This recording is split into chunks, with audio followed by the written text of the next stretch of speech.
Now today, we're going to see, what if nasty Bellastrix had job to look over for Harry Potter? Part 2.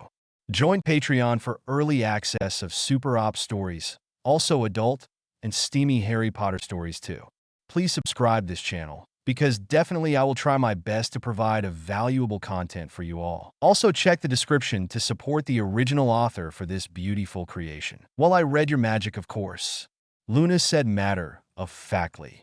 You read my magic, Minerva stated, raising an incredulous long, thin eyebrow. Professor, Luna can identify a person by their magical signature. Apparently everyone has a distinct signature, and she can read those differences. Hermione offered. I see. I didn't know that was even possible without casting a revealing spell, and only when a spell had been cast by the person in question. Minerva replied. Luna just shrugged and gave a lopsided grin reminiscent of Harry. Well then, the Scotswoman began. Would either of you like to tell me what exactly is going on? You have been reported missing, Miss Granger, and presumed dead. And you, Miss Lovegood. All that is known is that you became the ward of a great house, though no one seems to know which. And then I would like to know about this letter I received, which seemed to hint at information regarding Harry. The Scotswoman asked, painfully choking out Harry's name. I know you have a lot of questions, Professor. Hermione began.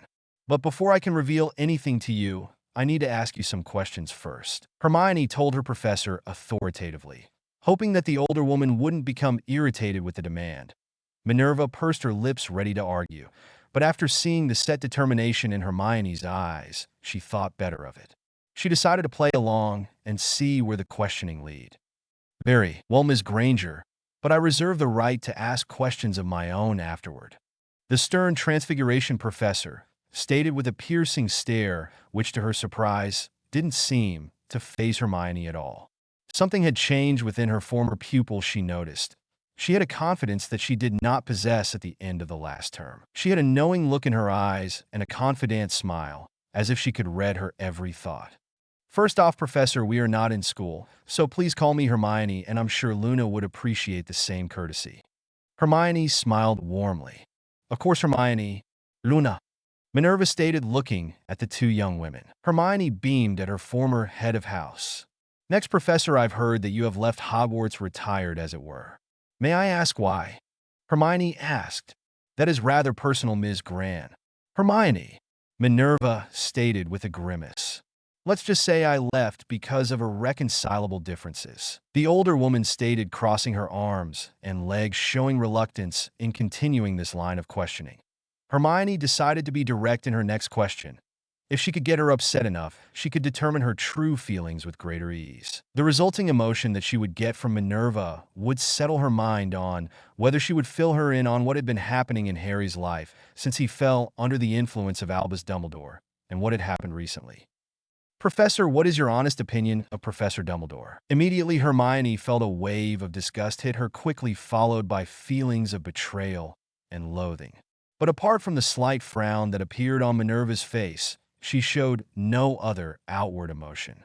Such a question, Ms. Granger, Minerva stated with false indignation. Albus Dumbledore is a great. Before you finish that statement, Professor, know this. If you lie to me, I will know it, and any further discussion will be terminated. Hermione interrupted the austere witch with a look that brokered no compromise. She is quite serious, Professor. She has a unique ability to sense a person's true emotions, and if you aren't truthful, she will never allow you close to Harry. She is quite protective of him. Luna added. Oh, pooh. Did I let that slip? Luna smirked at a gobsmacked Minerva McGonagall. Harry's alive? A stunned Minerva asked the two younger witches. Answer the question, Professor. What is your opinion of Albus Dumbledore? Are you still loyal to him? Hermione stated in full interrogation mode, seeking out Minerva's buried emotions to find any sympathetic allegiance to the old man.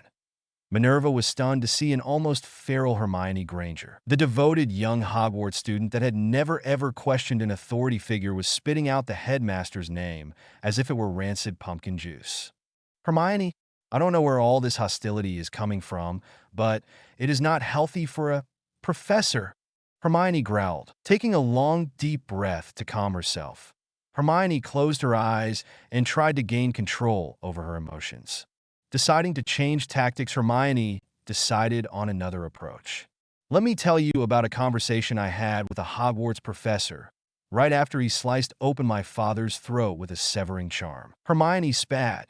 The repressed fury she kept buried, threatening to escape. Hermione then told Minerva about her conversation with Snape and how Dumbledore had known about the attacks and was aware of the fate that awaited her and Luna at Voldemort's hand. Minerva had been shocked. She had known Dumbledore had ignored Harry's safety, but this brought a whole new level of betrayal that she had not thought capable of the ancient wizard. Minerva then confessed her own feelings toward the headmaster, how she had lost all faith in him. She spoke of Mrs. Figg's Harry journal, which she was surprised to learn that Hermione had seen and read. She no longer believed that Dumbledore was right to lead the fight against the Dark Lord. Too many had died at Albus's refusal to treat this as a war. His refusal to use lethal spells was not his reluctance to use them, it was his reluctance to use them on pure-blood witches and wizards that he did not share Voldemort's belief in wiping out Muggles and Muggleborns. He did believe that the pure-blood should be the ruling class of wizarding society, and those of lesser pedigrees should be the working or servant class. So he did not want to shed elite blood. He had hoped to sway them more to his way of thinking as opposed to the Dark Lord's. There needed to be another approach to fighting this war. She had lost her husband and only family during the Grindelwald years. She saw the heavy cost of fighting a war that you're not completely committed to do whatever it took to win. Albus was literally tying their hands and losing good witches and wizards in the process by not fighting with the same lethality that was being used against them. This had caused her to leave the order, but what drove her from the school was Dumbledore's subtle recruitment of students. Children who believed in the fairy tale of an all-powerful light wizard, a man who was almost as great as Merlin. They would be used in this war. They would fight valiantly, but they would die as sure as her husband had, how Arthur Weasley had, and how many countless others in the last 2 wizarding wars had. Minerva McGonagall could no longer be at the school and be seen as a passive supporter of a man who was setting children up to die. So she decided to leave and hide away from the carnage that would soon come to Hogwarts. It had not been an easy decision. It was many and anguish-filled days and nights. But in the end, her soul could not handle the burden of helping train children to fight a losing war.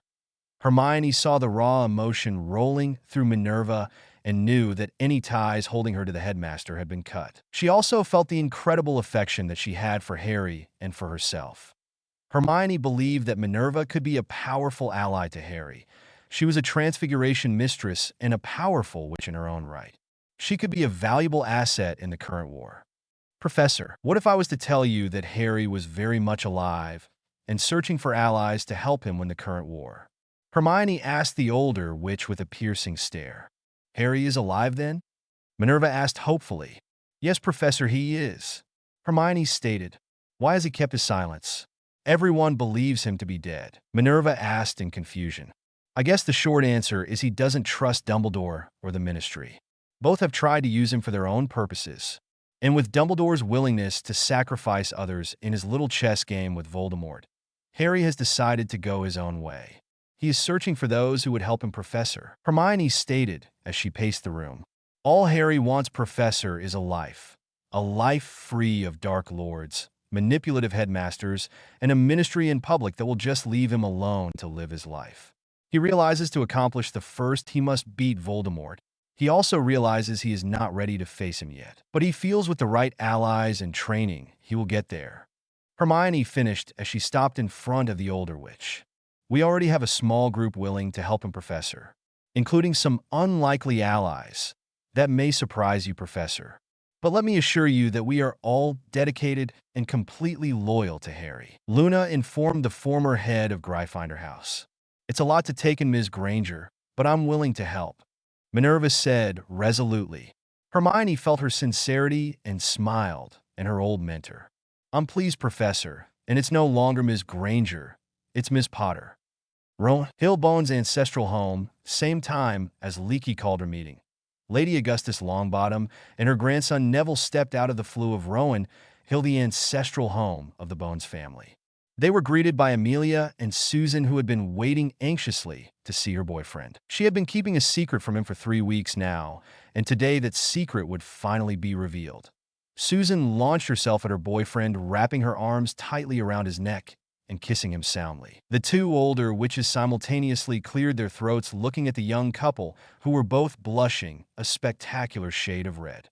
"Thank you for inviting us to your home, Minister," the Dowager Lady Longbottom stated in a proper manner, raising an eyebrow at her grandson.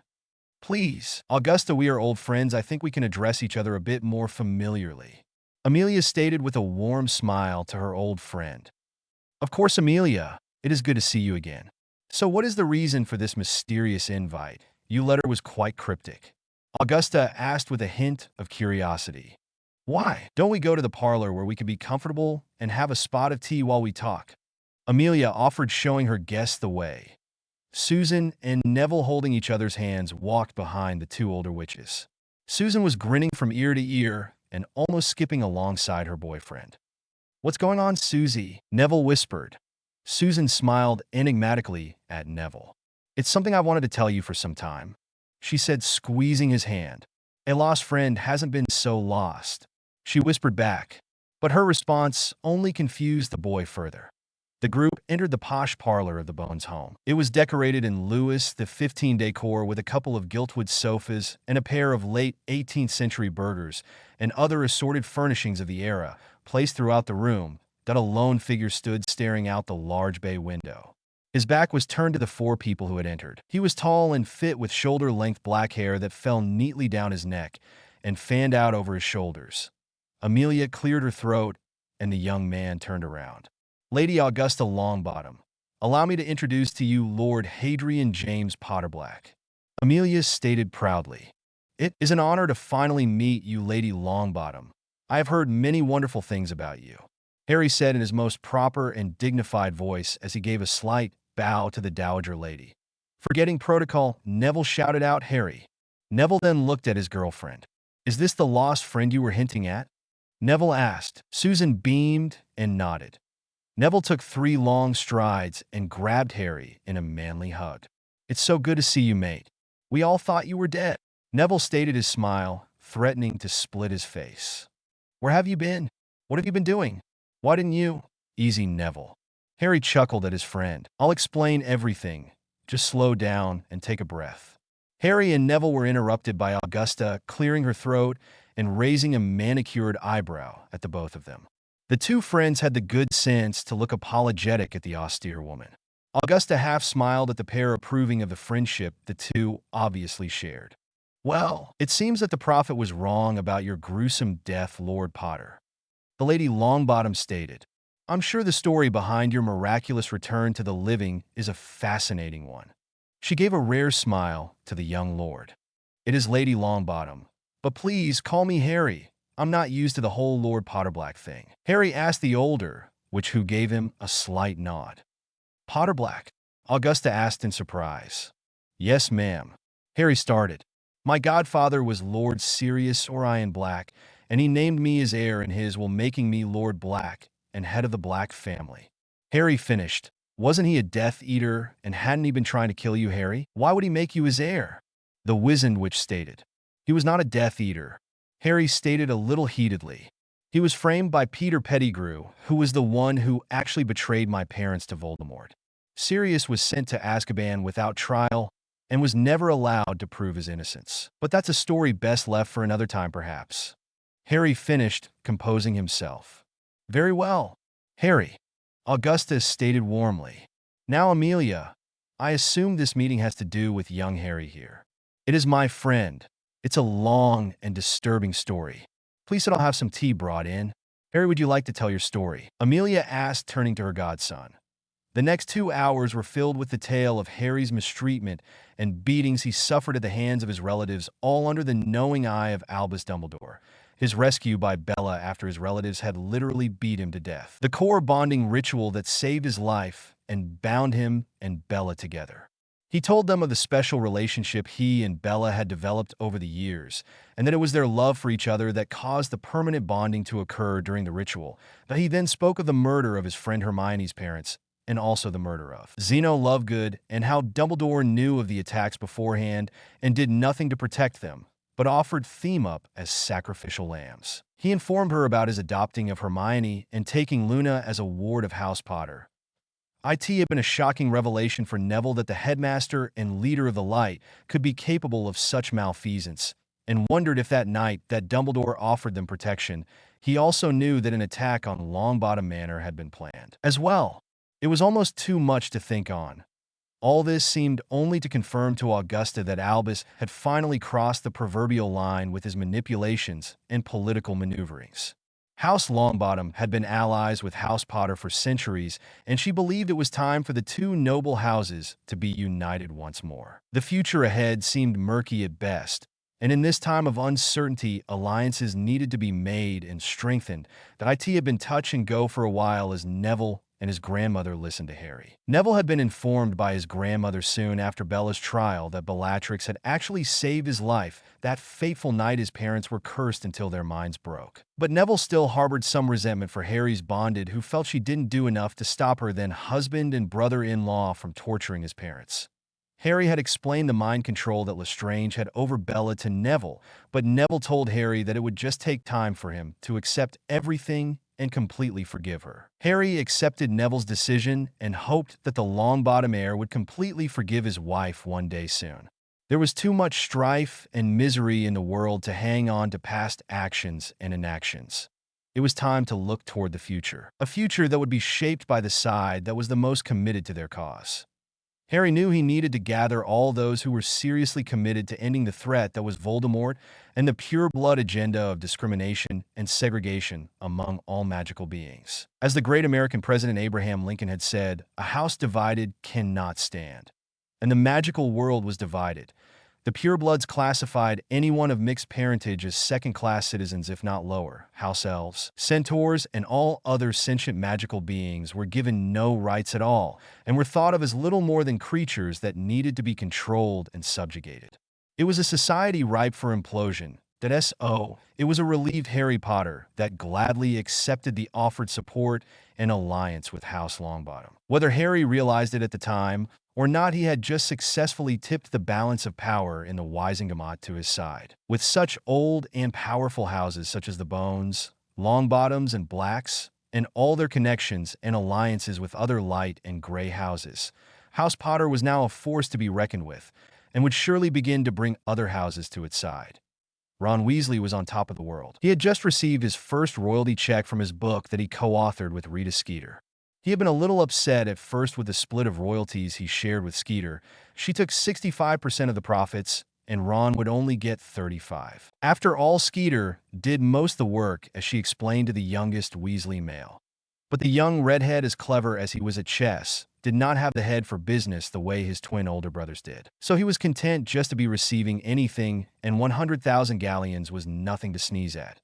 With the monthly royalties check and the millions he had no doubt would be left to him in Sirius Black's and Harry's, he would be the wealthiest 16-year-old in Britain. He could see it now, all the wealth and fame, not to mention all the girls throwing themselves at him. Yep, and as wealthy as he would not return to school. After all, school was for those poor sods that had no money and needed school in order to find a job. Nope, not him. His schooling days were through. It was too bad about Granger winding up missing. They could have had some fun together while he entertained marriage contracts from the prettier pure-blood girls who would want to attach themselves to his rising star. HMPF for loss, he mused as he strolled down Diagon Alley, with his new Firebolt racing broom over his shoulder. He entered Madame Malkin's robes for every occasion specialty shop. He was picking up his new dress robes for the will reading tomorrow. After all, he would be a millionaire come tomorrow, and he had to look the part. While the youngest male Weasley was doing his shopping, the youngest female Weasley was with her mother. They had sought out a lawyer to help them claim Ginny as the heir of the Potter fortune, having been the betrothed of the late Harry Potter. The betrothal contract being set up by Albus Dumbledore acting as magical guardian for Harry, in accordance with the old law. The fiancé of a recently deceased head of house, and said head of house, having no other living heir, could claim the family name and all holdings if that family blood was somewhere in the fiancé's family tree.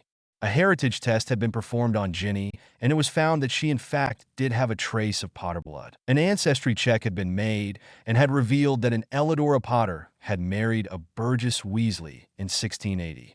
Elidora was the daughter of then head of House Potter Artemis Potter, with betrothal contract and a certified ancestry document in hand. Molly Weasley drug her youngest back to Gringotts Bank along with her attorney and demanded to see the goblin over wills and inheritances. They would acquiesce to her demands, or she would threaten the goblins with a lawsuit in the International Wizards Court and charge them with theft from an ancient and noble house, a serious crime.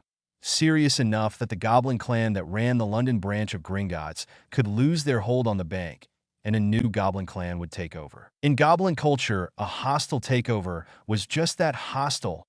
Various clans of goblins vied for the various branches of Gringotts around the globe. If one clan did not bring in enough profits, the leadership of the Goblin Nation would no longer support the clan who had been in charge, thus ending any perceived protection. Thus, a clan war would be declared, and the winning clan would take over the running of the bank in question. It was brutal, but it gave the ruling clan incentive to make as much profit as they could or be left vulnerable for replacement. Molly Weasley would no longer be denied what was rightfully hers. The Pruitt name would be great once more and take its rightful place amongst the ancient and noble houses. With the combined wealth of the Potter and Black accounts, she would be one of the most, if not the wealthiest, witch in the country. She could buy her way to a ladyship in the royal court, she mused with sardonic satisfaction. She would have her mansion, or perhaps a castle. Yes, a castle with a score of house elves to do her bidding morning, noon and night. Molly glared at the goblin that was looking back at her with a look of disdain and loathing. How dare this human address me with such impertinence? The goblin thought to himself as he dreamed of the most painful way of slowly disemboweling this red-headed human. A predatory grin came over the goblin's face, which unnerved Molly slightly, but did not deter her from her mission. "And now are you going to assist us, or shall we be speaking with another goblin?" Molly asked the goblin with false bravado. "If you'll wait a moment," the goblin sneered, "I will alert the proper office of your request." A few moments later, Molly, Ginny, and their lawyer were escorted to the office of Slingblade, the House Potter manager. Slingblade motioned to the hardwood chairs in front of his desk. He watched as the three humans sat in the very uncomfortable chairs and inwardly smirked as they shifted from side to side in an attempt to find a more comfortable sitting position. Sitting comfortably back in his leather chair, he stared at the three humans over his steepled fingers. His eyes were narrowed and his jaw set firm as he considered how to deal with these usurpers. He knew Harry did not want to be revealed until the public will reading in the morrow, so how to misdirect these pretenders to House Potter until then. "How may I be assistance to you this afternoon?" Slingblade finally asked, his voice low and menacing. Molly stood imperiously. She pointed at Ginny while not taking her eyes off of the ancient goblin. "This is Ginevra Weasley, the fiancée of the late Harry Potter. In accordance with the old laws, we present to you the marriage contract between Harry Potter and my daughter Ginevra, and a certified copy of her ancestry linking her to House Potter. So in accordance with the old law, we are here to have control of House Potter turned over to me. As her guardian, of course, since she is not of age." Molly quickly amended. Slingblade silently stared at the Weasley matriarch drumming his steepled fingers together. A wry smile appeared on the ancient goblin's face as he realized how to stall the woman without revealing that Harry was alive and her claim was worthless. "Very well, Mrs. Weasley. If you'll hand over the paperwork, I'll see if we can't give you what you deserve." The goblin smirked. Molly handed over the paperwork and stood triumphantly in the ornate office. Visions of what she was going to do with all that wealth swimming in her mind. A clearing of a throat broke Molly from her daydream as the ancient goblin began to speak. "It seems, Mrs. Weasley, that you don't have a certified copy of the death certificate," the ancient goblin stated with a half-grin on his face. "The what?" Molly asked in confusion. "The certified death certificate. Before there can be any transfer of ownership, a certified copy of the death certificate must be presented." The goblin confirmed that Molly's lawyer stood and stated, "Surely that is a minor detail. Everyone knows that he is dead and how it happened. Do they now?" The goblin asked, tilting his head to the side and rubbing his chin as if in thought. "If I'm not mistaken, there was no body found. And to my knowledge, the ministry investigators have not closed the case and have reached no conclusion on the remains that were found." He smirked. "Now you see here, you foul little creature. Molly spat, the old goblin merely giving her an unreadable glance. You are trying to swindle me out of what is rightfully mine, she yelled, the Pruitt temper revealing itself in all its ugliness. You will give us what is our due, or I will be forced to take drastic action against you and your clan, the red-headed woman roared. Sling Blade began to chuckle, his sharp-pointed teeth being prominently displayed in a rather gruesome manner. You think your threats concern me at all, human? Sling Blade asked the fuming woman. The law and procedures are absolute. Without the required documentation, all the required documentation, no transfer of ownership can or will be made. Sling Blade stated, forcefully brokering no argument. Believe me, Beast, when I have control over House Potter, you will find yourself out of a job and headless if I have my way. Molly spat acidly. Molly forcefully tugged Ginny behind her as she and the lawyer exited the goblin's office. I'll be back, Molly shouted over her shoulder as she disappeared through the heavy wooden doors of Sling Blade's office. The old goblin continued to chuckle heartily at the thought of what tomorrow would bring. It would definitely be a sight worth seeing that a weary Harry Potter stepped through the flue of Black Manor and was immediately hit by a dark blur that smelled of sandalwood and spice. The warm body pressed against him, and soon his mouth was attacked by another pair of soft lips that seemed to want to devour him. It was only for the lack of air that his beautiful wife reluctantly released his lips. I missed you, a breathy Bella told an amused Harry. We were only apart for a few hours, love. Harry smiled at his bride. A few hours too long, Bella purred as she snuggled her head against his broad chest. Harry scooped her up bridal style and walked with her into the parlor where Sissy, Andy, and Tonks were listening to the wireless and keeping themselves otherwise busy. Tonks was reading the latest edition of Teen Witch Weekly that had a picture of a smiling and winking Ron Weasley on the cover. Harry just rolled his eyes at the thought of his once best friend. Narcissa and Andromeda had their heads together over a piece of parchment writing on it as they discussed the wording and the best way to present it. Bella whispered into Harry's ear that the sisters were writing a press release for After the Will reading to be given to the media. Harry sighed and shook his head. It's going to be a circus tomorrow, isn't it? Harry whined. Yes, dear. Bella chuckled sweetly. But you have a gang of witches that won't let the big bad public hurt you, she said in playful tone. Harry chuckled despite his feeling of dread. Harry sat down on the love seat with Bella sitting across his lap and her head laid on his shoulder. Bella thought contently that there was no more comfortable place to be than in Harry's arms as she snuggled deeper into her love. Has Hermione and Luna returned? Harry asked the assembled group. Aha! Tonks stated, not looking up from her magazine. I believe they're in the library. I believe Hermione was looking up something on O's of fealty or some such thing. Oh, and something about castration charms, and something about a certain redhead not being allowed to procreate. Of course, she said that after she read the article on Ron in my magazine here. Tonks stated, her hand waving in a dismissive gesture. Oh, Harry said, raising a questioning eyebrow. Not worth reading, love, Bella said disgustedly. It's a fluff piece on the little wanker, almost making him out to be the greatest thing since Merlin and Casanova. I can't believe people read that tripe. Bella remarked, no offense, dear. Bella added, directing her comment to Tonks. None taken. Tonks smiled. I read it to get a good laugh every now and again.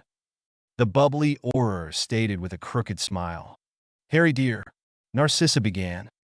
Slingblade contacted me about an hour ago. Apparently Molly had returned to Gringotts to force the issue of Ginny's claim to House Potter. Really? Harry asked with interest. And how did that go? Well, between his laughing fits, I surmised it didn't go well for the woman. It seems she got legal representation, and they presented the marriage contract Dumbles had written up in an ancestry document that proves that Ginny is Potter blood. However distant, it does legally give her a claim. That is if he were truly deceased.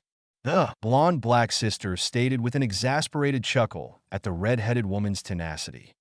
So what did Sling Blade do? Harry asked inquisitively. Well, he asked for your death certificate. He informed her that it is a mandatory document and that no transfer can be made without proof of death. And since the ministry has not seen fit to file one yet, her claim cannot go forward. Sissy chuckled. Harry smiled at the cleverness of his account manager and decided to give the crafty goblin a raise for his cunningness. "Well, she'll be in for a rude awakening come tomorrow, won't she, love?" Harry said, squeezing the comfortable Bella in his lap. "I can't wait to see the expression on the old hag's face. When she sees you walk in the room with me on your arm, priceless." Bella smiled mischievously. Harry chuckled at his wife's comment and envisioned a Molly Weasley in full conniption. The day of the public reading of Sirius Black had finally come. The Potter household was abuzz with nervous energy. It had been nearly a month since the supposed death of the boy who lived, but the time for hiding in the shadows had finally come to an end. Not only would the news of his return to the living create a sensation, but the news of his marriage to the former Bellatrix Lestrange would be made public as well. Harry was not as concerned for his own well-being or publicity, but he was profoundly concerned on the public's reaction to her. She had quickly become the sun in his universe. Everything revolved around her, and there was nothing he wouldn't do to protect her. Oh, he knew she was a very capable witch, probably one of the best duelists in the country, but that did nothing to lessen his protectiveness, that he was awed by her beauty and grace, and bewitched by her sense of humor and sarcastic nature. She could be seductive and all at once silly, which had the young man on his toes and kept their relationship exciting and adventurous. The passion between the two could easily be felt by everyone who knew them. In Harry's humble opinion, there was no woman more perfect than his Bella. Her quirks and human frailties only endeared her more to him. Bella slowly approached her husband, who had been waiting for her in the parlor, her hips swaying seductively and her eyes smoky and filled with passion. Harry gulped as he saw the vision of beauty approach him. She gently pressed herself against him, never losing eye contact with her husband. She tilted her head up and just a bit to the side. Her arms reached around his neck as she gently pulled him down into a long, sensuous kiss that took his breath away. Bella stepped back and smiled as she looked at her love, whose eyes were still closed with a dazed but happy look on his face. He slowly opened his eyes, still reveling in the incredible kiss. "Wow, that was wow," Harry sputtered, which caused Bella to giggle. "That was for your wonderful thoughts about me, love," Bella said as she gave him another tender kiss. "I'll have to do that more often," Harry said, smiling hugely. Narcissa walked into the room and saw the expression on Harry's face. "Did you have to break him before the reading, Bella?" Narcissa chuckled at her brother-in-law's predicament. "Well, not everything's broken. The important things are in perfect working order." Bella smirked as she caressed the hard result of her kiss. Harry went crimson, which caused both Narcissa and Bella to giggle at the poor young man's state. The rest of the household began to arrive in the parlor dressed in their finest robes. Hermione and Luna had matching emerald-colored cloaks with stiff inch-and-a-half collars, the Potter crest prominently displayed on the left side above the breast. Underneath her cloak, Hermione wore a white, off-the-shoulder peasant girl-style blouse that laced in front, and over the top of her blouse, she wore a black leather and lace bodice that displayed her womanly assets in spectacular fashion. She wore an ankle-length dark green silk and lace skirt that seemed to flow over her hips, accentuating her curves, leaving no doubt of the beautiful young woman she had become. On her feet, she wore calf-high, black patent leather stiletto-heeled boots that added another 3 inches to her 5 feet 7 inches height. Her hair was left long, and it fell in gentle dark waves just below her shoulders. Around her neck, she wore an emerald pendant that she had found in the Potter vaults and had quickly fallen in love with it. Bella presented it to her as a gift this morning, and she had immediately put it on. The 4-carat emerald was surrounded by 6 white diamonds and was set into a goblin-made unbreakable silver necklace. Luna was similarly dressed but wore a bright red skirt. She had said that with the green cloak it reminded her of Christmas, and that she felt particularly festive today. Her hair was kept long with a wreath of flowers woven through her hair at the crown of her head. The rest of her hair falling in spirals, ending just above her waist.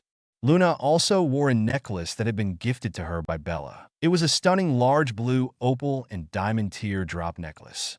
It was simple but elegant, and Luna loved it. The pendant, like Hermione's, was attached to a goblin-made unbreakable silver necklace. Bella had decided to wear a floor-length stunning forest green strapless dress that seemed to defy gravity as it proudly displayed her ample bosoms and hugged her athletic body, then flaring out slightly over her hips and cascading its way down to her ankles and extending behind her in a slight train. With her open-toed strap-up heels, she stood an impressive 6 feet tall, just 2 inches below Harry's 6'2" frame. Her hair was worn long, and her sleek jet black ringlets fell gracefully down her back, ending between her bare shoulder blades. She wore a 4-strand choker of black pearls and matching earrings. Her black acromantula silk cloak with silver piping and House Potter crest over the left breast completed her ensemble. Harry wore a tailored dark gray, 3-button pinstriped suit, a white silk button-up shirt with the top button open, and a pair of black Oxford dress shoes, shined to a fine gleam. On top of the suit, he wore a matching cloak to Bella's that fell just above the heel of his shoes. The Potters would meet the rest of the family at Gringotts at 11:30 a.m., a half hour prior to the meeting. Sling Blade had provided a port key to the Potters that would bring them to the private reception area that they had used on their previous meetings. The 4 Potters surrounded the royal blue ribbon that was acting as the port key. Harry took a moment to look at his growing family with a mix of love and pride. He had always considered Hermione family, but Luna had also fallen into that same feeling of family almost seamlessly. She brought a fun and quirky dynamic to the group, and often had the family in stitches for her off-the-wall comments and humorous observations. Each member brought a uniqueness that complemented the whole. Narcissa surprisingly was the nurturer of the family and would be the first to offer a shoulder to cry on and a listening ear. Luna in particular began to see her as a surrogate mother, and the two were often found in each other's company. Andromeda was the practical one of the group and had a sharp mind and business acumen. She was able to piece together plans within plans and could see the truth in any hidden agenda with a keen eye. Within the legal arena of the courts, she was a force of nature and respected by friend and foe alike. No one ever wanted to be in her crosshairs. Tonks took the role of big sister to Harry, Hermione, Luna, and Susan, always ready to lend advice whether you needed it or not. Her bubbly personality was infectious, and just like her Aunt Bella, she always had effectual innuendo at the ready for every occasion. She seemed to take great pleasure in getting Harry and the younger girls to blush in embarrassment. Susan had also wormed her way into Harry's heart. He saw her as a true sister. She was warm and caring, and seemed to have the same motherly instincts as Sissy, and could sense sadness a mile away, and was always ready to share a pint of ice cream and a warm embrace. Amelia had taken the role of mother in Harry's life. She had always made time for him, even with the crazy schedule she had as minister. He didn't know if she was just trying to make up for the time that she was not there to be the godmother he needed. But he found he didn't care. He could feel the sincerity of her affection for him now, and that was enough for Harry. There was nothing to forgive in his mind. He was just thrilled that she wanted to be a part of his life now.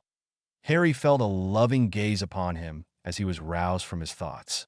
He looked up to see the warm, violet eyes of his beloved staring at him. Knowing that she had been privy to his musings, he gave her a crooked smile, which she returned. The clock on the mantel chimed as it announced 11:30 a.m. The 4 Potters then felt the familiar tug of the port key as they disappeared in a swirl of color and appeared moments later in the VIP reception area of Gringotts Bank in the heart of London. Sling Blade greeted the 4 Potters and escorted them to an ante room next to the large conference room where the will reading would occur. The rest of the family was already there and waiting for their arrival. Amelia approached her godson, and the two embraced, and Harry tenderly kissed the cheek of his godmother in greeting. "Are you ready for all this, Harry?" Amelia asked in a concerned, motherly tone. There seems to be a lot of interest in Sirius, Will, and in particular, who will become the next Lord Black. With the title of Lord Black seemingly up for grabs, a lot of old pure-blood families with some black family ancestry, however distant, are here to vie for the title. I haven't seen this many lawyers in one place since the Death Eater trials of the First War, Amelia said with an obvious disgust in her tone. Well, I guess a lot of people are going to be disappointed, aren't they? Harry smirked. Harry, Sling Blade has provided a security detail for you while you are here at Gringotts. They will escort you into the conference hall. 2 will keep close to you, and 4 others will take up defensible positions around the hall. Narcissa explained. I've seen a few of my former husband's associates milling about the lobby. I'm guessing the Dark Lord is interested in who gets the black title and wealth as well. Be careful, Harry. You'll have the family looking out for you, but just be careful.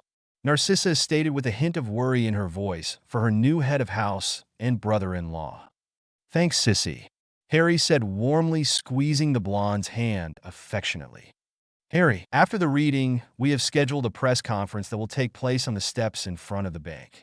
Sissy and I have written a speech for you to give, but feel free to change or add anything you want. The press is going to be ferocious with their questions. Don't feel like you have to answer any of them, Harry. Sissy and I have also written a press release and will disseminate it to all the media outlets that will cover most of the expected questions. Andromeda said as she handed him a copy of his speech and the press release. I also have a squad of 6 Aurors that will serve Dumbledore with a summons to appear before the Wisengamot to answer questions of forgery of official documents, child endangerment, interfering with the last will and testament of a lord of an ancient and noble house, your father's, and a host of other charges. Amelia stated with a grin of satisfaction on her face. She wanted Dumbles brought to justice and punished for the crimes he had perpetrated against her godson. She would have added accessory to murder for the murders of Hermione's and Luna's families if she had more physical evidence of his involvement. But all they had was Hermione's memory of Snape's confession, and that would not hold up in court without something more tangible. Harry was beginning to get that feeling of being overwhelmed again with all the information being handed to him, and began to doubt he could hold it together long enough to get through the day. Bella and Hermione sensed his anxiety. The former wrapped him in a loving hug and communicated to him, over their shared bond, all the love she had for him, and that she would be standing next to him the whole time, supporting and reassuring him.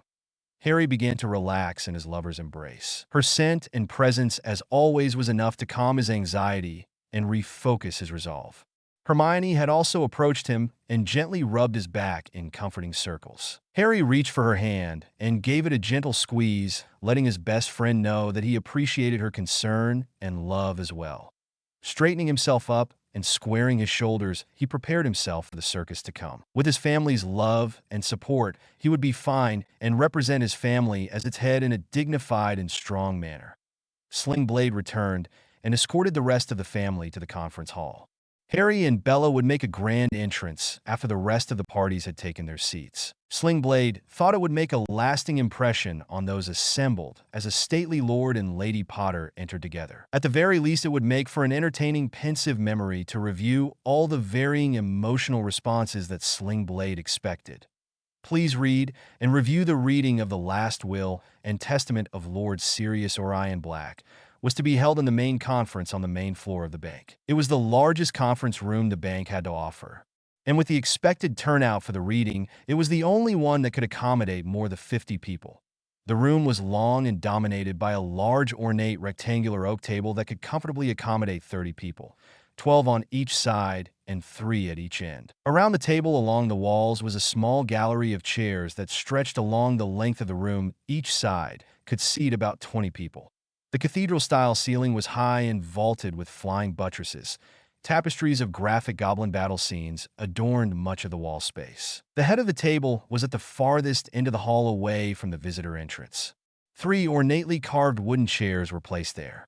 The one in the middle was throne-like, much larger than the other 2. It was clear that whoever sat there wanted to impress upon those who saw it that this was the leader, and he sat in dominion over all in the room. The gallery of the hall was already beginning to fill with several members of the press and high-ranking members of the Wisengamot and ministry, as well as several old families who had a vested interest in the status of the Black family in regards to an heir and its Wisengamot seats. The new heir, whoever it was, would gain control of tremendous wealth and ownership to many outstanding debts that were owed to the Black family. Many of those debts belonged to some of the darker families, and if they were called in by the new Lord Black, it could seriously destabilize the war effort. These families, by free will or by persuasion, were funding the Dark Lord's campaigns, and if the new Lord Black called in their debts, they could lose their businesses which had received startup loans from the Black coffers. With the death of Sirius' father 15 years ago, and with Sirius in Azkaban, many of the families conveniently stopped paying on their loans, figuring that Sirius would die in Azkaban, and with him being the last male Black, there would be no new Lord Black to force payment. But Sirius had escaped, and it was unknown if in his will he appointed an heir to the Black title. This uncertainty is what brought them here today. But should there be a new Lord Black, they would try and appeal their case to him, so as not to be liable for their past payments and fall into default. But even if he was not agreeable, more than one of the families were planning a quick demise of the new Lord Black. Better for him to die than for the Dark Lord to wipe out their entire family because of lack of funding to his coffers. Rita Skeeter was in her element. She could smell a story a mile away, and with a wide assortment of players that had been arriving for this event, she was sure that something deliciously scandalous was afoot, and she was giddy with anticipation. There were light and dark side families in attendance. There were politicians and business owners nervously pacing about. It was like blood in the water, and Rita was a great white seeking out her prey. This is what she lived for. Oh, sure, she was making a killing on the royalties for her publishing of the Harry Potter biography with that red-headed buffoon, Donald Weaselby. But this was the real reason she became a journalist: the intrigue, the finding of dirt on the wealthy and powerful. No indiscretion was too small not to exploit and sensationalize. This was her drug of choice, the ability to bring those of the elite down into the muck of human depravity and expose them for the world to see. Whether it was completely true or not didn't matter. Her adoring public wanted dirt and sensationalism, and that is what she would give them. A gaggle of redheads entered the conference room, led by an imperious-looking Molly Weasley dressed in her finest clothes, followed by Ginny Weasley, who was wearing a new black cloak with the Potter crest on it. This immediately caused several eyebrows to raise and a cacophony of stunned and angry whispers that a garishly dressed Ronald Weasley was next in line. His robes actually caused many in the room to shield their eyes, and many more to snicker at his choice of wardrobe. He wore a bright gold-colored robe that sparkled and shined when light struck it. He also carried a polished cherrywood cane with an ivory-carved griffin handle. He wore a blood-red silk button-up shirt and black trousers that were about an inch too short for his lanky long legs, and then there was the acid-green dragonhide boots. The whole ensemble clashed spectacularly. A few camera flashes caught his attention, and he gave his best magnanimous smile and a wrist wave to his adoring public. However, those who took the pictures were thinking of the potential gossiping possibilities and the worst-dressed wizard category of their respective news magazines, and some were even questioning the young man's sexual orientation. The four other Weasley males had kept their distance from the rest of the group, not really wanting to be associated with the attention-seeking trio led by their mother. Bill, as the official head of House Weasley, had told his mother to cease provoking the goblins on the matter of the Potter fortune. But his advice had fallen on deaf ears. She went as far as having a cloak made for Ginny with the Potter crest on it. However, the cloak designers refused to add the crest since it was not sanctioned by the head of the Potter family. So Molly made one herself and sewed it to the cloak. Bill, furious at his mother, informed her that to falsely claim membership of an ancient and noble family had severe consequences, and that she was threatening the status of House Weasley amongst the pure-blood establishment. They would see them as usurpers and be shunned from pure-blood society. Not to mention the legal ramifications if a true member of House Potter should be found. House Weasley could be stripped of everything and become indentured to the House of Potter. Molly, however, could not be moved. She was certain that her claim, that is Ginny's claim as fiancée to the late head of the Potter family, would be upheld, and then the Potter fortunes and titles would be hers, well, Ginny's. Bill knew that this would not end well for his family, and was considering disowning his own mother from House Weasley if things did not change quickly. The twins were no longer on speaking terms with their mother or their idiot brother Ron. Their deeds and actions had left the twins sickened and completely disgusted. They had not set foot in the burrow since the beginning of summer and refused to accept any correspondence from their mother, sending her owl post back to her unopened. Ginny seemed to be caught up in the machinations of her mother. The twins believed that the youngest Weasley had been brainwashed and did not believe that she was a willing participant in their mother's scheming. Bill had confirmed as much to them. Ginny, from what he saw, was cowed into her role in all of this. She was too terrified of her mother, and Molly played easily upon the younger girl's infatuation with the boy who lived, and had Ginny believing that she was in fact the Lady Potter by inheritance. Bill and Charlie took seats in the gallery, since they were not mentioned in the will. The rest of the Weasleys took seats on the right side of the table. Albus Dumbledore then strolled in wearing periwinkle-colored robes with images of rainbows and dancing leprechauns with bowls of a marshmallow cereal dancing around a large pot of gold. If any real leprechauns had seen the outlandish robe, they would have been highly offended. He nodded to those members of the Wisengamot that were in attendance and made small talk with various acquaintances as Hermione his way to a seat by the Weasley matriarch. He sat with an aloofness that really grated on Bill's nerves. He still saw Dumbledore as the man responsible for the death of his father, and more than likely the death of many others. He blamed Voldemort and his Death Eaters as well, but he took a perverted comfort in knowing that he was shrinking the Dark Lord's ranks. Many Death Eaters had stopped visiting Nocturne Alley in fear of the Dark Mark killer. But Bill had many names and knew where he could find most. It was just a matter of time before justice caught up with them. Amelia and Susan Bones entered the hall and began to make their way to the left side gallery. Dumbledore was surprised to see the newly appointed minister and made his way over to speak with the hard as nails, which and once again commend her for her overwhelming victory on becoming minister. His other motive was to try and glean any information from her in regards to the missing Granger girl and the Lovegood girl. He was still uncertain if Granger in particular had made contact with the ministry, and if she had mentioned the attack on her family and Snape's involvement and subsequent confession of his own knowledge and approval of the attack. He was almost positive that the ministry and Amelia in particular were keeping an eye on him. Amelia was much smarter than Fudge ever was, and he would not put it past her to have a spy in the school, or perhaps even the Wizengy. I know. He had to know for sure if any of his secrets and plans for the greater good had been discovered. It would not do for a lesser mind to be privy to them. They would not understand the delicate balance a leader of the light must walk to save the people, whether they wanted to be saved or not. As in any chess game, there were pawns that needed to be sacrificed in order to advance the game and ultimately achieve victory. The Grangers and the Lovegoods were two such pawns that needed to be sacrificed. Amila. Dumbledore began, his eyes twinkling, but his smile did not quite reach his eyes.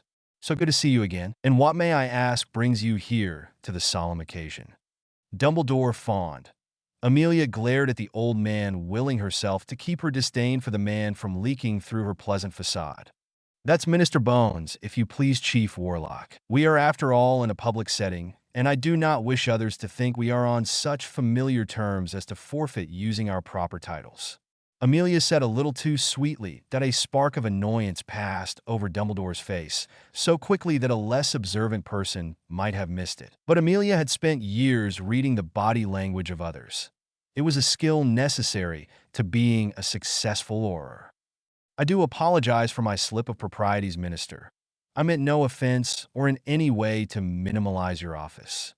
Dumbledore placated. I meant only to address an old acquaintance warmly. The old man added with a smile. Was there something else you wanted? Amelia asked agitatedly, looking at the old man.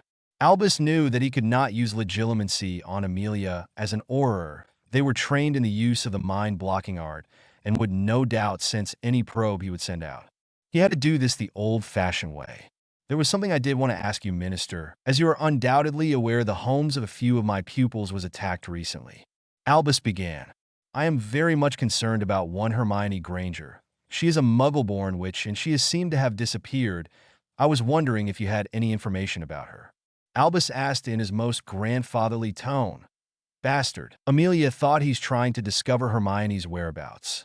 I know of the case, Headmaster, but I'm afraid that the investigation has turned up no leads as to Ms. Granger's whereabouts. Technically, this was not a lie. Miss Hermione Granger no longer existed, but Hermione Potter was very much alive and protected. Albus looked for any sign on Amelia's face, for any kind of knowledge about the little mudblood, but if she did know anything, her face and body language gave nothing away. Well, that is disappointing, Albus stated with false somber emotion. I suppose that we will just have to hope for her safe return, Albus stated. He then turned and walked back to his seat, searching for some other possible scenario for the young witch. Surely she would have contacted someone by now. This sit-and-wait game was infuriating. He had to know he had to be prepared to counter anything the young witch might divulge. The next group to enter was Narcissa Black, Andromeda Tonks née Black, and her daughter Nymphadora Tonks. Narcissa's divorce from Lucius did not remain hidden for long, and it had caused quite a stir with the Malfoy allies who were bound together by the Dark Lord. This was quite unsettling for most. It was known that although Lucius was a conniving bastard and could bribe with the best, it was Narcissa who was the true intellect of the Malfoy household. Without Lucius to somewhat control her, she was without a doubt a force to be reckoned with. She handled all the Malfoy finances and kept the ledgers and knew where the money was going and who was being bribed or receiving kickbacks and for what reasons.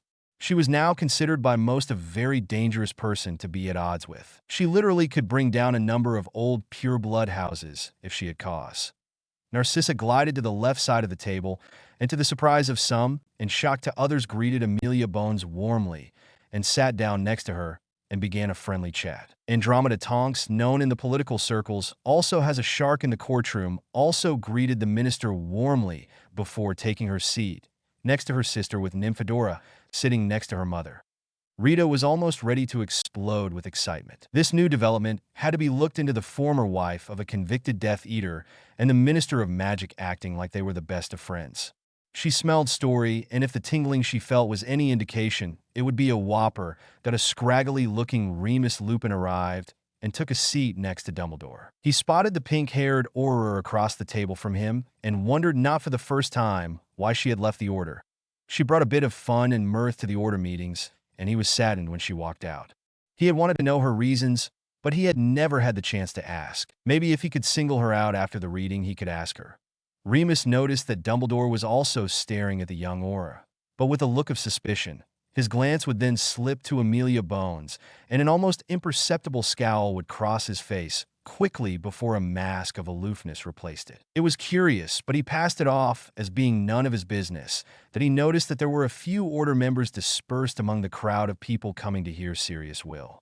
He thought it odd that there was so much attention and wondered why this many people would even bother. He of course knew the Blacks were a wealthy family with a lot of connections in the wizarding world, but this just seemed overkill in his mind. He was also sure that Sirius had most likely given everything to Harry, but with Harry gone it was unclear where the Black fortune and titles would go. Aha, he thought. That's why the interest. Everyone wants a piece of the black pie. Bloody vultures. He scowled.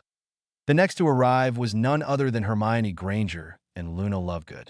The two beautiful young witches, spotting Andy and Sissy, made their way toward them. The two girls got a lot of appreciative stares from the men in the room, that a startled Dumbledore saw Hermione approaching the Minister of Magic, and in a moment of panic jumped to his feet, and whipping out his wand shouted, "Stupefy! Protego Redditus!" All anyone saw was a blur of motion as Hermione's wand arm seemed to come from nowhere as Dumbledore's stunner was rebounded at him, hitting him square in the chest, and sending him crashing into the wall behind him, crashing into several people who were seated in the chairs along the wall. 4 large goblins ran into the room, weapons drawn. Molly Weasley jumped to her feet and pointed at Hermione. That woman attacked the headmaster. The red-headed woman screamed.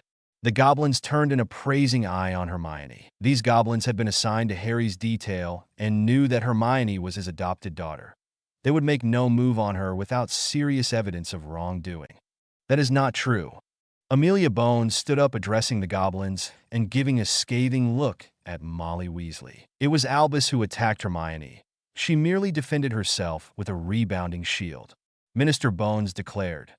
The goblins took hold of Albus and drug him from the room to be innervated, and where it would be determined if he would face charges.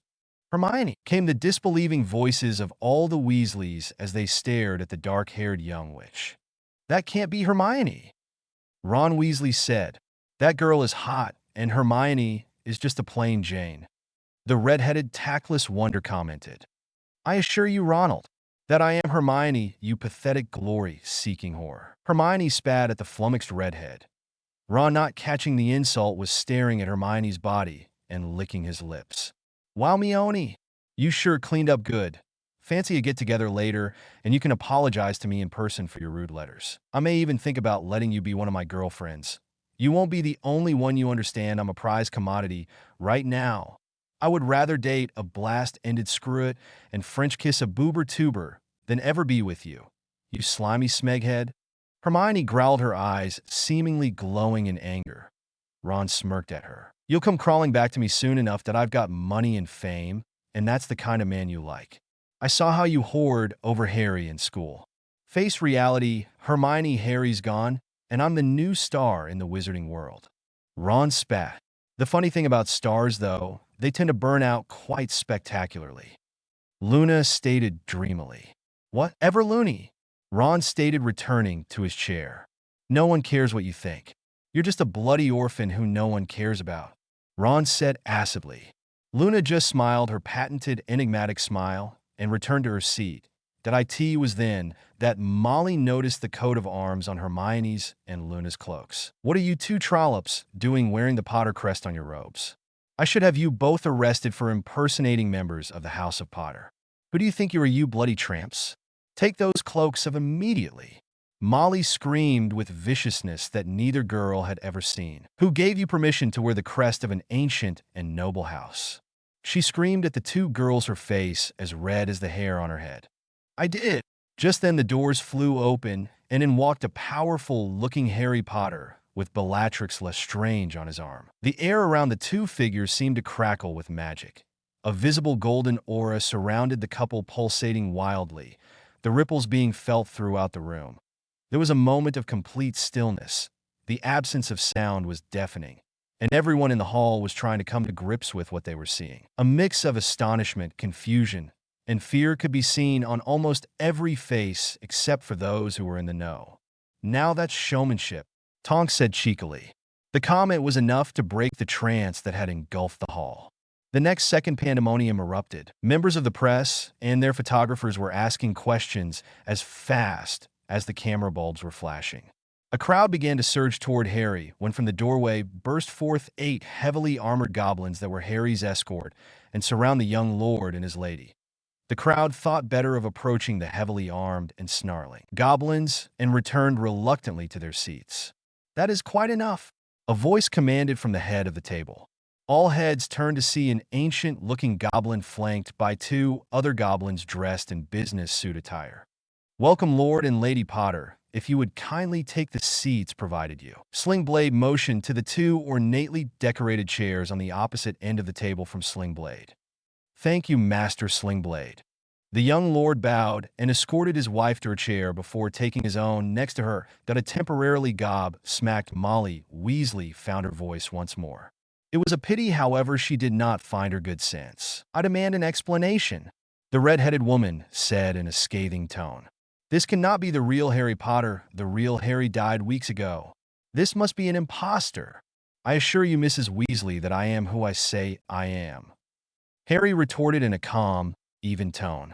"But if you need further proof, look at the ring I bear. It is the Potter's signet ring, and only a true Potter can place it on his finger without dying a most horrible death," Harry said, glaring at the one-time mother figure. "Now, if you please, I have come here to pay respect to my godfather and would like to hear the contents of his will." Harry then abruptly turned his attention towards Slingblade. With a nod of approval, Slingblade addressed the collected mass. "I will not tolerate any further outbursts, or I will clear the hall of everyone not expressly mentioned in the will. But I will also remove those who are listed if they cannot keep themselves under control," Slingblade stated, glaring menacingly at Molly. Bella smirked as she noticed the fuming Weasley matriarch whose mouth was opening and closing like a fish out of water, and the confused faces of the 2 youngest Weasley siblings was priceless. Bella reached down and took Harry's hand, giving it a squeeze. "I think you broke her love," Bella silently communicated to her husband. "Oh, I've yet to begin the breaking," Harry replied back cheekily. "Oh, I love it when you're a bad boy, Harry. Makes me all tingly in fun places," Bella said, suggestively earning a crooked smile from her lover.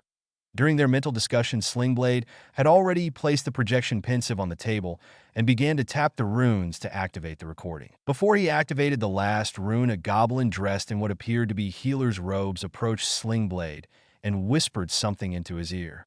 "Very well, on the condition that he keeps silent and that he surrenders his wand until after we have concluded our business." The goblin medic hurried out of the room, and a few moments later a somewhat dazed and staggering Albus Dumbledore re-entered the hall and took his seat next to Molly. Hermione smirked at the unsteady headmaster. "Your time will come, old man," Hermione thought, the hate for the man burning deep within her. Hermione was surprised when she felt Luna grab her hand and gave her a meaningful look. Luna's eyes showed worry and concern for her sister. She leaned over toward Hermione and in a voice full of love whispered in her ear, "Don't let the darkness consume you, sister. It will destroy the wonderful person that you are." Luna finished, her voice more lucid than Hermione had ever heard it. Hermione gave Luna a half smile and wondered if Luna had some empathic abilities as well. She always seemed to know when Hermione allowed herself to fall into the darkness that had rooted itself deep within her. But in Hermione's mind, there was only one logical way to destroy the darkness that tormented her. And that was to avenge her parents, to truly find the peace she longed for.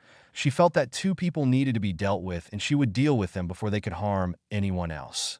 Harry and Bella felt hatred rise in their chests. Knowing it was not their own emotions, they both glanced toward Hermione, who was staring daggers at the headmaster. Harry, we need to talk to Hermione. She is looking down a road that she may not be able to turn from once she starts. I know, love. As soon as possible, we'll have a family chat with her. Harry stated worriedly. Now that we are all settled, we will commence with the last will and testament of Lord Sirius or Iron Black. Sling Blade touched the final rune on the large stone basin. An image of Sirius Black rose from the bowl. I, Sirius Orion Black, being of sound mind and gorgeous body, make this my last will and testament. Molly Weasley leaned over and whispered something into Dumbledore's ear as Sirius's voice continued with all the legalities. His eyes went wide, and his head whipped around to stare down at the end of the table where Bella and Harry were seated. Dumbledore began to rise from his seat when a goblin attached to Harry's detail let his presence be known to the headmaster by placing the head of his axe on the table next to Dumbledore and making a growling noise. Dumbledore understood the nonverbal message and settled himself back down in his seat. But this did little to deter him from staring at Harry and the others. He tried unsuccessfully to make eye contact with Harry in an attempt to probe his mind. But the boy never seemed to look his way. And to my cousin Andromeda, I leave. The tension was so thick in the room, it could be cut with a knife. It reminded Harry of an American Western. Two opposing sides glaring at one another, daring the other to be the first to draw. The only thing missing was the jingling of spurs. 2. Remus Lupin, I leave you nowhere damn fideless charm. And one last plea to see Dumbledore for the manipulator. He is. This got Dumbledore's attention and was about to object when the goblin smacked his axe on the table again. Protect Harry, Remus. Remember your oath. The journalists, Wisingamot members, and ministry employees watched in fascination as a seemingly battle of wills was occurring at the table. Stares, glares, and glances were launched like spells at the other side. Find yourself a good man, sissy. I leave to you. Bill Weasley was impressed with the speed in which Hermione had defended herself. Her stance was a perfect dueling stance. Her technique was flawless. Her face was flawless. Her lips so full and inviting. W-hoa, Bill. No perving on the girl. She's Ron's age for Merlin Sake. Bill shook the thoughts from his head, but he couldn't seem to keep his eyes off the beautiful young witch.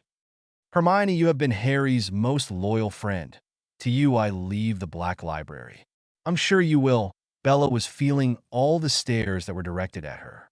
She tried to remain poised, but the scrutiny was beginning to unnerve her. She tightened her grip on Harry's hand. He could feel the anxiety she was feeling. He sent wave after wave of love to her through their bond. She began to respond to Harry's mental hug, and she once again regained control of her emotions. To Albus Feckin, too many names Dumbledore, I leave a bag of 30 silver sickles. May you burn, you bast. Chuckles and sniggers could be heard from the gallery, as well as several offended intakes of air from Dumble supporters. Ronald Weasley, your petty jealousy will be your undoing. You remind me of Peter. I leave you nothing. Perhaps you'll appreciate what you have. Ronald Weasley was fuming. He got nothing? Nothing. That mangy good for nothing mutt. After all I did for Potter, he gives me nothing. Ron was never good at masking his emotions. His face was like a window into his soul, and it was put on display for the world to see. And it did not paint the young redhead in a very positive light. The clenched jaw, narrowed eyes, and balled-up fists were definite signs of his displeasure, but it was the beet red face and ears that spoke volumes of his temperament. Molly Weasley, don't think your schemes and machinations did not go unnoticed. Grimmauld Place may be large, but my ancestors were quite paranoid, and there are several spells and wards in the house that alert the head of house of all the goings-on. Harry turned his attention to the Weasley matriarch with a raised eyebrow and a disappointed look. Molly, for her part, looked scandalized and somewhat pale. Were her plans ruined? No, she still had the marriage contract. He would still have to marry Ginny, and the Potter fortune would be hers eventually. Ginny Weasley, I don't believe you are a willing part of your mother's plans. or know the entirety of your mother's schemes. I believe you truly care for Harry, but I think Harry's heart belongs to someone else. He just hasn't realized it yet. Oh, but I have Sirius, Harry thought as he squeezed Bella's hand. So I leave to you, Firecracker, 100,000 galleons in a trust that will become yours when you reach your majority. The rest of the reading progressed with the Weasley twins receiving 100,000 galleons each and a charter to make the world laugh from the old marauder. The twins in twin fashion stood at attention and saluted the image of Sirius. The Tonks family had received the 500,000 galleon dowry that had been denied Andy when she married her husband, but he had also set up a fund that would replace the school brooms at Hogwarts every year with the latest models for the next 100 years. The fund to be managed by Harry or by his designee. As most had suspected, Sirius had left everything else to Harry, all properties, lands, and titles. Harry had become one of the most affluent wizards in Great Britain. This ends the last will and testament of Lord Sirius or Iron Black. All monies bequeathed have been transferred to your respective vaults. Ms. Weasley, your trust vault will be held by House Potter until such time you reach your majority. This reading is adjourned. Slingblade stood and was followed by all at the table. He nodded to Harry and then departed the room with the other two goblins that had entered with him. But as soon as the door closed behind Slingblade, pandemonium again burst out in the hall. The journalists were running as fast as they could to get back to their editors with the story of the century. The boy who lived lives again. Predictably, Dumbledore and the Weasleys made a beeline for Harry as the hall was clearing. Harry was expecting this and was steeling himself for the confrontation. Bella stood next to him, their hands clasped together. This did not go unnoticed by Molly, who was scowling at the raven-haired witch. Dumbledore led the procession with Molly to his right, behind her followed by Ron and Ginny, who seemed to be embarrassed to be there. The twins, who were standing off to the side with Bill and Charlie, were beaming at Harry with wide grins. "Harry, my boy," Dumbledore said in his grandfatherly tone. "What an incredibly wonderful sight to see you well and whole." Dumble said with his ever-present twinkle in his eye. "No thanks to you, old man," Harry said in a low tone. "Harry James Potter, don't you dare speak to the headmaster that way," Molly screeched. "I will speak to whomever I please in any manner I please, and I would thank you not to put your nose where it does not belong," Harry said coldly to the red-headed woman. "How dare you, you ungrateful! Do not presume, woman, that you have any moral high ground here," Harry spat, interrupting the redhead. "I know of your designs on my house, Molly Weasley Pruitt. Did you not think that the goblins would investigate your claims and any motives for attempting to gain control over my house? It is only because of my respect for Arthur and the friendship with other members of your house that I do not wipe out House Weasley entirely," Harry stated, glancing over at the twins, who nodded in gratitude back at Harry. Bill was looking at Harry with newfound respect. Not only did he render his mother speechless, which was a feat all its own, but he was not intimidated by the headmaster as well. He spoke with authority and poise like a true noble. He would have to approach Harry about an alliance between their two houses if he could rein his mother in. "I think we all need to take a moment and calm ourselves down," Dumbledore said diplomatically. "Now, Harry, I assume that people have misguided you and told you things that aren't factually accurate," Dumbledore said, glancing at Hermione, who looked back at the headmaster unflinchingly. "I'm disappointed in you, Harry," Dumbledore said, shaking his head disapprovingly. "I thought you knew you could trust me. I have always only had your best interest at heart," Dumbledore pontificated. "And your future mother-in-law loves you as if you were one of her own children," Dumbledore added. Molly changing her face to present a more motherly appearance. Harry scoffed. "My future mother-in-law," Harry chuckled. "Not bloody likely. You see, I'm already married. Allow me to present the Lady Bella Adaine Potter, my wife and love." "I'm afraid, Harry, that you must annul your marriage to Ms. Black," Albus said, shaking his head sadly. "Yeah, that's not going to happen, old man. I'm afraid you have no choice, Harry. You see, there is a contract of marriage between you and Ms. Weasley that was signed 2 years ago," Dumbledore said with that damn twinkle in his eye. Molly looked smugly at Bella, who seemed unconcerned about the revelation. "So, why don't you come with us, dear, and we'll take care of everything," Molly stated in an overbearing way. "I don't think so, madam. I am quite aware of this so-called contract of marriage," and it is not worth the parchment it is written on," Harry said, condescendingly looking at Molly, then Dumbledore. "I assure you, Harry, it is quite legal and magically binding." Dumbledore said a little more smugly than he intended, but he had about enough of Harry's defiance. "Tell me, Professor," Harry asked the headmaster with a smirk on his lips, "who were the betrothed mentioned in this contract, Albus?" Harry continued. Dumbledore did not like the confident look that Harry was sporting, but nevertheless went on. "The betrothed are listed as Harry James Potter and Ginevra Molly Weasley," Dumbledore stated confidently. "Well then," Harry began, "I suggest you find this Harry James Potter to marry Ginny and leave me the hell alone." Molly and Dumbledore wore identical looks of confusion. They were obviously missing something. "Allow me to alleviate your confusion," Bella spoke up, addressing the two confused people in front of her. "Allow me to introduce you to my husband, Lord Hadrian James Potter, Lord and head of the ancient and most noble house of Potter." Dumbledore and Molly immediately understood the catastrophic error they had committed. However, Ron and Ginny had looks of confusion on their faces. Bill Weasley actually chuckled, realizing as well what had happened. "So, you see, Headmaster, that no such contract of marriage pertains to me," Harry said in a matter-of-fact tone. "So, if you'll excuse me, Albus, I have places to go." Harry said, "Go? I'm afraid you must come with us. We must get you to safety, Harry. It is a miracle that you haven't been discovered so far." Dumbledore began. "I'm sure the Weasleys would love to have you stay with them." The arrogant old man stated that Harry's family approached and filed in behind him. Sissy, Andy, Ted, her husband, Nymphadora, Susan, Bones, and of course Hermione and Luna and Bella by his side. All had drawn their wands and had pointed them at the headmaster. "As you can plainly see, I am well protected, and I don't think my family here would take too kindly to you forcing me to go anywhere," Harry said with a wide smirk on his face. "And neither would I. In case you missed it, I am the lord of two ancient and noble houses and considered of age. You have no authority over me, Dumbledore. If I were you, Albus, I would be worrying about your own well-being," Amelia said, and as if on cue, 6 Oris entered with DMLE director Rufus Scrimgeour at the head. He withdrew and unrolled a long parchment and began to read.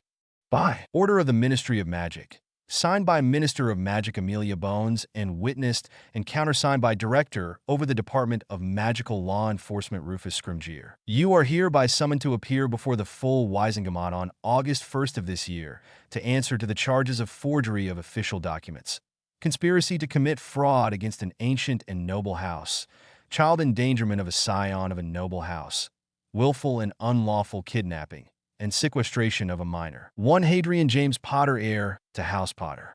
Other charges pending. You are hereby ordered to remain in the British Isles until after the trial. Pending the outcome of the trial, you are hereby stripped of your position as Chief Warlock of the Wisengamot and relieved of your duties as Headmaster of Hogwarts School of Witchcraft and Wizardry." Rufus rolled up the parchment and handed to Dumbledore. Rufus gave Amelia a short nod and turned around and exited the hall. Dumbledore looked dumbfounded as he was trying to absorb what had just happened. "All that you have done, old man, is about to come to light. Your manipulations and games end here. I am no longer your pawn. I am my own man. I will defend myself and my family the way I see fit. You have sacrificed too many good people, you bastard, all in the name of the greater good." Harry spat. "Harry, surely you must realize that we need each other. Everything I have done is to better prepare you for your destiny," Albus stated, trying desperately to salvage the situation. "You need my guidance and training to defeat the Dark Lord, Harry. I regret that some sacrifices must be made, but it is for the betterment of our world, Harry." Dumbledore added, "Regret? You regret the sacrifices? You freaking bastard!" Hermione yelled.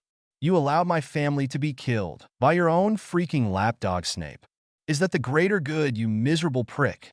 Allowing others to die because they're just pawns in your stupid game? Do you think that justifies everything? You are as bad as Voldemort himself, you bloody arse. I will see you in hell if it's the last thing I do." Hermione yelled, then slapped the headmaster for good measure. "Control your lying freak, Potter."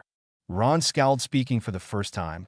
"Dumbledore is greater than you'll ever be and knows what's best. So what if a couple of mudbloods have died to save our world? Ron finished that Hermione's wand was alight with a curse ready to be let loose, pointed straight at the red-headed git. Bella placed a gentle hand on Hermione's arm, giving her a look that communicated patience. Hermione took a deep breath and lowered her wand. No one noticed the slight flick of her wand as a colorless spell hit Ron in the groin. The slight tingling sensation Ron felt was ignored, thinking it was just his nerves after almost losing bowel control when Hermione had him at wand point. Luna noticed the satisfying smirk that Hermione had on her face and told herself to ask Hermione about it later. I think our business here is concluded, Albus, for now. We will take our leave.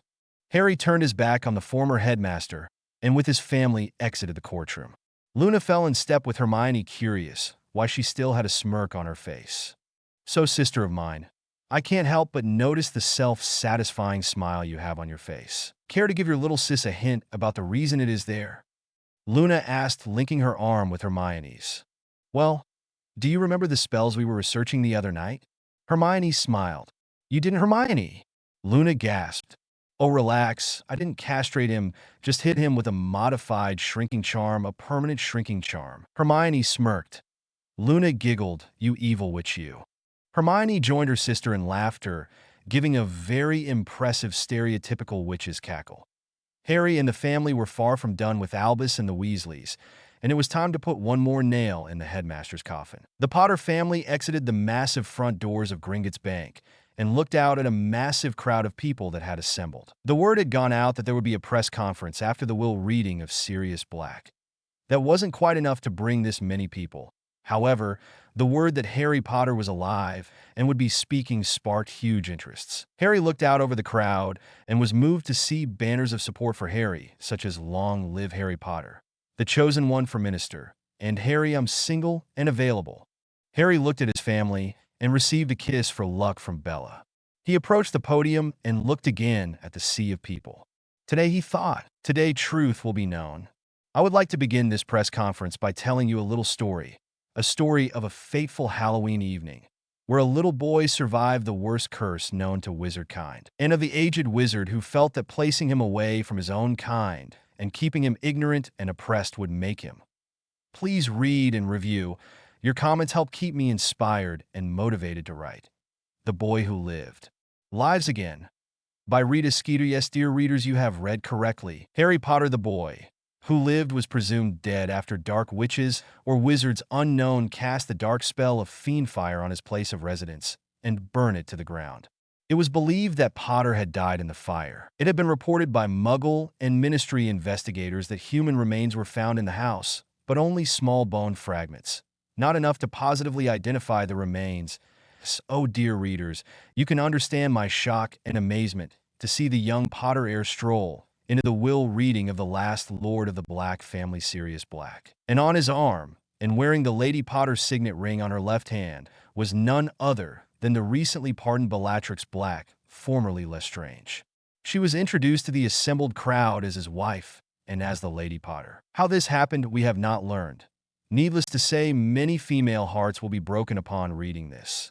Sirius Black, as you may recall, escaped Azkaban prison a few years ago, a feat thought impossible. It was believed that the notorious mass murderer had escaped and planned to kill young Harry for having defeated the Dark Lord.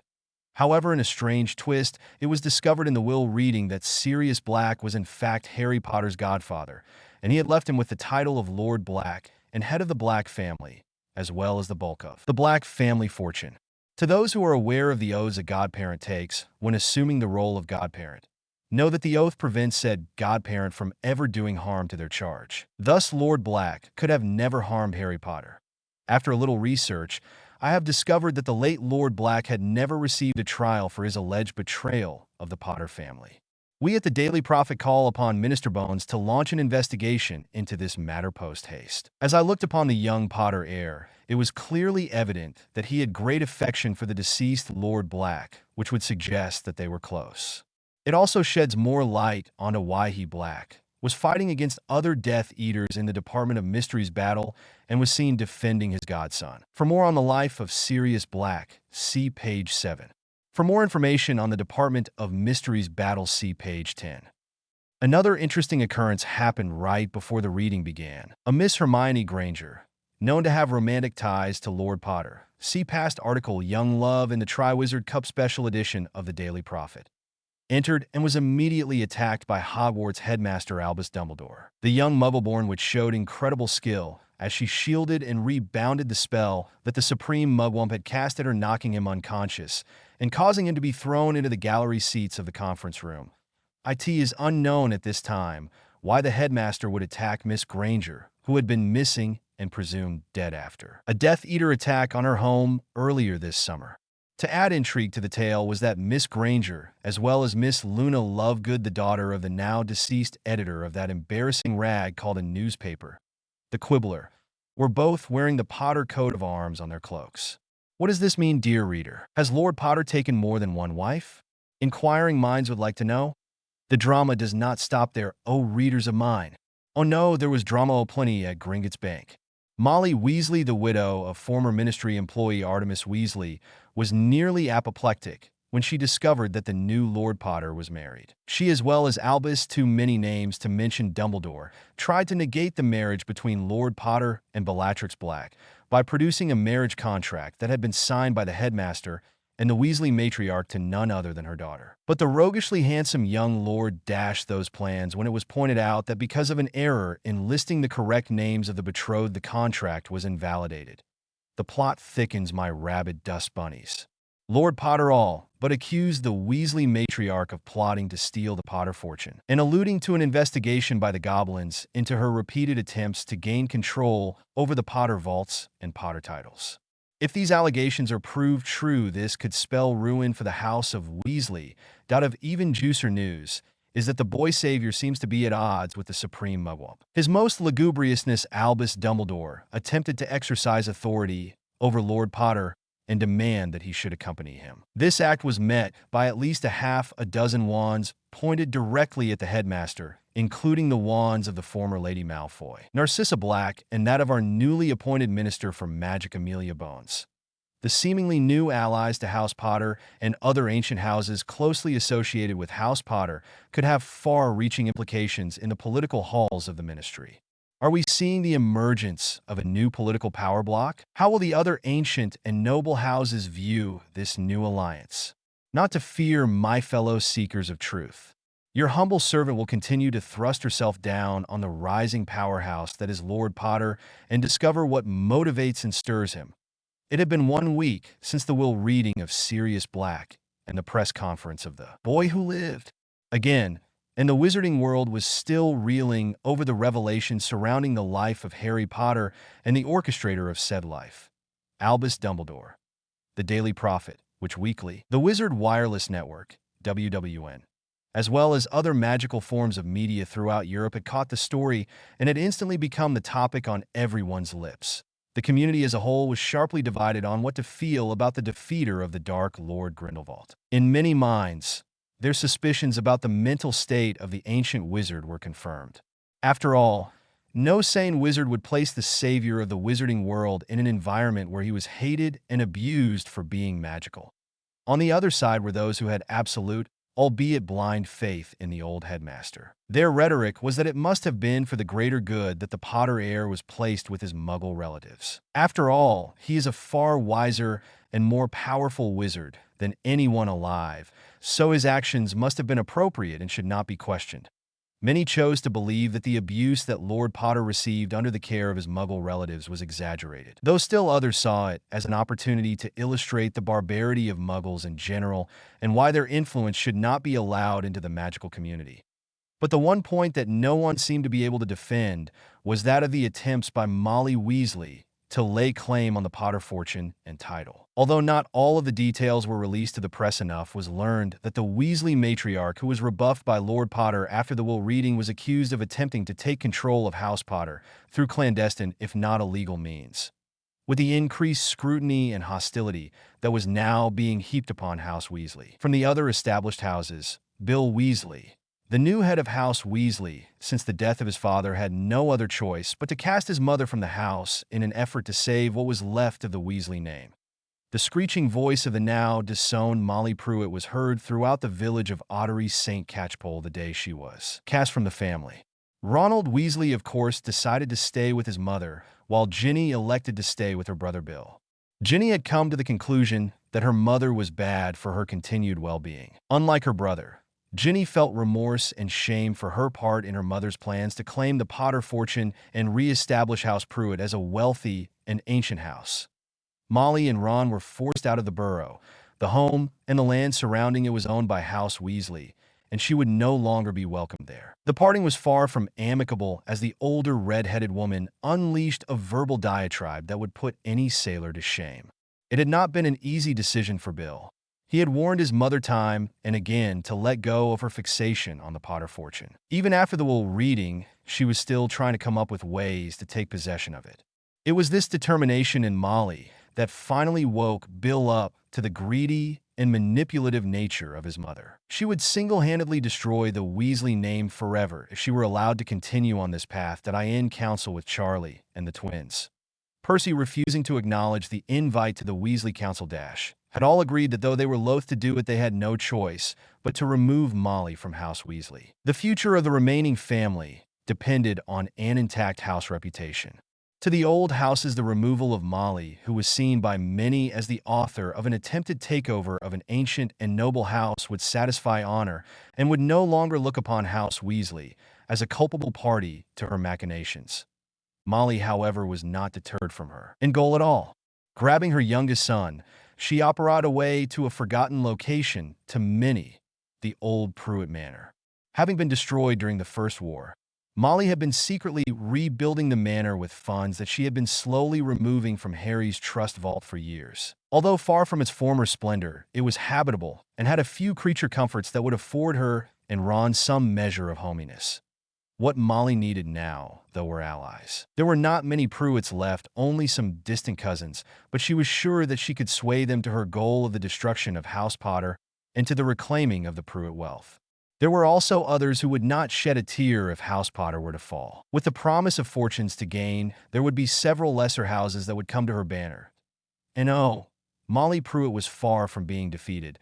She would have the revenge her family had dreamed of for generations, and she would rain down hell upon those so-called sons of hers that had betrayed her. Molly Pruitt was a force of nature, and with or without the help from Dumbledore, she would soon unleash the fury that was building inside her.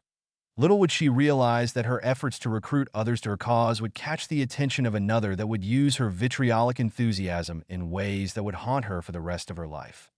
The occupants of Black Manor were enjoying a slow and blissfully quiet day, as they avoided reading anything from the cacophony of media outlets that were still in an informational feeding frenzy since the surprise press conference of The Boy Who Lived. Sizzy and Luna were in the ritual house, where the older blonde was teaching her new protege the fine art of ritual and blood magic.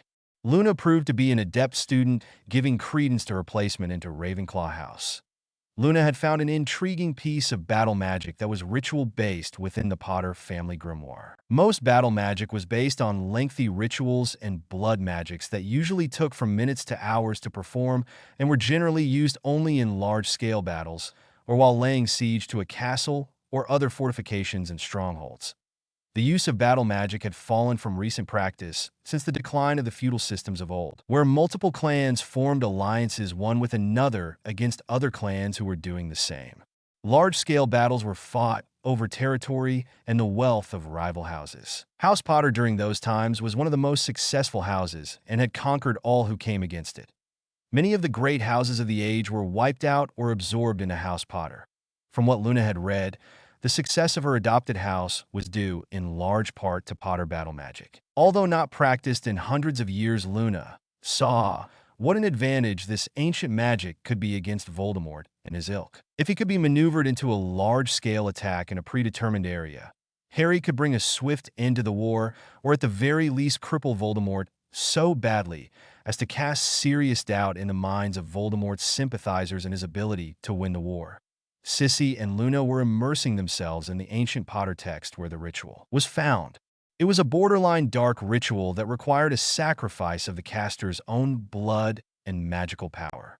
5 powerful witches were needed to perform the ritual, which was apocalyptically called the End of Days. Though the ritual took a heavy toll on the casters, it was not known to kill.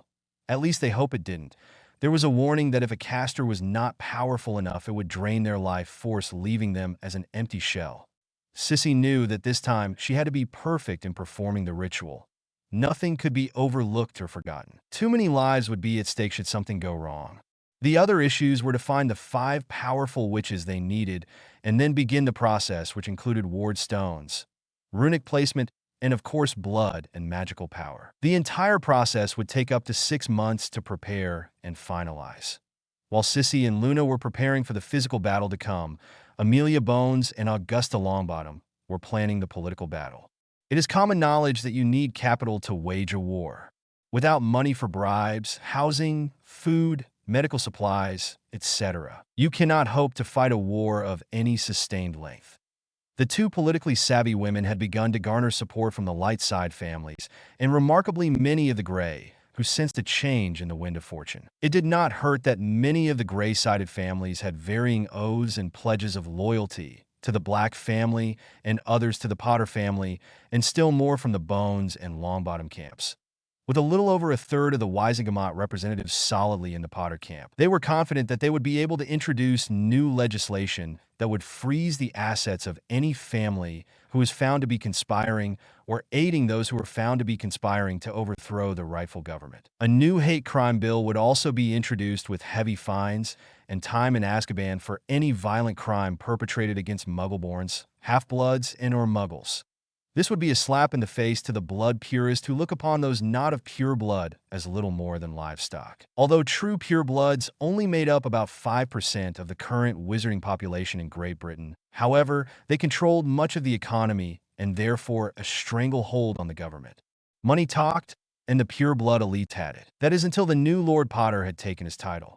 Many of the elite families who owed their fortunes to their various business interests also were subsidized by Potter money, and much of the land Theses business were held by the Potter Trust. With the death of James Potter, many of the tenants of Potter properties stopped paying the rents and monies owed to the Potter Trust that held stock, and in some cases controlling interest in the various companies, that if the new Lord Potter were to discover this, he could call in all debts. These debts, of course, had not been paid over the course of the past 15 years.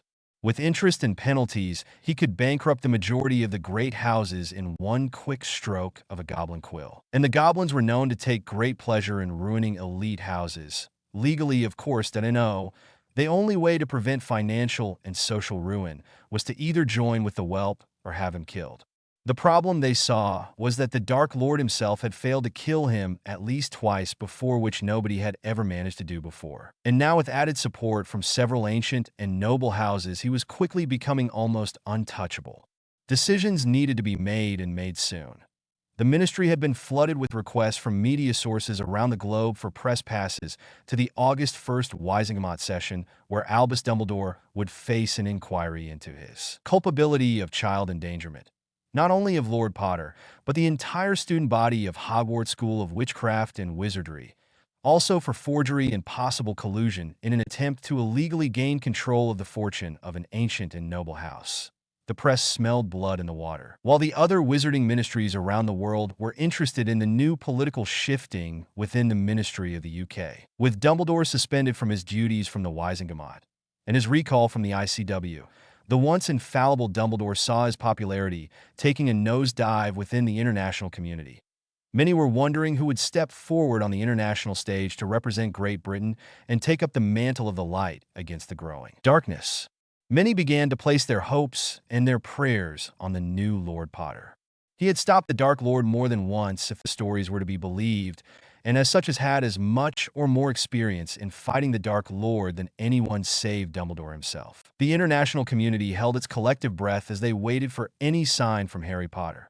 Harry Potter was stretched out on the couch in the parlor of Black Manor with his head resting in the lap of his beautiful wife as she lovingly stroked his dark locks. Bella was seated with her legs tucked underneath her, but a bit to the side. She wore red tartan-patterned soft flannel bed shorts that barely reached mid-thigh, and one of Harry's oversized gray sweatshirts that fell off of one shoulder, showing the flawless ivory skin of her shoulder and a hint of her ample breasts. My God, she looks so gorgeous. Harry mused to himself, getting a loving smirk from Bella, who had heard his thoughts through their bond. How is it that you can look so hot in such ordinary clothes as a sweatshirt and flannel shorts? Harry asked bemusedly. You just have to get in touch with your inner hotness, love, Bella stated haughtily, throwing her hair back over her shoulder, then letting it fall, framing her face perfectly, and then pursing her lips into a seductive pout as she failed to hold back a full belly laugh. Oh, you, Harry said, laughing. He then spun suddenly in Bella's lap, his fingers attacking her ribs in a merciless tickle attack. Bella screamed in breathless gasps as Harry's nimble fingers continued their assault. An all-out wrestling match then ensued as Bella tried to counterattack by throwing Harry off of her and onto the floor. She launched herself on top of him, and just as she thought she had the upper hand, he grabbed a hold of her waist and spun with her. They began to roll around on the floor, trying to get control. Ouch! Bella moaned as she held her arm.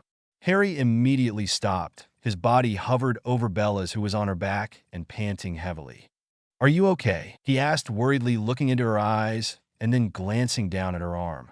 Then in one quick motion, Bella hooked his right elbow with her left hand and then kicked her right leg out, pushing it into Harry's left hip. The pulling of the elbow and the pushing out of the hip caused Harry to pivot quickly to his right, his momentum carrying Bella up and over him until she straddled her bond mate's upper chest, her knees on either side of Harry's neck, his arms pinned beneath her legs. Harry found this position incredibly distracting as all previous thought evaporated as he took in the sight in front of his eyes. The loss of blood that made its way south away from higher brain functions didn't help his situation either. Bella seductively rolled her hips in her position of dominance over him. Do you surrender, my lord? Bella whispered lustily to Harry. All Harry could do in his stupor of thought was nod goofily. Oh my God, you too! A voice from the doorway yelled. Without moving from the delicious position she was in, Bella looked over her shoulder to see Hermione and Tonks. Hermione's face was beet red. The embarrassment was evident, and she struggled but failed miserably to keep herself from continuing to stare at the compromising position that Harry and Bella found themselves.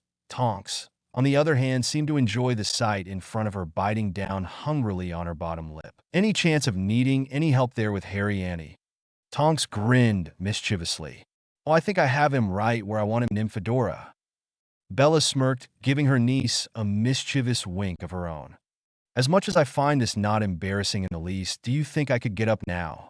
Harry asked sweetly, a dark blush cover his face. I don't know. I kind of like you in this position, Bella said, tapping her lips with her index finger, as if in deep contemplation. Oh my goodness, will you two keep that kind of activity to your bedroom? Hello. Feck's starved witch here. If you can't share with the class, Bella, don't bring it to class. Narcissa groused in exasperation, but had a quivering smile on her lips. This had set Bella and the other girls off in uncontrollable giggles, including Luna, who had entered with her mentor. With Bella distracted by her own fit of giggles, it was enough for Harry to get his arms free and give her finely toned backside a pinch, which caused her to launch forward and over Harry's head. She landed in a heap but continued to laugh even harder. Her arms wrapped around her stomach tightly, her abdominals beginning to hurt from the belly laughs. Bella, Hermione, Tonks, and Luna were still in this state when Susan and Amelia arrived by flew into the parlor. I hate to break up the giggle fest, but we have a problem. 3 hours ago, Azkaban prison was attacked by Death Eaters with Voldemort at the lead. An instant silence fell upon the house as they tried to absorb the grave news. I hate to break up the giggle fest, but we have a problem. 3 hours ago, Azkaban prison was attacked by Death Eaters with Voldemort at the lead. An instant silence fell upon the house as they tried to absorb the grave news. Within an hour, the family, which included the Tonks, the Longbottoms, Minerva McGonagall, the Bones, Narcissa, Hermione, and Luna, and of course Bella and Harry, had all come together at Black Manor. The mood in the drawing room was tense and at the same time speculative as to what their response to the news would be. How many have escaped Ami? Minerva, in her thick Scottish brogue, asked her longtime friend. All 30 from the maximum security ward, Amelia stated, including Lucius Malfoy. She continued, looking conciliatory at Sissy. In total, about 250 prisoners escaped. The majority of them are former Death Eaters.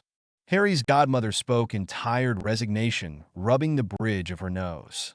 What's being done to find them? Harry asked. Everything we can, Harry. Our Auror force is woefully understaffed due to Fudge's ineptitude and budget cuts to that department. I had a shoestring budget for years and had to make do with what I had. As minister, I have tripled the yearly budget for the DMLE, but it will take time to recruit and train new Aurors.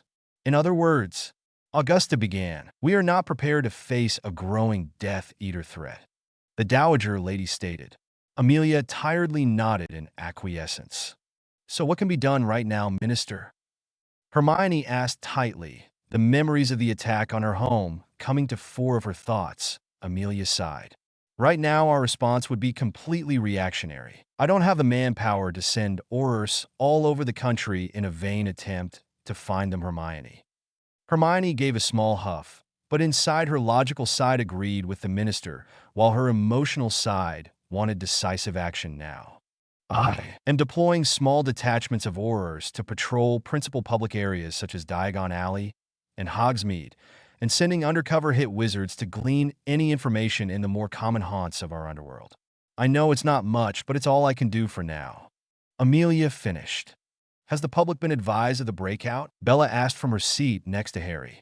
Yes. An alert went out over the wireless an hour after the breakout was confirmed, and it will be front-page news in the Daily Prophet in the morning. Amelia answered.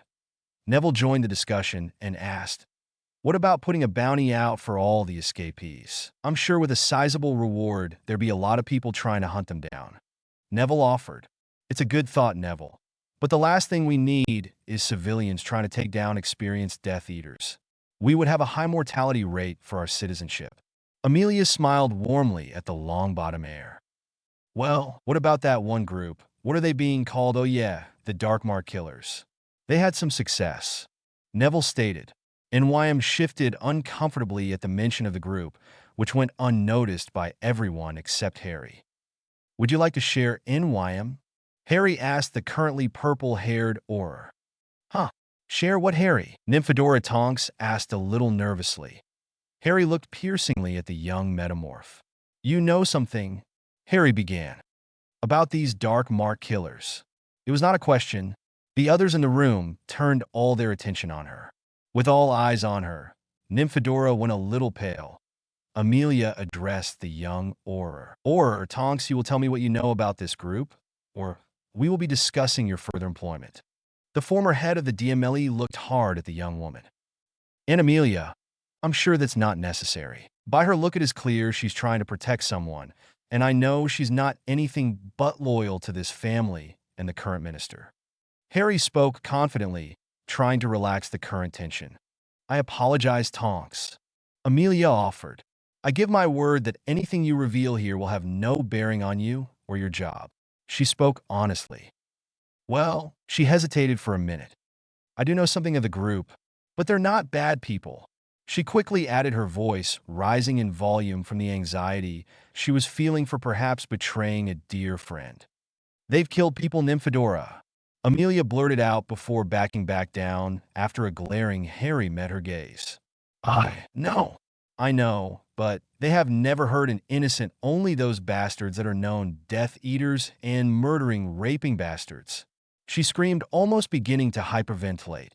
Amelia raised both hands in front of her to try and calm the young woman. Okay, Tonks. Just tell us what you know. I promise I will hear you out and hold my judgment. Amelia stated. Tonks looked at her for a long time, trying to determine if she was being truthful and whether if telling her was going to hurt her friend. Finally, she decided to come clean and tell the family what she knew. After the will reading concluded, I was approached by Charlie Weasley. We were close friends through our Hogwarts years and have remained in touch with each other through the years. She paused for a moment, but continued at Harry's encouragement. Anyway, he approached me knowing that I had left the Order of the Phoenix and had a grudge against Dumbledore. Over a late lunch, he told me what had happened at the Burrow the day his father was killed, and what Dumbledore had told Bill about some sacrifices being necessary. I agreed with him that Dumbledore was a right bastard and would get us all killed with the way he was fighting the war. It was then in confidence that he told me what he, Bill, and the twins had been up to. At first it was about avenging the death of their father, but it developed into something else. It became a way for them to bring the war to the Death Munchers.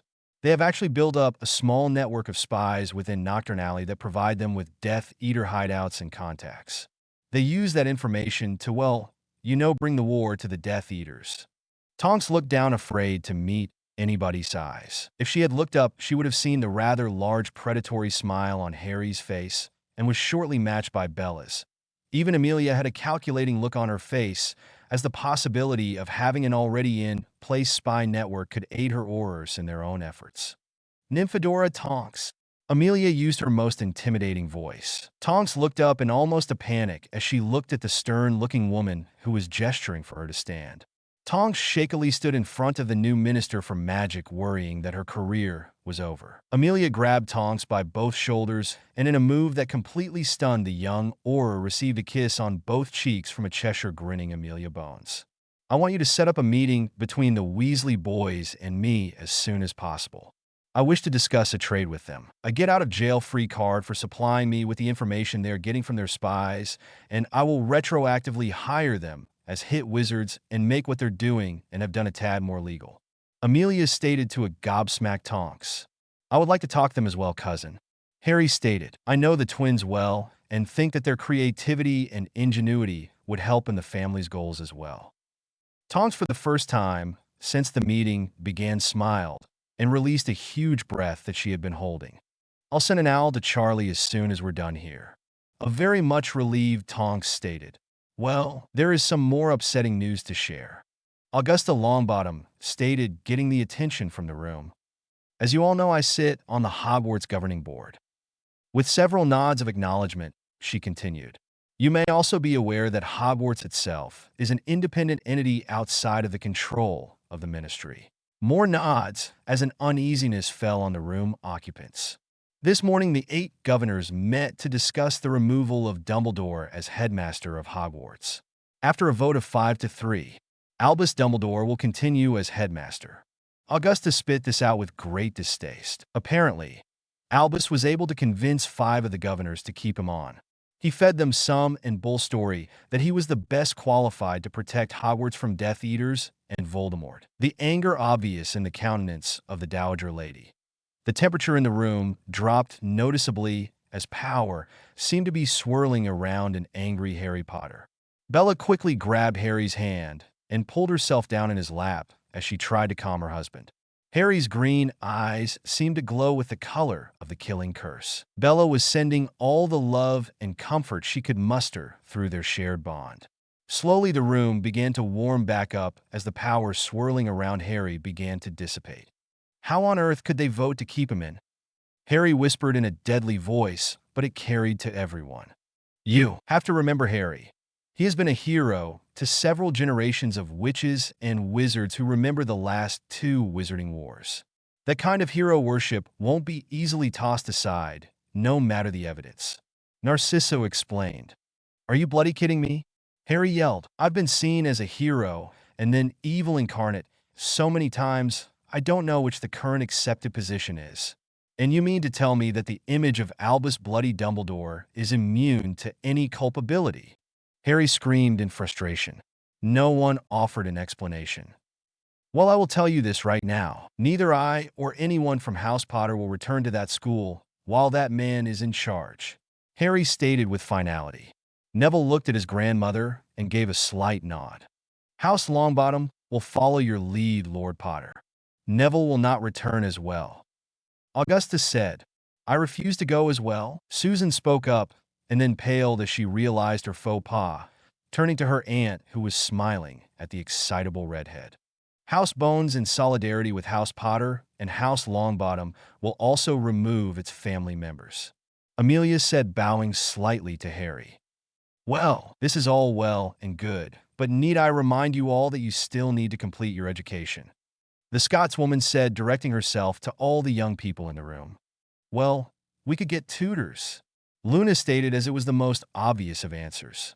"Sissy is a wonderful potions mistress and healer, as well as an expert on ritual magic. And who better than Bella for defense against the dark arts and dueling? Everyone in this room has exceptional skills in all areas of magic, well, at least the more important ones." Luna finished, then went back to her reading of the Potter grimoire. Everyone looked back and forth at each other, seeing for the first time what Luna had seen. Within the room, they were sitting and sat some of the most powerful and learned witches in Great Britain. Minerva began to grin mischievously at the power that was in the room. With the addition of a few other families that she knew would come to Harry's banner, she was feeling more and more confident about defeating the coming darkness. And looking at the others of her family, she sensed they were feeling the same. For the rest of the evening, the family planned and strategized on how best to begin their training and how to deal with the new flood of Death Eaters Voldemort had at his command.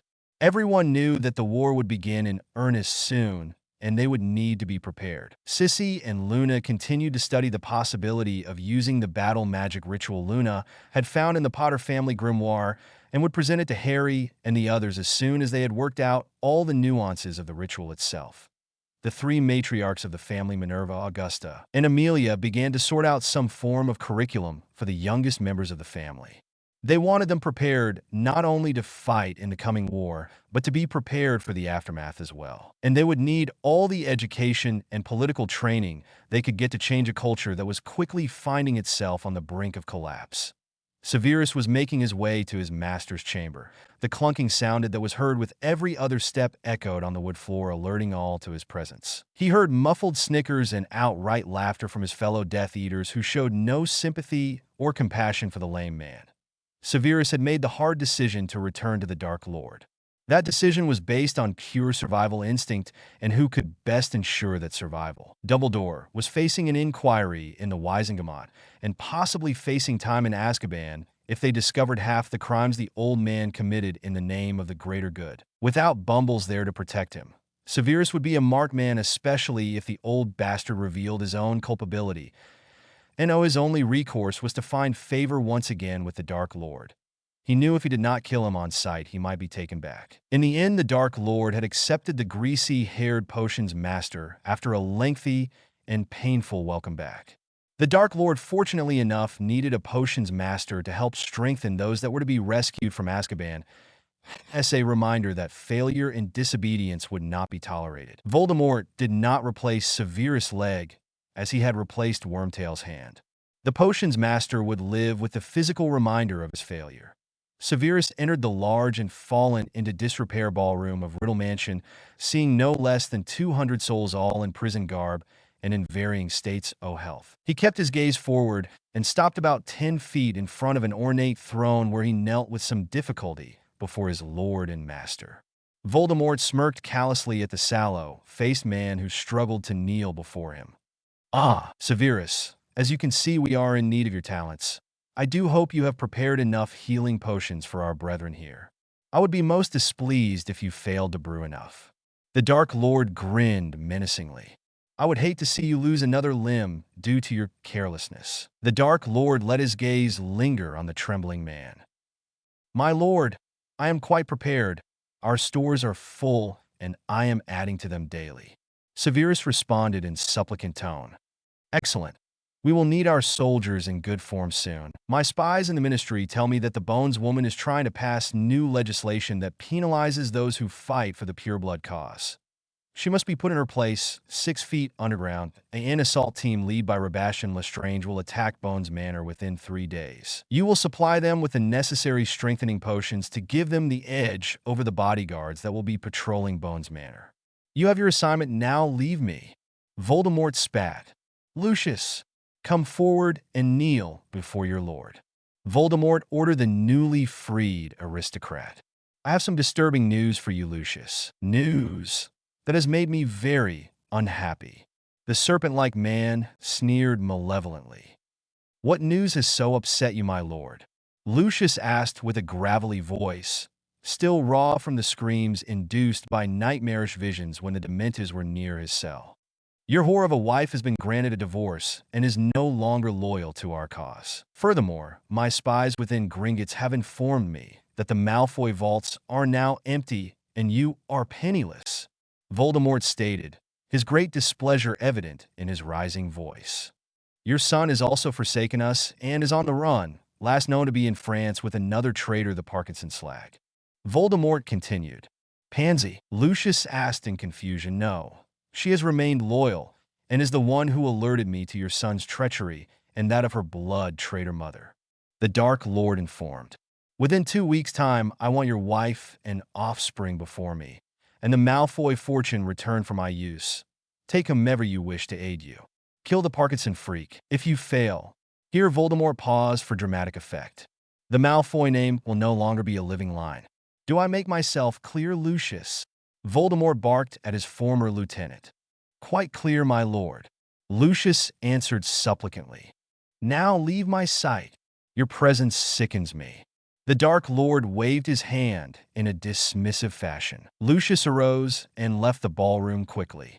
Pansy, my dear, come forward. It is time to continue your training.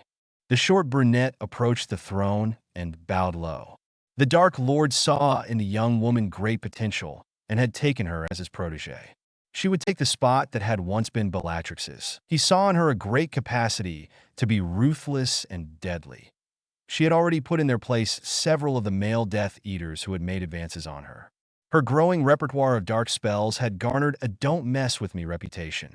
Many now cowered when she entered a room, which the Dark Lord found quite amusing.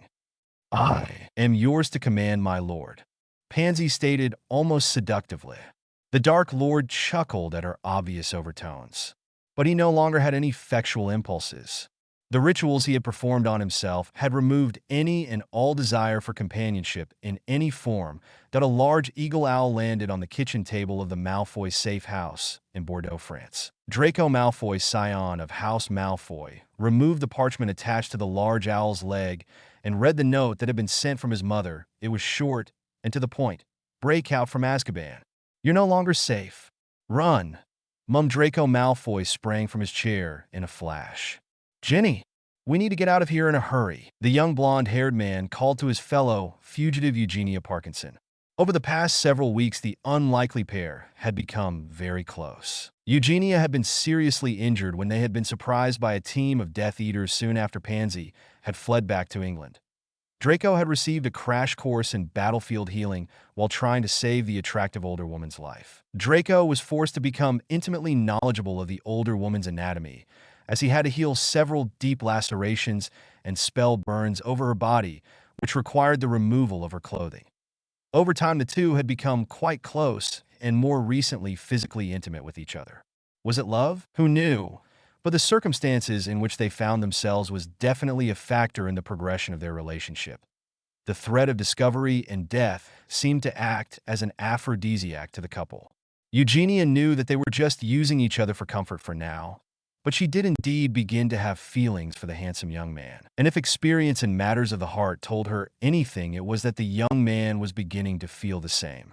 He had been very attentive to her every need since her injury, and even more so after she was completely healed. Within moments, they had packed what belongings they had and had shrunk them down and placed in their pockets. Do you know where we can go, Draco? Eugenia asked with some concern. I don't think it wise to go to any wizarding locations. The Dark Lord has spies everywhere. She stated that I don't know if we'll have much of a choice. Draco responded, shaking his head. I have no idea how to move in a muggle world. I would be completely lost, Draco admitted apologetically. Sighing deeply, Eugenia offered. Maybe we should try our luck with the French ministry, Draco. I know it's dangerous, but I don't see where else we could turn. If we explain our situation, maybe they can help us stay safe. Maybe even get asylum. I know many of the Dark Lord's followers, including at least one French spy here in France. Perhaps could arrange to provide them information for a place of refuge. What do you think?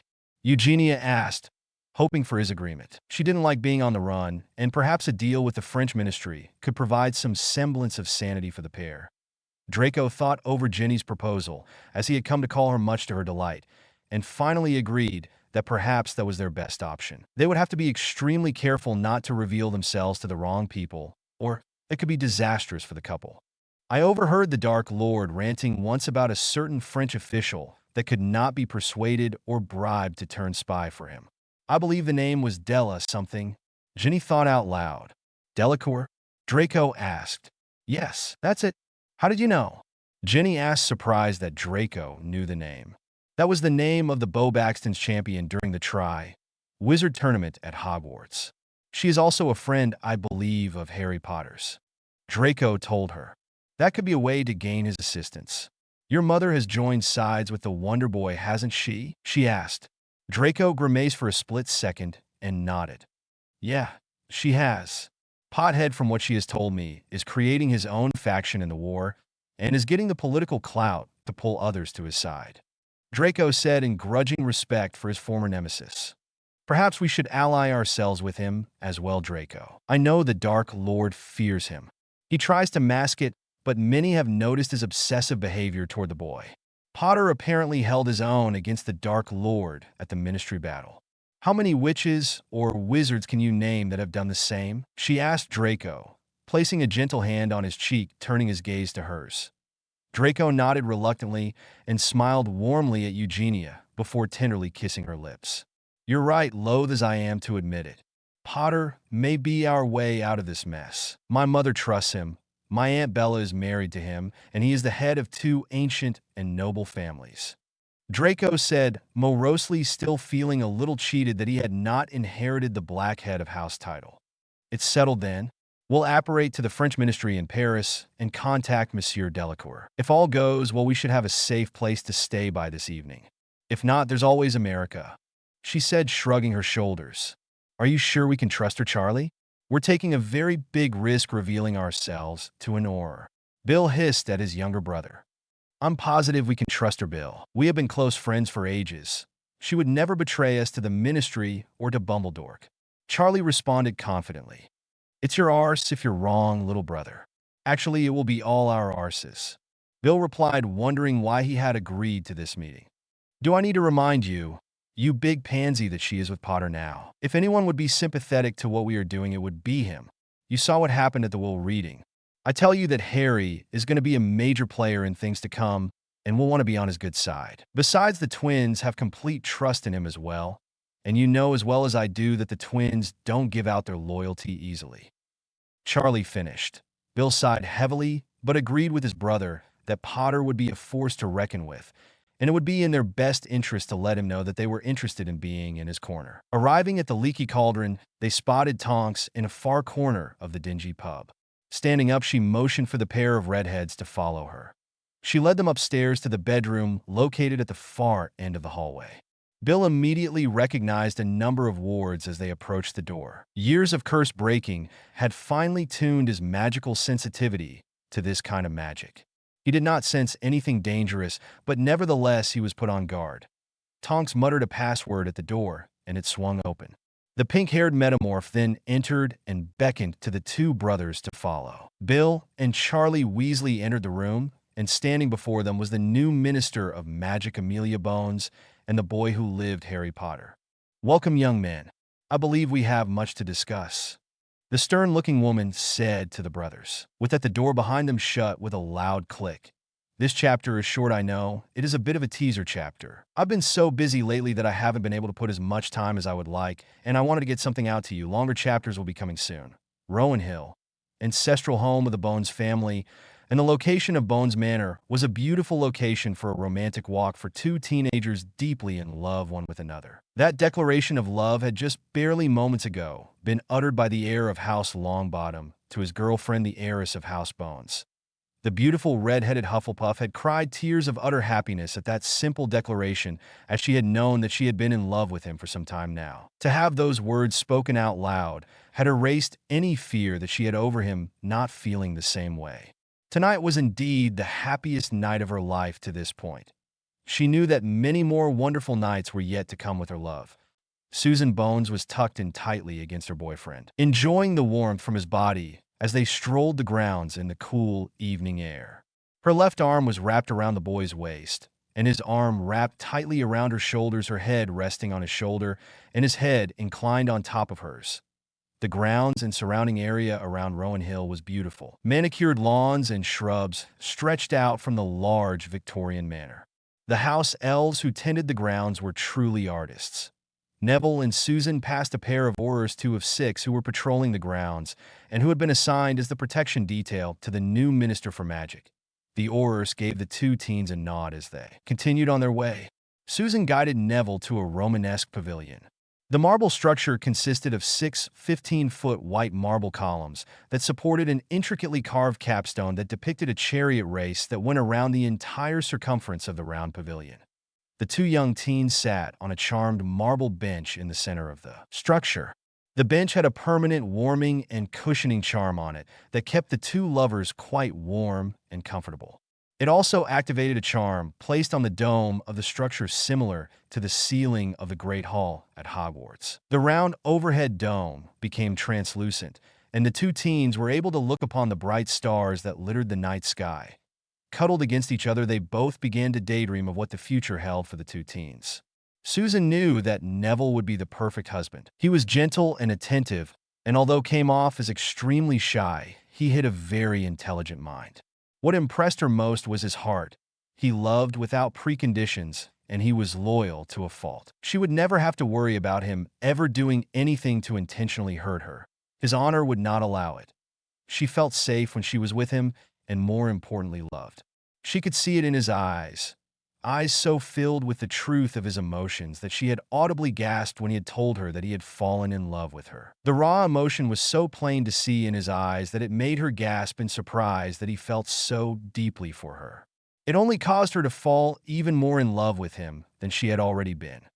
Neville was deeply inhaling the strawberry and vanilla scent that was uniquely Susan. The aroma made his head swim, and his heart beat faster with every intake of breath.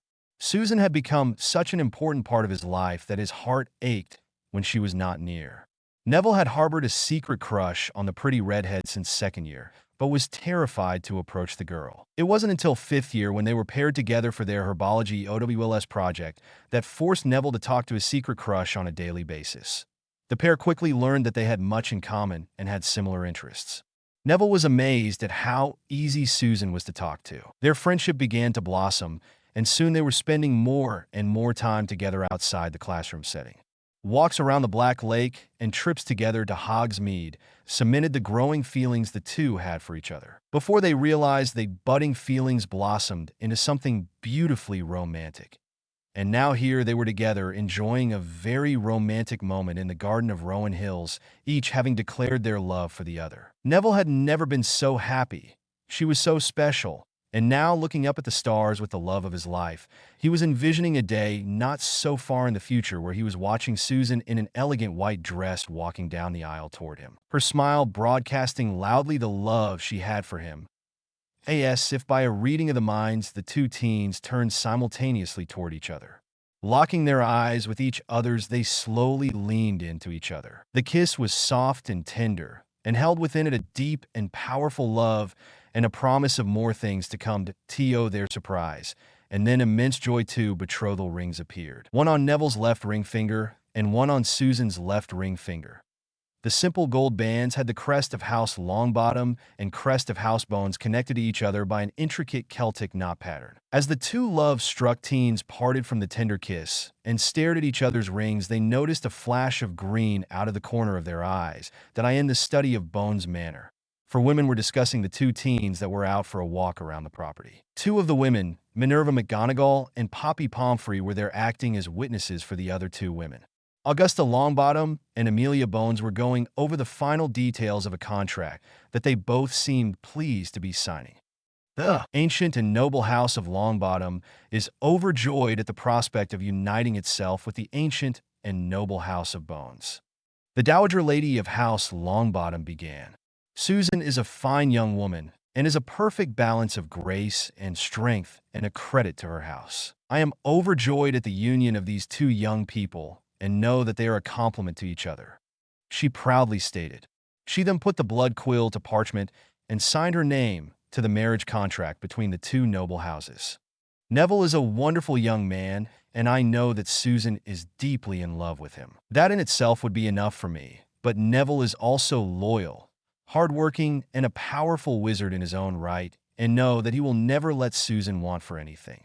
I, as custodial head of House Bones, agree to the contract of marriage between House Bones and House Longbottom. Amelia stated with pride as well, and with a flourish of the blood quill signed the parchment. I, Poppy Pomfrey, as witness to said negotiations, add my signature to this contract of marriage between the House of Bones and House of Longbottom. I, Minerva McGonagall, as witness to said negotiations, add my signature to this contract of marriage between House Bones and House Longbottom. With all four signatures signed in blood on the magical document, it flashed a brilliant blue, sealing the contract between the two ancient houses. The old family magic released with the signing of the contract caused the newly betrothed couple to receive the physical manifestation of their impending union. The four women were smiling and congratulating each other on the union of the two houses when a Bones house elf popped into the study with a panicked look on her face. Mistress, Wheeze is under attack. Pansy Parkinson was a mix of nerves and excitement. She would be going out on her first raid as a newly marked Death Eater. She and four others had their final test to prove they deserved the mark just 3 days ago. They had to take the life of an innocent, that act of cruelty of murder, and then a magical oath of loyalty to the Dark Lord would earn her a permanent place within his ranks. The Dark Lord had taken a personal interest in the young brunette. He saw in her someone he could model as an apprentice, someone who was absolutely loyal, borderline fanatic to him. This had been Bellatrix Lestrange at one time, although she had been drugged with potions and loyalty charms to keep her at his side as his most loyal. With Pansy, however, no such mediums were needed. She was fanatical all on her own. However, the Dark Lord would leave nothing to chance, so he had gifted to her a silver pendant necklace. She saw this as him showing her preferential treatment. What she didn't know was that the pendant had a dark compulsion and loyalty charm on it that would not allow her to disobey him. Pansy had practiced hard over the week she had been with the Death Eaters. Their dungeons were full of randomly kidnapped muggles. New recruits would practice their spells and hexes on the filthy muggles. They were subjected to bone breaker curses, piercing hexes, ribbon cutters, and a myriad of dark curses and spells. They were healed just enough as to not die, and then they were put out as targets again. Pansy had become quite skilled at dark curses such as blood boilers and organ liquefying curses. She had also become quite adept with a pair of silver daggers that had also been gifted to her by the Dark Lord. They were charmed to fly straight at the target you were aiming at with surprising speed and accuracy. The blades were also embedded with a slow but painful moving poison that slowly destroyed muscle tissue and at the same time set the pain receptors in the body into overdrive, causing excruciating pain, not unlike the Cruciatus Curse. For a final test, a family of muggles was brought into the old ballroom of Riddle Manor. They were unceremoniously tossed onto the floor in the center of the hall. Along the outer walls of the room stood over 100 robed and masked Death Eaters. Sneers and vulgar taunts were being hurled at the family of four. A young father in his mid to late 20s tried to shield his wife and 2 small children from the people who had them surrounded on all sides. With a small gesture of his hand, the Dark Lord silenced his followers. He stood from his throne and glided snake-like toward the terrified family. His red eyes glowed with malice and amusement as he circled them. You, like many before you, have been brought here to be a part of a most important ceremony. Voldemort hissed in his high-pitched voice, smiling a predatory smile. No sound came from the terrified family. You are the guests of honor, as it were. All these people you see around you are my soldiers. He hissed silkily. Soldiers, in a war against the perversion of our way of life and our very culture. I'm sure you are wondering what it is I'm talking about, Muggle. Voldemort spat out the last word as if it were filth. Let me enlighten you. Voldemort pulled out his wand and pointed at the man. Crucio. Voldemort spoke the incantation of the unforgivable curse. The man began convulsing violently and screaming in utter agony. The woman screamed and pulled her children tight to her. After 10 seconds of unimaginable pain, Voldemort released the spell. The man continued to spasm as his wife tried to calm him. The 2 small children were crying in fear as they were trying to understand why they were here and why the strange man had hurt their daddy. With a smirk on his lips, he approached the family again. The man quickly tried to scoot away from the pale man and dragged his family closer to him. "PP, please don't hurt us." The man begged. "At least let my wife and children go." He cried pleadingly. "Oh, we couldn't allow you to leave. The party is just beginning." He chuckled mirthlessly as soft chuckles were also heard around the room. "To answer your unasked question, we are wizards and witches." "Oh yes, we do exist," stated Voldemort as he saw the eyes of the children widen. Your kind has been a source of much consternation to the people of my world. You are parasites that infest the world that is rightfully ours to rule. And one day, soon your kind will either submit to us, or you will be— oh, how should I put this? Exterminated, Voldemort stated with a vicious grin. Now back to your purpose. You see, as an act of ultimate loyalty, my new recruits must show their resolve to our cause by a small demonstration of their allegiance. When they have successfully demonstrated their loyalty, they are brought into our family. Voldemort continued to smile evilly at the family. Please let my family go. I'll do whatever you want, but please, for God's sake, my son is only 8 and my daughter 6. Let them and my wife go. The man in tears pleaded. Touching, Voldemort chuckled and walked away from the family and alighting himself back onto his throne. He nodded to the person who had been kneeling at the right side of his throne. The figure stood and walked slowly but deliberately toward the terrified family. The figure removed the mask covering their face. A young girl of about 16 was shown to be the one beneath the mask. Dark brown hair framed her face. Hazel-colored eyes shone brightly, and a pale, flawless complexion adorned her face. The father would have commented on how pretty she was except for the look of pure loathing in her eyes and the sneer on her lips. The young girl raised her wand at the young husband and father. Before a spell was uttered from her red, painted lips, her master spoke. Make it interesting, my dear. With a grin that would frighten the hardest man, she turned back toward the family. Sectum Sem. Pansy was methodical and brutal, and at the same time incredibly twisted. She played with the family for over an hour before giving them the release of death. Blood and gore covered the floor. The horrified looks on the young couple's face were frozen into their death gaze. Many of even the most hardened Death Eaters had emptied their stomachs at the display of horror that happened in front of their eyes. Even the Dark Lord himself had raised an eyebrow at the girl's inventiveness. By the end of her test, the young girl was cackling insanely. Something in her snapped, and the once intelligent and lovely girl was replaced by a deranged and dangerous psychopath. The Dark Lord briefly wondered at the wisdom of letting the girl have access to so much dark magic so quickly. Some dark magic was extremely addictive in nature, causing the person to lose their selves in its pull, forever clouding their higher reasoning skills. But in the end, he decided, at least she is my psychopath. Pansy was brought out of her musings as she and 15 other Death Eaters were portkeyed to just outside the wards of Bones Manor. Tonight, the minister was to die, and he was getting closer. He could hear him.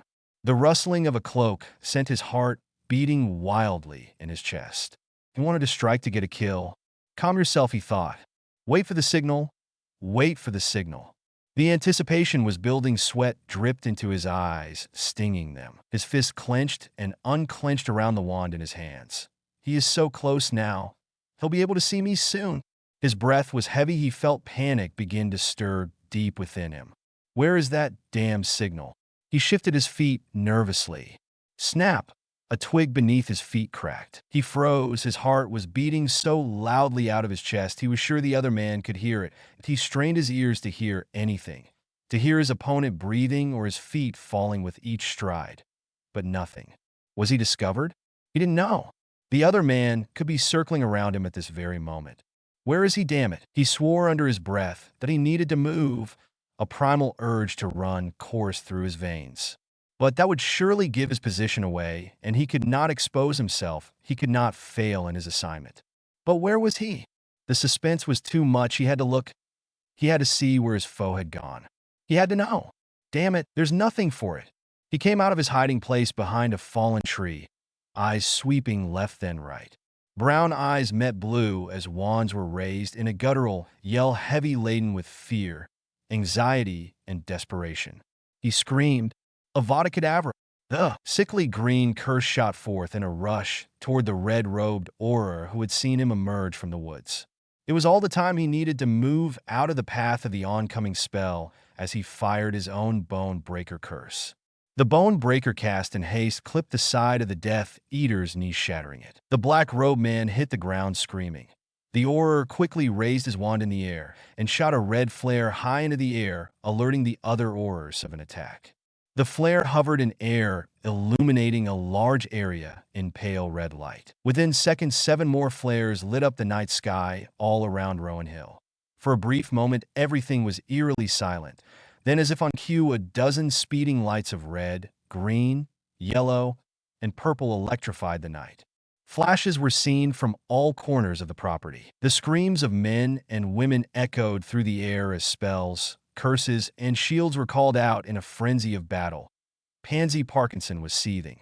Someone gave their position away before they were completely set. They had not finished setting up the anti-apparition wards, and the flow would not be blocked for at least 5 more minutes. If Bones escaped, the Dark Lord would not be happy with her and her team. With the element of surprise gone, it would be near impossible, if not impractical, to try and set up the wards. They needed every available body to attack the manor. Although they had silently collapsed the defensive ward surrounding the manor, there were still 8 Aurors that were patrolling the grounds, not to mention that Amelia Bones was a powerful witch in her own right. They had a numerical advantage, but they needed something else that would give them an edge over the new minister. That a maniacal grin came over Pansy's face as she recognized 2 people running toward the manor. Oh, it was just too good of an opportunity to pass up. She cackled madly as she took aim at the 2 fleeing teenagers. Bombard! Pansy screamed as the bright red curse flew from her wand and rushed toward her classmates.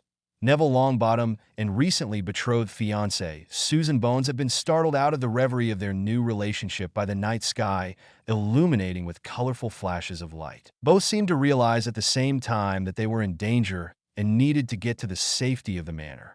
They had over 100 yards of open ground before they reached the ancient house. Hand in hand, they made a dash to safety. They had barely made 30 yards when the ground beneath them exploded in a shower of rock and dirt. The force of the impact sent both teens flying through the air in opposite directions. A heavy cloud of dust was hanging in the air as the heir to House Bones tried to shake the disorientation from her head. Her ears were ringing from the blast, and trickles of blood fell in her eyes from several small lacerations she received around her head and face from the flying rubble. She desperately tried to focus on her surroundings and get her bearings. She needed to find Neville and then find safety. She reached for her wand that she kept in her cloak, but it was not there. Panic began to seep in. She took several deep, calming breaths to calm herself. Amelia Bones had trained her niece for years how to act in emergency situations, and those lessons began to take hold. Susan was taking in her surroundings again, and then she spotted a form about 15 feet to her left. It was a body. A large knot formed in Susan's chest as she recognized the unmoving form of her fiancé. Neville! Susan screamed, crab crawling over to him as fast as she could. She silently prayed that he was still alive. "Don't be dead, Neville, please don't be dead," she cried. She reached him and saw that he was in fact still breathing, but unconscious. His head and face were covered in bright red blood, and his left arm seemed to be bent at an awkward angle. Definitely broken. "Isn't this delicious?" A female voice cackled from behind her. Susan slowly turned to see a black-robed figure with a white bone mask approaching her. "Is the fat squib dead?" the Death Eater asked in a mocking baby voice. "Was it your boyfriend, Bones? I would think that you could have done better than that, loser." Pansy sneered. "Freak you freak." Susan hissed at Pansy. "TSK Bones? What would your dear Annie say if she heard such language?" Pansy cackled. "Parkinson?" Susan asked, recognizing the nasally voice of Pansy Parkinson. "Very good, Bones," Pansy stated, removing her mask. "Now, get up. You and I are going to find and have a little chat with your Annie. The Dark Lord has asked me to deliver a message to her," she said slowly, but the malice was apparent in her eyes. "Not bloody likely, you slag. I won't take you anywhere," Susan stated defiantly. Pansy gritted her teeth in anger. "You will lead me to her, or you will join your dear old auntie and boyfriend in hell," Pansy said in a deadly voice, pointing her wand between Susan's eyes. "Message, huh? You are here to kill her. Why would I help you? I'm sure you'll just kill me too as soon as you find her. It could be worse, Bonsi. I could keep you alive and let some of my friends have their way with you over and over again until you beg for death. Your choice, really, but your Annie will die tonight." Pansy sneered maliciously. "I'm sure those large breasts of yours will be a big hit with the Dark Lord's male members. Just think of all those old men grabbing and fondling you, ripping away at your innocence." Susan paled at the horrible image that formed in her mind. She needed to do something. She needed to escape. Out of the corner of her eye, Susan saw Neville's wand lying a mere 6 inches from where she currently sat. She needed something to distract Pansy and give her the half a second she needed to grab the wand. I'm sure you have let them at your skanky body already, Parkinson. Are you the new plaything for all the Death Eaters? I always knew you were a slut, but being passed around to all those old perverted men. I had thought that you had a little bit more self-respect than that.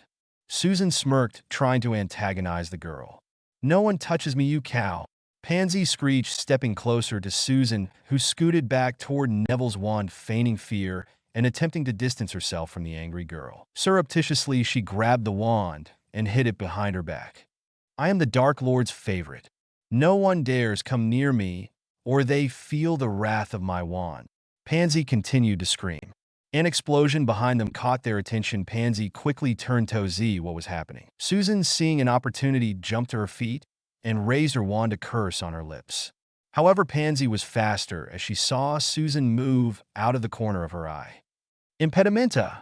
The spell hit Susan squarely in the chest, knocking her back about 5 feet, the wand falling from her hand back to the ground. You dare attack your betters, Bones. It's time you feel a little of my power, freak. Pansy screeched. Crucio! Susan screamed in agony as every nerve ending in her body was set on fire. She convulsed on the ground, her body curling into a fetal position. Pansy smirked evilly as she inflicted the torture curse on the red-headed girl. Pansy released the curse 10 seconds later, but what felt like an eternity to the still convulsing Susan. Did you enjoy that, Pansy? It's what a blood traitor like you and your aunt deserve. I've learned many intriguing curses under the Dark Lord's tutelage. Would you like to see another? Pansy asked in a sweet but mocking voice. Susan gathered what strength she had and spat in Pansy's face, who had come close enough to the young girl's face to mock her. Pansy backhanded Susan, splitting her lip. Susan tasted the coppery, tasting blood as it flowed into her mouth. For that freak, I think a nice severing charm is in order. Pansy spat. How about your arm? Or maybe a leg? Maybe your breasts? I hate to deny my comrades a chance at them, but I'm just a freak that way. Pansy stood sneering at the shivering girl. Pansy raised her wand and pointed at the chest of Susan Bones. Her dark eyes stared maliciously at the prone girl, and a sadistic grin spread across her face. Expelliarmus! Impedimenta! Pansy's wand flew from her hand, and a split second later, she was blasted off her feet. A wounded but conscious Neville Longbottom stood defiantly with his wand pointed at the young Death Eater. His left arm dangled useless at his side. His robes were covered in blood from several puncture wounds and lacerations. However, his eyes were like orbs of steel as he glared dangerously at the girl who had been torturing his love. Get away from my girlfriend, you freak! Neville spat at the girl who was trying to recover from the blast she took. Neville rushed to Susan's side while keeping his wand pointed at Pansy. Are you okay, love? Neville asked tenderly. Susan could only nod. Her body was still having spasms from the Cruciatus curse. Love! Pansy cackled. Does Whittle Longbottom love Pansy? Shut it slag, Neville ordered. Or what, squib? You don't have the guts or the ability to do anything to me. She laughed mockingly. On your feet, Parkinson. Now! Neville spat. Oh, demanding aren't we? Did the squib grow a backbone? Or is it just bravado for the girlfriend? Pansy smirked. Neville sent a minor cutting curse that sliced Pansy's left cheek from her chin to her hairline. The next cutter I send will take your head, Parkinson. Get on your feet. Now! Neville said authoritatively as a spell glowed at the tip of his wand ready to be cast. You'll pay for that, Longbottom. Pansy screamed, but still got to her feet. Neville helped Susan to her feet and handed her wand back to her that he had found underneath him as he came to. It was Susan's screams that roused him from unconsciousness. The anger that flowed through him as he witnessed his fiancée tortured was enough to get his adrenaline flowing, providing him enough strength to rise and attack Pansy. Neville motioned for Pansy to walk in front of them toward the manor. Pansy noticed that the sounds of battle had died down. She wondered if her team had been successful as she was being marched toward the back entrance of Bones Manor. But that hope was quickly dashed as she saw a group of people, including Aurors and Harry Bloody Potter himself, coming toward them. She needed to grab and activate the portkey around her neck and get out of there before the others got to her. Her chance came almost immediately as a weak Susan collapsed from the after effects of the Cruciatus curse. Neville turned to catch her as she began to fall, taking his eyes off of Pansy. In one swift motion, Pansy drew a slim silver dagger from her waist, the special curse dagger that had been a gift from her master, and plunged it into a turn Neville's back, sinking it into the hilt. Cackling madly, she pulled the portkey from around her neck. Bye-bye, Pansy. I guess you're going to need a new boyfriend. And in a flash, she was gone. Neville fell to the ground screaming. Harry and the others sprinted the rest of the way to his friends. Susan, near hysterics, stared at the blood pooling on the ground around the man she loved. Harry! Help him, Harry, please help him. Susan pleaded through a veil of tears. Harry looked at his fallen friend, his mind frozen with shock. He did not know what to do to save his friend. Blood continued to flow from the impaled youth as the light in the lovable boy's eyes began to dim. The four witches gasped as the small house announced that the manor was under attack. A red glow was seen from the large window in the study that looked out toward the front of the home. Amelia dashed to the window and saw multiple flares illuminate the night sky, and then a frightening display of colors as spells and curse were coming out of the tree line. My gods! The children are out there. We need to get to them, the fearless Augusta Longbottom stated. We need to get back up before we launch ourselves out the front door. Amelia stated, her Auror training and leadership kicking in.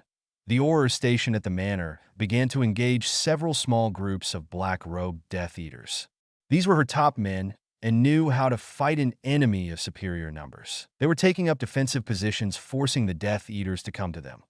However, these Death Eaters also had some training and began to flank the Aurors while others kept them occupied in a head-on fight. Minerva, check to see if the Flu network is still working. If it is, contact Aurora headquarters. Give them the code word Fox in the henhouse that will dispatch a squad of Aurors here. Amelia ordered. Minerva ran to the Flu, finding it operational. She contacted the Aurora office and gave the code word. The Auror on the other side jumped and issued an attack on the Minister alert. 10 Aurors geared up and ran to the apparition point in the Ministry that in the meantime Amelia had removed the medallion around her neck that Harry had given her. It was one of the galleons that Hermione had made for the DA. She sent a quick message off to Harry. Home under attack. A large blast shook the front of the manor, shattering many of the exterior windows. Amelia looked out to see 3 Aurors lying motionless on the ground as a fourth was desperately trying to shield against multiple spells coming toward him. 5 Death Eaters were mercilessly throwing dark curses at the lone Auror. Right? We need to get out there and find our children. Amelia stated. Poppy, stay here and barricade yourself in. I fear we will need your services tonight. Amelia stated tightly. Poppy Pomfrey grimaced, but nodded in acquiescence. Amelia, Augusta, and Minerva headed for the front door, which was barely hanging on by one hinge. They saw the lone Auror from earlier still fighting, but was obviously seriously wounded. The 3 witches filed out of the door, spreading out a few feet apart from each other. They took aim at the 5 advancing Death Eaters. I have the one on the far left. Amelia stated. The one on the far right for me. Augusta picked her man. That leaves the 3 in the middle for me. Minerva stated matter of factly in her thick Scottish brogue. On 3 then. Amelia stated. 1, 2, 3. Sagiti Ignis. A volley of flaming arrows shot from the wand, and with tremendous force slammed into the Death Eater on the left. Certus, the Death Eater on the right, disappeared straight down into a pit of conjured quicksand. Faenum de cultris. The blades of grass below the other 3 Death Eaters literally turned into razor-sharp blades. They pierced the thin soles of their leather boots, impaling their feet with their razor-sharp edges. They screamed out in pain and then were silenced as 3 stunners hit them, knocking them unconscious. Well, that was easy. Lady Longbottom smiled in satisfaction. We were lucky. That was all. They were too focused on killing my Auror that they didn't notice us, Amelia stated. Minerva checked on the Auror, who had multiple injuries and spell damage, but he was still able to walk. Get yourself inside, lad. Healer Pomfrey is in the library. Announce yourself as you enter. You don't want to be on the wrong side of her wand. Minerva cautioned. The Auror looked to the minister, who nodded, giving him permission to leave the field of battle. The three powerful witches then headed around to the side of the house where they could see more spell fire. They turned the corner to see 10 Death Eaters raining down spell after spell on top of 6 Aurors, who were pinned down and looking worse for wear. They also saw several red-robed bodies lying motionless on the ground. It seemed the reinforcements from the ministry had operated right into the middle of the fight and were quickly cut down in the brutal crossfire of spells.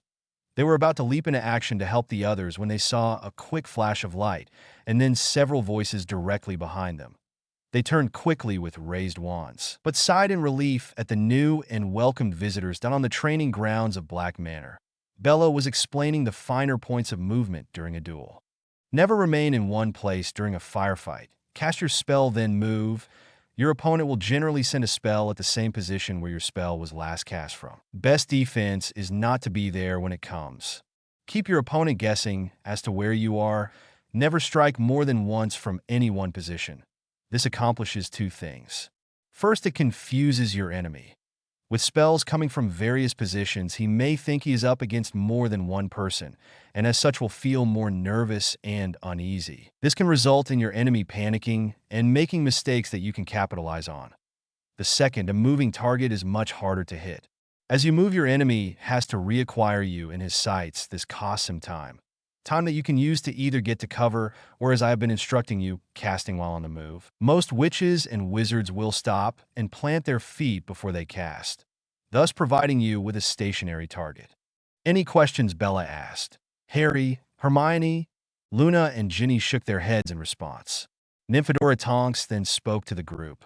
Confusion on the battlefield is also an important ally. Smoke, debris, loud blaring noises, etc. Use these to your advantage. If your enemy can't see you, he can't hurt you. If his sense of hearing is overwhelmed, he will find it hard to function properly. Injuring an enemy's eardrum will leave him disoriented and thus vulnerable. Tonks instructed. Charlie, the twins, and I have used this technique with great success. Bill interrupted. We flood their senses with an overload of sound and imagery that, coupled with a good dose of projected fear, will more often than not cause their bodies to just shut down and refuse to work. It allows us to dispatch them at our pleasure. Bill stated with a wry smile on his face. So, in other words, you're telling us that the key to winning is not necessarily who is the strongest, but who is the cleverest. Hermione offered, looking at Bill, who was too caught up in Hermione's smoky brown eyes to reply immediately. Yes. Bill quickly cleared his throat, realizing his gaffe. It's better to, fight smart than go in wands a-blazing. Bill said, a hint of pink in his cheeks. Harry and Bella smirked knowingly at the eldest Weasley boy. Bill had tried to spend as much time as he could around Hermione without calling attention to the fact that he was crushing on the beautiful brunette. Hermione, for her part, would also clandestinely steal looks at the roguish redhead when she thought no one was looking. But it was obvious to all the other occupants of the house that the two fancied each other. But it was an unspoken agreement between all to let the relationship develop on its own. Bella and Harry hoped that Hermione's new interest in Bill would be enough to shake her out of the funk she was in. She had become utterly focused on offensive spell casting and learning dangerously close to dark curses. Bella had tried to get Hermione to talk to her about the anger and desire for revenge that was festering in the heart of the young brunette. But Hermione dismissed her concerns and would not open up that a sudden warmth and vibrating sensation quickly got Harry's attention. He pulled a gold galleon from his trousers and looked closely at the writing on the coin. Shit! Harry yelled, garnering everyone's attention. Aunt Amelia is being attacked at her home. We need to go, Harry informed the assembled group. Within a few minutes, the group, which included Harry, Bella, Hermione, Luna, Narcissa, Tonks, Bill, Charlie, and the twins, were gathered around an old horseshoe, each wearing protective cloaks and assorted specialized weapons courtesy of the Weasley twins. Activate, Harry stated clearly. Each feeling the distinctive pull behind their navels, they were whisked away in a swirl of color. The group reappeared just in front of the manor with a light thud. Harry was amazed that he hadn't tumbled to the ground, but had landed without a problem. As the group quickly took in their surroundings, they noticed several unmoving bodies strewn across the lawn. The sounds of spellfire and yelling grabbed their attention towards the side of the manor. Coming around the corner, they were surprised by 3 witches pointing their wands at them. Recognition was quick as both parties sighed in relief. "Aunt Amelia, are you all right? And where's Susan?" Harry asked, worriedly looking around for his god-sister. Amelia grimaced. "We don't know Harry. She was on the grounds with Neville when the attack came." She replied, emotion thick in her throat. "We haven't been able to do a proper search yet, Harry." McGonagall began. "We've been engaged with the Death Eaters since we came out to the grounds." Minerva's Scottish accent was thick, as it was every time she was angry or stressed. "I hate to point this out, but those Aurors out there aren't going to last much longer. We need to help them. Perhaps we should split up and send some to look for Neville and Susan, and the rest of us help those poor men out there." Augusta Longbottom stated, the stress and worry evident in her voice and the tightness in her facial features. "Right, Bill, take Hermione, Ginny, and Charlie and sweep around to the other side of the manor. See if you can spot Susan and Neville. Shoot up a green flare if you find them and a red flare if you need help." Harry ordered without realizing he was taking on the mantle of leadership. "Right," Bill replied. "Hermione, Ginny, Charlie, let's go." With wands drawn, the 4 headed the way they had just come from to sweep around the grounds and manor. With a quick tap, each to their cloaks, they disillusioned themselves. A handy product of the twins that mimicked the effect of an invisibility cloak, although they were limited to about an hour of use. "Okay, Minerva, Lady Longbottom, Fred, George, you try to get to their right flank. And Amelia, you, Sissy, and Luna make your way to where the Aurors are. Luna, you and Sissy try and use those obscuring spells you learned from the Potter Grimoire to hinder the Death Eaters' visibility. Tonks, stay with them and provide cover for them. Bella and I will take the left flank. With a 3-sided attack, those bastards won't know what hit them." Harry gave his orders and the 3 groups moved out. Narcissa and Luna knelt on the ground and held each other's hands. The 2 blondes then began to slowly chant in ancient Gaelic, their bodies swaying back and forth in rhythm and synchronicity. An invisible wind seemed to gently blow around them. Their hair moved gently, like floating and swaying in water. What they were attempting would drain their energy quickly, only giving the defenders about 5 minutes of cover. There was a physical change in the air that lay between the attacking Death Eaters and defenders. Everyone felt it. The spells began to slow as something was beginning to happen. At first, it seemed like a light mist was rising up from the ground barely inches above the grass and seeping out of the hedge rolls and forest floors, spilling out onto the grounds. The mist slowly rose and began to thicken and roll out, creating a wall of swirling fog. In the heart of the fog was what appeared to be bursts of arcing light that looked like lightning. The Death Eaters could no longer see the defenders and ceased firing, no longer sure of their position. The reprieve in fighting and the obscuring fog gave all teams enough time to get in position. Reaching the end of their strength, Luna and Narcissa collapsed unconscious to the ground. Tonks transfigured a lawn ornament into a large granite slab and pulled Luna and Narcissa behind it, and then took up a protective position over the 2 blondes until they regained consciousness. Harry and Bella had managed to get behind and to the right of the entrenched Death Eaters. Minerva and her team had managed to get to the left flank of the Black Robe bastards. A moment later, the fog began to disappear, and just as suddenly curses began to fly, electrifying the night, the smell of ozone thick in the air. 3 Death Eaters were immediately cut down. The other DEs tried to take cover behind trees, boulders, and shrubs. They were getting hit by spell fire from 3 sides. The curses from the pinned down Death Eaters became more desperate and ferocious. A lucky spell hit Minerva in her left shoulder, blasting flesh and bone into a bloody pulp. She screamed out in pain at the intensity of the spell. Augusta quickly pulled the Scotswoman down and began to cast cauterizing spells to stop the bleeding, followed up by a numbing spell. Poppy would have to tend to the more extensive damage to Minerva's shoulder. 2 Death Eaters were able to slip out unnoticed while Minerva's team was looking after her. That momentary lapse of vigilance was all that was needed for them to escape, and they took it. The 5 remaining DEs began to feel like this was not going to end well for them. As they debated their next move, a ribbon cutter decapitated 2 of their remaining numbers. Without further hesitation, the last 3 activated their emergency port keys. Bill and Hermione were searching the gardens while Charlie and Ginny searched near the forest edge for their missing friends. They hadn't seen any sign of them yet, and were worried about their other friends who were engaging Death Eaters near the manor. The gardens were beautiful, with large sculpted hedges and groomed walking trails, ornate bird baths, and large trellis archways covered with flowers. It would be a very romantic setting if they weren't in the middle of a rescue mission, Hermione mused.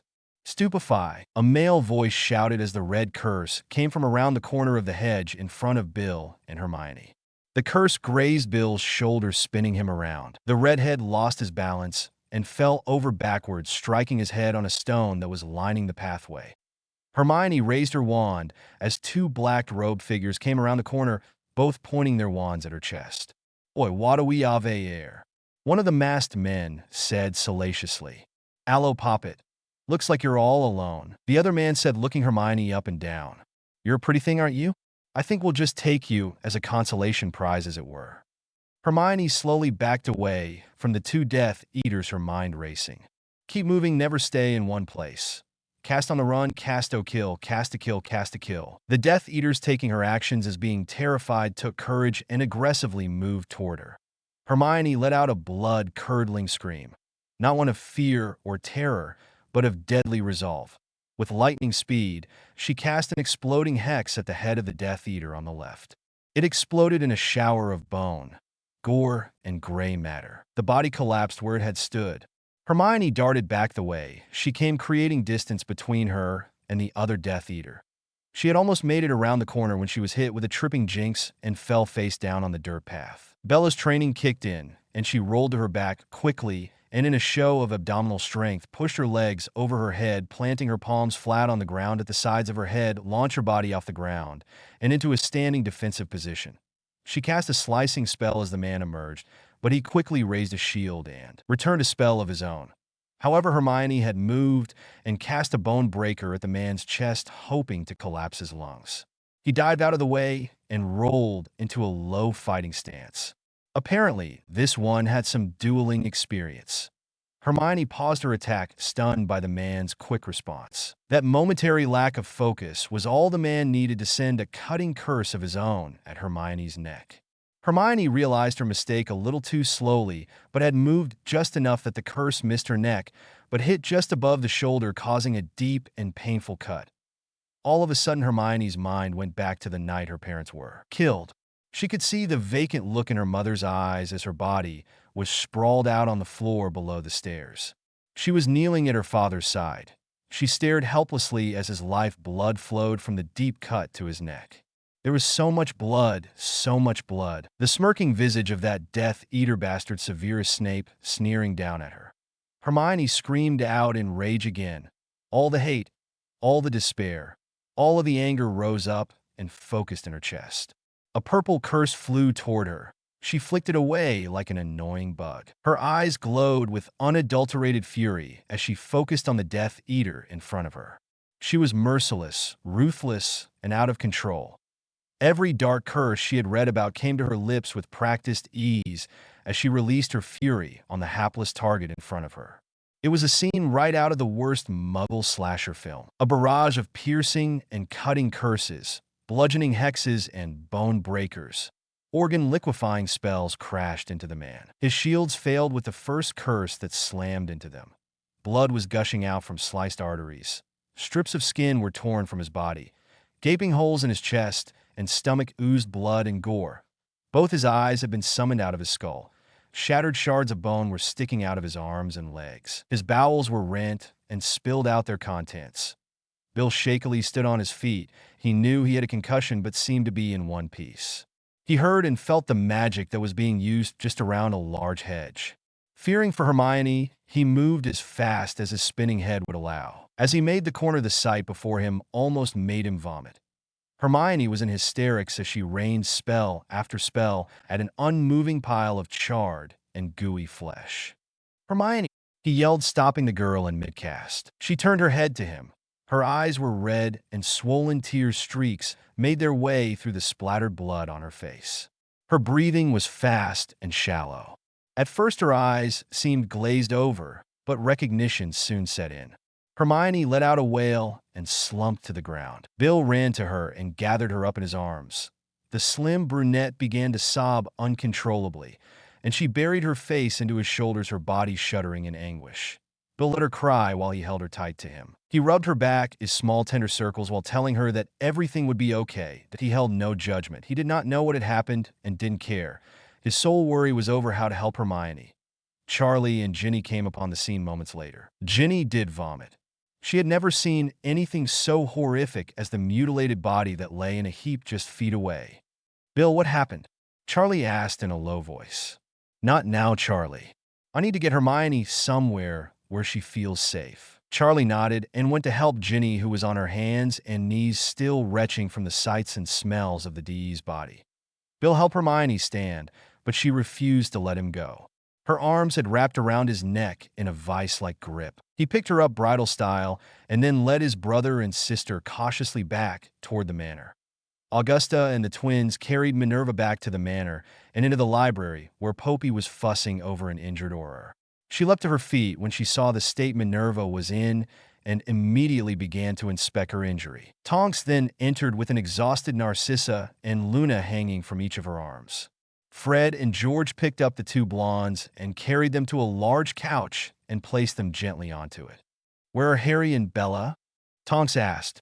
"And have we found Susan and Neville yet?" Her question was answered as a Patronus in the shape of a falcon flew into the room, and in a ghostly voice that sounded like Harry's it spoke. "Found Susan and Neville, both injured severely, need immediate help, near pavilion in back garden." Amelia, Poppy, and Tonks sprinted out to the back garden, while August stayed with Minerva. She prayed her grandson and his fiancée would be okay. The three witches arrived, and with dread took in the scene before them. Susan was covered in blood and was having spasm fits. Neville was not moving, his breathing was labored and shallow, and the noticeable knife that was sticking out of his back reeked of dark magic. Poppy, the professional that she was, immediately took action and cast a stasis charm on Neville. It did not solve anything, but merely frozen him in his current state till she could formulate a plan of action. She then turned to Susan and cast a quick diagnostic spell. "She is suffering from the after effects of the Cruciatus curse, Amelia." Poppy told her longtime friend. "I'll give her something for it, but it will take a while for her to completely recover." Amelia nodded, knowing better than most the after effects of that particular curse. Susan would make a complete recovering, but it would take weeks before the side effects were completely gone. "We need to get Neville to St. Mungo's," Poppy stated. "There is nothing I can do for him here, and they have experts at St. Mungo's who deal with this kind of dark magic." She sighed heavily. "Will he make it?" Harry asked fearfully. Poppy stared at the young man she had grown so fond of over the years he had been under her care. "I don't know, Mr. Potter. With the combination of the severity of the wound and the dark magic imbued in the dagger." Poppy sighed heavily. "His chances are slim at best," the healer stated sadly. Another team of Aurors had arrived at Bones Manor. They began to gather the injured and dead from around the grounds. Laid out in front of the main entrance of the manor was a row of 12 bodies covered in white sheets. Harry looked upon the sight with an ache in his chest and a lump in his throat. 12 good, honorable men and women cut down in the prime of their lives. He thought morosely to himself that a warm, soft hand interlaced its fingers with his. Looking up, he saw the loving eyes of Bella. She did not speak. There were no words needed. She felt his anguish, his sorrow. He was part of her and she of him. They had become two sides of the same coin, forever linked, never to be separated. Harry received gratefully the love that Bella was feeding him through their bond. It fortified him and gave him strength enough to not lose hope or faith in the world he dreamed of. He dreamed of a world that was absent of bigotry and prejudice, a world where every witch, wizard, and magical creature could live in equality and peace. But more than this, he wanted to be able to live in love and peace with his family. He was not naive enough not to realize that such a dream would require sacrifice. He was just worried, no terrified at the price that sacrifice would demand. He was determined to bring this war to a swift end. The family had a battle plan, And as soon as they were prepared enough, they would begin to bring the war in earnest to those who in their lust for power and dominion would destroy their world. Yes, always your reviews and comments are greatly appreciated. Reviews are like catnip to us wannabe writers, so please feed our Didican. Harry Potter was sitting in the dark and depressing dungeon of Black Manor. The dungeon was not a part of the main house, but one of the 4 buildings that stood behind the manor. It was a small one-room 10 by 10 brick house with a trapdoor in the middle of the room. The trapdoor opened to reveal a circular staircase that descended some 20 feet. That it was dark, wet, and cold. The air was thick with echoes of the past atrocities that occurred here. The Black family put their kinsmen and family above all else, but their enemies were never shown mercy or compassion. Many a witch and wizard had suffered the wrath of the Blacks in this dungeon. Iron manacles hung from every cell. An Iron Maiden could be seen on the far wall, as well as the rack and other instruments of torture. Harry found it morbidly curious that such an old wizarding family would use Muggle means of torture to inflict pain and death on their enemies. Although he mused he shouldn't have found it curious at all. The Blacks were nothing if not equal opportunists when it came to doling out punishment, and what could be more demeaning to a pure-blood witch or wizard than to be tortured and killed by Muggle means? The psychological fear that would be instilled in those that would come against them would be tremendous. That it was here, where Harry had come to be alone with his thoughts. The dreariness and depressive feeling of the place was mirrored by his own feelings he had in his chest. He sat on the bottom-most steps into the dark hellhole. The only light was the gentle flicker of a few torches that cast an orange hue through the dismal dark place. That it had been 3 days since the attack on his godmother's home. Neville was still in critical condition at St. Mungo's. Harry convinced the magical hospital to place Neville in his own room in the secure wing of the hospital. Amelia had even ordered round-the-clock aura protection for her future son-in-law. The dark magic experts were still trying to determine the nature of the curse that had been placed on the dagger.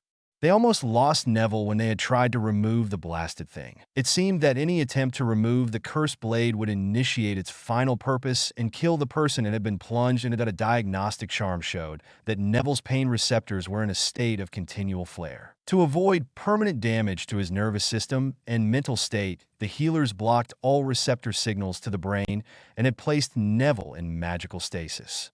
This kept the curse from continuing, but it did not cure it, only stopping it temporarily. The concern now was to find a cure before the curse overcame the magically induced stasis and continued to slowly kill the Longbottom heir. Lady Longbottom had not left her grandson's side. Her constant vigil and her fierce protectiveness over Neville showed a side of Augusta that was rarely seen, that of a tender and caring grandmother who would die for her charge. In all the years that Amelia and Minerva had known the Dowager Lady, they had never seen her show a moment of weakness. Even when her son and daughter-in-law had been tortured to insanity, she had remained the fierce and stoic woman that they had always seen her to be. But now she almost seemed defeated. Her eyes were red and swollen from the uncharacteristic tears that seemed to have no end. The depth of love she had for Neville had become so apparent in the soulful eyes that watched over him. Harry had been by to see Neville every day. On his first visit, he had begun to apologize to the elderly witch, but she would have none of it. She had told him in no uncertain terms that the blame lay directly at the feet of Voldemort and no other. Harry had nodded and gave the powerful witch a half-smile. Of course, Harry did blame himself. He knew that it was ridiculous to take the blame. But with him taking a more visible stand against Voldemort, he could not help but correlate all these attacks on his friends and family to his outing of Voldemort last year with his interview in the Quibbler. Add that to taking on Dumbledore and the pure-blood elites in the Wisegamot, he was painting a very large target not only on himself, but on his family as well. Susan and Amelia had taken up temporary residence at Black Manor until Rowan Hill was repaired and new wards could be set by the goblins. However, it would take several weeks for everything to be taken care of. Susan was still recovering from the after effects of being held under the Cruciatus curse. Narcissa and Madame Pomfrey were providing healing and restorative potions to the young redhead on a daily basis. Her spirits had been almost crushed as she was informed of Neville's condition.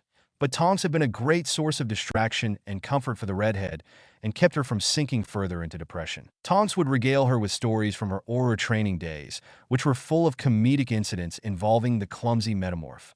Her one-woman show of Who Am I? Was a big hit with the younger girls of the family, as Tonks would change into various Hogwarts professors. Harry even blushed as she assumed the form of the sultry, and Hogwarts voted Fexiest professor by all male students, the sultry Professor Sinestra. Harry blushed when Tonks as Professor Sinestra pushed her ample bosoms into his face and informed Harry that he had been a bad boy in class and suggestively told him that he would be serving detention under her that evening. This had all the girls in the house rolling with laughter at Harry's expense, who took it with as much dignity as possible, which was to say he was beat red and falling over his words to make up a suitable comeback, but failing miserably. Amelia had not been seen for most of the 3 days. She had statements to make, funerals to attend, and a ministry still to run. The attack on Minister Bones had some of the Grey families reconsidering their decisions on allying themselves with Lord Potter. It seemed that the Dark Lord still had reach. Although the attack was not successful, it did show the members of the Wizengamot that no one was untouchable for the Dark Lord and his followers. Narcissa had risen to the challenge and had been using all her political acumen to reassure the Grey houses that an alliance with House Potter would be mutually beneficial and that a unified front against the dangers of extremism would once again bring peace and stability to their world. She may have also offhandedly reminded them of the potential of House Potter, calling in all outstanding debts as a means to finance his stand against the Dark Lord. This had the desired effect Narcissa was looking for, as many of the great houses reaffirmed their allegiance to House Potter. Dumbledore had not been quiet during this time either. He began a campaign of press releases underscoring his past successes against Grindelwald and the failure of the current administration in protecting the public. His tenure as the longest-serving headmaster of Hogwarts was also played up and painted him as the most capable of keeping students safe and preparing them for their futures as productive members of society. He accused Lady Longbottom, as interim Grand Witch of the Wizengamot, of collusion with the current Minister for Magic Amelia Bones, of promoting a too progressive agenda and allowing legislation to pass that would get rid of the proud traditions of pure-blood culture and endangering the continuation of that unique culture. Dumbledore's following was becoming more vocal in their support for him and their dissatisfaction with the current administration. Demonstrations started to pop up outside the ministry and in Diagon Alley. Dumbledore held rallies on the steps of Gringotts and at the Leaky Cauldron, calling for a vote of no confidence in Minister Bones and Grand Witch Longbottom. Dumbledore was determined to regain his power and authority, even if he had to pander to the pure-blood elites to do so. And if he could firmly destroy Potter's support base, he might be able to get the boy to come back to his fold, as it should be. After all, if he felt isolated and unprotected, that would give him the motivation he needed to come back to the light side and be the martyr Albus needed him to be. Harry saw the wizarding world spinning out of control. There were now 3 distinct factions at play now. There was Voldemort and his merry band of psychopaths bent on total destruction of everything that did not fall into their narrow vision of what the wizarding world should look like. A world where purebloods ruled and everyone else served or died. The second group, of course, being Dumbledore's. Dumbledore's design for the wizarding world had come clearer to Harry as he searched for the rhyme and reason for Dumbledore's actions. The greater good was no more than a complete suppression of free will. What was the greater good? It was whatever Albus Bloody Dumbledore decided it to be. It was a theocracy, with the arrogant bastard as the center deity, with every witch and wizard praying prostrate at the throne of the manipulative Burke. Harry's vision and the goal of those that supported him was one of freedom and equality. A representative government that considered all magical sentience. The old ways segregated and pitted one species against another, and if segregation and bigotry were allowed to continue, there would never be a lasting peace for any magical. Harry sat in the semi-darkness of the dungeon, with his knees up to his chest, his head resting heavily on them. Neville wasn't expected to live. Susan still suffering from being hit with the Cruciatus, Minerva injured, and 12 Aurors were dead. It was all so overwhelming, and he feared never-ending. There had to be a way to avoid bloodshed and bring the wizarding world together. There just had to be. "I don't know what to do," Harry whispered. "Someone tell me what to do." Next to Harry lay the wand that had chosen him in the Potter family vault. The Le Fay wand. It was only 9 inches in length and a deep dark cherry red in color. Harry was unsure of the type of whatever magical core the wand contained, and was too afraid to have Ollivander examine it, fearing there would be too many awkward questions about its origin. Unnoticed by Harry, the wand began to glow a faint purple. Harry's eyes became extremely heavy and were soon closed, and immediately he became oblivious to the world around him. He was not sure when he had fallen asleep, but it was with a start that he woke up and finding himself in a strange place. Harry was not sure where he was except that he was laying on his back on a rather uncomfortable bed looking up at a thatched roof. He let his eyes roam around, and he determined he was in some kind of earthen cottage with a thatched roof. He could see daylight coming from a small window that was to the right of a wooden door. His eyes continued to roam around the room until he came to the hearth of the cottage where a modest fire was crackling. Just to the right of the hearth, he saw movement. He tilted his head to get a better angle to get a better look at what had moved. Sitting on a small stool was a woman. She looked to be in her early to mid-30s with waist-length dirty blonde hair in a loose braid and piercing blue eyes. The woman stood from her stool and walked toward him. She was very petite, perhaps only about 4 feet 8 inches in height, if that. She had sharp but very feminine features and a Romanesque nose. She wasn't beautiful in the classical sense, but he was to classify her, it would be that she was pleasant to look upon. Though her stature was small, Harry could tell by her walk that she had all the grace and strength of a predator. She had that same predatory gaze and walk that Bella had when she fought, that a warm smile softened the woman's face as she approached the bed that Harry lay upon. "Welcome, Lord Potter. I have been most anxious to meet you." The woman spoke with an old English inflection. "But where are my manners?" She scolded herself. "Please forgive me, my lord. Allow me to introduce myself. I am Morgana." The woman stated and gave a slight curtsy. Please read and review. Thanks to all those who reviewed and commented on the last chapter. They were for the most part very complimentary. I hope you all enjoy this latest chapter. Warning: mild lemon. Toward the end of the chapter, that a warm smile softened the woman's face as she approached the bed that Harry lay upon. "Welcome, Lord Potter. I have been most anxious to meet you." The woman spoke with an old English inflection. "But where are my manners?" She scolded herself. "Please forgive me, my lord. Allow me to introduce myself. I am Morgana Le Fay." The woman stated and gave a slight curtsy. Harry stared in disbelief at the woman who had just introduced herself and wondered what in the hell was going on. "I've got to be dreaming," Harry quietly spoke. "The stress must have finally broken me," he said, shaking his head slowly from left to right as he stared at the dirt floor below his feet. A feminine giggle returned his attention to the woman that had just addressed him. "You are quite sane, my lord. I am Morgana Le Fay, and we are speaking to one another." The woman smiled amusedly at the utterly bewildered young man. Harry slowly sat up from the bed that he found himself on and faced the smiling witch.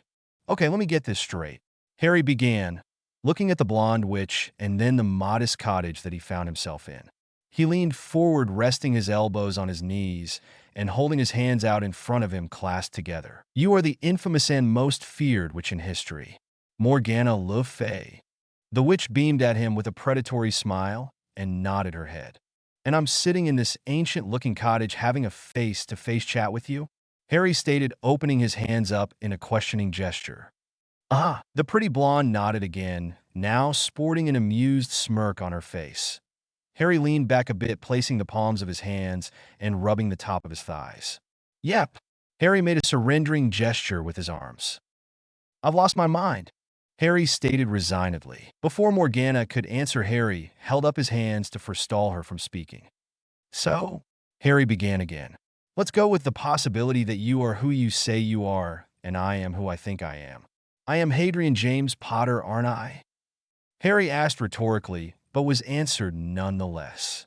"Most assuredly, my lord. You are Lord Hadrian James Potter, head of the most ancient and noble house of Potter, husband and magical bond mate to Bellatrix Addie and Potterblack." Morgana replied with pride in her voice. "Okay, so if you're Morgana, can you tell me where we are? Or should I be asking when we are?" He looked at Morgana with an inquisitive raised eyebrow. Morgana's smile widened with amusement. "You are where, and when you have always been, my lord." Morgana gave him a coquettish smile. Harry must have looked completely lost because Morgana began to chuckle at the dark-haired young man. "Forgive me, my lord. I do not mean to make light of your question. Let me explain. Morgana began. That is, you and I are occupying the same space, as it were. You call for me, and I have responded to your call.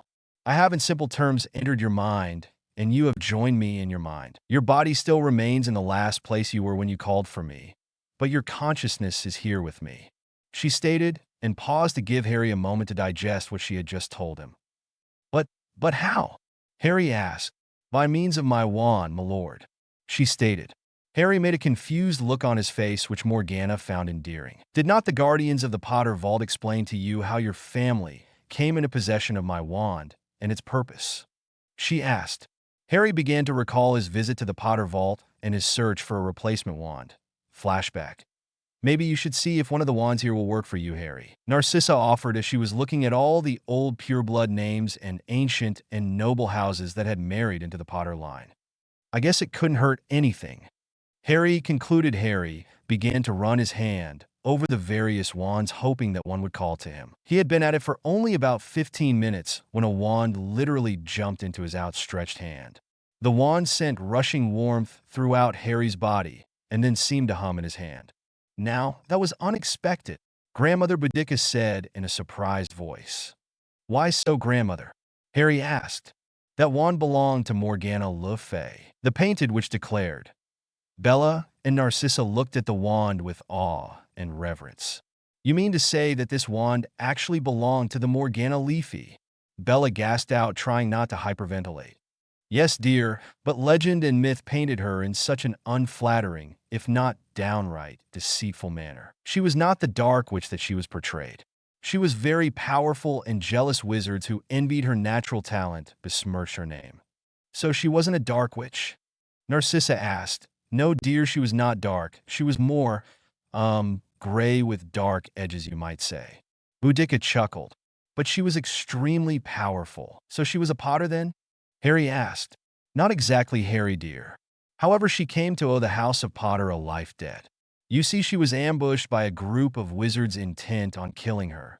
A claim to fame, you might say, to increase the prestige of their own house. She was gravely injured and operated away from the scene.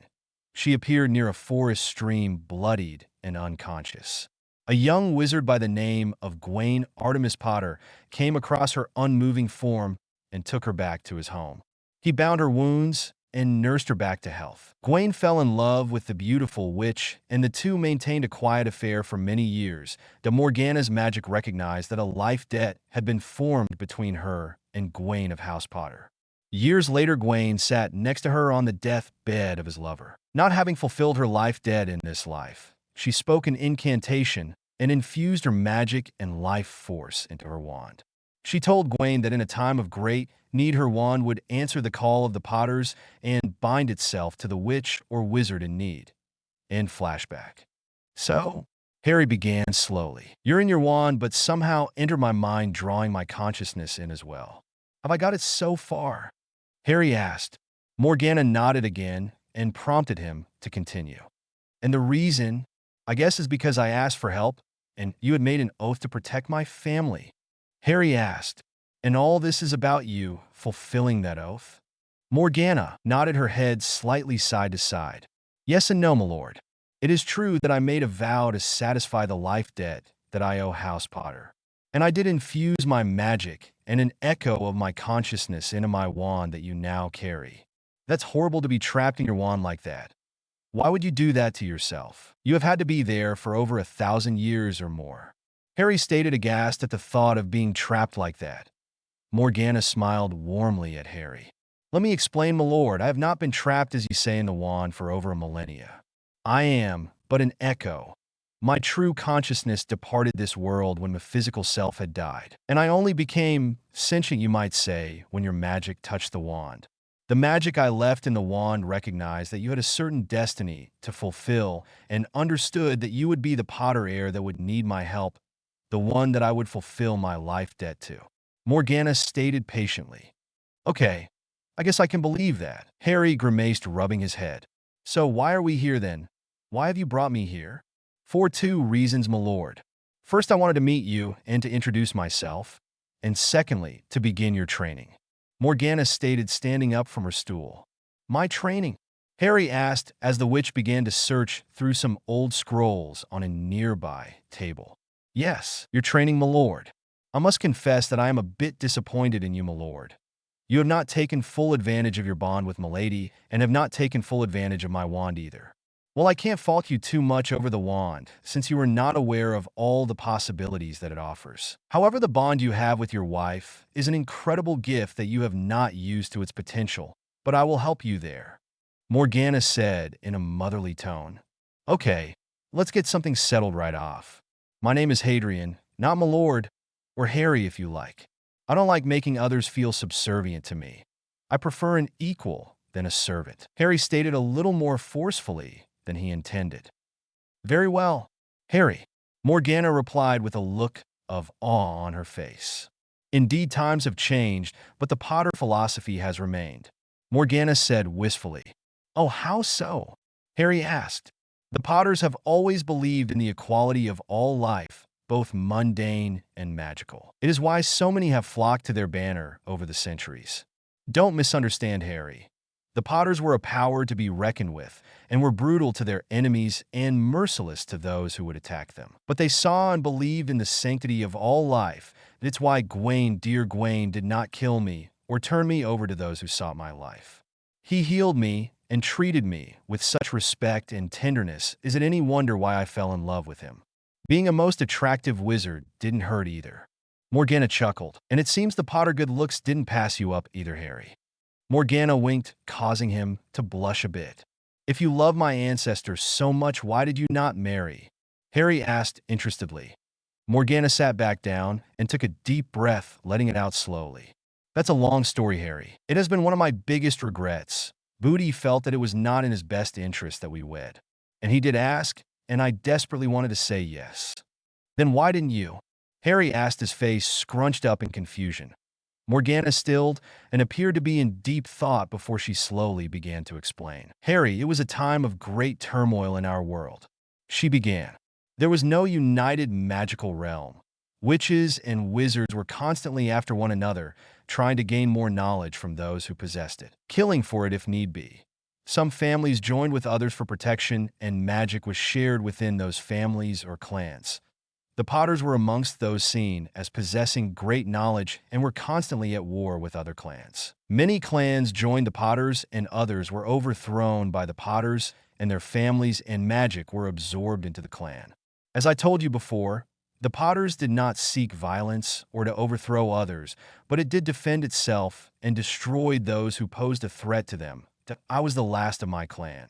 We had been wiped out by rival families. I was known to be the most powerful of my family and the guardian of its magic.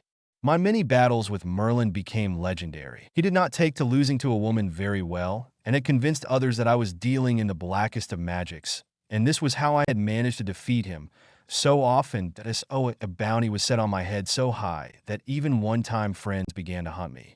It was on such an occasion that I went to take refuge with former allies of my family. But I was betrayed, and as I attempted to escape, I was severely wounded. Barely conscious, I managed to apparate away.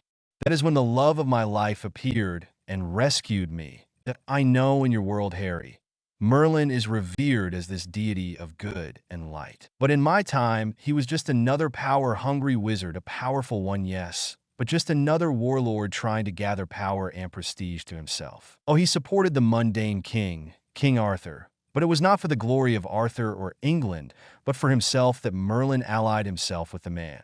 You see, Harry, it is the victors that write history, not the defeated. So Gawain Potter, the youngest son of the Lord of House Potter, saved my life. He had a gentle manner about him, and had a true gift for healing. I was unable to take care of myself for several months.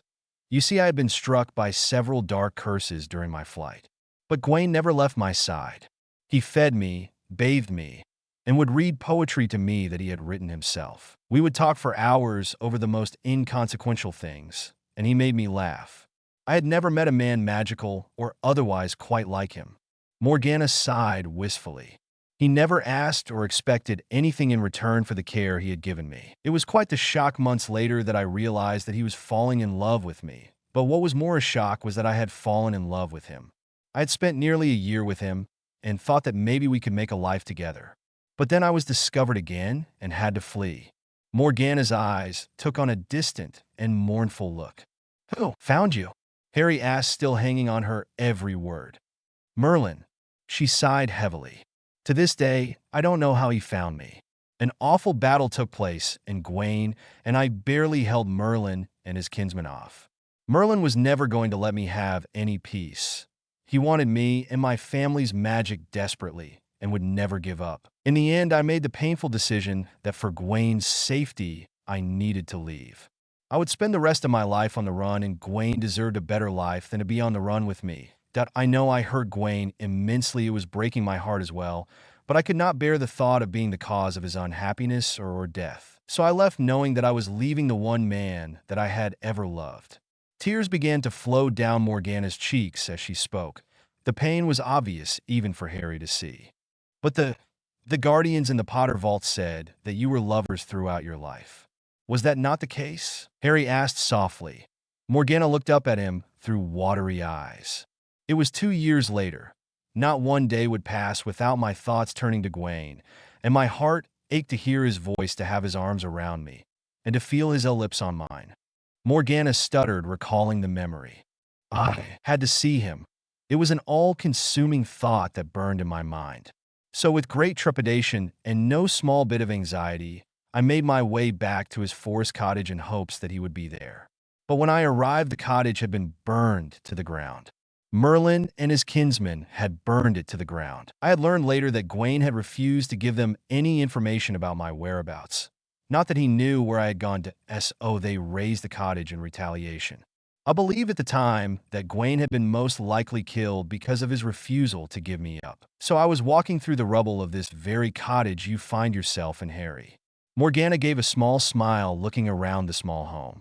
Anyway, I was almost beside myself with grief when I heard a faint voice call out my name. My first instinct was to flee, but the voice, although distant, was familiar, that I turned toward the sound of the voice and saw a figure coming out of the tree line. It was Gawain. We ran toward each other, and when I was close enough, I launched myself into his arms. Sobbing uncontrollably, I clutched onto him as if my life depended on staying connected to him. I learned that he would come back to the cottage every day in hopes that I would return. When I asked him how he survived, he told me that Merlin did not want a confrontation with the Potters, and to kill a son of that house was to invite a blood feud, and Merlin did not want to be on the bad side of the Potters. Gawain took me to another cottage he had built not too far from the one that had been destroyed. We made love for 3 straight days. He had incredible stamina. Morgana smiled lustily. I wonder if it is a hereditary trait?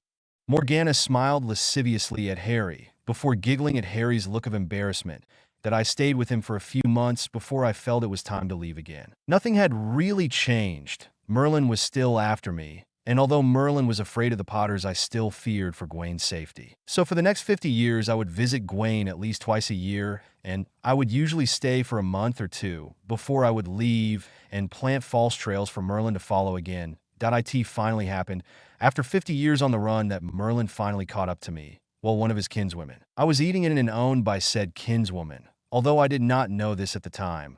When I suddenly felt very ill, I had been poisoned by a slow-moving poison. Merlin was contacted, but once again I managed to escape before he arrived. But the damage had already been done, that I managed to get back to Gawain, but I was already past even his ability to save me. But I was happy that my last moments of mortality were to be with him. I spent one last night being held tightly in his arms and feeling my lover's warm breath on my body. I had enough strength the next morning to perform one last ritual in which I infused my wand with my magic and an echo or a copy of my consciousness that it was my final act of love and devotion to the man who owned my very soul. The wand would lay dormant over the centuries until a Potter had real need of it, and so that initial debt of love, not a life debt, Harry, would be repaid. Morgana stood and walked to the window and looked out over an ancient landscape that no longer existed. Her shoulders shook with the quiet sobs that she could no longer control. Harry stood and solemnly walked toward her and placed a gentle hand on her shoulder. Thank you for sharing that with me. I'm honored to know the real you and not the dark witch of legend. I feel somehow unworthy of such a gift as you have given me. I don't think I'm Morgana spun around, placing her small hand over Harry's mouth, stopping him from continuing his self-deprecation. You are worthy, Harry. I sense in you the same heart that beat in my Gwaine. You are an honorable and noble young man, Harry, and the task set before you is a terrible one, and if there is anything I can do to help you have your happy ever after with the woman you love, then I can ask for no greater or nobler cause than to aid you. Morgan stated, cupping his face in her hands and kissing his forehead. You would have been a wonderful mother, Morgana. You seem to have a mother's touch, Harry said fondly. But I was a mother, Harry, and although I was not always around, I did my best when I was. Morgana said remorsefully. But I thought, that as the Guardians told me. Come to think of it, they made no statement one way or another. Harry stated, his face scrunched up, trying to remember what, if anything, the Guardians had said about children. Gwaine and I had 4 children, Harry. Only 2 survived into adulthood, a son by the name of Gearoid and a daughter by the name of Cassiopeia. An interesting tidbit on Cassiopeia is that all her descendants were named for constellations. Some 400 years later, her great-great-great-grandson, Sirius Erastus Black, would be the first in a long line of Lord Blacks for the House of Black. Morgana smiled a most mischievous smile as she watched that information sink into Harry's mind. Harry stood stupefied at what Morgana had just revealed. So Bella is your... Oh, too many greats to mention, granddaughter. Yes, Harry. Harry looked stunned, but thought how excited Bella would be to hear that she was a descendant of Morgana Le Fay. Oh, you shouldn't be too stunned, Harry. If you looked closely at the Potter pedigree, you will find no less than 30 women from the Black line that have married into the Potter family and vice versa. And I know you've only met a few Blacks, but have you noticed anything familiar between the 2 houses? Morgana smirked knowingly. I'm not sure. Bella and I have the same dark black hair, but beyond that I don't know, Harry admitted. The Blacks and Potters share much of the same blood and have intermarried for generations. Even physically, the Blacks and Potters have the same genetic features such as hair and eye color, aristocratic features. I suspect that my bond of love to Gwaine has been passed down through my daughter to generations of Black women. Even your grandmother, Harry, was a Black. But I do not know for certain, but it is quite the coincidence, don't you think? Morgana smiled playfully. Harry could only nod and chuckle. Well, now that we have covered a bit of history, let us focus on the present, shall we? Morgana asked the dark-haired young man, eager to change the topic from her past. I'm sure, but can I ask how it is that you know so much about modern events? I mean, if you only became, what was it you called it, sentient when your wand chose me, and that has been fairly recent. Very astute of you, Harry. The simplest way to explain it is that since we came to be together, as it were, I have had access to your thoughts and memories, and by means of the bond you share with Bella, I've had access to hers as well. My wand is bonded to you, Harry. Therefore, there is a very real connection between you and I, and this bond allows us to work harmoniously together. You may have noticed how much easier it is for you to cast spells silently and without wand movement. Although some of that can be contributed to your lovely wife, some of it comes from me as well. So, the wand is controlling my actions then? Harry asked, a little disturbed. No, not at all, Harry. You see, the knowledge of how to do these things has been passed to you through the bonds. It has become a part of your abilities now. It's just floating in your subconscious until you call upon it. And if I might add here, you have barely scratched the surface of what the bond can do for you, and for Bella for that matter. Morgana clarified. So what else can the bond do for us? Harry asked, his curiosity piqued.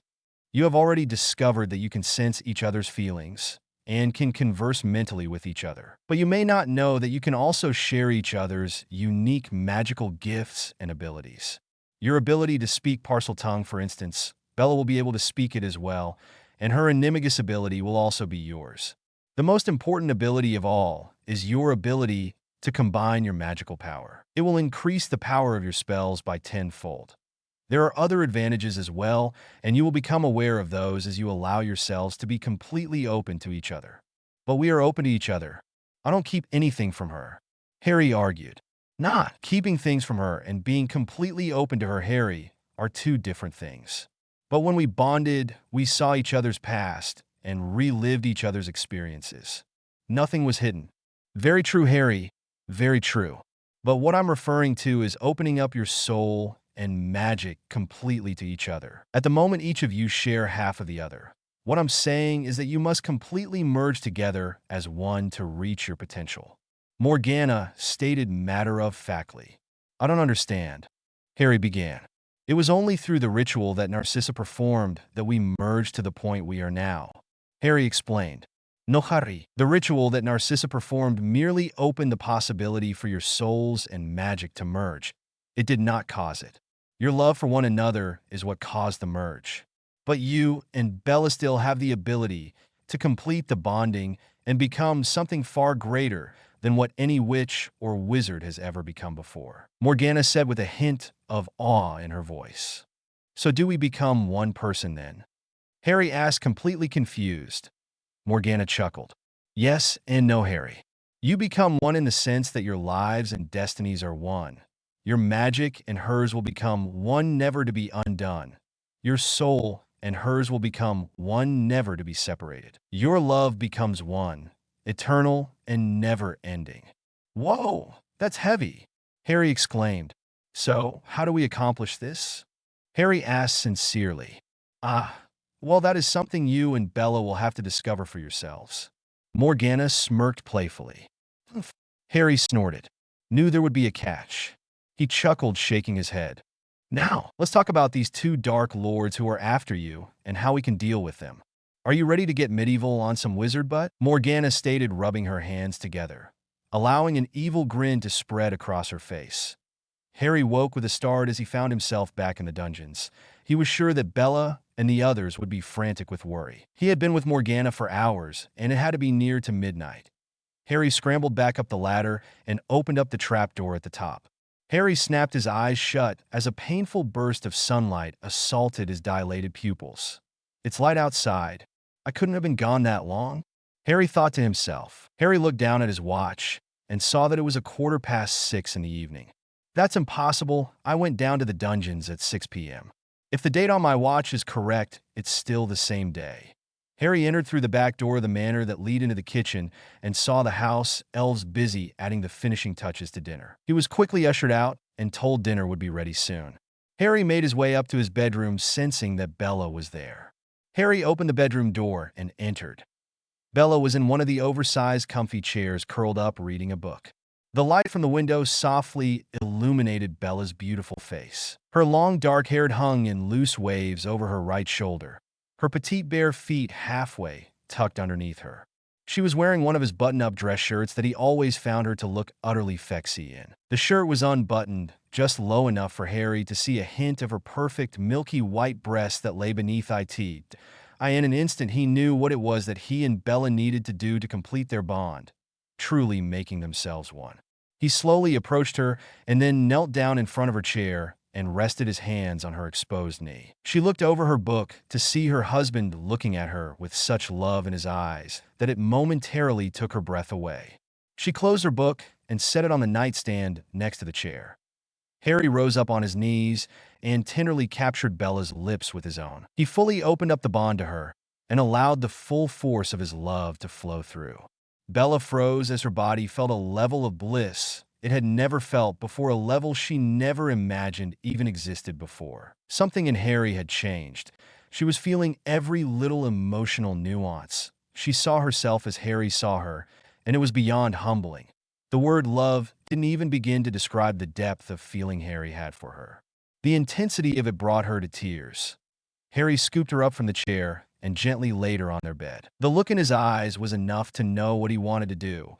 But with the emotions he was sending her, she knew that there was something much deeper that was about to happen than just making love.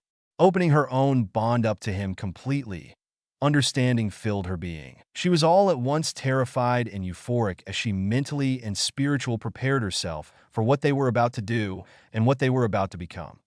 Harry deepened his kiss as he gently lay on top of his love.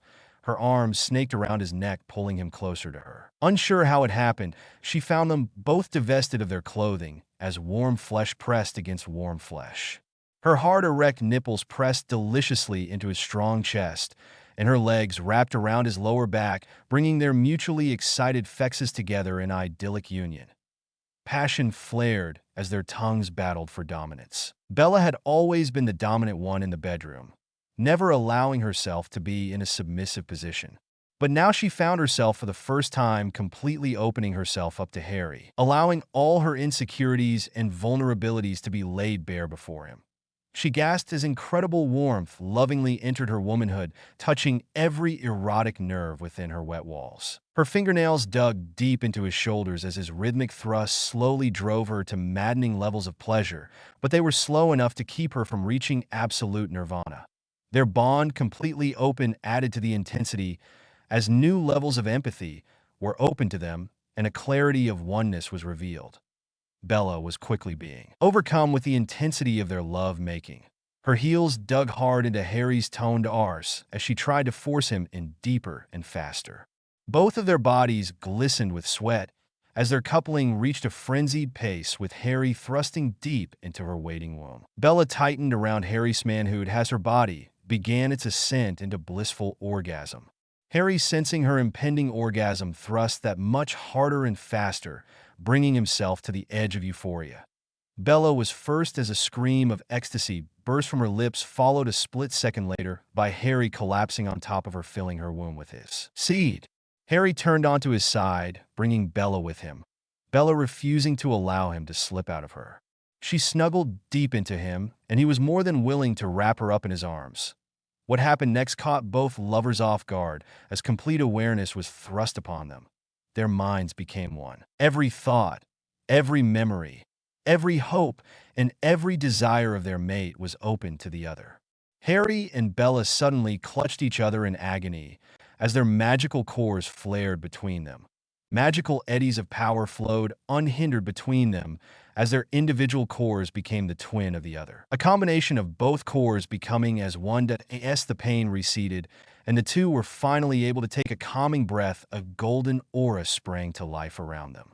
What sounded like a heavenly choir echoed around them, and their very souls seemed to call out for the other. There was no pain, no discomfort, but an immediate feeling of wholeness as Harry and Bella truly became soulbound. Never would one be without the other again. They would live and die together as one, and they couldn't be happier. Unbeknownst to the newly bound couple, a spark of life asserted itself deep in Bella's womb. A spark of life that would change their lives in wonderful ways. Lemon warning halfway through chapter. Ron Pruitt, formerly Weasley, stood cloaked in a secluded corner, trying to look inconspicuous in the large atrium/reception center of the French ministry. Unlike the dark and dim-lit atrium of the British ministry, the French ministry was light and airy and gave off a feeling of refined hospitality. Light and airy was all well and good unless you wanted the anonymity that the shadows afforded, that a high arched glass ceiling revealed the beautiful warm summer Paris day that was outside. The rays of the sun flooded through the glass ceiling, acting as a natural prism that filled the atrium with a rainbow of soft color that illuminated the entire floor. The decor was early Louis XIV. Not that Ron Weasley cared or even could identify, but admiring the style and beauty of the French ministry was not the reason he was there. That Ron's eyes swept around the area. He made brief eye contact with 5 others who were here for the same reason that he was. He had been assigned to Malfoy Sr.'s team to bring in the blood traitors Draco Malfoy and Eugenia Parkinson. A spy within the French ministry had alerted them that Parkinson had sought a meeting with the French ministry regarding sanctuary. The spy had learned that Deputy Minister for Magic, Francis Delacour, had agreed to meet with them and had set an appointment to meet with her today. This was Ron's first mission to prove himself worthy of joining the Dark Lord's ranks. Not that he or his mother had much choice in the matter. This was to be a simple snatch and dash operation. They were to grab the pair of traitors and then get them back to England with an illegally provided international port key. If everything went as planned, he would be back at Pruitt Manor by dinner time. Lucius Malfoy methodically looked over the atrium. He quickly identified 2 possible escape routes from the main hall. He would need to get the Parkinson slag and his traitorous son out quickly once they had them. The port key would not work within the ministry itself, so they needed to get out of the building to activate it. The plan was to get close enough to the 2 traitors and quickly and quietly cast an imperious curse on the 2 of them and have them walk straight out of the building. The problem was that the building was so well lit that if they were not careful, they could be spotted by an observant witch or wizard, or worse, an observant French auror. It had to be well timed, and they needed to remain inconspicuous.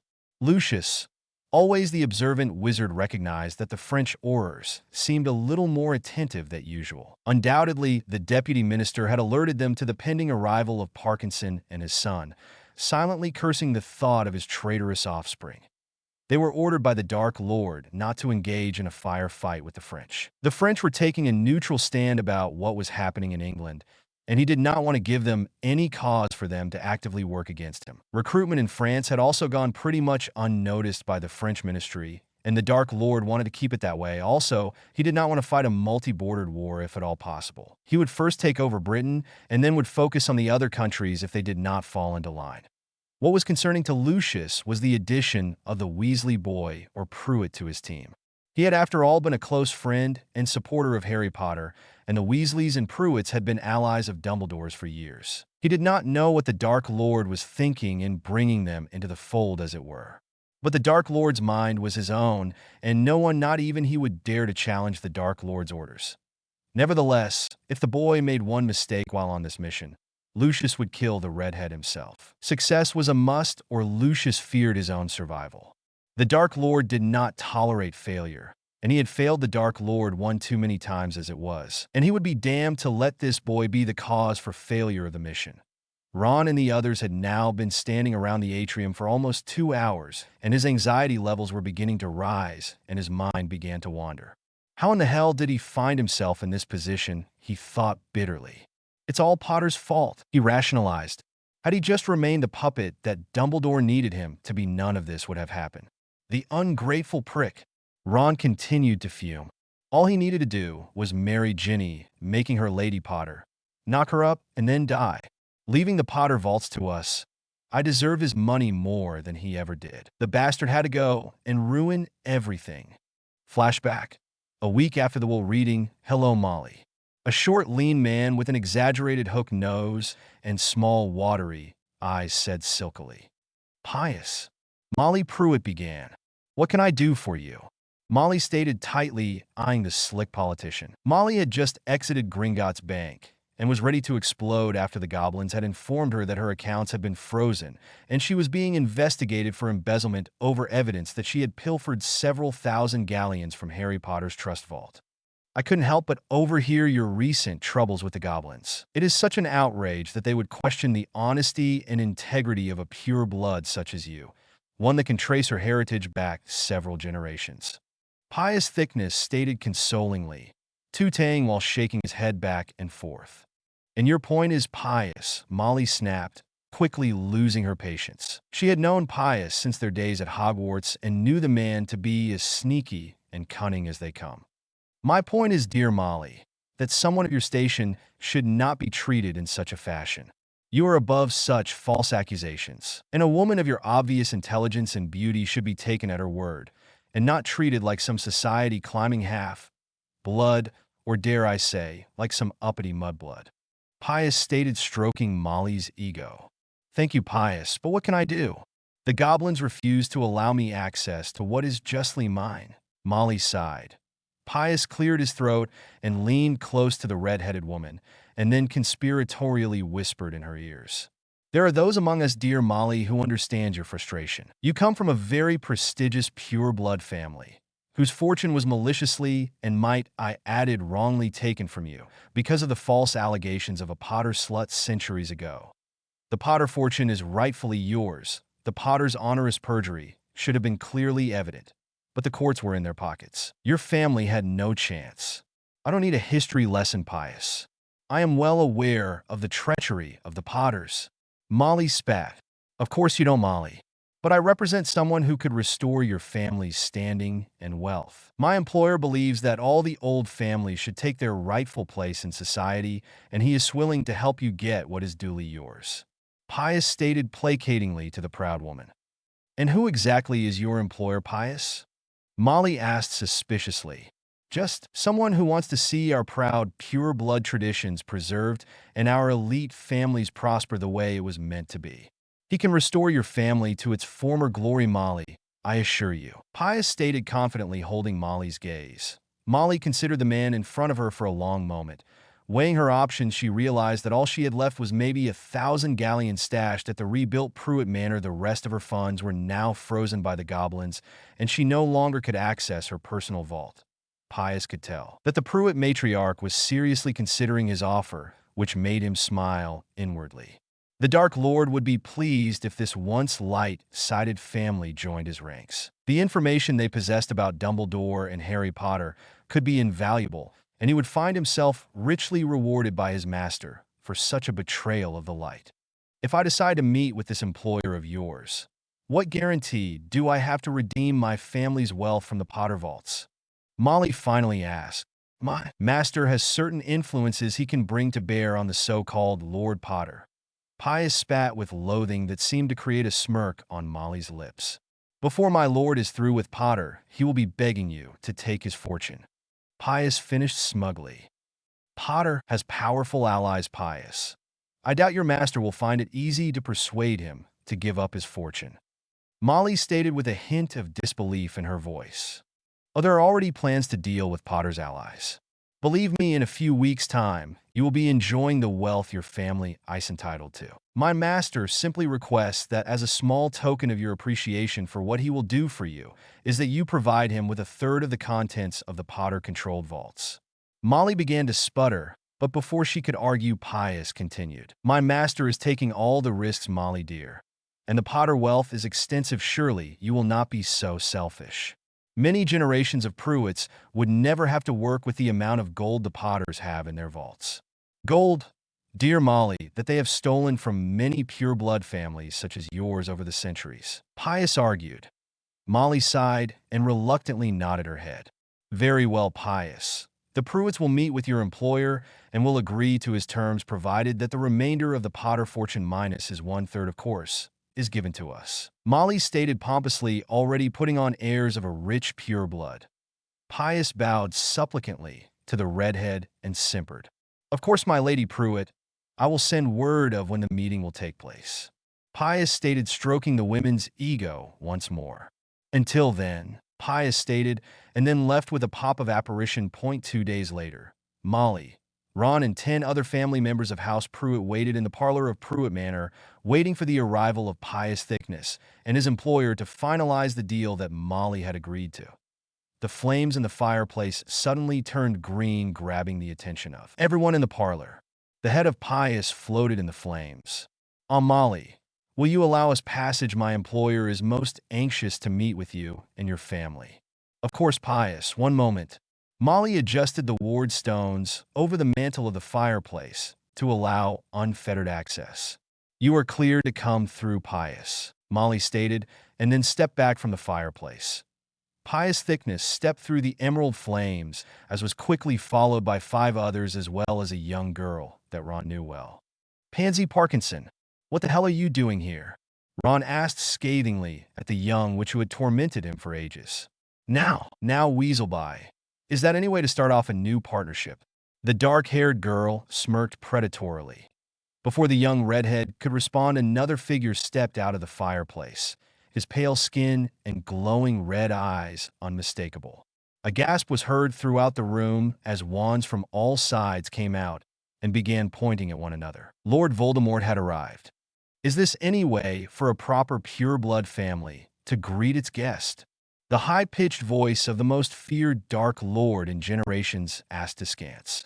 I was under the impression that I was invited here to discuss the bright future of House Pruitt. He looked questionably at Molly. Ron shook his head humorlessly at the memory of the Dark Lord's visit to his home. He had been surprised at how convincingly the Dark Lord had swayed his family into joining him.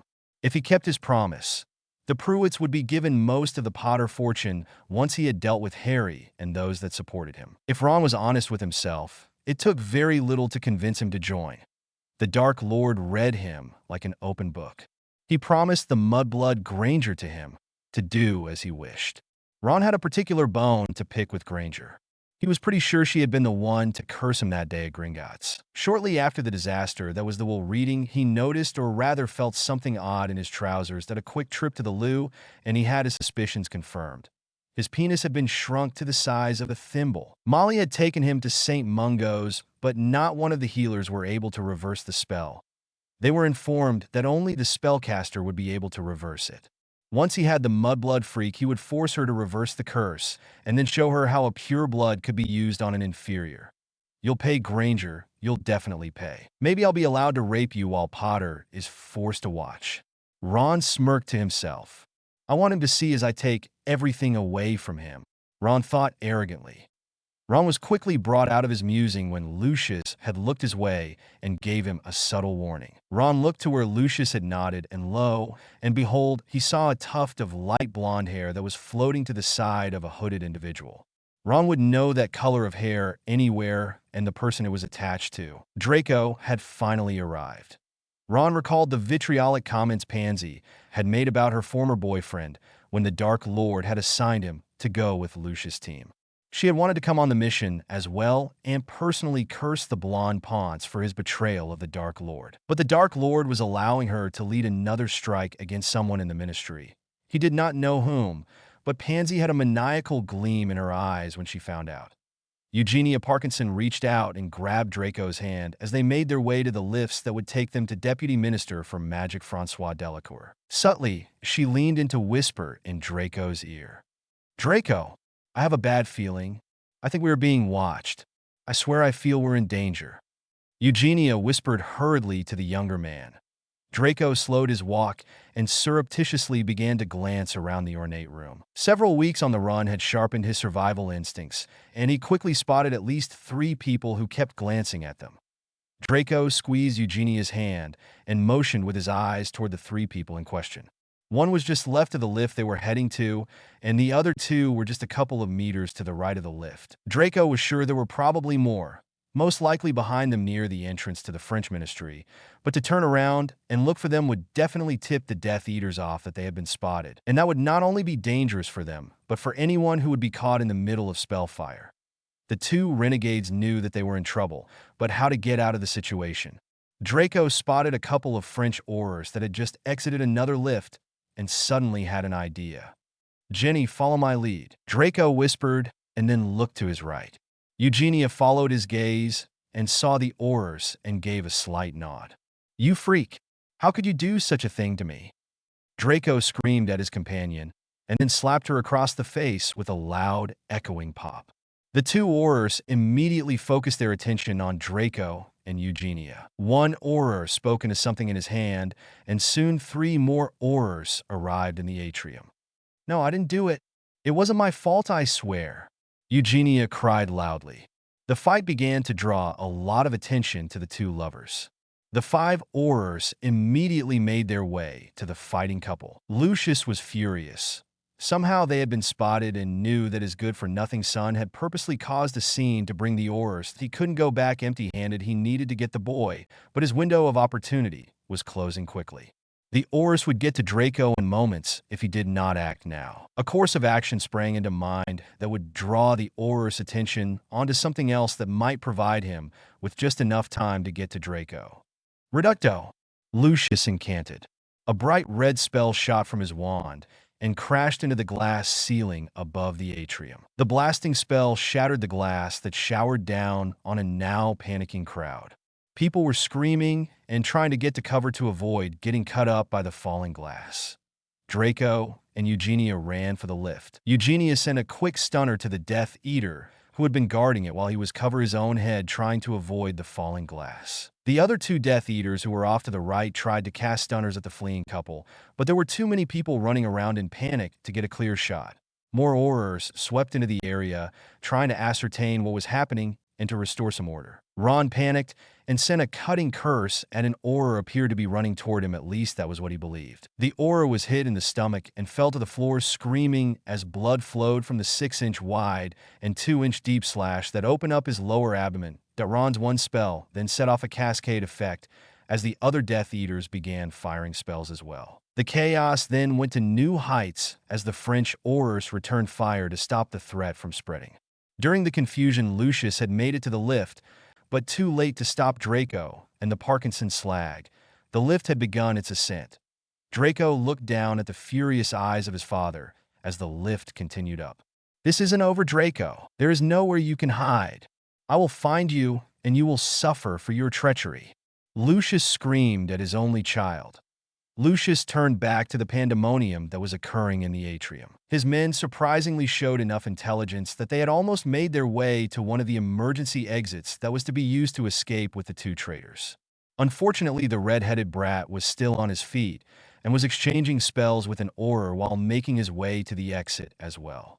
"Bomarda Maximo!" Lucius yelled out, causing the floor in front of the Aurors to explode, sending dust and debris into the air in all directions. Malfoy and remarkably all of his men managed to escape out of the exit and then quickly activated their port keys. One by one, they all disappeared in a swirl of color back to England. They had failed again, and the realization of that failure had Lucius and the others dreading what lay in store for them once the Dark Lord was made aware.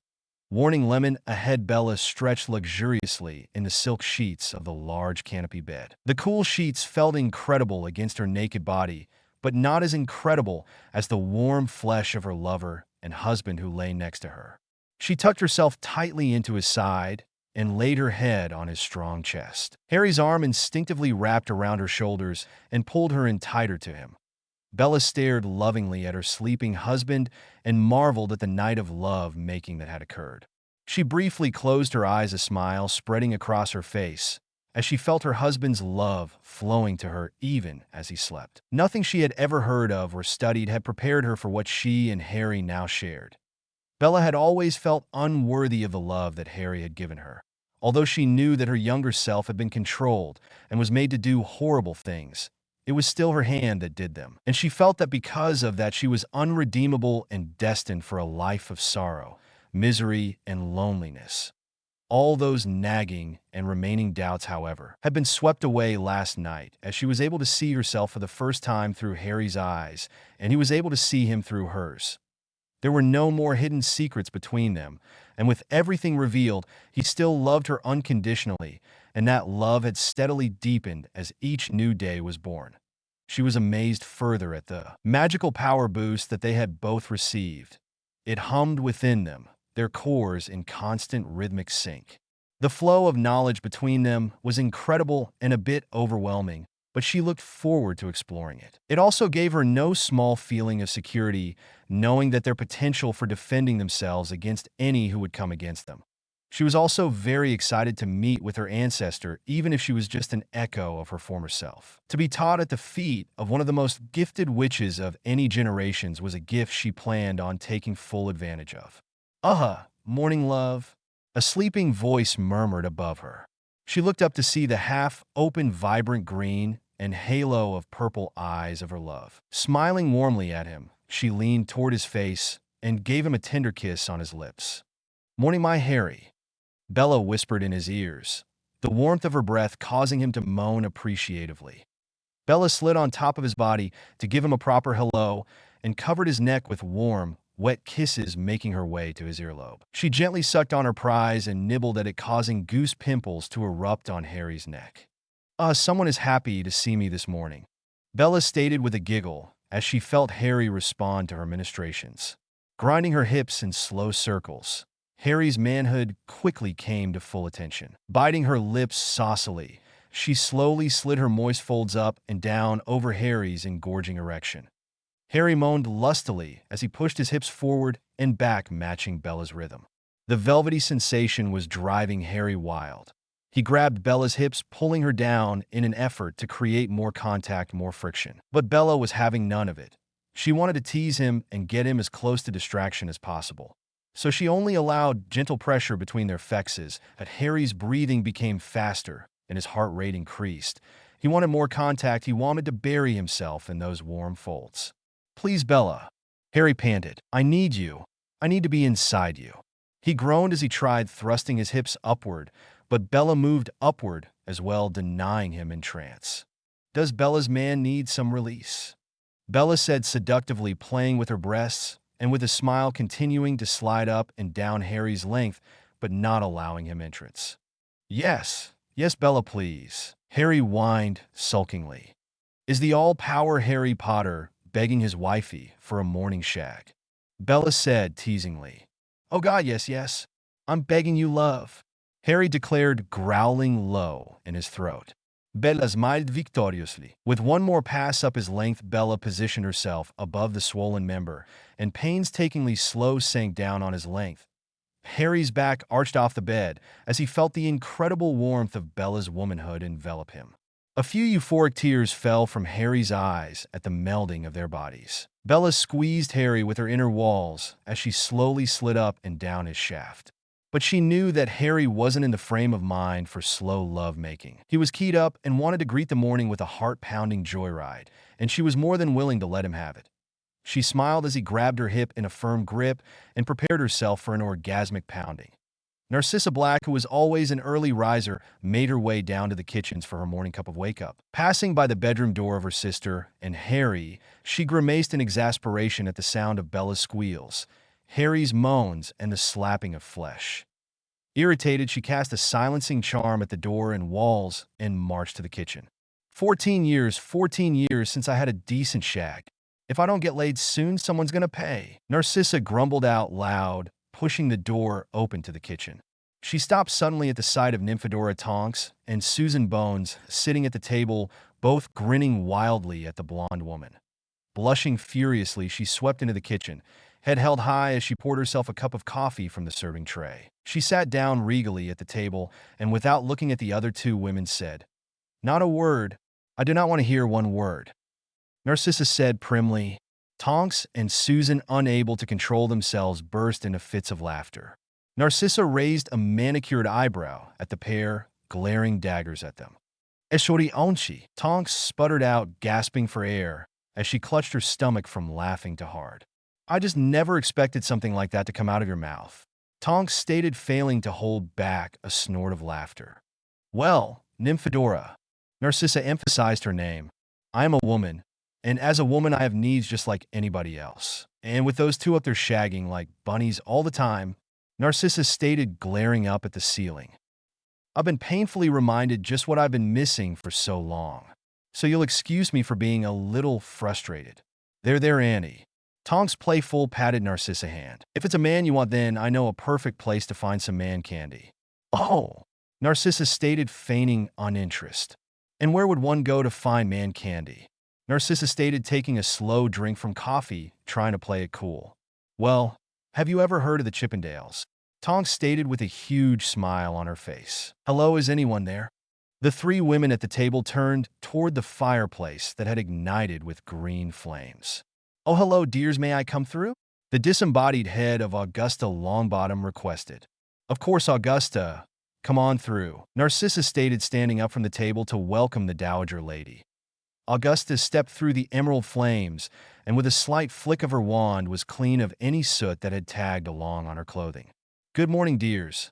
I bring some wonderful news," Augusta stated with a weary but elated smile. "What news, Lady Longbottom?" a voice from the doorway asked.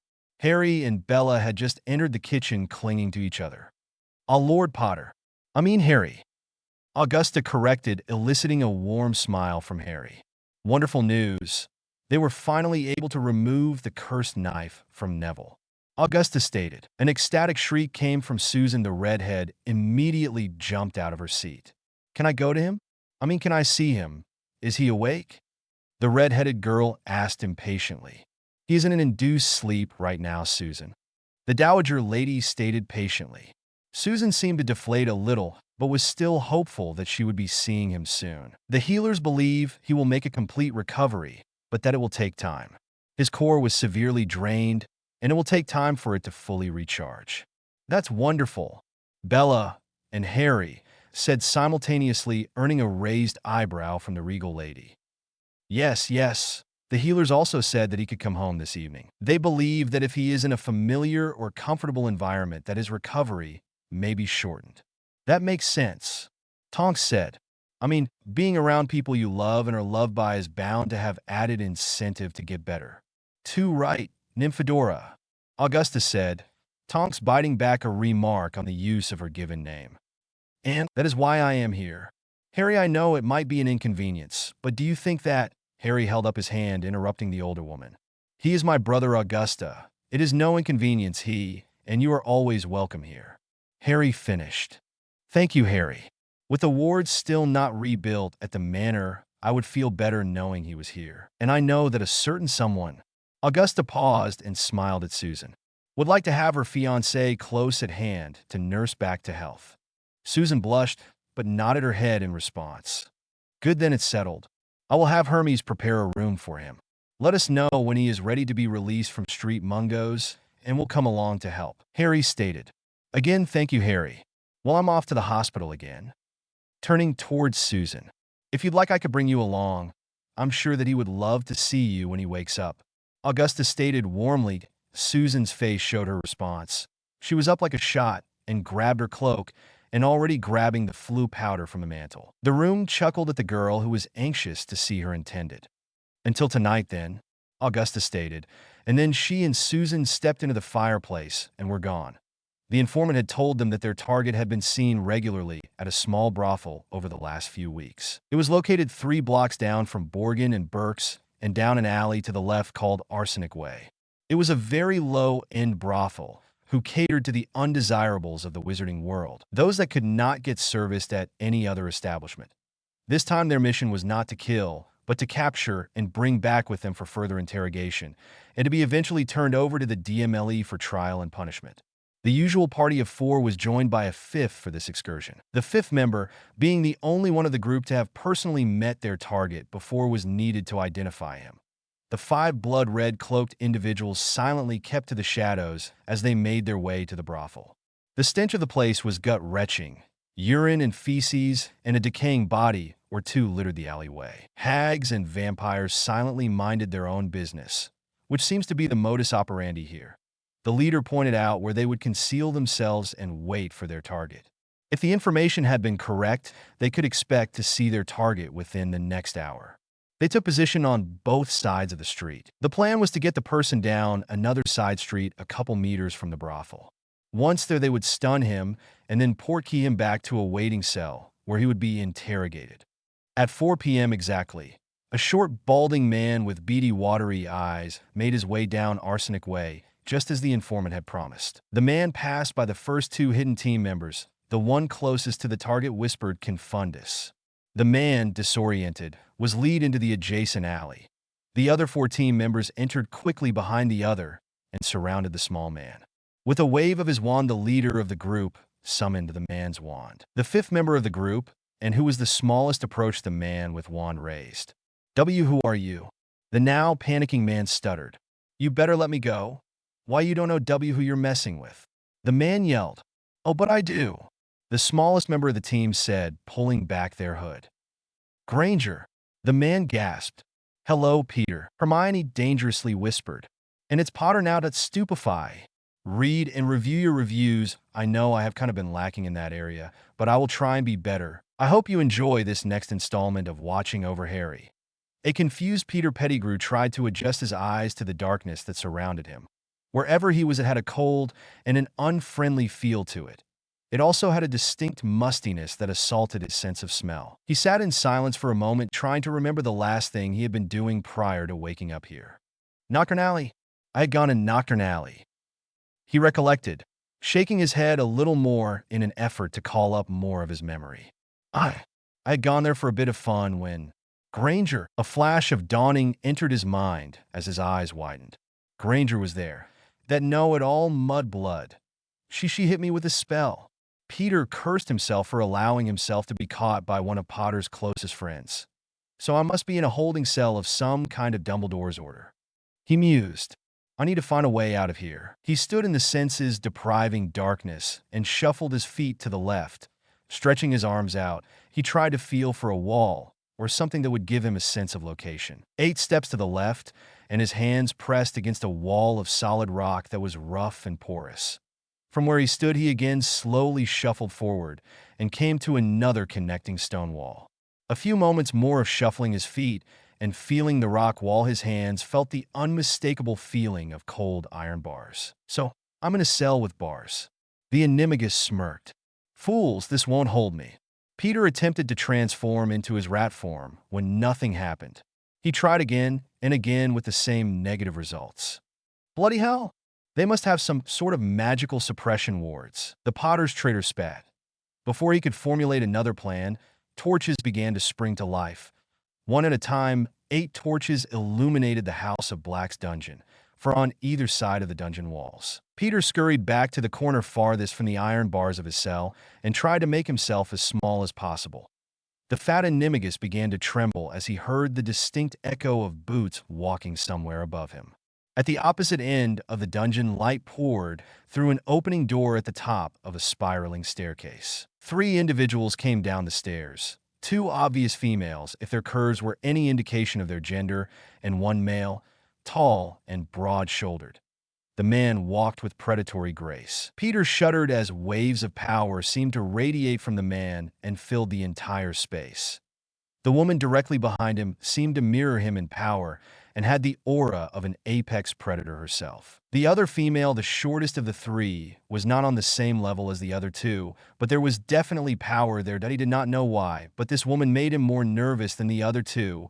Years of existing as a rat had honed his instinct to recognize a threat.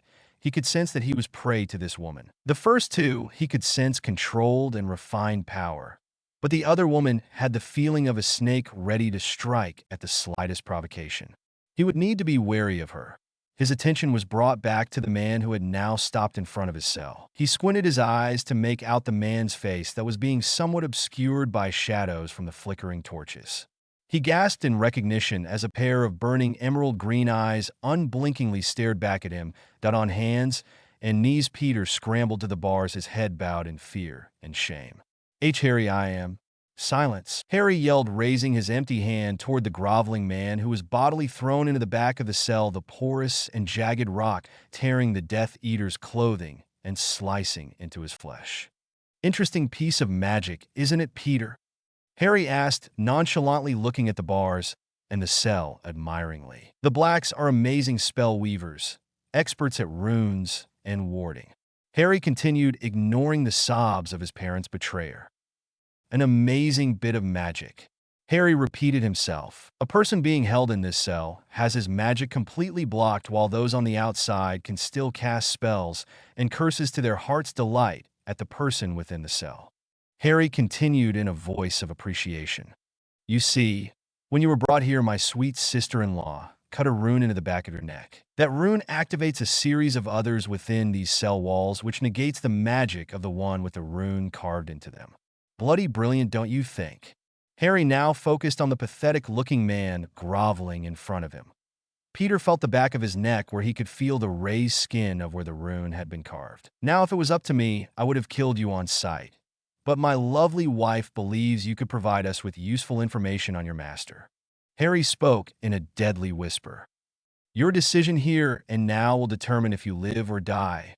I know there are many who would like to have a piece of you. At this, the smaller woman shuffled her feet, her hand twitching, wanting to draw her wand. Peter noticed the movement and audibly gulped at the woman who had him on edge. Harry smiled at the display and chuckled. Easy, Hermione, we should at least give him a chance to prove his worth. Peter turned to stare at the girl, who stepped further in the light, revealing a scowling Hermione.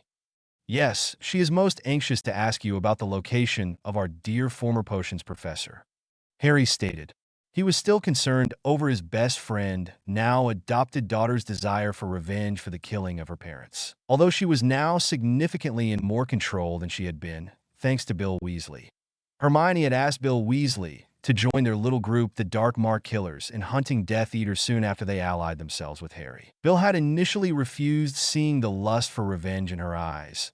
That same look that had been in his eyes after his father had been killed by Voldemort. But after speaking with Harry and Bella, they thought that he may be the best person to help Hermione deal with her emotions. After the battle at Bones Manor, Bill and Hermione had become inseparable. Harry and Bella weren't sure if the two were intimate yet, but they could tell it was just a matter of time. Bill was obviously very attracted to her, and Hermione found every opportunity to be near him. It was a pairing that Harry and Bella had no problem supporting should they get together. Please, Harry, I don't know anything. Peter whined. The Dark Lord doesn't tell me anything. He does not confide in me. Please, Harry. He lies, Hermione stated in a deadly tone. It seems my daughter doesn't believe you, Wormtail.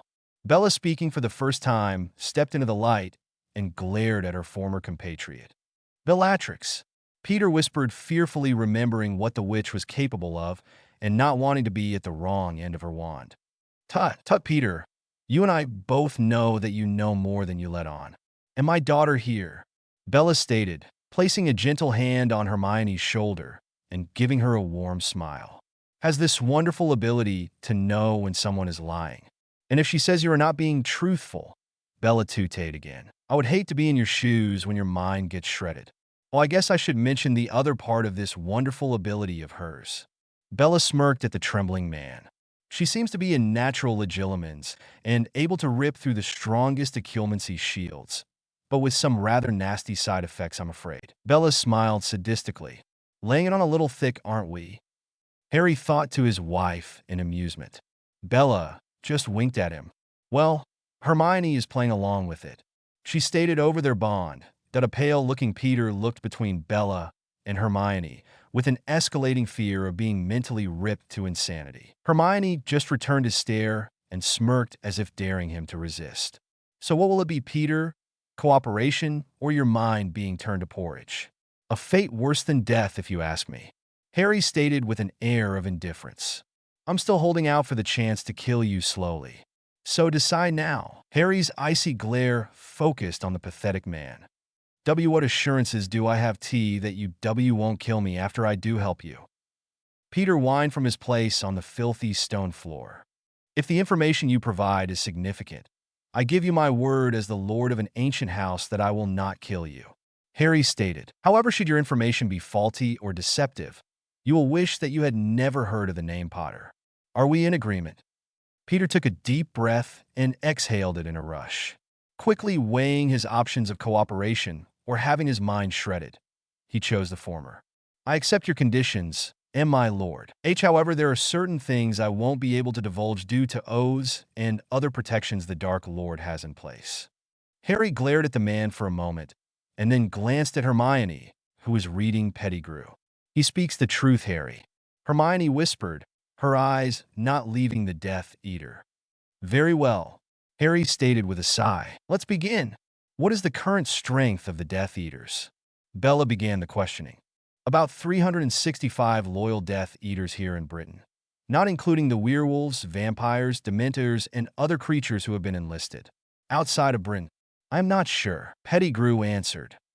Bella looked at Hermione, who confirmed the truth of his statement with a nod. Where is the Dark Lord's headquarters? Bella asked. I can't say. It's under the Fidelius charm. Peter stuttered, feeling a twitch in his silver hand.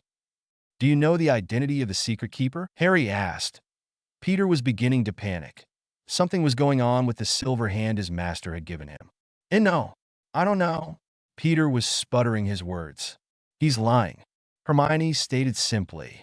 Who is the secret keeper, Peter? Harry demanded, the air suddenly electrified around Peter as Harry's magic rolled off of him in angry waves. Peter began to sob and plead. I can't. He will kill me if he finds out. I will kill you if you do not.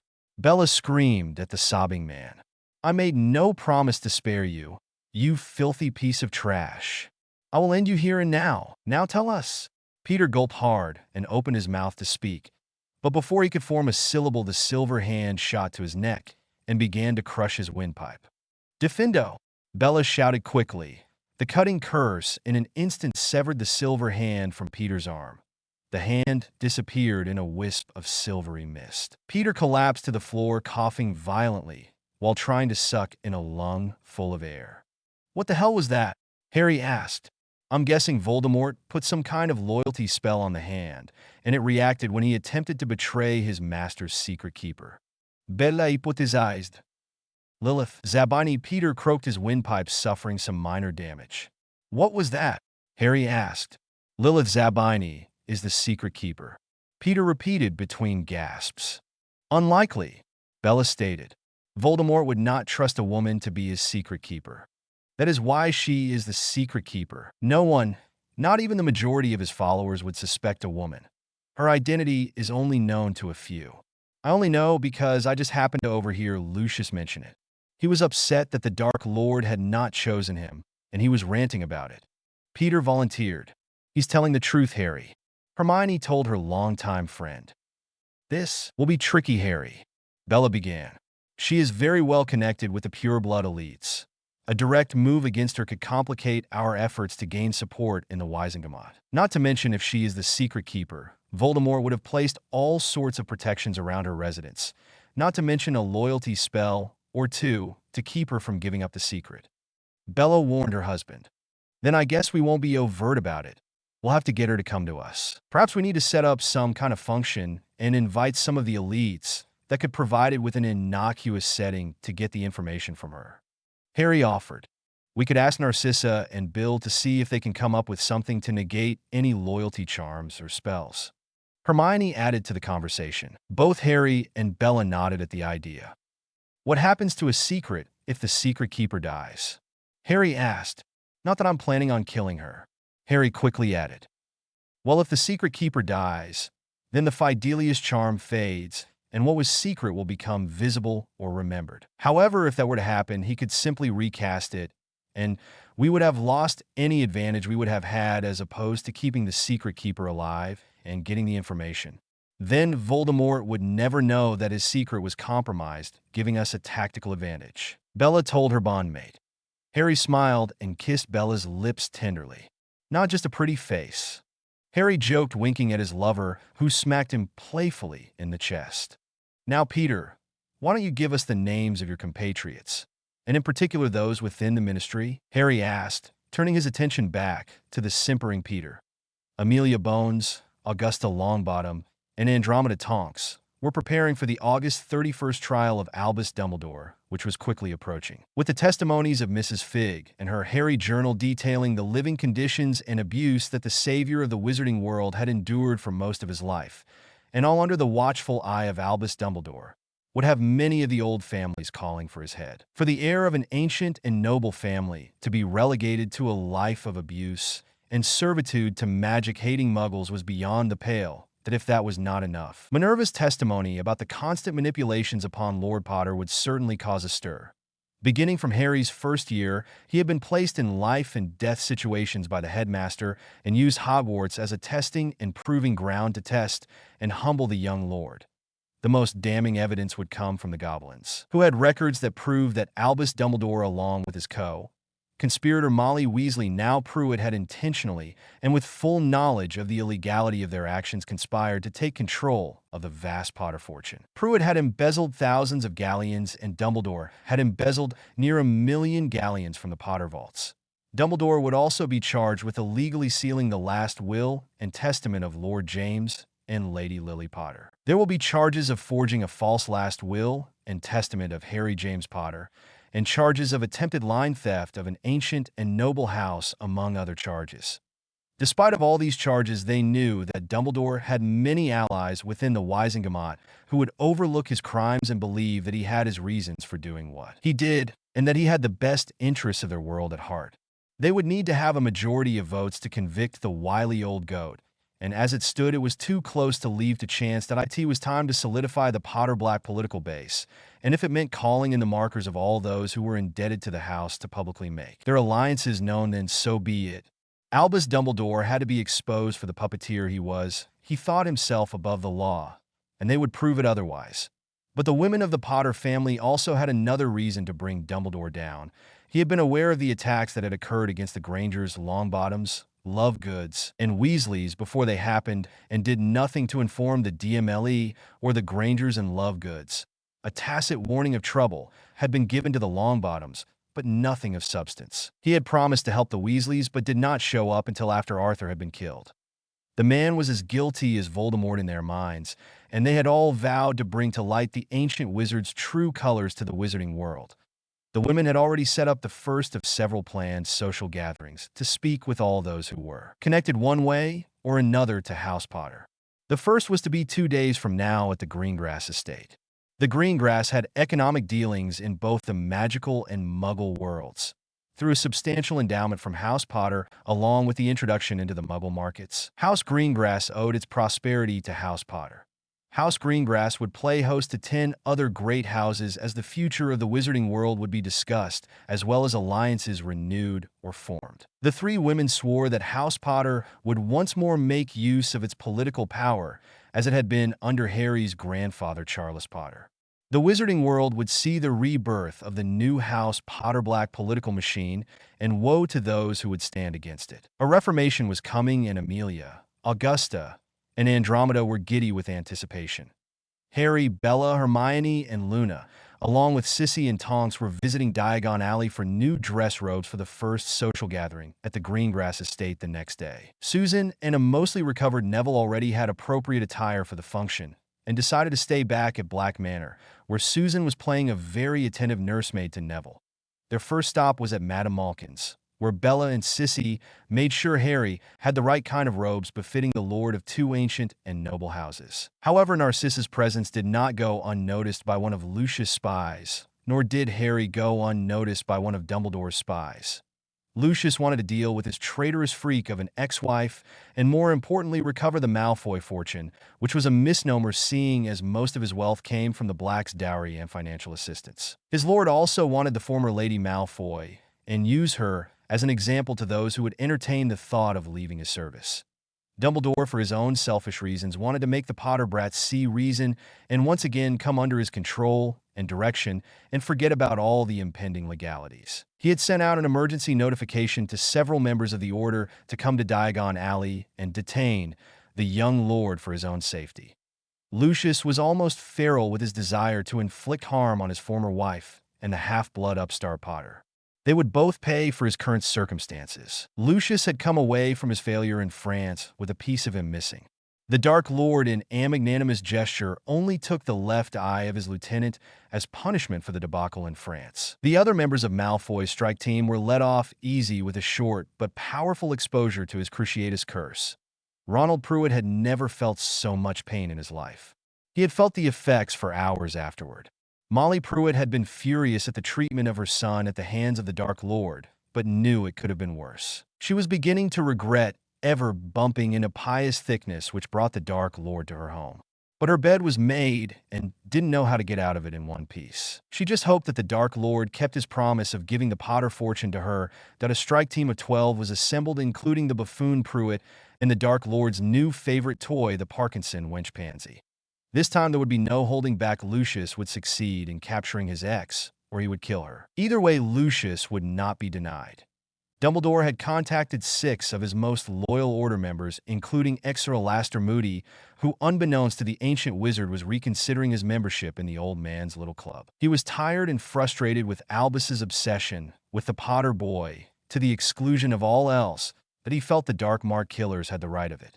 Take all the bastards down, by any means necessary, none of this fooling around. It was time to play for keeps or not at all.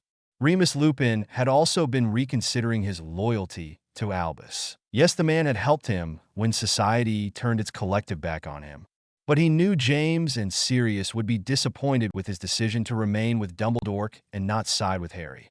Remus did not want to believe the stories of chronic abuse that supposedly Albus had allowed Harry to live under for years, or that Albus was somehow plotting to control Harry and the Potter fortune for his own gains. Albus assured him that it was all contrived propaganda perpetrated by the psychopathic witch Bellatrix Lestrange, who had somehow bewitched the boy and was controlling him and grooming him to be the next Dark Lord. This just didn't make sense. Harry did not seem dark at the will reading, nor did he appear to be under any enchantments. To have him announce that Bella was now the Lady Potter had been a shock. But there was obvious love in Harry's eyes when he glanced at the raven-haired witch and not some potion-induced infatuation. Remus desperately wanted to talk to Harry and sort everything out. Hopefully, when the Order arrived, Harry would be willing to speak to him. But Remus had the sinking suspicion that things were not going to go well, and it would be the Order that would come out of it looking the fools. Remus had felt the power rolling off of Harry and Bellatrix at the reading and feared that Albus, and everyone else for that matter, seriously underestimated the young man and his new bride. Harry felt completely relieved as they made their final purchases at Madame Malkin's. 2 hours of poking, prodding, and being put on display like a dress-up doll for 4 women was beyond humiliating. And if he didn't know better, he could have sworn that Madame Malkin took an inordinate amount of extra time measuring and remeasuring his inseam. He supposed that her hand brushing up against his manhood 6 times was just incidental to her measuring. But she did have that mischievous gleam in her eyes every time she did it off. Harry mused, and the girls all seemed to smirk as she did it. Even Tonks offered to give her a hand to make sure she had the right length. This had caused all the girls to giggle and Bella to slap Tonks on the back of the head. Women, even bonded to a woman, I still don't get their thought process. Harry sighed internally, and we'd have it no other way. Bella replied with a chuckle over their bond. Okay, ladies, I believe we have tortured my husband long enough. Time to move on, unless Madame Malkin has some last-minute measuring to do, that is. Bella smiled as the other girls burst out laughing, and Madame Malkin shot a coquettish wink at Harry. Harry just palmed a head slap and shook his head in exasperation. Harry opened the door to Madame Malkin's and stepped into the alley, closely followed by the others. Everybody down! Harry yelled as he wandlessly cast a shield, which was immediately struck by no less than 4 spells. Screams began to echo up and down the alley as 12 people in black robes and bone-white skeletal masks stepped out into the open with wands raised, and a rainbow of colored spells flew toward the Potter group that Bella's training kicked in as Hermione and Luna took up defensible positions on either side of the storefront. Narcissa went to Luna's side and began to return spell fire as Luna would shield against incoming spells or conjure barriers to intercept the more powerful ones. Tonks had done the same as Narcissa, going to support Hermione. One would shield as the other returned fire, and the 4 women worked in perfect tandem, trusting that their partner had their backs. 2 Death Eaters were immediately taken out of the fight with bone-breaking curses and now laid screaming on the ground. Harry and Bella had stood their ground to give the other 4 time to find cover. Harry and Bella worked seamlessly together as they sent blasting curses into the ground to kick up dirt and debris, obscuring the battlefield. The remaining Death Eaters entered various stores and alleyways to get out of the open and blew out the windows to return fire from safety.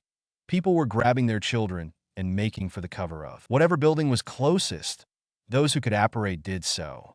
A magically enhanced voice echoed over the street, which caused a temporary ceasefire. You will drop your wands and come with us quietly, Potter. You and the Blood Traitor sisters, and we will let the Mudblood and the other slag go for now. An aristocratic voice sneered. Yeah, Harry stated slowly with his voice amplified, shaking his head from side to side. Not gonna happen, Lucy. Harry smirked at the man who then stood just inside a doorway rigidly, his knuckles whitening around his wand. You're a fool, Potter. Take a look around you. You are outnumbered 2 to 1. We would cut you all down before a fight could even begin. Lucius Malfoy sneered in his overconfidence. You may have us outnumbered, but we have you totally outclassed. So take my advice and tuck your tails and run back to your half-blood wanker of a master. Harry smirked. How dare you insult my lord and spout lies about him, pothead. I will kill you like I killed the Longbottom Squib. A female Death Eater spoke to the right of Lucius. Is that you, Parkinson? I had heard that your puggy lips were permanently stuck to Moldy Short's backside, or was it attached to something more toward his front? Harry chuckled. You'll pay for that, Potter. Pansy shrieked. You know, Parkinson, I have heard that so often that it has become a cliché. Harry mocked in a bored tone. Granger, you bloody freak. You better set me right, or I will. I will. Cut off your tits. A new, amplified voice yelled out. Is that you, Ronald? Hermione responded indignantly. Why am I not surprised you joined tall, white, and pasty? Fix me, you filthy mudblood. Ron screamed. No need to be short, Ronald. She chuckled. You seem a little miffed about something, perhaps about some kind of shortcoming? Her mirthful voice echoed through the alley. You freak, you. Ron screeched. Enough. Lucius yelled. Potter, what is your answer? Are you seriously that stupid, Lucy? Harry mocked. So be it, Potter, but I will take my freak of a wife dead or alive, and as many of you as we can. Bombarda Maxima. Lucius screamed as he sent the explosive curse at the storefront where Bella and Harry were standing. Harry and Bella together conjured a repelling shield that sent the curse right back to Lucius, who dived out of the way just in time as the spell hit the spot where Lucius had been just a split second ago. The blast sent wood and stone flying in all directions. Screaming intensified as bystanders tried to flee the area. Luna had spotted a family of 4 who were pinned down between the crossfire. With a quick word to Narcissa, the 2 blondes made their way over to the family, shielding each other as they went. The father of the little family was clutching a 2-year-old little girl in his arms, and his wife, holding fast to a 6 or 7-year-old little boy. 4 Death Eaters, one of which was Pansy Parkinson, saw the movement and made their way to intercept the two witches. Luna and Narcissa had just managed to get to the little family when a cutting curse hit Narcissa in her left thigh. The statuesque blonde crumbled to the ground, her leg bleeding profusely. Luna quickly raised her strongest shield to deflect the other curses from hitting them. Narcissa crawled to the family and cast an additional shield. 2 of the Death Eaters tried to maneuver around Luna and Narcissa to attack their flank, while Pansy and her other cohort continued to rain spells down upon them. Narcissa spotted the 2 black-robed men circling around. She conjured several slabs of granite to give the little group some added protection. She knew, however, that it would not last long. They needed to find better cover, and soon. Bella heard her sister shriek and quickly made her way to aid the pinned-down group, while Harry, Hermione, and Tonks kept the other Death Eaters busy. Harry and his group were dealing with 6 of the black robe tossers and were barely holding their own. Harry did not want to use too powerful of spells due to the many innocents in the area, including the ones trapped in the shop. The Death Munchers had entered into trapping the bystanders. The Death Eaters had no such moral hindrance and were through deadly spells left, right, and center. Where are the bloody Aurors? Harry swore. I need to have a serious talk with Aunt Amelia about the Aurors response time. He fumed, dodging a rather sickly-looking yellow spell. Harry was about to comment again when he heard several pops of apparition come from just up the street. About bloody T.I.? Oh, bollocks. Who invited freaking Dumbledore to this party? Harry spat. Albus Dumbledore, Alastor, Mad-Eye Moody, Remus Lupin, Emmeline Vance, and 3 other members that Harry could not remember all appeared at the top of the street. At first, they seemed confused at what to do, but a red spell striking into a short brown-haired man from the Order, one that Harry didn't recognize, woke them from their stupor as the man's chest exploded in a shower of bone and gore. Remus wasted no time in making his way down to Harry and helped the young lord in returning spell fire at the group of Death Eaters who were shooting spells at them from a second-story window above the shop they had overtaken. The 2 men shared a glance and with a nod to each other resumed their fight with the Death Eaters. Bella had closed the distance on her sister and Luna's attackers. With a silent flick of her wand, ropes bound one of the 2 Death Eaters who were attacking her sister. Pansy saw Bella attack her comrade out of the corner of her eye and turned to face the older witch, the one she had been most anxious to meet, the former right hand of her master. Without spell fire coming at them from the front, Luna and Narcissa were able to focus their energy on the other 2 who were trying to flank them. The 2 small children were screaming in terror as spells landed all around them. Luna was doing an admirable job so far at protecting the little family, but she was also aware that she was beginning to tire, and they needed to end this soon. Pansy sent curse after curse at her presumed rival for the Dark Lord's affection. Bella calmly deflected all of the curses from the enraged girl, not returning any spell. Fight me, damn it, Pansy screamed at the tall black-haired beauty. I will prove to my lord that I am the better witch, that I am his most powerful servant. Fight me, you whore. Pansy screeched, her voice cracking. Bella sent a mild, wordless, banishing hex that knocked the shorter girl on her backside. Listen to me, little girl. Bella marginalized the younger witch. Do you actually believe that you are something special, that the Dark Lord holds you with any kind of esteem? Bella mocked the girl who was scrambling to get back to her feet, but Bella had pushed her back down again, this time wandlessly. Pansy's eyes widened at the casual use of wandless magic that this traitor to her lord had just performed. You are nothing, girl, but a tool for him to use and then discard when he is through with you. Bella stated. Lies. I am his favorite. I am his right hand.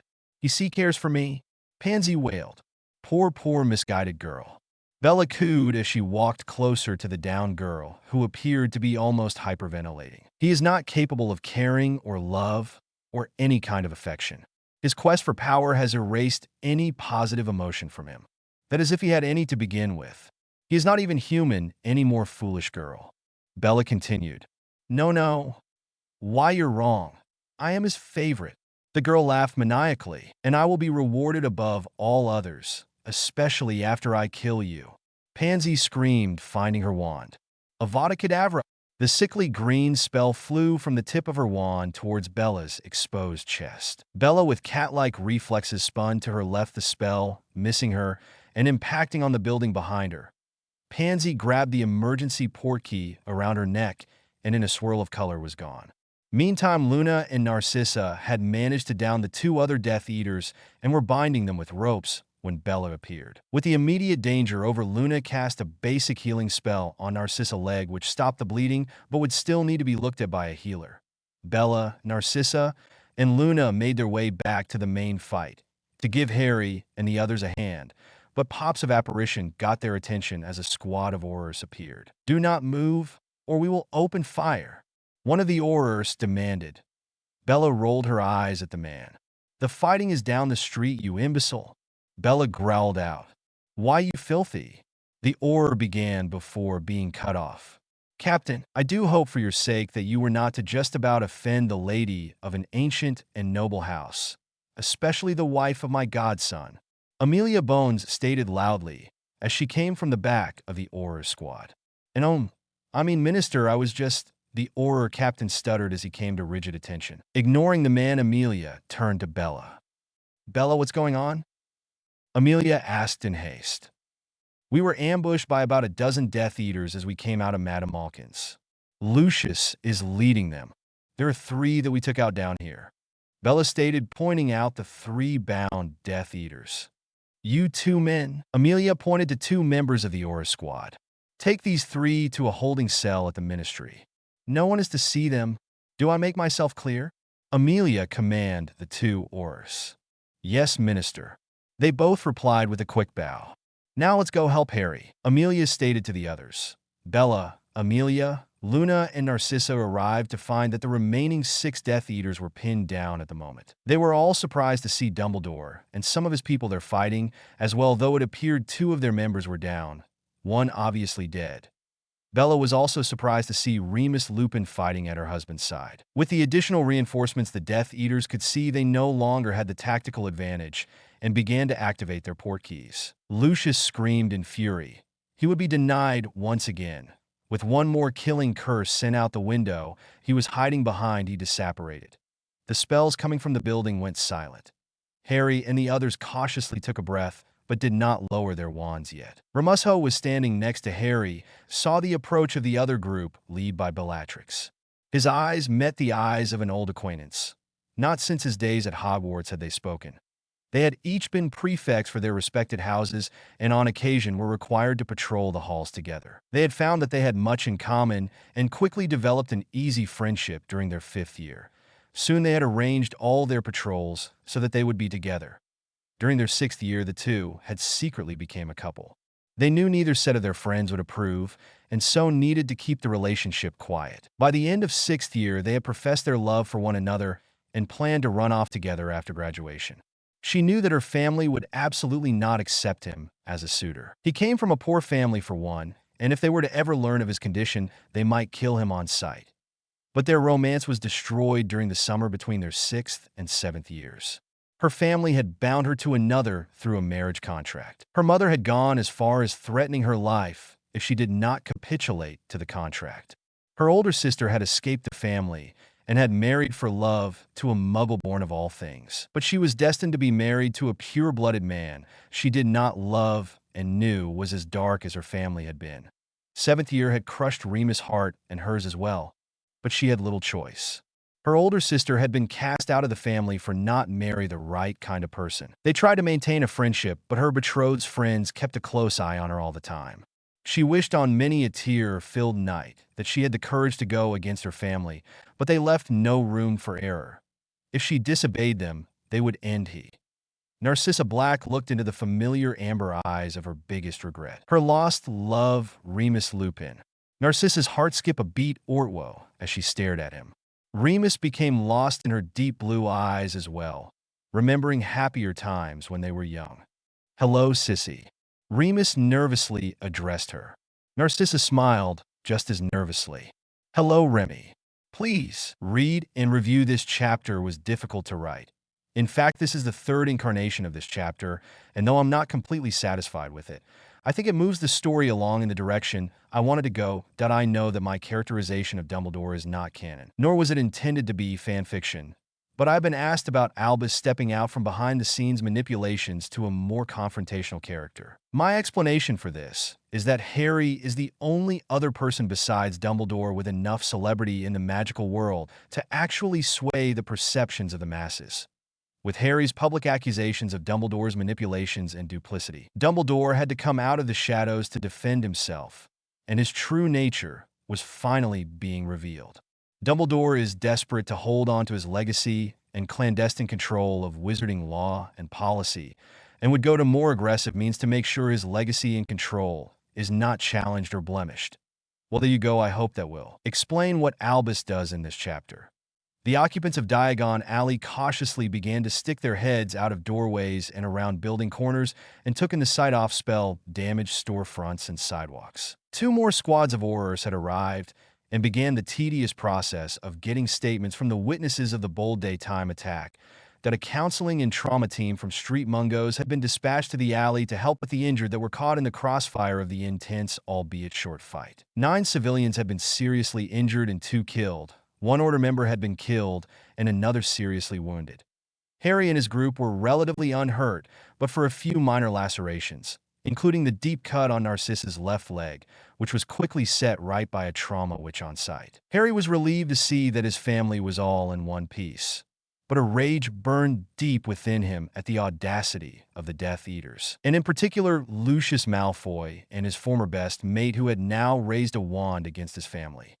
There was nothing more important to Harry Potter than the safety of his family and loved ones, and to have them come under fire again, and in broad daylight, showed him more than anything else that the Death Eaters and Voldemort were becoming far too desperate and wanted to permanently stop him and his growing family.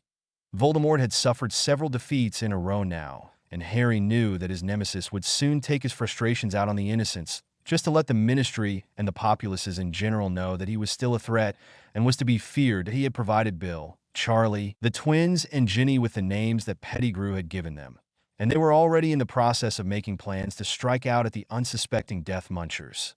Hermione and Tonks had also become full members of Bill's little vigilante group, which had been given provisional but secret approbation by the minister's office. The magically powerful 7-person strike team would bring fear and death to those who would use those same tactics against the innocent.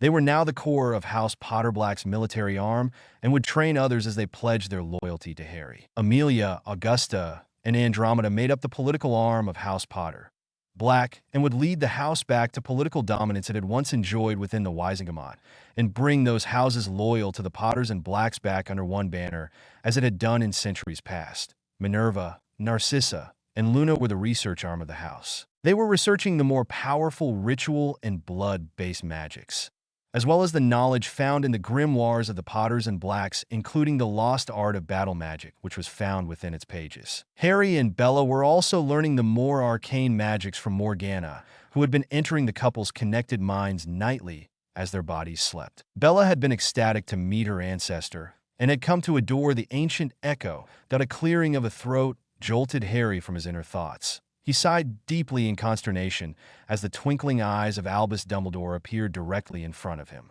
"Harry, my boy," the manipulative old man began. "How fortunate that I arrived. I see that we were just in time to save you and your friends." "No need to thank me, Harry, it's what I do. I help those who are in need," Dumbledore stated loudly as a crowd gathered. Harry gave the bastard an incredulous look and calmly responded, "How arrogant can you be, Dumbledore?" The crowd gasped at the condescending tone Harry used at the most powerful wizard since Merlin. "I don't recall you saving anyone.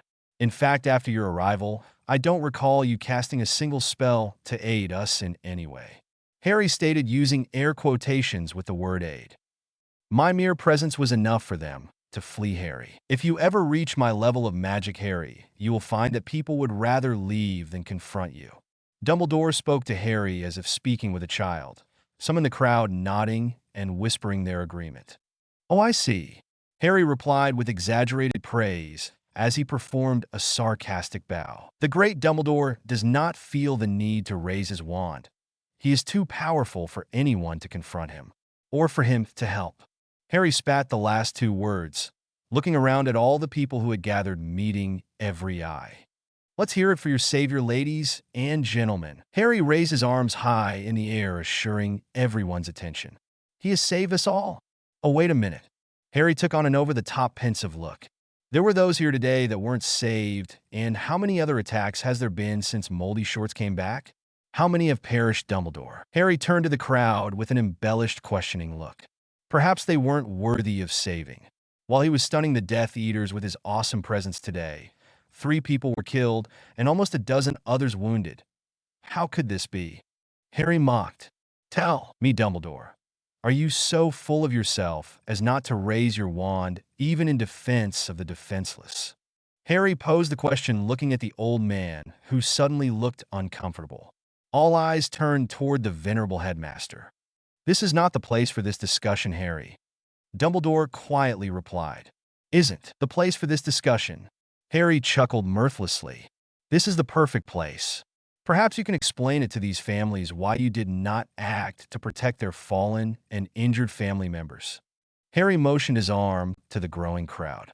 Violence is never the answer, Harry. Violence begets more violence, and there are too few pure, magicals left in our world to retaliate against them with aggression.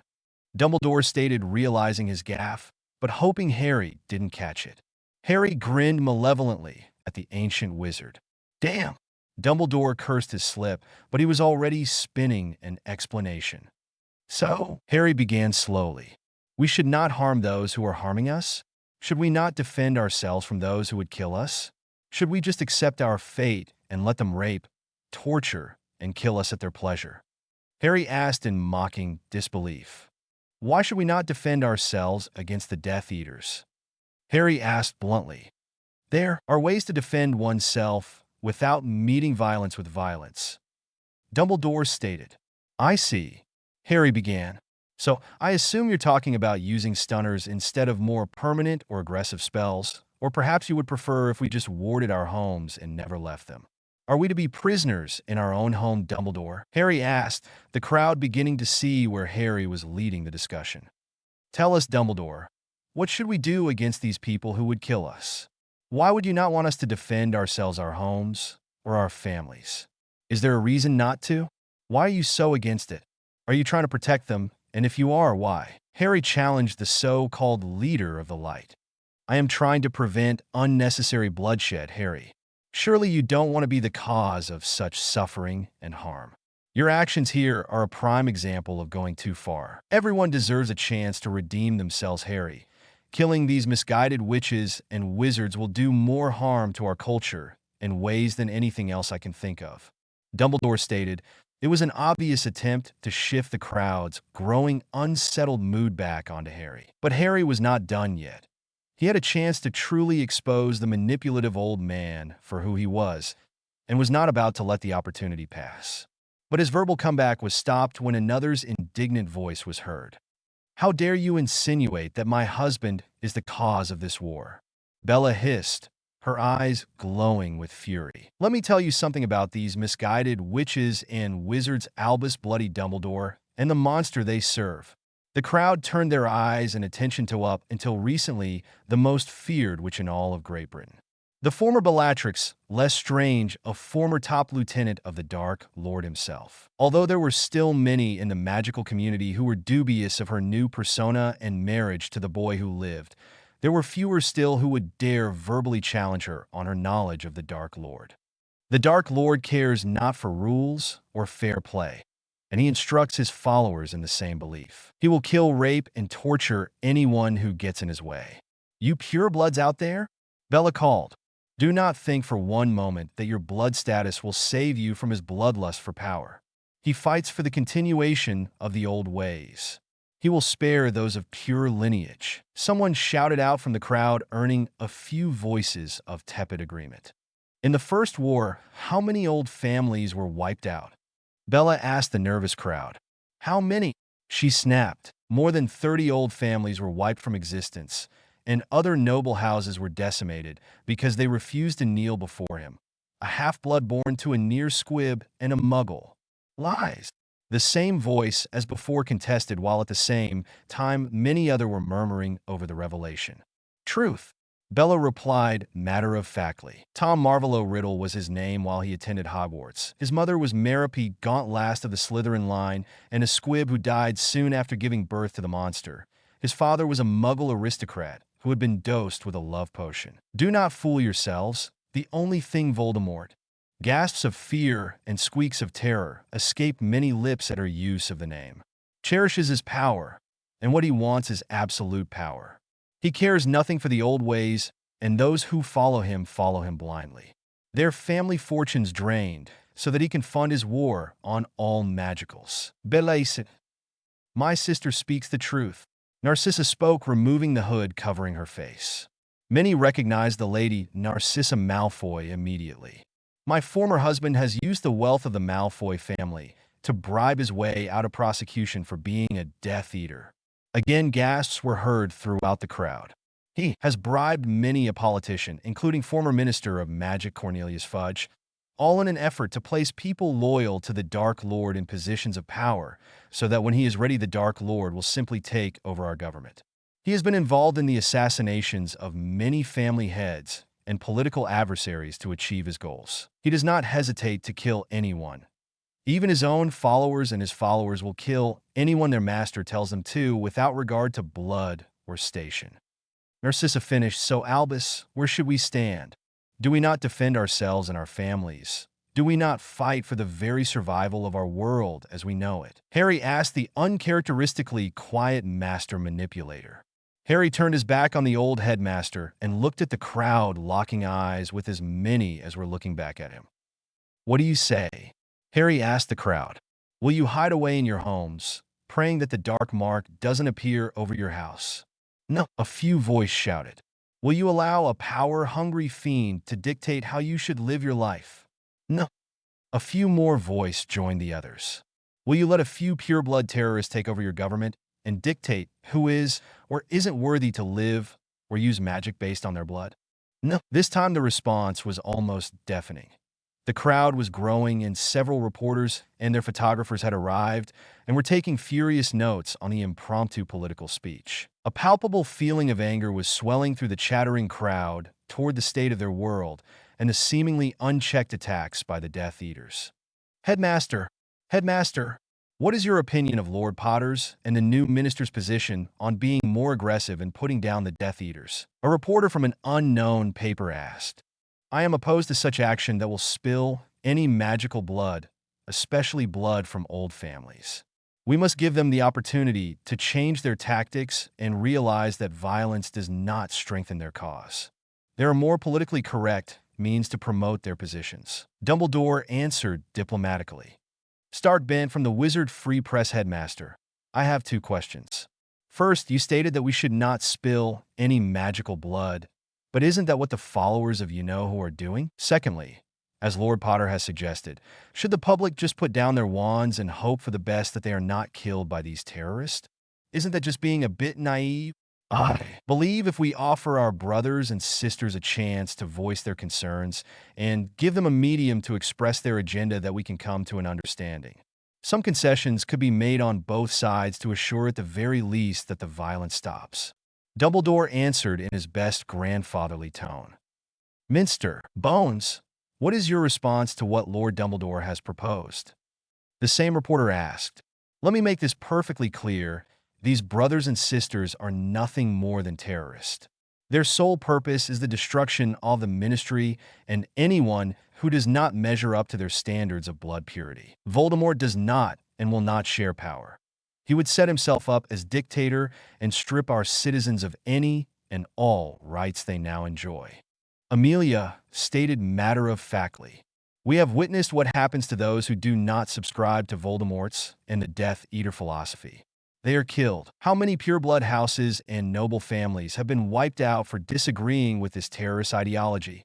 An assassination attempt has already been made against me and other old and noble families in the past several weeks that I will not allow them a voice in our government. I will meet them spell for spell. I have authorized the Aurors and hit wizards to respond to deadly force with deadly force. The passive way of dealing with this group in the past has been met with disaster and the deaths of many good wizards and witches. No more. We will actively bring the fight to them. Let me state here and now that your blood status and/or house status will not protect you if you are found to be a supporter or an active participant in the ranks of Tom Riddle aka Voldemort. I will protect all of magical Britain's citizens regardless of their blood status. We are all blessed with magic and share a responsibility to nurture and train every member of our society who possesses it. Amelia firmly told the crowd of civilians and reporters receive a round of loud applause. Lord Potter, what is your position on all of this? In the past, you have been known as a strong proponent for the former head of the Wisengamot. Has your support and alliances changed? Rita Skeeter, Daily Prophet. The jewel-bespectacled reporter asked, as I have made clear in recent statements, I have lost all confidence in Albus Dumbledore, not only to lead in our political halls, but as a leader against the turmoil our world now faces. He would give one chance after another of redemption to these terrorists while they continue to shed innocent blood. They have not just targeted adults in this war, but children as well. They have no morals, and they deserve no second chances, and they deserve no mercy. That I wholeheartedly support Minister Bones and the direction that she and others within our government have set. We must meet this assault against our people with the same force as is being used against it.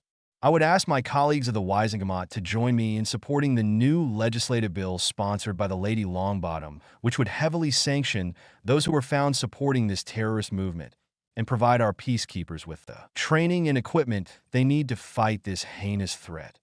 Furthermore, I seriously question the motives of Lord Dumbledore's reticence to condemn these terrorists for their atrocities against our world.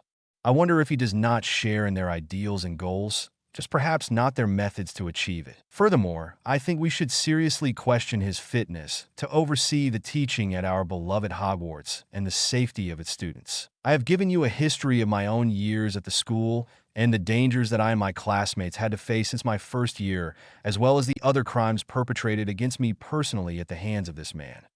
Harry stated, glaring at the old man. I have been the Muggleborn's greatest advocate in wanting them in our society. I am saddened that Lord Potter would think otherwise. I have been an advocate and a champion of those new to our world. As I have said, all magical blood is precious, and I am against any such action that would end in bloodshed. We must seek a more benign way of handling these misunderstandings. Dumbledore interrupted sharply. Misunderstandings, Hermione blustered. Misunderstandings. My parents were murdered in front of me. A man you employed as a potions professor cast the curse that tore open my father's neck and killed him. There was no mercy in his eyes. No, let's discuss our differences. He was there to murder us. Gasps were heard throughout the crowd as the name Severus Snape was whispered among them. An attack which you, Albus Bloody Dumbledore, had been made aware of in advance by your pet Death Eater. You gave us no warning. You allowed the attack to happen. In my eyes, you are as guilty as those who perpetrated the act. Hermione spat at the feet of the old headmaster.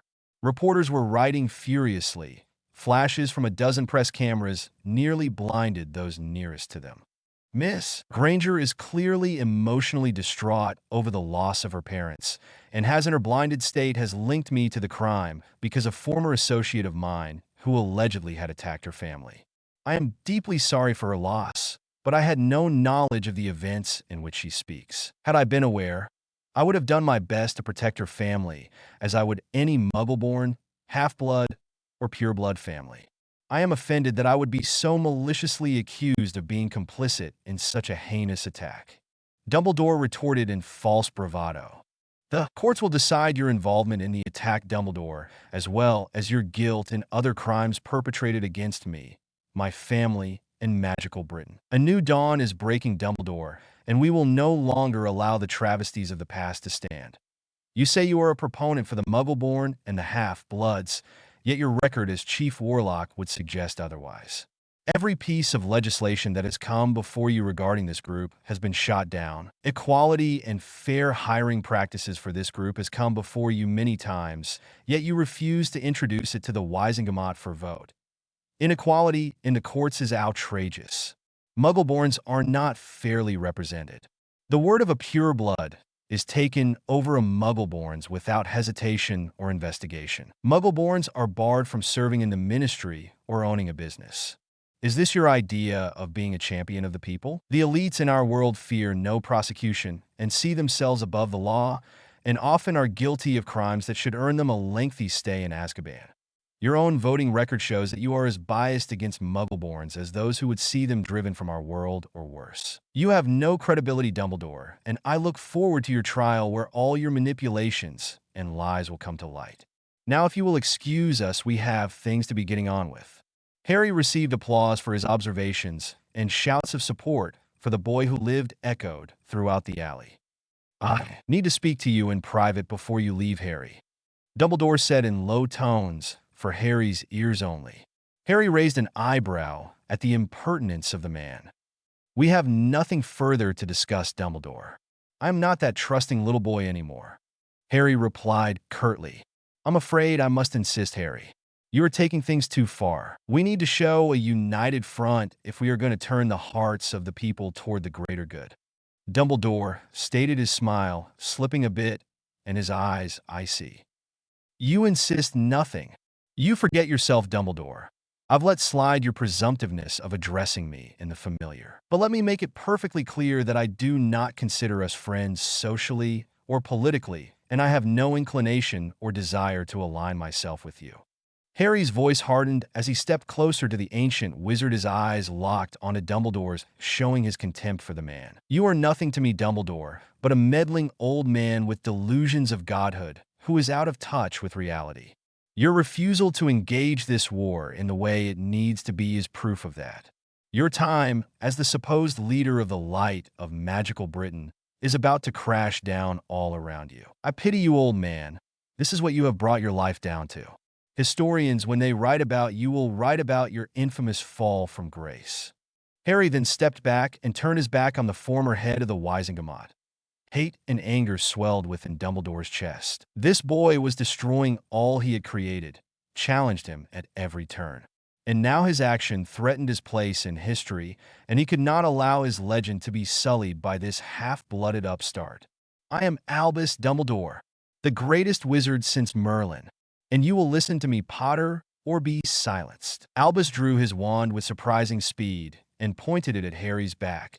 A dark purple curse, the organ liquefying curse, illuminated the tip of his wand, and then sped toward its target. An immediate explosion of color illuminated the area, as shields, stunners, and some offensive spells flew from a multitude of wands. The still assembled crowd and members of the media stood frozen in time as they watched the spells slam into the body of the great wizard. In horrific slow motion, his body hit the ground. There was no movement. No one dared breathe as the motionless form lay on the ground. Empty eyes stared up from the crumpled body. There were no risings or fallings of his chest. No signs of life whatsoever, and no one knew for sure, but the historic figure was hit by no less than a dozen spells. None were lethal on their own, but the collective power of so many spells was enough to extinguish the once celebrated life of Albus Percival Wulfric Brian Dumbledore. IT would be the topic for years to come. The tragic and seemingly senseless death of the defeater of Grindelwald and leader of the light. Many articles would be written on Dumbledore's dissension from grace, his mental stability over the last several years of his life, and his manipulations of the boy who lived, and the many other crimes and inconsistencies in the man's life as headmaster of Hogwarts, supreme mugwump of the ICW, and chief warlock of the Wizengamot. Although his reputation had been stained in recent years, the wizarding community would feel the loss of the once great man. The Aurors began to disperse the crowd as many witches confirmed to Minister Bones what was obvious to all that Dumbledore was indeed dead. Harry felt numb. Although the two men had been at odds, he never would have wished this heartbreaking end for his one-time mentor. Bella wrapped her arms around her husband, pulling him tightly against her. "It's not your fault, love. He decided to use deadly force against you. Ironic when you think he would not use such lethality on the Death Eaters. We were merely defending you against the attack. Even Moody and Lupin shot stunners at him. It was unfortunate, but none of us regret defending you." Bella consoled her husband. "I know, love. It's just—" Harry shook his head in sad frustration, not knowing really what he wanted to say. Bella just held him tighter and rubbed his back with small circles. Amelia came over and placed a comforting hand on her godson's shoulder. "Harry, why don't you and the rest of the family head home? I'll be here late getting all of this sorted out. With close to 50 witnesses, the news of this will be all over Britain by morning. I'm going to have to give a press conference first thing. With the news of Dumbledore's death, I'm sure we will see an upswing in Death Eater activity. You should get everyone to come over to the manor tonight, so we can come up with some kind of game plan," Amelia stated warmly. Harry nodded his head, and with a look to his family, they all disapparated back to Black Manor. Tomorrow would be full of new challenges. A world without Dumbledore may motivate his enemies to more open hostilities and brazenness. For all his faults, Albus had commanded respect from his enemies. He, after all, was a powerful wizard. Most who worked in the dark feared him on some level, and now, without that fear, how would the dark respond? Review. Please read and review over the last 2 days. I reread watching over Harry from the first chapter to this latest one. And I can honestly say that I have gotten a little better with each new chapter. I plan on going back and fixing some of the obvious spelling and grammatical errors, and maybe sharpening up some of the dialogue. So I'll be taking the next couple of weeks to do that, after which the new chapters will begin again. Thanks again for all the wonderful reviews. They really do inspire me to keep writing. So without further ado, here is the next chapter of Watching Over Harry. Pious Thickness rushed to give the incredible news to his master. He had witnessed the entire event in Diagon Alley, from the fight between Potter's group and that of Lucius to the accidental death of Albus Dumbledore. This would definitely change his master's timetable on moving his plans along. With Dumbledore gone, the only one who could seriously challenge his master, it was inevitable that his master would be victorious. Potter was still a child, and although politically connected at the moment, he was no match for his master. Pius entered the large hall of the Riddle Mansion and saw nearly 100 Death Eaters kneeling in front of a large golden throne reminiscent of the chair Dumbledore sat in at Hogwarts' Great Hall. Directly in front of him were 6 forms that were twitching on the ground in front of his lord. Among those were Lucius Malfoy, Alexis Carrow, the Pruitt boy, and the Parkinson wench who thought too much of herself, Pius mused. They were all in fetal positions, twitching from what looked like the after effects of the Cruciatus curse. Another was slowly spinning upside down in the air, his robes falling over and hiding his face. His back was bared and several deep cuts crisscrossed each other. A large puddle of blood pooled directly beneath the unmoving man. It brought back the memory of Alecto Carrow, who also found himself on the receiving end of the Dark Lord's wrath. Alecto was never seen after that meeting. It was rumored that the Dark Lord allowed his snake to devour him. Pius shivered at the thought of being crushed and then eaten by the abnormally large snake. Pius wisely stood off to the side of the hall, not wanting to interrupt his master, punishing those who failed in capturing Narcissa Malfoy and Harry Potter. It was extremely bad form to interrupt him while he was doling out punishments, and a good way to finding yourself joining those unfortunate souls on the floor. I am very disappointed, Lucius. How many times will you fail me? How many times will I allow you to live after such incompetence? Voldemort hissed at the shaking man. Forgive me, my Lord Dumbledore, and silence. Voldemort cut off Lucius' pleading. The blonde wizard winced and tried to make himself smaller, curling into a ball. I grow weary of your pathetic excuses, Lucius. I grow weary of the incompetence of my so-called elite Death Eaters. I grow weary of my soldiers losing to children and old women. Voldemort raged, his voice echoing through the room, causing many a groan, witch and wizard to whimper, and a few others to lose bladder control. If we are to have my utopia, we must not give an inch. We must be brutal and merciless to those who oppose me. The ministry is full of mudblood lovers, and those who would deny you your proper place in our society.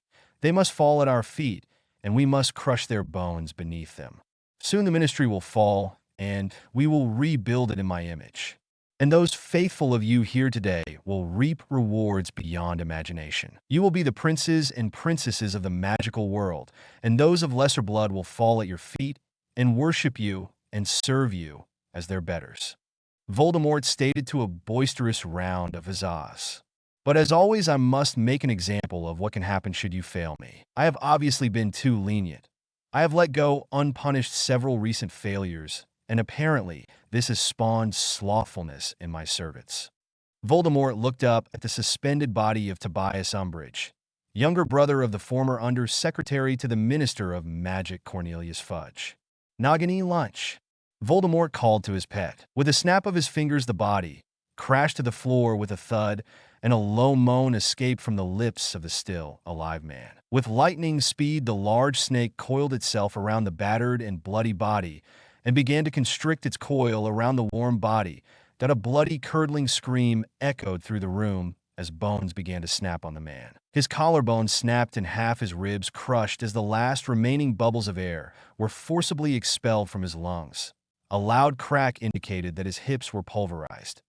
Nagini loosened her coils from around the man and positioned her head to that of Tobias Umbridge. Several Death Eaters vacated their stomachs as the great snake unhinged its massive jaws and began to swallow the man head first. Several minutes passed as the Death Eaters were forced to watch until Tobias' feet disappeared within the jaws of the hellish servant. "Now, I hope that I have impressed upon you the severity of the consequences should you fail in your future assignments," Voldemort hissed. "You are dismissed."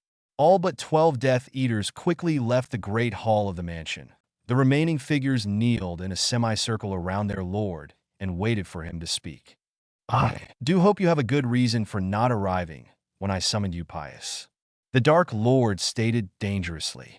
"I do, my lord. I bring good news. Albus Dumbledore is dead," the slippery politician said with a gleeful smirk on his face.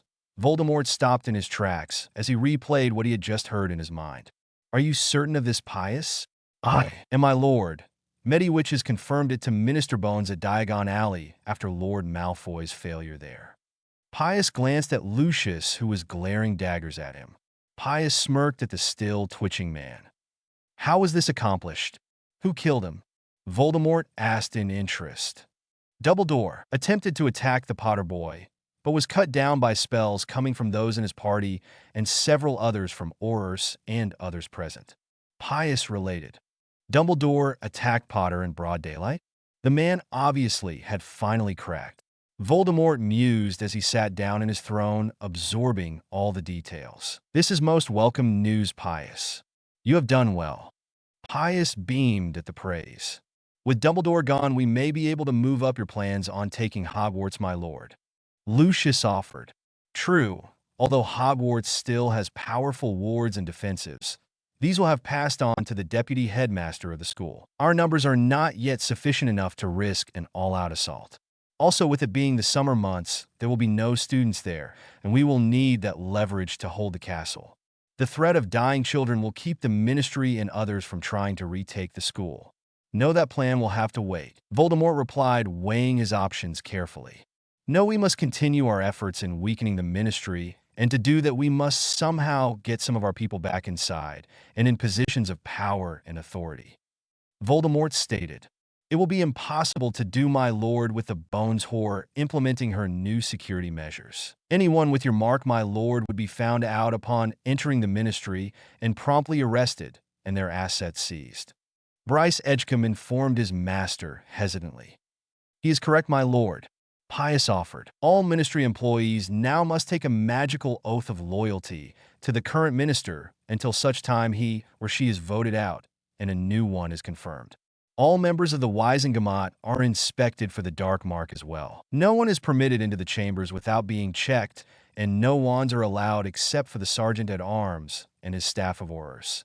These Aurors are handpicked by the minister herself and are stationed at every door and at strategic locations within the hall. The Bones woman is making quite a nuisance of herself," Voldemort muttered. "There must be a way for us to get our people on the inside. What if we use the Imperious Curse? They might not be our people, but at least we could control them," Alexis Caro offered. "It would not work," Pius stated. "The magical oath would fight against the curse and would be rendered ineffective." "I may have a more subtle solution, my lord." Lila Zabini spoke for the first time. "And what exactly are you proposing, Lady Zabini?" Voldemort hissed softly. "What we need is to get someone close to the minister," Lilith stated primly. Malfoy snorted. "Obviously, I assume you have a method to do this." He sneered at the exotic woman. "Indeed I do. You see, Harry Potter is the godson of our dear Minister for Magic. He is as close to her as her own niece. From what I've seen of him, he has grown into quite the handsome young man. She stated silkily, her smoky voice oozing factuality. Will you be making your points soon? Malfoy huffed. Lilith smiled seductively back at the frustrated man. There is a gathering tomorrow night at the Greengrass estate. Many of the old and noble families will be in attendance at the request of Lord Potterblack. I am told that the minister will be there. Security is expected to be extremely heavy and the home and surrounding area warded to the hilt. Potter is attempting to establish a strong political base around himself and Minister Bones. Lilith continued. Yes, and this helps us how? Voldemort asked impatiently.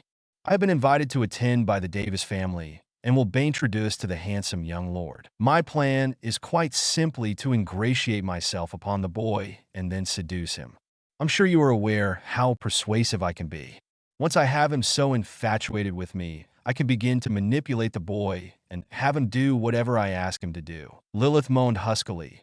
Several of the male Death Eaters had their tongues hanging out and were glassy-eyed at the sultriness of her voice. You do realize that the boy is married, and to Bellatrix Lestrange no less. Snape remarked. She would cut you up and toss you out her door as nothing more than meat scraps. Simpleton, Lilith mocked. He is the lord of two ancient and noble houses, and it is within the old laws governing marriage practices of the ancient and noble houses that he can take a wife for each house. If I can seduce him and get him to impregnate me, and being from an equal house, by the old laws he would have to take me as his wife if there is not one for that house already. Bellatrix would have no choice but to accept me as his second wife. Lilith stated smugly. Once I am entrenched in his little family, I am quite adept at subtle manipulations. With enough time, I could have him spilling his darkest secrets, influence his views and opinions, and have him introduce legislation that you, my lord, would want passed. I could even have little accidents happen to others in his little family, including Bellatrix. With enough time, my lord, I could have him walking right into your waiting arms with the key to the front door to the ministry, and you wouldn't even have to raise your wand. Lilith finished. Voldemort sat back in his chair and steepled his fingers in front of his face. His mind began to look at the potential pros and cons of this plan. Lilith was unmarked, and if she could somehow gain control over Potter and bend him to her, well, it would save his dwindling resources. Logically, it could take a few years or more for the plan to bear fruit. Could he wait? He had waited 20 years already. What would be a few more? He could still cause mayhem in the country and force the ministry to spend more of its resources in a vain attempt to find and engage him. And if she gave birth to his spawn, and if it were the only surviving heir, it would gain all the wealth of the Potter and Blacks once Potter was killed. And he would be, that wasn't even a question. That wealth would then be his to do as he wished. And he would need that kind of wealth to rule his kingdom. The plan had many what-ifs. Many things would have to fall into place for it to work. But if anyone could do it, it was the exotic Lady Zabini. She was as dangerous as she was beautiful.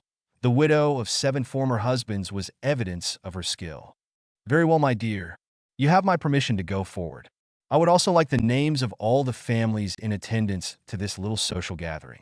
I may want to pay them a visit in the future. I will also require weekly reports. I want as much information of the goings-on within the ministry as you can get. Voldemort ordered. Of course, my lord.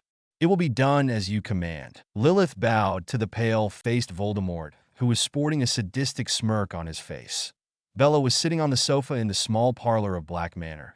The setting sun cast its warm colors through the large window. The ambient light in the room was soft and low. Bella was humming a familiar lullaby, and Harry was stretched out on the sofa, as well, with his head in Bella's lap. She was running her fingers through his raven hair and gently massaging his scalp.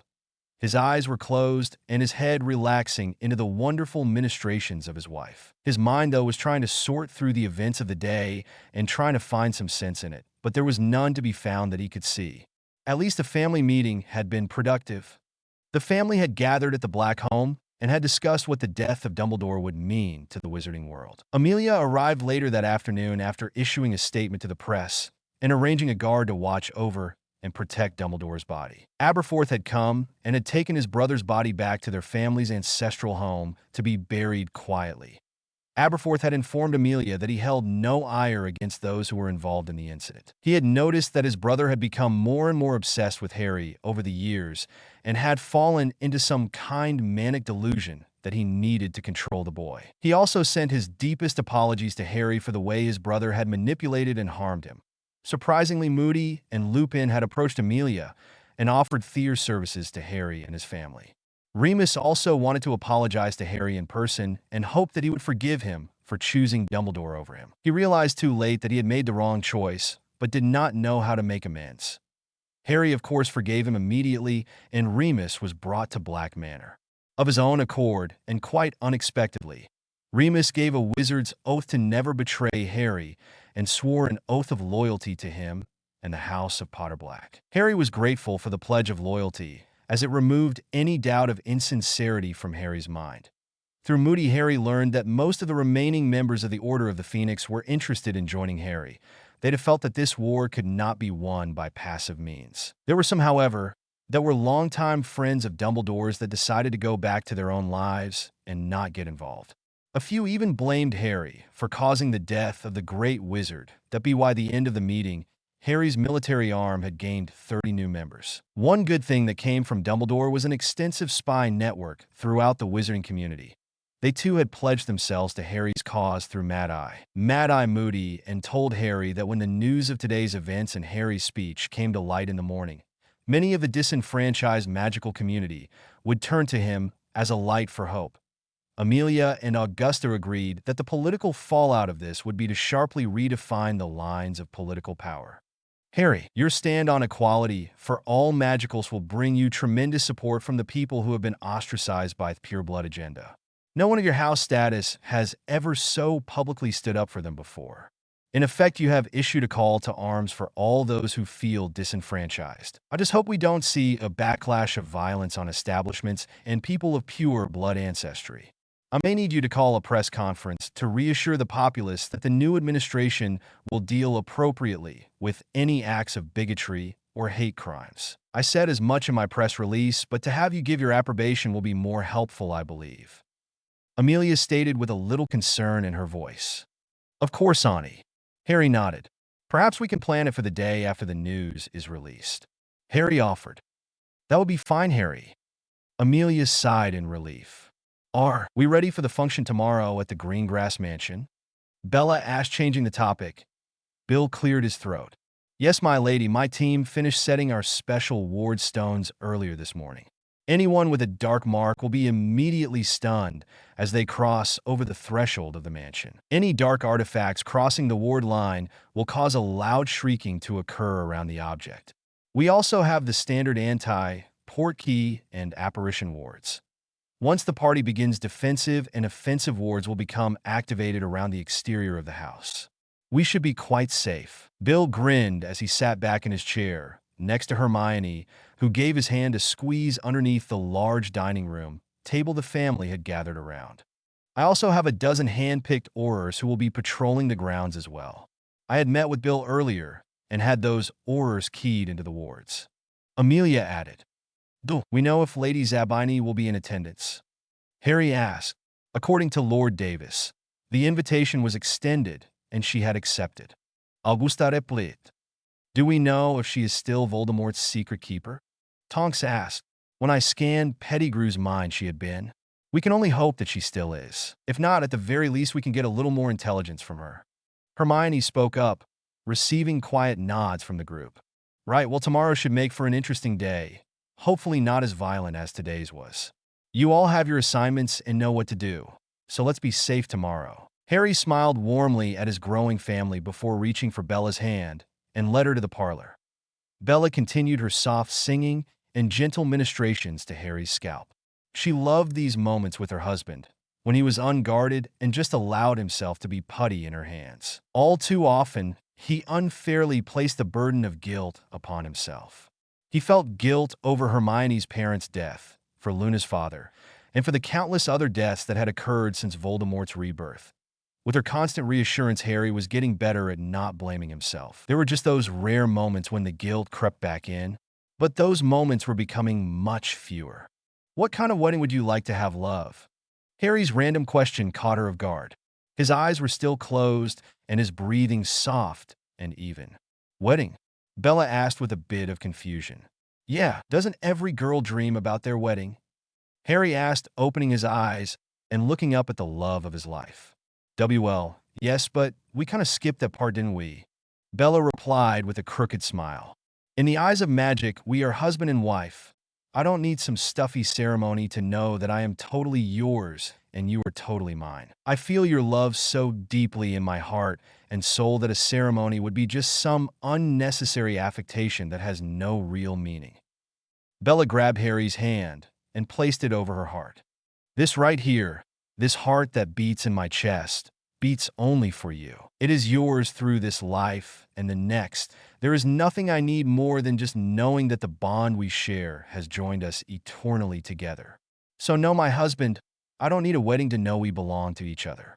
It's knowledge I already have that runs through every cell of my body. Bella answered, and then leaned forward and tenderly kissed his warm lips. Harry stared in loving awe at his wife as she flooded their bond with all the love in her heart and the sincerity of her words. There was nothing more to say on the matter. In all things that mattered, they were husband and wife, and nothing could be more wonderful. Harry relaxed his head back on Bella's lap as she renewed her efforts in relaxing her husband. Suddenly, the doors to the parlor opened and quickly closed as two bodies entered into the room in a tangle of limbs. The pair seemed to be fighting for oral dominance, as two pair of lips were trying to devour each other. Hands were roaming furiously, trying to remove clothing. Bella and Harry stared at the couple, and then back to each other, and then back to the amorous couple. Harry sat up and next to Bella, who had a large grin on her face. Harry then cleared his throat. I hope we're not disturbing you, Harry stated, trying to keep the amusement out of his voice. The startled couple let out a yelp and flattened themselves against the door and faced the center of the room to find the lord and lady of the house watching them. Harry, I can explain, you see. Hermione stuttered before being interrupted. Exactly what is your intention with my daughter, Master William? Bella asked Bill, his face now glowing a spectacular red. Well, Bill began. Bella raised her eyebrow at the man. Hermione and Bill just stared at the floor in embarrassment and a little fear on Bill's part. Bella, with a wave of her hand, caused the gas torches in the room to flare brighter, illuminating the room. Hermione was surreptitiously trying to retuck her blouse back into her skirt and smooth down her messed-up hair. Bill was trying to rebutton his shirt, but his shaky fingers were not helping him in the slightest. Harry's next words were meant to be harsh and accusatory, but came out as a loud chuckle at seeing the couple's uncomfortable expressions. Bella cleared her throat at her husband and gave him a stern look. But through their bond, they felt each other amusement. Yes, well, William, Hermione, I must say that I'm quite disappointed in the two of you, Harry stated as seriously as he could muster. Hermione lowered her head further, and Bill looked like he wanted to flee the room. Yes, quite disappointed. Bella continued for her husband. Disappointed that it took you two this long to get together. Bella chuckled. Bill and Hermione stared back at the other couple in confusion before the light entered into their minds. Bella stepped forward and pulled Hermione into a hug. I was wondering when you two would get together, Bella said with mirth in her voice. Really? Why, you're not upset? Hermione asked. Heavens no, Harry, and I have seen the looks you two have been giving each other for weeks, Bella stated. Just let me warn you, Bill. I've always been very protective of Hermione, and now that she is a member of my family, even more so. Do I need to explain myself further? Harry asked with a raised eyebrow. No, my lord, I understand completely, Bill said, his voice breaking a little. Good. Then we have an understanding. Harry smiled and slapped Bill on the shoulder. The two couples sat down and spoke for a while.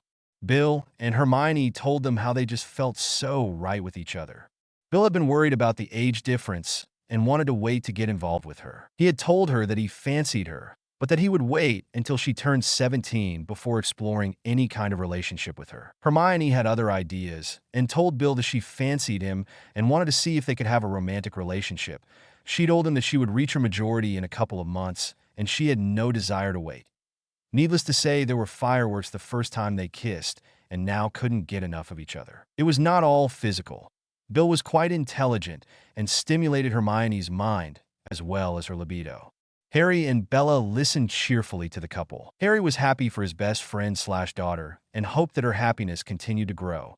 Narcissa and Luna entered the parlor and informed Harry and Bella that the rest of the family had left for the evening and would return tomorrow prior to the Greengrass engagement. "Sissy," Bella called to her sister before she left the room. "Yes, Bella. By chance, do you have a stomach-settling potion brewed?"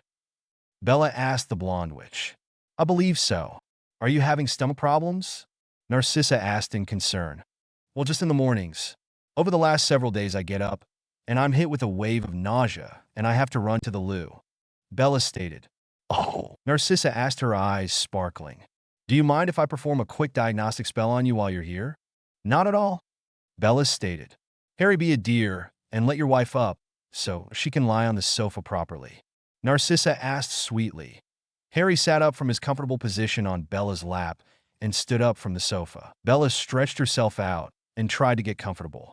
Narcissa then rolled up Bella's blouse to expose her belly. Taking out her wand, she began to weave it around Bella's belly in a specific pattern. Luna and Hermione's eyes widened as they recognized the wand movements. It was a pregnancy-revealing spell. Within a few moments, a sparkling gold hue surrounded Bella's belly. As soon as the color appeared, the younger girls shrieked with excitement and ran to Bella's side and kissed her cheeks, and then began to place their hands on Bella's stomach. Narcissa had a huge grin on her face that threatened to split it in two.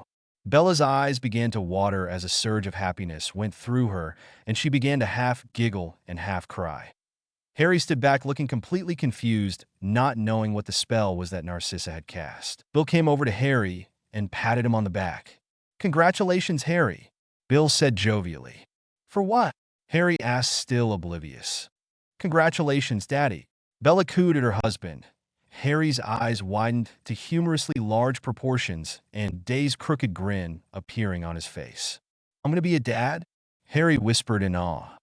"Yes, you are dear brother-in-law and a father to twins." Narcissa giggled as she just cast another revealing spell over Bella. Amidst the shrieks of joy and happiness from the four girls in the room, none had noticed that Harry had fainted dead away after hearing the word twins. Bill looked down at Harry and laughed. "I suppose there's a bottle of fire whiskey somewhere in this house. I think Harry's going to need it." Bill laughed as he stepped over Harry looking for the libation and a couple of glasses. That much.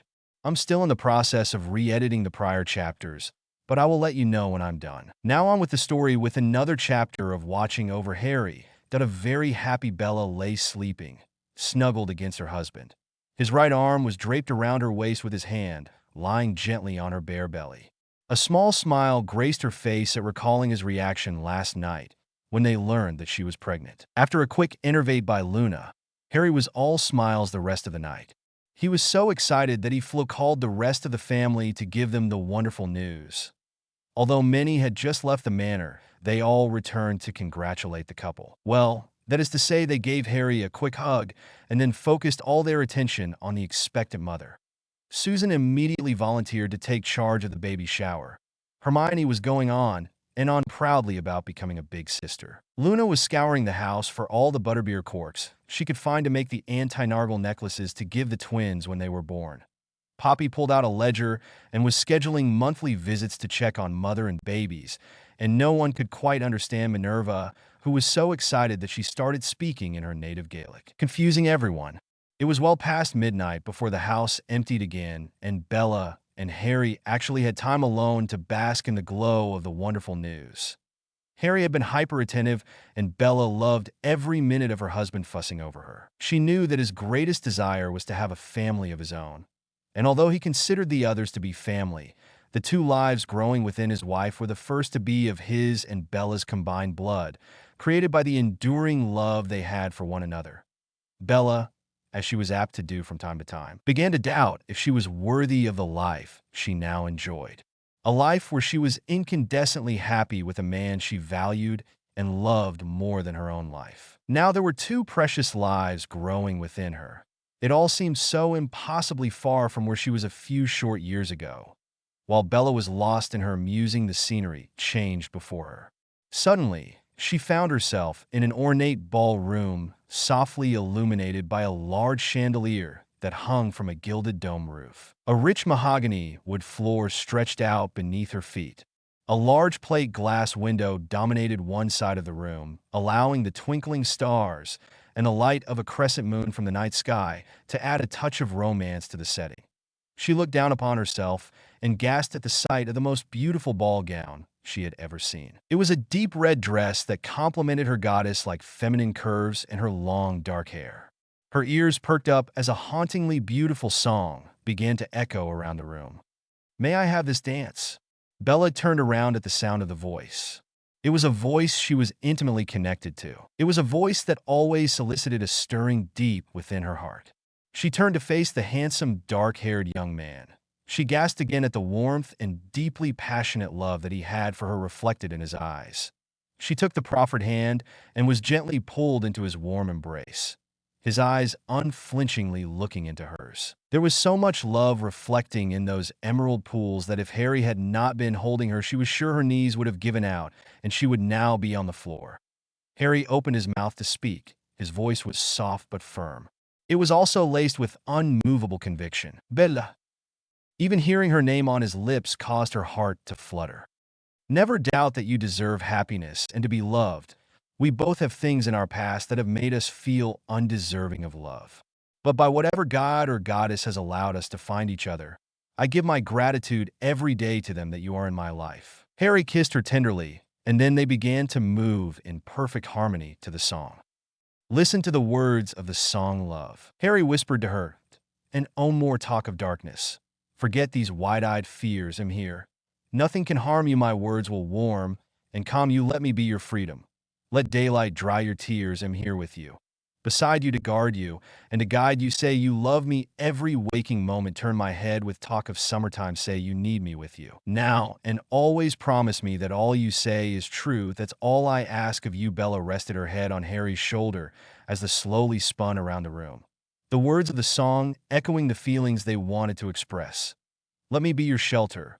Let me be your light. You're safe. No one will find you. Your fears are far behind you. All I want is freedom. A world with no more night, and you always beside me, to hold me and to hide me. Then say you'll share with me one love, one lifetime. Let me lead you from your solitude. Say you need me with you, here beside you anywhere you go. Let me go to Christine.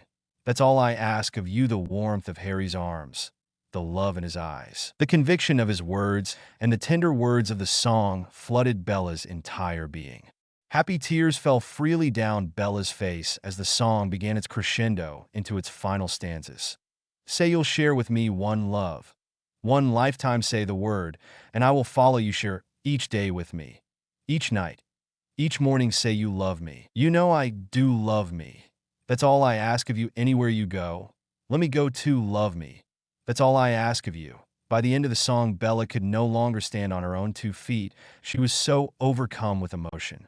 Harry had scooped her up in his arms as the last strains of the song faded away. The scenery around them changed again, and where once there was a magnificent ballroom, there was now a green meadow with wildflowers. The sun was low in the western skies and cast warm orange and purple hues across the sky. Harry knelt with Bella in his arms and gently laid her on a quilted blanket. She looked up at him with watery eyes, so full of love and vulnerability that Harry was momentarily breathless. Leaning down, he captured her lips in a gentle kiss. Bella's arms wrapped around his neck and pulled him down on top of her and hungrily deepened the kiss. In the back of Bella's mind, she knew that she and Harry were linked together in their bond at that moment, and that all this was from Harry's own imagination made manifest within their linked minds. But it was still the most romantic moment that they had ever shared together, and Bella was not keen on letting it end just yet. Their kisses became more and more passionate and lustful, and their hands began to caress each other in stimulating ways. Bella wondered briefly as clothing disappeared if making love within their link was anything as incredible as the real thing. Her answer came immediately as Harry entered her warmth. "Oh, goddess, have the final preparations been seen to?" Harry asked. "They have. Once we isolate Lady Zabini from the rest of the party, we will immediately port key her to the ritual house," Bill replied with certainty. "So there won't be any interference with the wards surrounding Greengrass Mansion?" Bella asked the red-headed cursebreaker. No, the portkey is attuned to the specific magic of the wards and will allow us unrestricted movement. Bill stated. How long will the process take? Harry asked. Not long. It is a modified curse that I encountered in Egypt. The target will be placed in a dream-like state. I then can manipulate what she sees as reality. In this case, she will believe she is speaking with Voldemort and him telling her to give the secret to a new recruit, which will be me in disguise. If all goes smoothly, we should be able to portkey her out, perform the curse, and then have her back within an hour.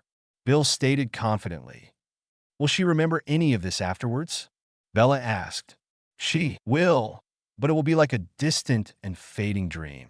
She will not have complete recall of the events. Bill answered. Can it be discovered through legilimency? Harry asked. It could be, but it will be seen as a true memory and not a fabrication. Bill responded. So, in other words, if Voldemort decides to look in her mind, he will know of the secret being passed to someone? Harry asked the Weasley head. Technically, yes, however, he will need to be looking for the specific memory. If he doesn't know what to look for, it is unlikely he will find it. Bill answered. What about obliviation? Narcissa asked. Too risky. That will definitely raise suspicion if she is missing a block of time. Bill replied.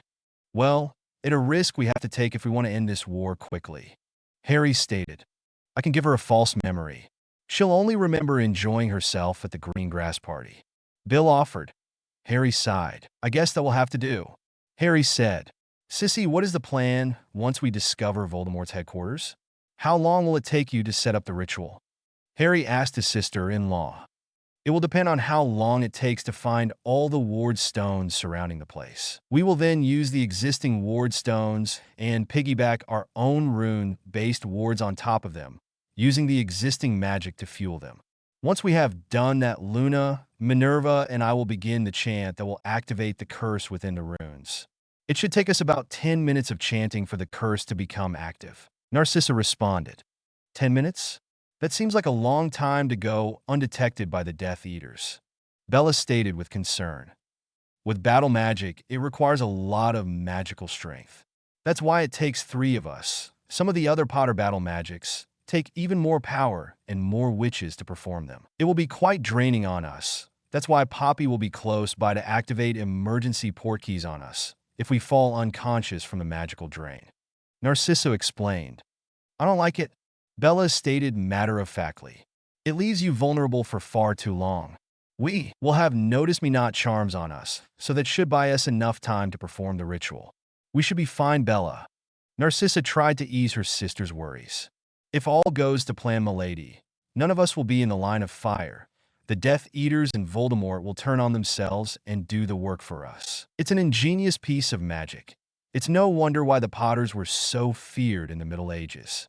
The power to turn your enemies against themselves is a useful military tactic. Bill stated. Bella huffed but nodded in acquiescence. After we get the information from Zabini, Bill, you and your team will scout out the area and locate all the ward stones. Once discovered, return for Sissy, so she can begin the process of changing the ward stones. I'm trusting you, Bill, to bring everyone back unharmed. Harry glared at the older redhead. I will protect them with my very life, my lord. Bill bowed. Harry nodded. I want to move on Voldemort as quickly as possible. I don't want him to have enough time to discover what has happened to Lady Zabini. Harry stated, looking at the assembled family. My lord, I'll have about 20 fighters on standby, just in case things go pear-shaped, and we need to evacuate our people. Moody informed Harry. Thank you, Moody.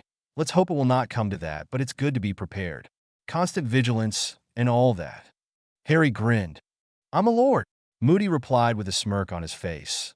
The Greengrass Mansion was actually not too far from Black Manor in southern Wales. The Blacks, Potters, and the Greengrass had been allies for centuries. Several Potters had also married into the Greengrass family as they had with the Blacks. Such were the customs of the Welsh purebloods, which the Potters were among them. The large mansion was in the classic Tudor style, set in the middle of 50 acres of sprawling green gardens and walkways. The 500-year-old home boasted a huge banquet hall with regal arches and a large open fireplace with the Greengrass family crest above it, 15th century tapestries hung from the walls. Along with the polished darkwood floor, it gave the room a sense of history and nobility. The room could hold 150 people comfortably. This is where the political gathering would occur, and Harry would present his case to many of the old houses. The Potterblack entourage came by flew to a reception room within the mansion. Only the closest of friends used this entrance into the Greengrass home. The majority of guests would either come by portkey or apparition to the front gates of the property. There they would take a coach to the main house. The portkey and apparition site was guarded by 8 of the Ministry's top hit wizards. One of Bill Weasley's protective wards was placed at this entrance. Anyone with the dark mark would be instantly discovered and then promptly arrested and sent to a holding cell within the Ministry. "Welcome to our home, Lord Potterblack." David Greengrass spoke, stepping forward and offering his hand. Harry obliged the offered hand and shook it firmly. "My gratitude to you and your family, Lord Greengrass, for allowing us the use of your beautiful home for this function." Harry replied with a slight bow of the head. "Please allow me to introduce my family. This is my wife, Evelyn, the Lady Greengrass." Evelyn curtsied to Harry, who placed a kiss between the first 2 knuckles of her right hand. "It is an honor to meet you, Lady Greengrass. And these are my daughters, Daphne, who I believe is in your same year at Hogwarts. Ms. Greengrass." Daphne curtsied and Harry kissed her hand in the same manner as he had with her mother. "It's a pleasure to see you again. I see that your beauty continues to blossom. I fear for the educational pursuits of the male population of Hogwarts. Your presence will surely drive them all to distraction." Harry grinned. Daphne's face blushed at the compliment. "Thank you, my lord. It is also a pleasure to see you again. I hope that our past interactions with each other will not deter any future formal alliances between our 2 houses." Daphne stated with a hint of nervousness. "You were never a part of the crowd who were actively hostile to me, Miss Greengrass, and I do not hold their actions against you or your family." Harry smiled warmly. Lord Greengrass smiled at his eldest daughter. She had the makings of a fine diplomat. "Thank you, Lord Potterblack." Daphne curtsied once more. "And this little one here," Lord Greengrass spoke again, "is my youngest daughter, Astoria, who will be starting her 3rd year at Hogwarts this year." Astoria glared back at her father for the little comment. "I see that your sister will have some competition for the loveliest witch at Hogwarts." Harry sweetly told the young girl, kissing her hand as well. Astoria turned a bright shade of crimson at the compliment as she curtsied. "Thank you, Lord Potterblack. So will you be attending Hogwarts this year?" Astoria asked the handsome young man. Harry grinned at the young girl. "Alas, I'm afraid I will not be returning to Hogwarts. But don't you want to finish your schooling? How will you get a job?" Astoria asked innocently. Daphne looked up in surprise as well. "Astoria, Greengrass, what an impertinent question to ask his lordship." Evelyn Greengrass chastised her youngest. Harry chuckled and held up his hand to forestall Lady Greengrass' ire on the young girl. "It's quite all right, Lady Greengrass. It is after all a fair question. To answer your question, my lady." Harry, directing his response to Astoria, replied, "I'll be taking private tuition and taking my newts early. Other obligations and duties require my full attention at the moment, but be assured, milady, that I will complete my education." Harry smiled warmly at Astoria, who again was blushing madly. Harry turned his attention back to his host. "Lord Greengrass, allow me to introduce to you my beautiful wife, the Lady Bellatrix Potterblack." Both Daphne and Astoria seemed to deflate a little after the pronouncement. Harry was unaware of the act, but Bella observed it and chuckled inwardly. She was sure that there would be many young witches at Hogwarts who will be heartbroken that the boy who lived was off the market. "Lady Potterblack, it is an honor to have you in our home," the Lady Greengrass replied. "And this is our daughter, Hermione Jean Potterblack," Bella pronounced proudly. "Ah, I had heard that you had blood adopted her after the awful incident involving, well." Lord Greengrass cleared his throat, aware he had almost brought up a painful topic. "It's a pleasure to make your acquaintance. My eldest daughter has spoken about you, of course, you being the top student in your year, and she having been second behind you since your 1st year. I dare say she has been working extra hard to try and take that top spot away from you." David Greengrass chuckled, getting a glare from Daphne. Hermione grinned sheepishly. "And this is our ward, Luna Lovegood, who will take up the title of Lady Lovegood once she reaches her majority. Harry stated, nodding towards the quirky blonde. I was so sorry to hear about your father, my dear. You may not have known this, but I was one of your father's financial backers. We had attended Hogwarts together and had become close friends. His articles always were fascinating topics of discussion at our dinner table. Lord Greengrass stated warmly to Luna. Thank you, Lord Greengrass. I plan on continuing my father's work once I finish school. Luna said proudly. When that day comes, please come and see me, and I will do what I can to help you get the paper running again. Thank you, Lord Greengrass. I will keep that in mind. Luna returned a genuine smile of gratitude. Harry introduced the rest of his party, including Narcissa, Bill, and Charlie Weasley, and the Tonks, including Nymphadora. Augusta Longbottom and Neville arrived shortly after the Potters, followed by Amelia and Susan Bones. Amelia had come with her protection detail as the Minister for Magic. The group was shown to the banquet hall, where other guests who had arrived earlier were mingling. Harry recognized a few of the families, including the Diggories, and was introduced to the rest by Augusta and Amelia. A magnificent buffet had been set, and people were eating and mingling while a 7-piece orchestra was playing in the music loft above the hall. After what seems to be the 100th person Harry was introduced to, he finally made his way to Lord and Lady Davis and their guest, the Lady Zabini. Good evening, Lord Davis. Amelia opened the introductions. Minister Bones, a pleasure to see you here. Lord Davis bowed his head slightly. Thank you, Lord Davis. Allow me to introduce Lord Hadrian James Potterblack and his wife, the Lady Bellatrix Potterblack. Lord Potter, this is Lord Charles Davis III. Lord Davis bowed first. Being from a lesser house, Harry returned the bow in a show of respect to House Davis. I am pleased to meet you, Lord Potterblack. May I introduce my wife, the Lady Callista Davis? Lord Davis spoke.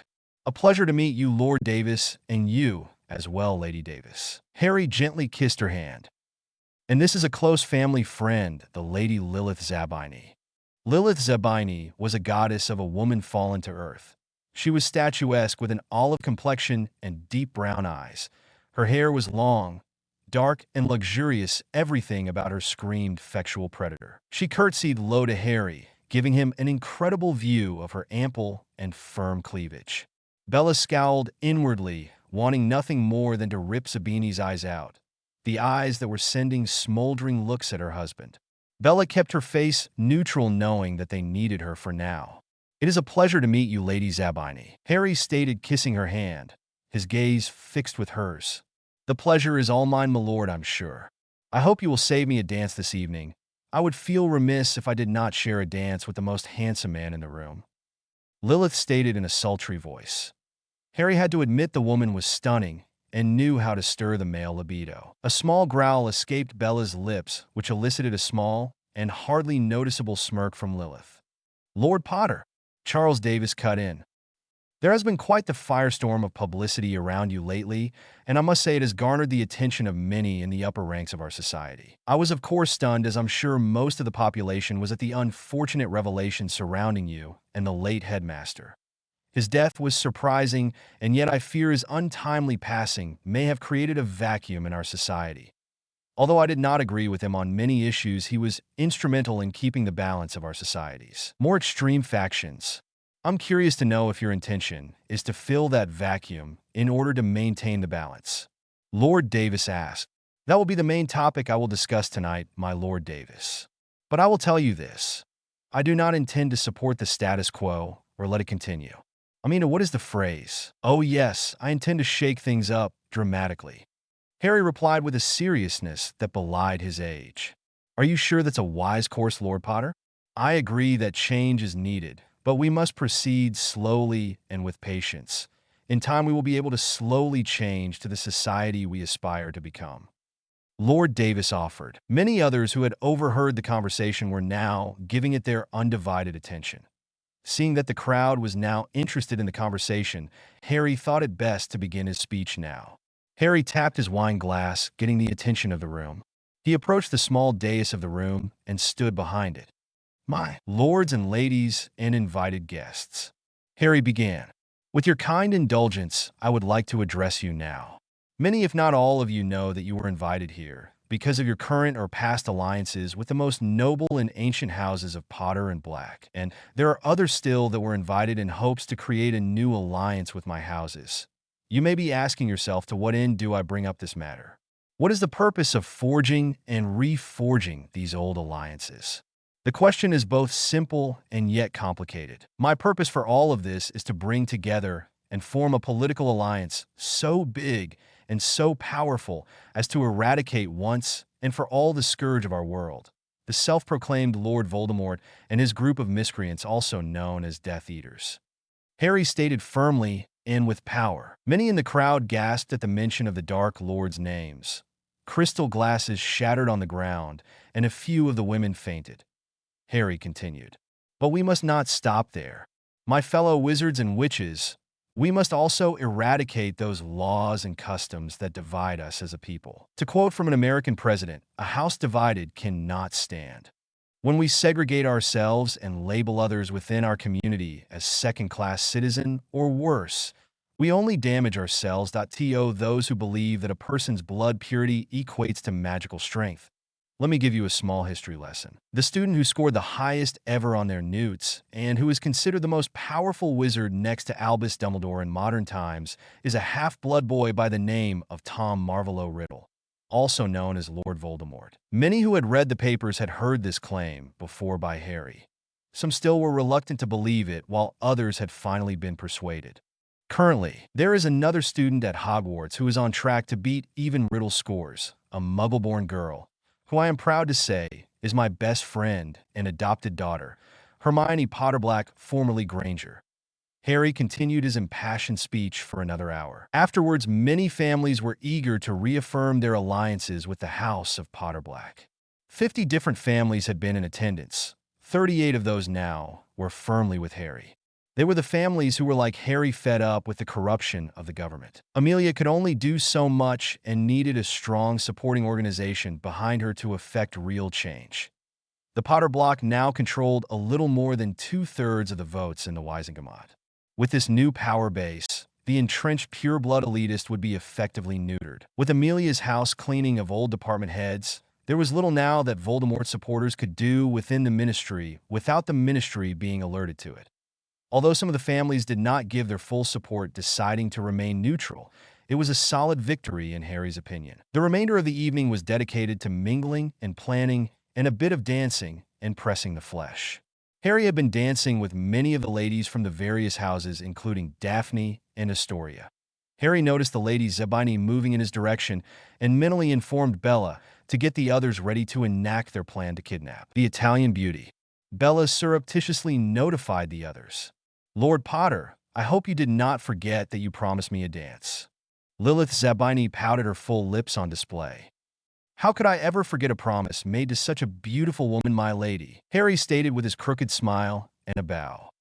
Harry stepped up to the beauty and placed one hand on her hip, and the other held her hand. They began to dance around the room. Lilith closed the distance between them with her breast pressed firmly against Harry's chest, her lips mere inches from his, and her deep brown eyes staring wantonly into Harry's.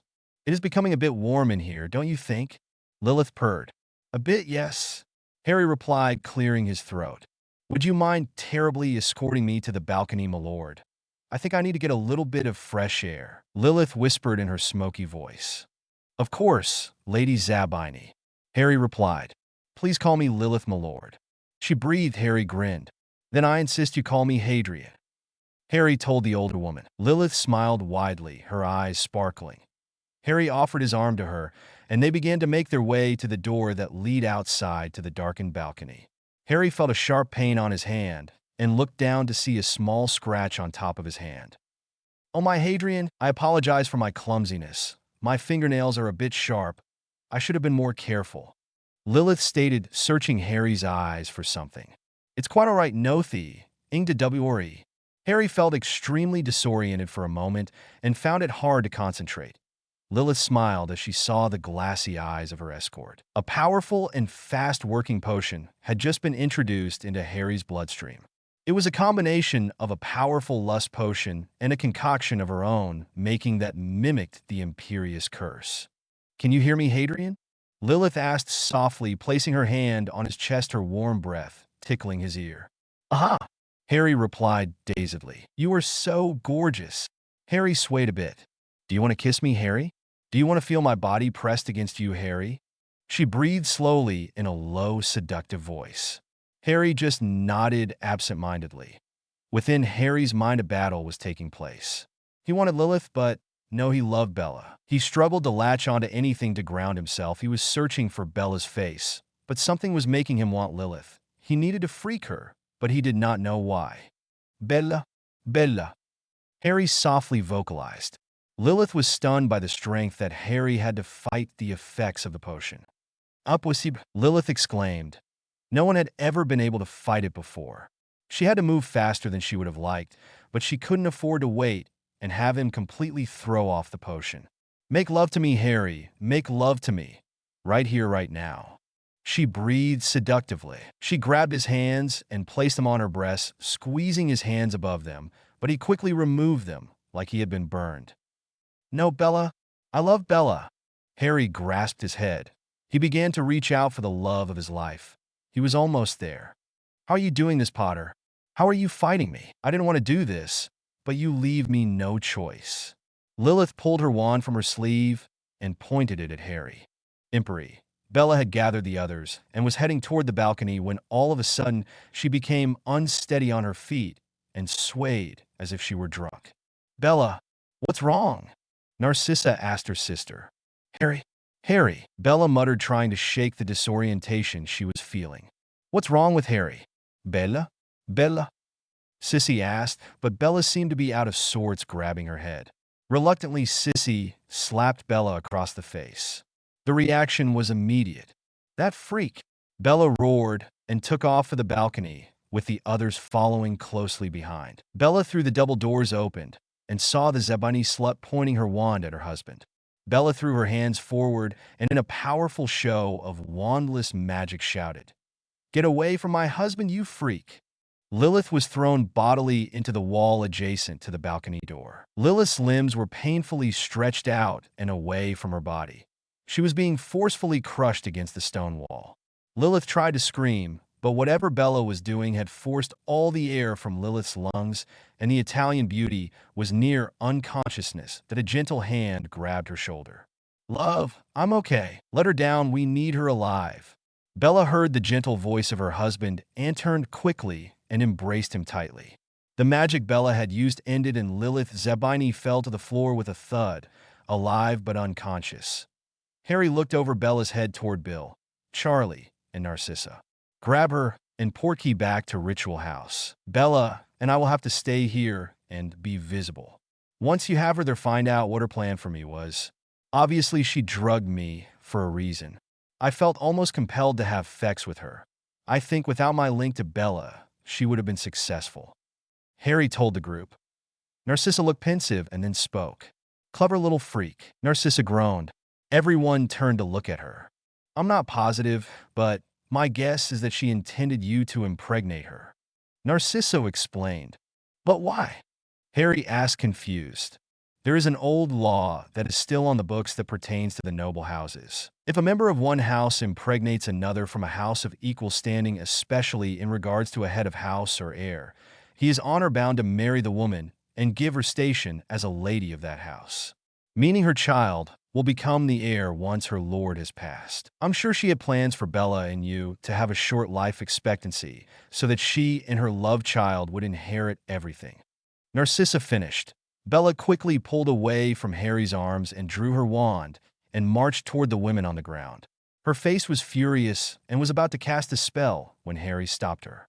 She never would have succeeded, love. I was already beginning to overpower her potion. Harry spoke softly in her ear as he wrapped her in his arms. I know, but it still pisses me off, Bella said angrily. Harry released her, and Bella gave the unconscious woman a swift kick in her midsection. Bella, Narcissa hissed. What? I didn't hex her, just gave her a little parting gesture.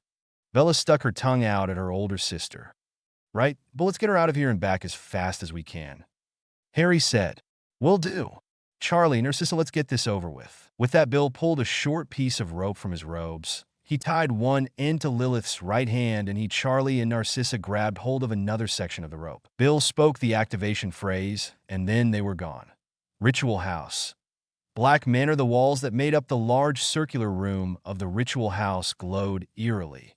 Varying shades of green and red seemed to slowly swirl within the stone as it traveled around the room. The low torchlight cast enigmatic shapeless shadows in all directions.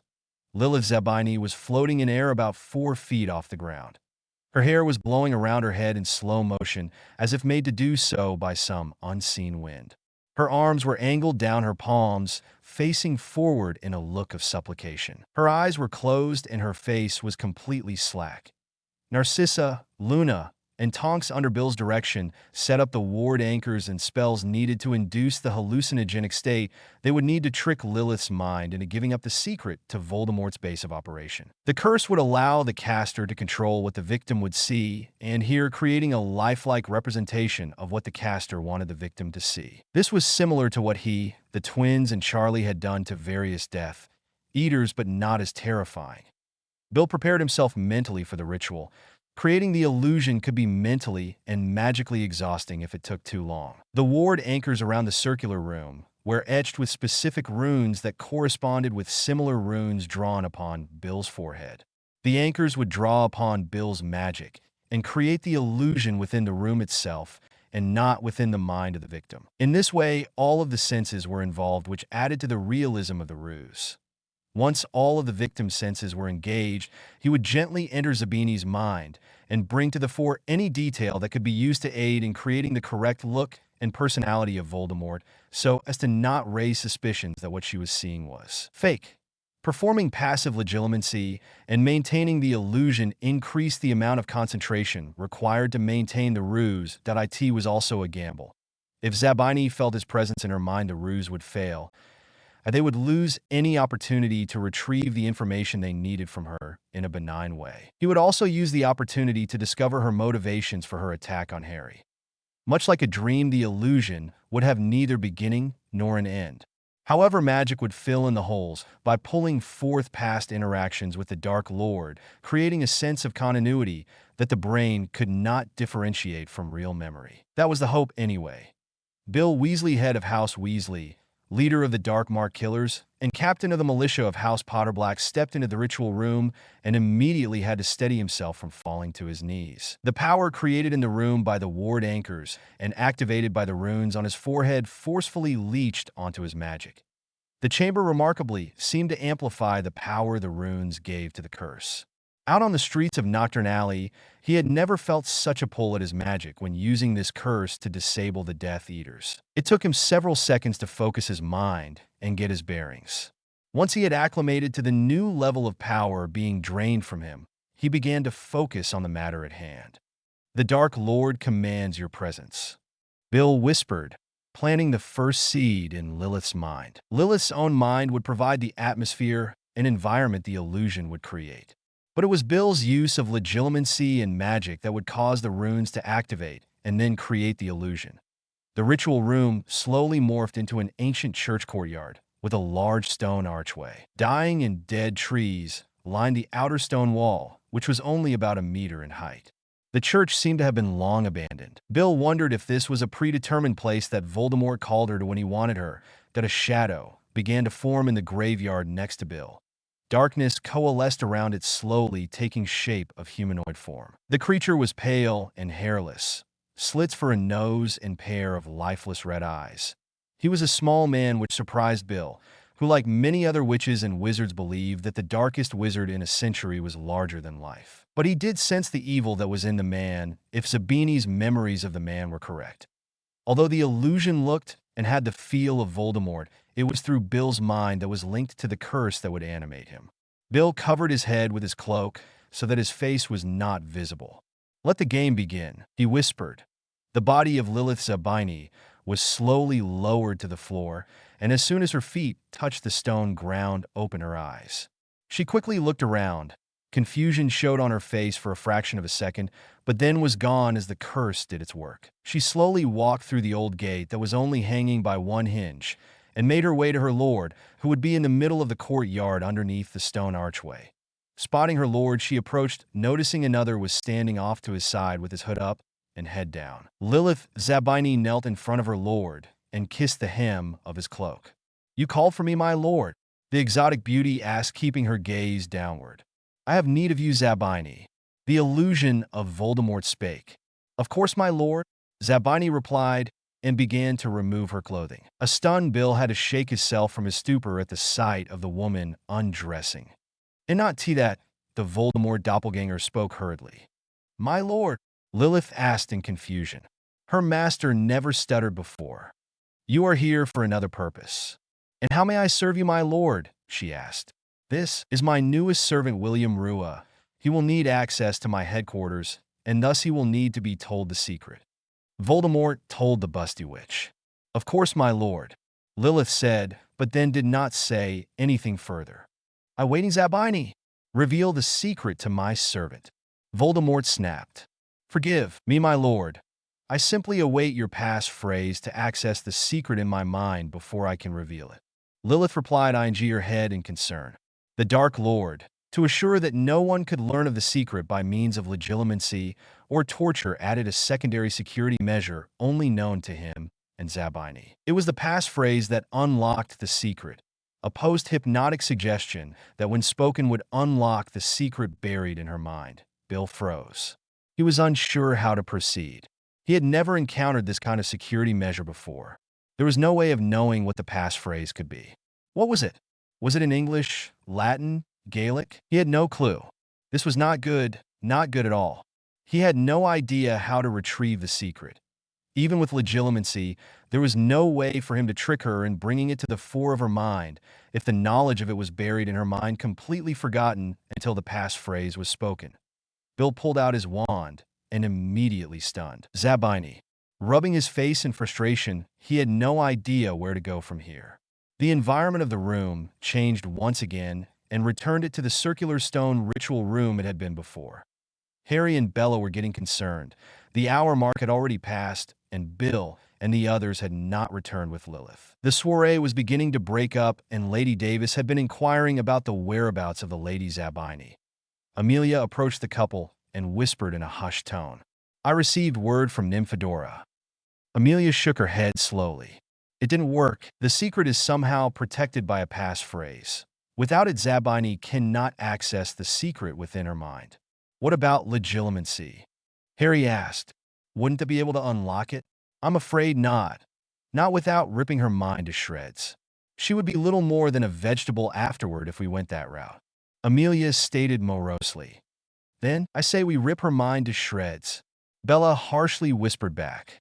"This is war, Amelia, and we need to use every method at our disposal if we're going to win this." "But love—" "I know what you're going to say, Harry." Bella interrupted. "But what other choice do we have?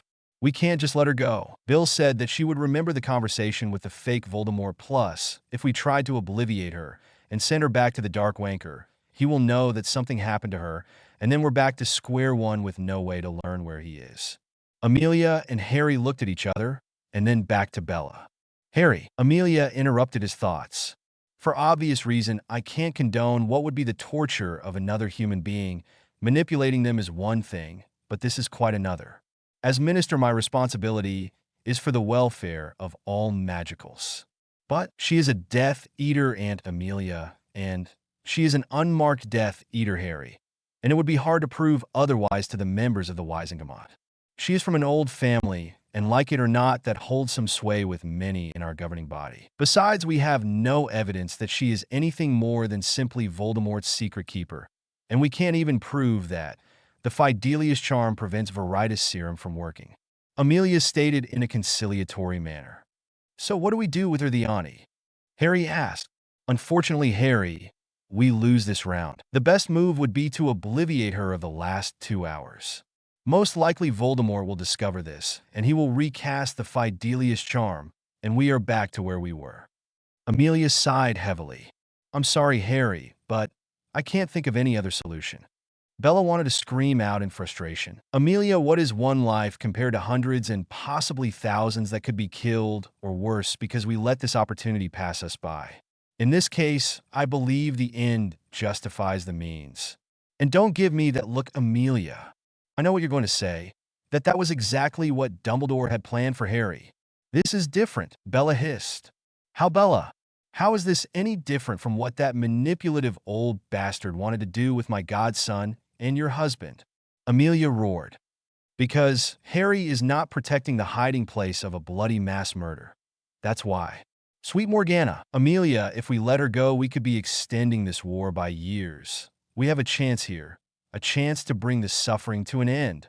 A chance for Susan and my babies to grow up without the fear of some crazed bastard hunting them. Bella returned fire, her eyes glowing from the buildup of her magic due to her anger. Amelia sighed deeply, rubbing her face with both hands. She realized that this was a pivotal decision in her short term as minister. If she allowed Lilith to go free, it could drag the war on for who knows how long. But could she live with herself, knowing she was sentencing an intelligent and vivacious woman to mental ruin?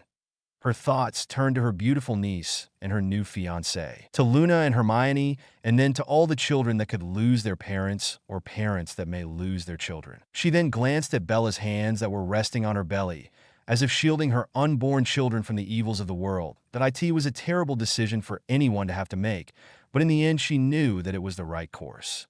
She sighed heavily again as the weight of this decision seemed to collapse hard down on her shoulders. Let's get the information, whatever it takes. I'll support you, Harry, even if it costs me my position later.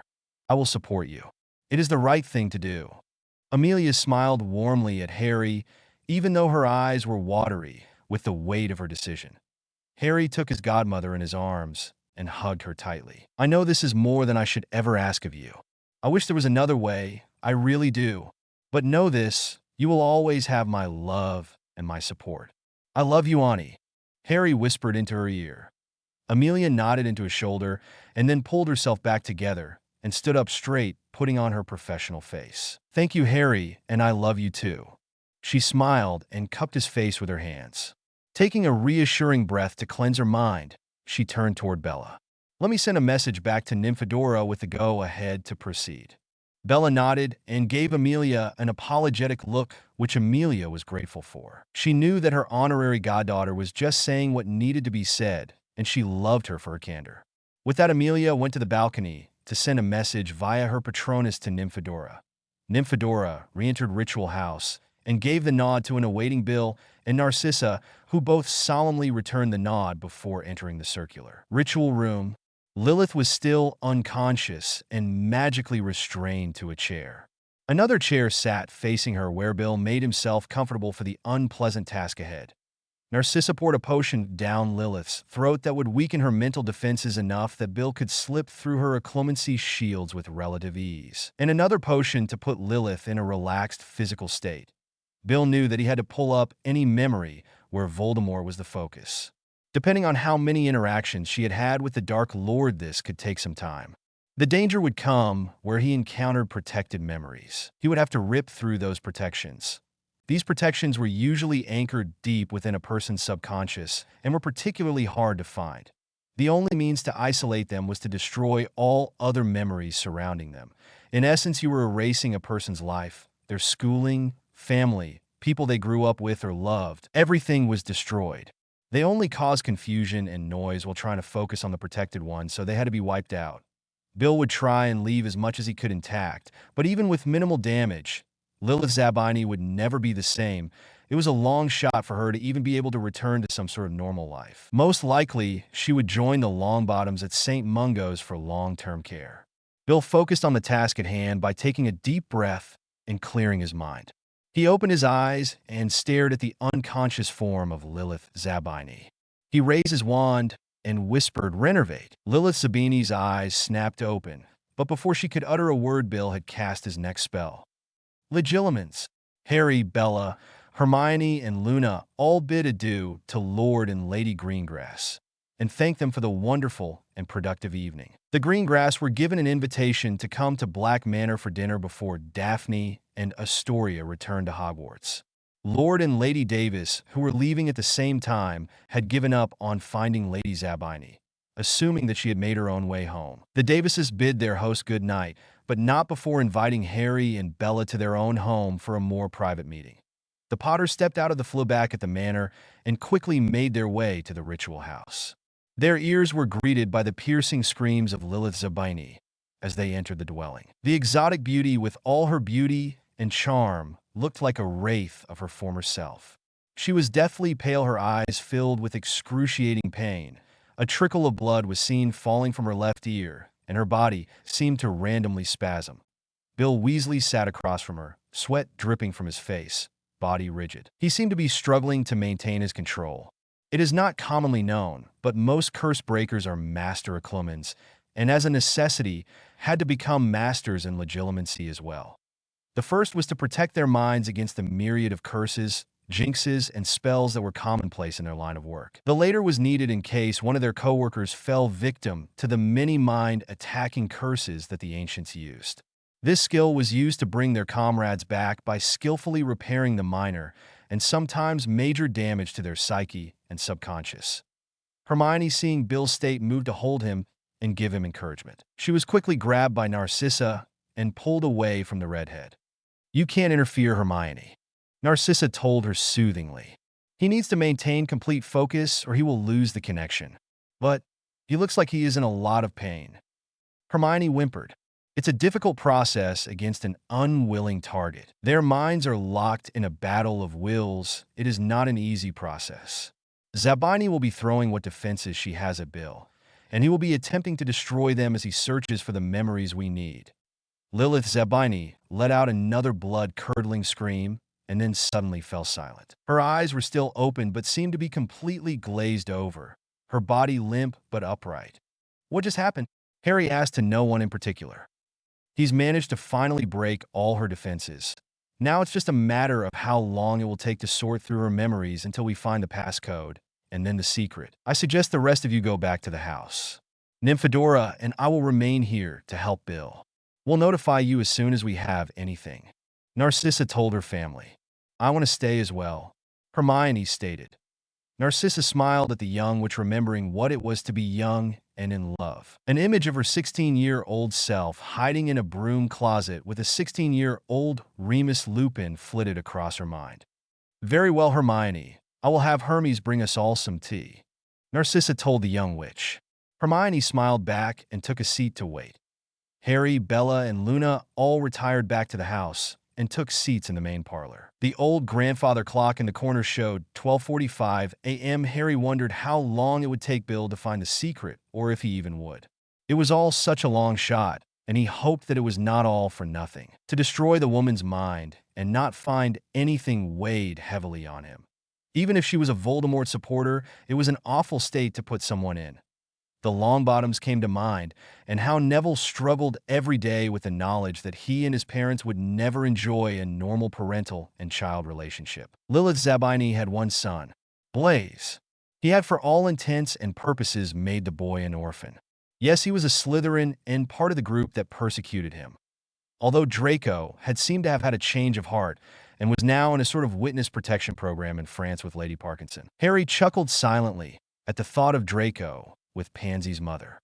Narcissa was overjoyed that her son was safe and, according to the French, enjoying a new identity in a heavily Muggle town. Would Blaise have switched sides? Harry mused. Would Lady Zabini have switched sides if she had been approached and offered protection? It was all a moot point now. Events had already been set in motion that ended any possibilities for the exotic woman. Harry, wake up! What is it, sissy? A groggy Harry asked.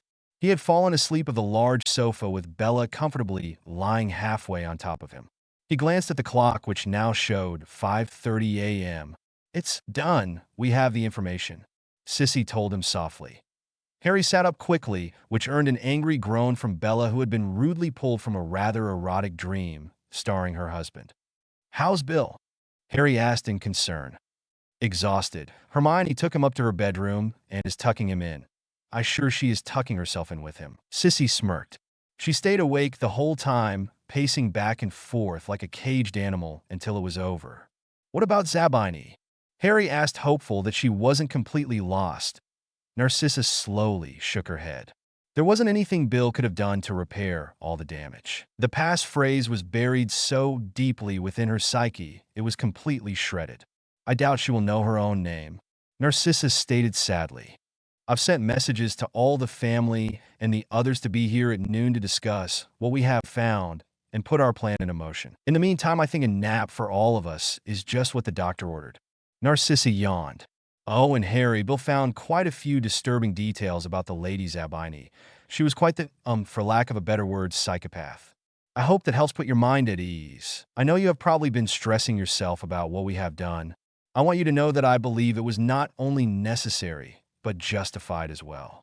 Narcissa kissed Harry on the cheek and then went to her bedroom for a bit of sleep. Maybe she would have a dream about a certain handsome werewolf. The dining hall of Grimmauld Place was almost filled to capacity as the family and some of their allies gathered to discuss the discovery of Voldemort's base of operation. An expansion charm was used on the hall, and extra seats conjured by Narcissa and Minerva to accommodate the large gathering. The elves had provided enough drinks and finger food for a small army. Harry wanted to keep the knowledge of Black Manor down to just his family, and as such took over Grimmauld Place, since the order had been broken up and its former leader deceased. Upon their arrival, they discovered the house elf creature, dead and lying in front of a portrait of his late mistress, Walburga Black. The portrait began a diatribe of profanities at anyone who passed by until she saw her three nieces, Bellatrix, Narcissa, and Andromeda. Stunned at their presence, she inquired about their presence in the Black ancestral home. Bella answered that she was now the Lady Potterblack and matriarch of both houses, and warned the portrait about further outbursts, or as the new matriarch of the house, she would have her permanently removed. Walburga beamed with pride that a daughter of House Black was now the matriarch of two powerful houses and quickly agreed to the terms. This would bring great prestige back to the family, the portrait smirked. Harry stood at the head of the long table. To his right was his beloved Bella, sitting tall and straight and looking every part the aristocratic but powerful witch that she was. Bella, with her unmatched skills at dueling and her unnatural sixth sense of knowing where her opponent would move, was a formidable opponent in any fight, and it was right that she should be at his right-hand side as a second in command of the allies and vassal houses to House Potter-Black. To his left sat his godmother, Amelia Bones, who had a fierce and determined look about her. Those who knew her were well aware of the power at her command. She was cunning, extremely intelligent, and a terrible force of nature if you got on her bad side. Harry could not have picked two better people as his generals than Bella and Amelia. Amelia also brought with her the weight of the ministry, which made available an enormous amount of logistics and manpower. The family had been planning the demise of the Death Eaters and Voldemort himself since the family came together. Amelia had been quietly working behind the scenes to organize a militaristic response from the ministry should Voldemort be located. She was determined to bring a swift end to this war, and by damn she would throw everything she could at the problem to see it done. To the right of Bella sat Narcissa, and then Andromeda. To the left of Amelia sat Augusta Longbottom, and to her left Minerva McGonagall. It did not escape anyone's notice that it was these 6 independent and powerful witches that made up Harry's inner circle. These were the people he trusted most. These were his counselors and his conscience, but most of all he saw them as his family. Amelia and Bella were his military advisors. Augusta and Andromeda were his government and legal experts. Narcissa and Minerva covered a wider range of things from banking and finance to magical education and magical exploration and innovation. Under Bella and Amelia were Bill Weasley and Alastor Moody as captains in the Potterblack militia, which now boasted close to 200 witches and wizards that had been recruited from the allied houses and now defunct Order of the Phoenix. Included in this militia were the Weasley twins, Charlie, Neville, and Hermione, much to Bill's displeasure, who did not want her part of an active combat team, but wanted her in a safer area of the mission. But Hermione, above all else, was a Gryffindor, and had courage and determination to spare, not to mention a stubborn streak a mile wide. She would not sit in safety while others risked their lives. Amelia had also quickly but quietly put together a reserve force of 150 Aurors and hit wizards placed under the command of Rufus Scrimgeour. He had been informed that a possible strike against a Death Eater stronghold would occur sometime soon. No details were given to the recruits to avoid the information making its way back to Voldemort. They were told that this was a joint live fire exercise with a ministry-sponsored militia and to come battle-ready. The militia, hit wizards, and Aurors would be divided into 20 teams that consisted of 20 soldiers each. They would be used in waves. 3 waves of 5 teams would assault the castle from different sides if the ritual should fail. Otherwise, they were to pick off those who managed to get past the wards. There would be no taking of prisoners. Anyone with a dark mark went down for good. The 5 remaining teams would be held in reserve until needed. Narcissa and Minerva's team included Luna, Susan, Daphne Greengrass, and Professors Septima Vector and Aurora Sinestra, who were recruited by Minerva from Hogwarts. These witches would be part of the ritual team, who would play the most important part of the assault on Knot Castle, using their combined power to activate the 2-part battle magic ritual that Luna and Narcissa had learned from the Potter Grimoire. 7 was a powerful magical number, and according to the Grimoire, it would take at least 7 powerful witches to maintain the power flow needed to keep the curse viable. Aurors Nymphadora Tonks, Hestia Jones, Jerry Dunnigan, Connie Hammer, along with Remus Lupin, were charged with the protection of the ritual witches. They were to protect them at all costs. If one ritual which was to fall, the circle would be broken and the curse would fail. The ritual had 2 parts to it. The first part was called the Mist of Fear. The circle would summon a mind-altering greenish mist that would rise from the ground between the ward stones. It would find its way through every nook and cranny of the castle and grounds, infecting every witch and wizard it came in contact with. It was created to cause fear and an overwhelming feeling of betrayal that would compel the Death Eaters to turn on one another, thinning their ranks quickly. Only those who could outrun the mist or had strong occlumency shields could escape it. The downside was that it was severely taxing on the circle and could not be held for long periods of time. They had 10 minutes max that they could hold the curse before it dissipated and the intended targets would return to normal thought processes. It was hoped that a large concentration of the Death Eaters would be found together where the curse could work with devastating effect. The second part of the ritual would be the most crucial for victory. Runes would be drawn on the chest, arms, and legs of the militia. The ink used to draw the runes was a combination of blood from the 7 ritual witches and a mixture of herbs and plants such as ginseng, fennel, and sow thistle, which were known to produce strength, energy, and protection. Corresponding runes were drawn on the witches and on a master rune stone in the middle of the ritual witches' circle, which would activate the curse and the protections. The blood and the inked runes linked the combatants to the witches. The combined power of the witches and the rune stone acted as an amplifier of magic, as the combined cores of the witches, in theory, became one supercharged magical core. This supercharged core then pulsed out ward and activated the runes on the soldiers within wards. They would then receive an increase of strength, speed, and be capable of throwing off minor curses and spells. The ritual would bear an incredible strain on the ritual witches, taxing their own strength and challenging their ability to maintain focus under such a great stress. As great as the risk was to the witches involved, Narcissa believed that they were all capable and powerful enough to meet the challenge. Augusta and Andromeda would be responsible for any necessary emergency port keys and medical needs. Poppy Pomfrey, once the teams had left, would convert the large dining room at Grimmauld Place into a triage and trauma center. She had brought with her 2 interns that were learning from her and who happened to be in 2 of the allied houses, Penelope Clearwater and Samantha Stevens.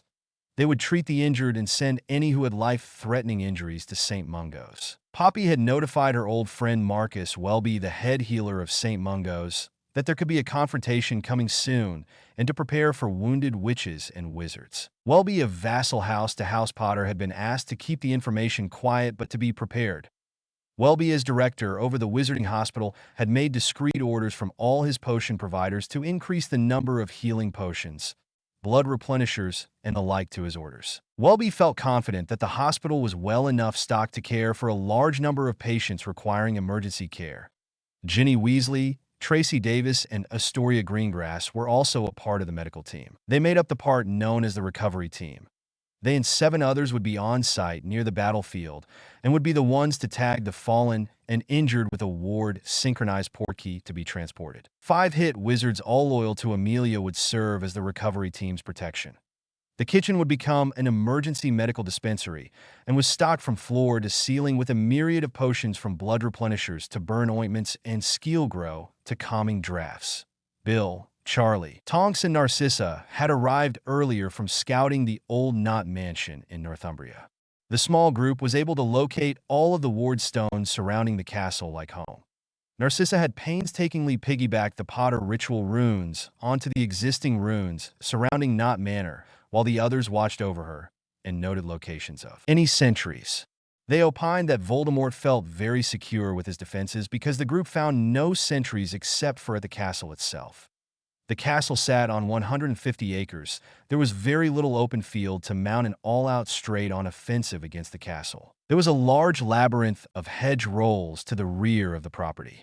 Although it provided cover, it also obscured your view of what was coming toward you. If the enemy came into the maze, it would be close quarters fighting that a large stone garden dominated part of the front and sides of the ancient building with a variety of stone and marble statues, more hedges, but of the shorter variety, and a large bowery and other water features sporadically placed around the property. A large fountain dominated the front of the building, obscuring the entire main entrance from a forward-moving force, and thus not giving the attacking forces a clear line of sight at exiting targets. There were anti-apparition and anti-portkey wards in the original ward scheme. This would actually benefit the attackers, making sure their targets did not escape the influence of the ritual. Their only worry was that they did not know how many Death Eaters were located within the walls of the large building, and there was no way to know if Voldemort himself was there. The task would be a difficult one if they weren't able to thin the ranks in the initial attack with the ritual curse. But it was too great a prize not to attempt it, and Harry and Amelia had resolved themselves to bring the war to a swift end.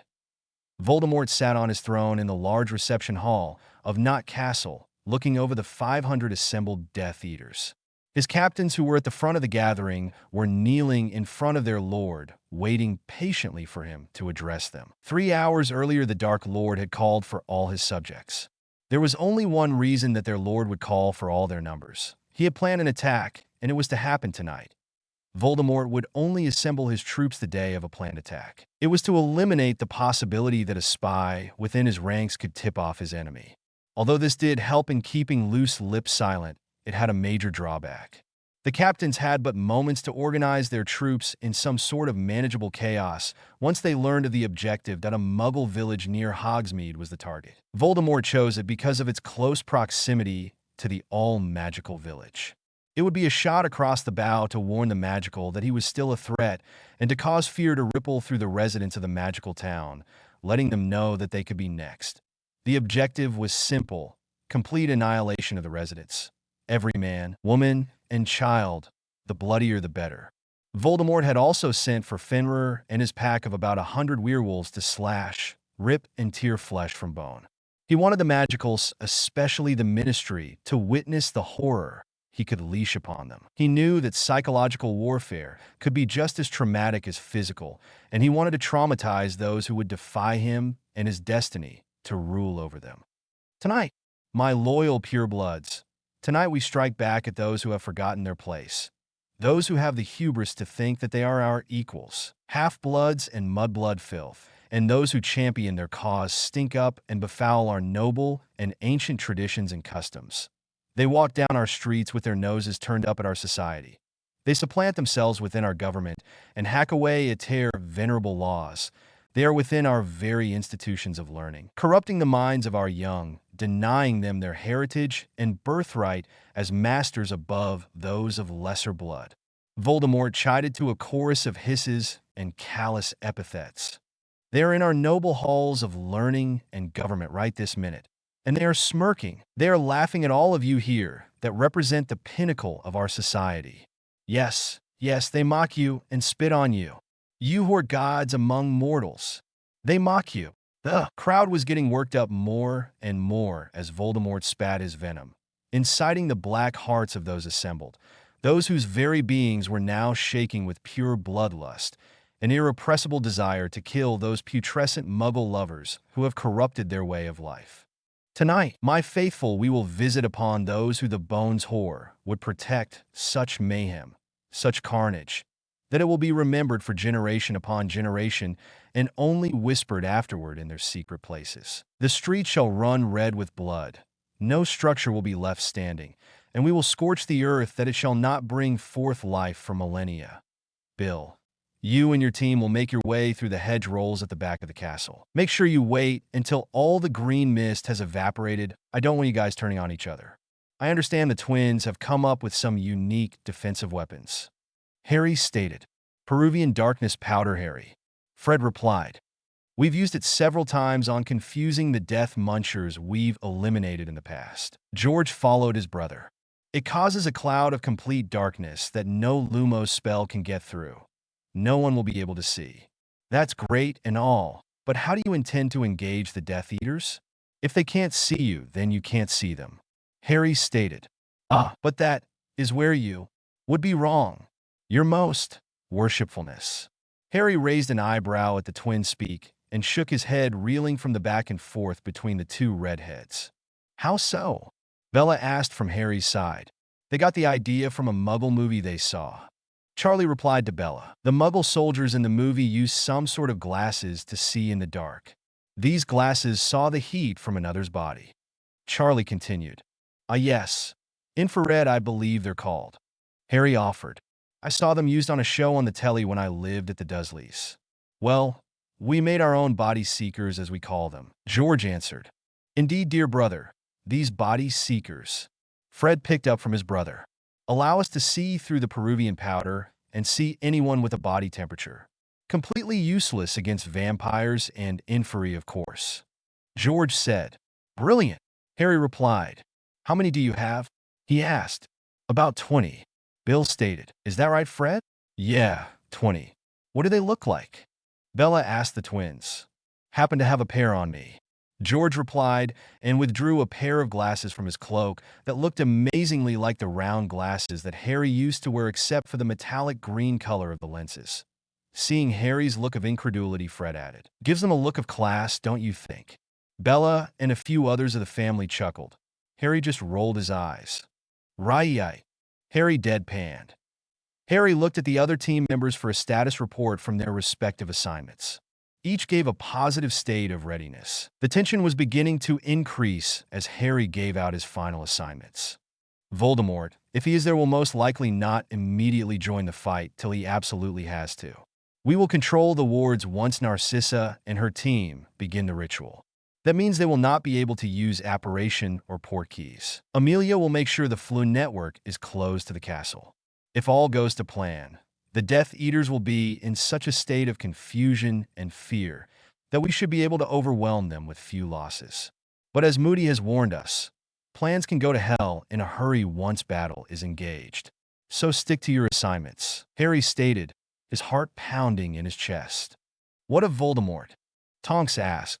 Once Voldemort reveals himself anywhere on the battlefield, the one who sees him will fire a purple flare into the air. He or she will then back off and not engage him.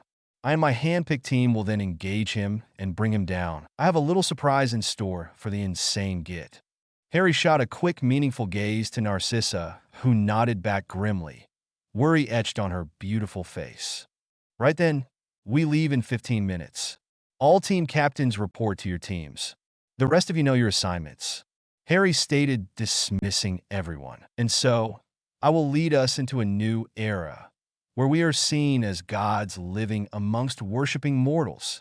Voldemort ended his speech to the ringing cheers of his followers. His cold sneer looked over his dark army, and he almost felt pity for those foolish enough to defy him or stand in his way. Voldemort abruptly came to a halt as his minions continued their revelries. Something was off. His mind whirled with confusion as he tried to identify what had just changed. Something had changed. His inner circle noticed the suddenly pensive-looking lord and had quieted. Like the tide washing back out to the ocean, the roaring numbers suddenly fell silent in a wave that began from the front of the hall to the rear, and no one moved. No one dared speak as they all watched the Dark Lord seemingly staring off into oblivion. It was very disconcerting, and no one knew what to do. The silence in the room was deafening. It came to him then, the wards have changed. He could no longer feel them, which meant only one thing. The whole hall jumped as the sounds of screams and spell fire suddenly burst through the stillness. Besides the 500 in the hall, an additional 300 were spread throughout the castle and the grounds. The Death Eaters nearest the large oak double doors that lead out of the hall threw them open to ascertain what the cause of the commotion was. Those same Death Eaters who had opened the door had looks of confusion on their faces as a fast-moving rolling green mist quickly enveloped them. Better writer. This story will wrap up soon, but I have another Bella/Harry story in the works, and we'll begin to post chapters when I have 10 already written. That if you haven't read my other story, Dancing with Trees, I invite you to give it a read. Now on to the next installment of Watching Over Harry. The first portkey activated, deploying the first militia group just beyond the wards of Knot Castle, followed by the other groups in 30-second intervals. The teams silently made their way to their initial checkpoints and waited anxiously for the first signs of the ritual to begin. Eyes widened and voices silently gasped at the numbers of Death Eaters that were now spread about the castle grounds. Thoughts of betrayal began to pop into many of their heads as they saw the large army before them. But their captains and team leaders assured them that they had not been betrayed, that the Death Eaters were not in a state of battle readiness, evidenced by the casual way they were walking around and speaking one with another. That a honey badger Patronus made it way to each team captain, telling them in the gravelly voice of Mad-Eye Moody to hold their positions, that the strike was still a go and to maintain readiness until stage 1 was over. And for Merlin's sakes, do not move into the green mist, the old Auror warned them. Harry, Bella, Amelia, and Moody, along with Rufus Scrimgeour, arrived at the designated command position that sat on a hill that overlooked the entire front view of Knot Castle. The sight of so many Death Eaters surprised the young lord, and in a brief moment of doubt wanted to terminate the attack. His logical side quickly asserted itself as he thought over what so many of the Dark Lord's followers in one place could mean. "He's here," Harry quietly spoke. His companions all looked to him. "Are you sure, Potter?" Scrimgeour asked. "Of course he is," grumbled Moody. "Why else would all these tosspots be here? I think we interrupted a pre-strike meeting. Fortuitous, if you ask me." "He's right, Harry. From what we have been able to learn of his methods, Voldemort only calls in this amount of people when he is going to strike somewhere, and it is usually on the same night. It reduces the risk of word about it getting out to the wrong people. If there are this many on the outside, how many do you think are on the inside?" Bella asked. "Near. As we can figure, he is close to 1,000 soldiers. That includes werewolves, maybe a giant or two, and of course Dementors, but I don't sense any here at the moment." Amelia offered. 1,000? Bella whispered. "He has been busy recruiting. He didn't have those numbers when I was forced to serve him," Bella added, a small pang of guilt gripping her heart before it quickly fled as Harry's love flooded her being. She gave him a grateful smile and returned her love to him. "Are we still a go then?" Amelia asked. "We are," Harry stated firmly. "This ends tonight." "Good lad.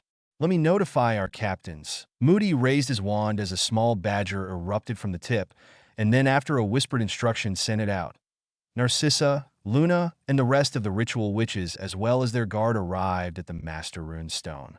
Each sensed the weight that was on their shoulders. They were the key to success. Without their efforts, this offensive could be very short and very deadly. They had mentally prepared themselves for what was expected of them. Narcissa was completely honest with every member of the ritual team. The ritual would tax everything they had. It would leech their magic and their very life force. If all went the way they hoped, the most they would suffer would be magical and physical exhaustion. If things did not go right, they could potentially have their magic depleted beyond repair and their very life force drained completely. It was a very sober and pensive group that approached this heavy responsibility. Each member hugged the others as they gathered around a large round stone. The stone had a flat, almost table-like top and was about 6 feet in circumference and rose from the ground to a height of about 2 feet. The top of the stone was etched with many runes and concentric lines that connected them. This would be blood magic on a scale not seen since the Dark Ages. Each ritual, which would be required to cut open their palms and press the bleeding appendages on blood wells carved into the stone. The magic in the stone would keep the wounds from healing and allow the blood to continue to flow. These blood wells ran in concentric lines around the stone, connecting the various runes that Narcissa had carved. A chant would begin that would free their magic to flow freely into their blood and thus energize the runes on the anchor stone. The stone would then send a magical pulse to the other ward stones surrounding the knot property. Once the last ward stone was activated, their blood sacrifice would activate the ancient curse that was first created by Cassiopeia Potter in 827 AD. Cassiopeia Potter, during her life, was known as a dark enchantress with a particular penchant with using blood magics to affect the minds and wills of Potter enemies, altering their perception of reality, thus making them easy to manipulate. She enjoyed turning an enemy against itself, watching as they spilled their own blood. The Cassiopeia Coven, as they were known, were chronicled in the Potter history books as wiping out no less than 15 great houses who were aligned against House Potter during the 9th century. The 7 witches of the Coven were historically believed to be the most powerful witches of their age. It was even mentioned in the annals that Romilda Ravenclaw, the grandmother of the famous Rowena Ravenclaw of Hogwarts, was a member of the Cassiopeia Coven. It was rumored but never proven that the Cassiopeia Coven could call forth demons from the netherworlds to aid in their battles. And according to the predecessors of the Ministry of Magic, the Wizards' Council, it was proof that the Coven was evil, and thus by extension the use of blood magics were evil. However, it wasn't till after the founders of Hogwarts had passed, and the Ministry of Magic chartered by the English Crown in 1629, was there a law passed to ban the practice of blood magic. It was only just a coincidence that the Potters' family magic centered on blood magic, and that no other house had quite the knowledge or ability to use it to the same effect as House Potter. But the Potters saw it for what it was, a blatant political attack by the enemies and those who were afraid of the power that House Potter could wield. The Potters publicly gave up the practice in 1635. But the Potters in secret would not give up their knowledge, and it was handed down from generation to generation in the Potter Book of Shadows, otherwise called the House Potter Grimoire. Eventually, it was all but forgotten until a curious blonde ward of House Potter rediscovered it.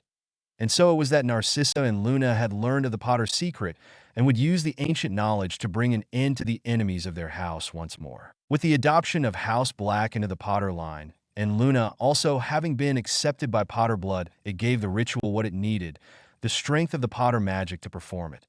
The 7 witches surrounded the rune stone, equally spaced to give symmetry to the ritual circle. Each with produced a silver dagger and sliced open their palms. One by one the witches knelt, placed their hands on the stone. The blood wells quickly began to fill, as an iridescent blue light began to take form as each rune lit up, illuminating the faces of the ritual witches and giving them an eerie glow. The ritual witches began their chanting cadence to evoke the ancient curse. With hands bleeding and the chant begun, the witches began to sway to their rhythmic intonations. Their voices grew louder and louder. From the depths of thy soul we seek thy fear, to bring to mind a form so clear, that which will cause thee to tremble and shake, and in stark terror thy desperation make. Scatter blood, scatter bone, your ally is no longer known. 'Tis evil that lay in wait for thee, do what thou must to be set free. The stone began to grow brighter and brighter and pulsate to the rhythm of the synchronized heartbeats of the 7. Those assigned to protect them stood in fascination and felt the tremendous buildup of power that was being generated, that a sudden shockwave seemed to explode from the anchor stone, sending its power to the next stone, and then the next, and the next, till it came back, making a circuit connection between it and the other ward stones. The chanting continued for another 5 minutes without ceasing, and then Remus, Tonks, and the others began to notice an acid-green mist begin to rise from the ground in front of them. Cautiously, they stepped back as the mist seemed to roll toward the ancient castle. Looking toward the next ward stone, he saw the same mist rolling forward, that a collective breath was held as the mist was now visible to the Death Eaters who were outside the castle walls. The Potter allies watched with growing anticipation to see how their enemy would react. The rolling mist seemed to gain speed as it made its way over the castle grounds. The Death Eaters were unsure what was happening and made little attempts to keep away from the mist. 30 seconds later, the first blood-curdling screams were heard. A few seconds later, spell fire erupted all across the grounds. Cutting curses, bludgeoning curses, and the green of the killing curse was seen illuminated in the cursed cloud. The Potter allies watched the carnage unfold in front of them, many losing their constitution and emptied their stomachs on the ground in front of them. Severed heads, arms, and torsos began to litter the ground. The brilliant green grass now stained crimson with the flowing blood. Voldemort was taken off guard as the recruits nearest the door that had been enveloped in the mist began to curse anything and everyone around them. 20 of his numbers were already dead or dying, and more falling quickly as his followers began turning on each other. He had to do something quickly. Wind charms! The order was bellowed out to his followers. Hundreds of wands were pointed at the mist as the charm was yelled out by the panicked Death Eaters. Sadly, the charm had little effect as more Death Eaters fell to the curses of their comrades. Voldemort turned to the wall immediately behind him and pointed his wand and the ancient stonework. Bombarda Maxima. A large hole opened up in the wall, exposing the room to the castle grounds. Everyone out! Wands at the ready, we are under attack! Voldemort screamed to his soldiers. 130 more Death Eaters, however, lay dead on the flagstone floor as they exited the castle, that a rush of men and women poured from the ancient reception hall in panic. They exited to find themselves losing their footing on something slick. Many fell to the ground only to find themselves retching as they saw themselves covered in blood and gore.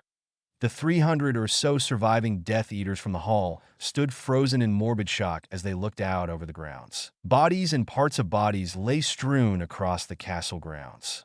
Blood was flowing over the ground several inches deep. The putrid smell of death and burned flesh was heavy in the air.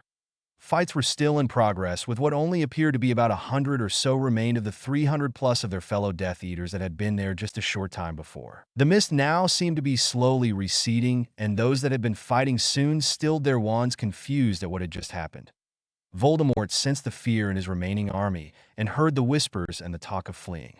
A few of those voices began to speak louder and more assertive. A shrill voice finally built up enough courage and yelled out, "I did not sign up for this, and I refuse to continue. I have not received what I was promised, and I am done." Molly Pruitt broke from the ranks and began to pull a pale Ronald along with her.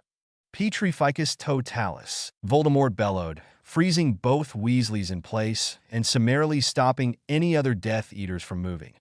Pansy Parkinson, who had been next to the Dark Lord, yelled, "No one leaves our master." The crazed girl spat. "Let this be a lesson to those who turn their backs on their lord that I do not tolerate cowards." A quick severing hex removed the head of the former Mrs. Weasley. Her body stood erect for a moment longer before it fell forward and landed in the muck and blood on the ground. Her head looked up from the ground, her eyes frozen in a look of shock.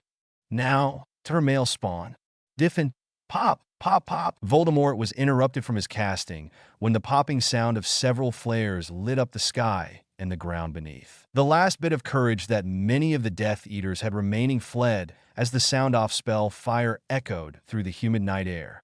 The remaining Death Eaters sprinted in all directions, heading for the ward boundaries to escape from the killing field that was the castle and its grounds. However, fate had other ideas, and this night many more would be reunited with long-dead ancestors. Ron Pruitt, formerly Weasley, remained frozen where he was, left to whatever fate had in store for him.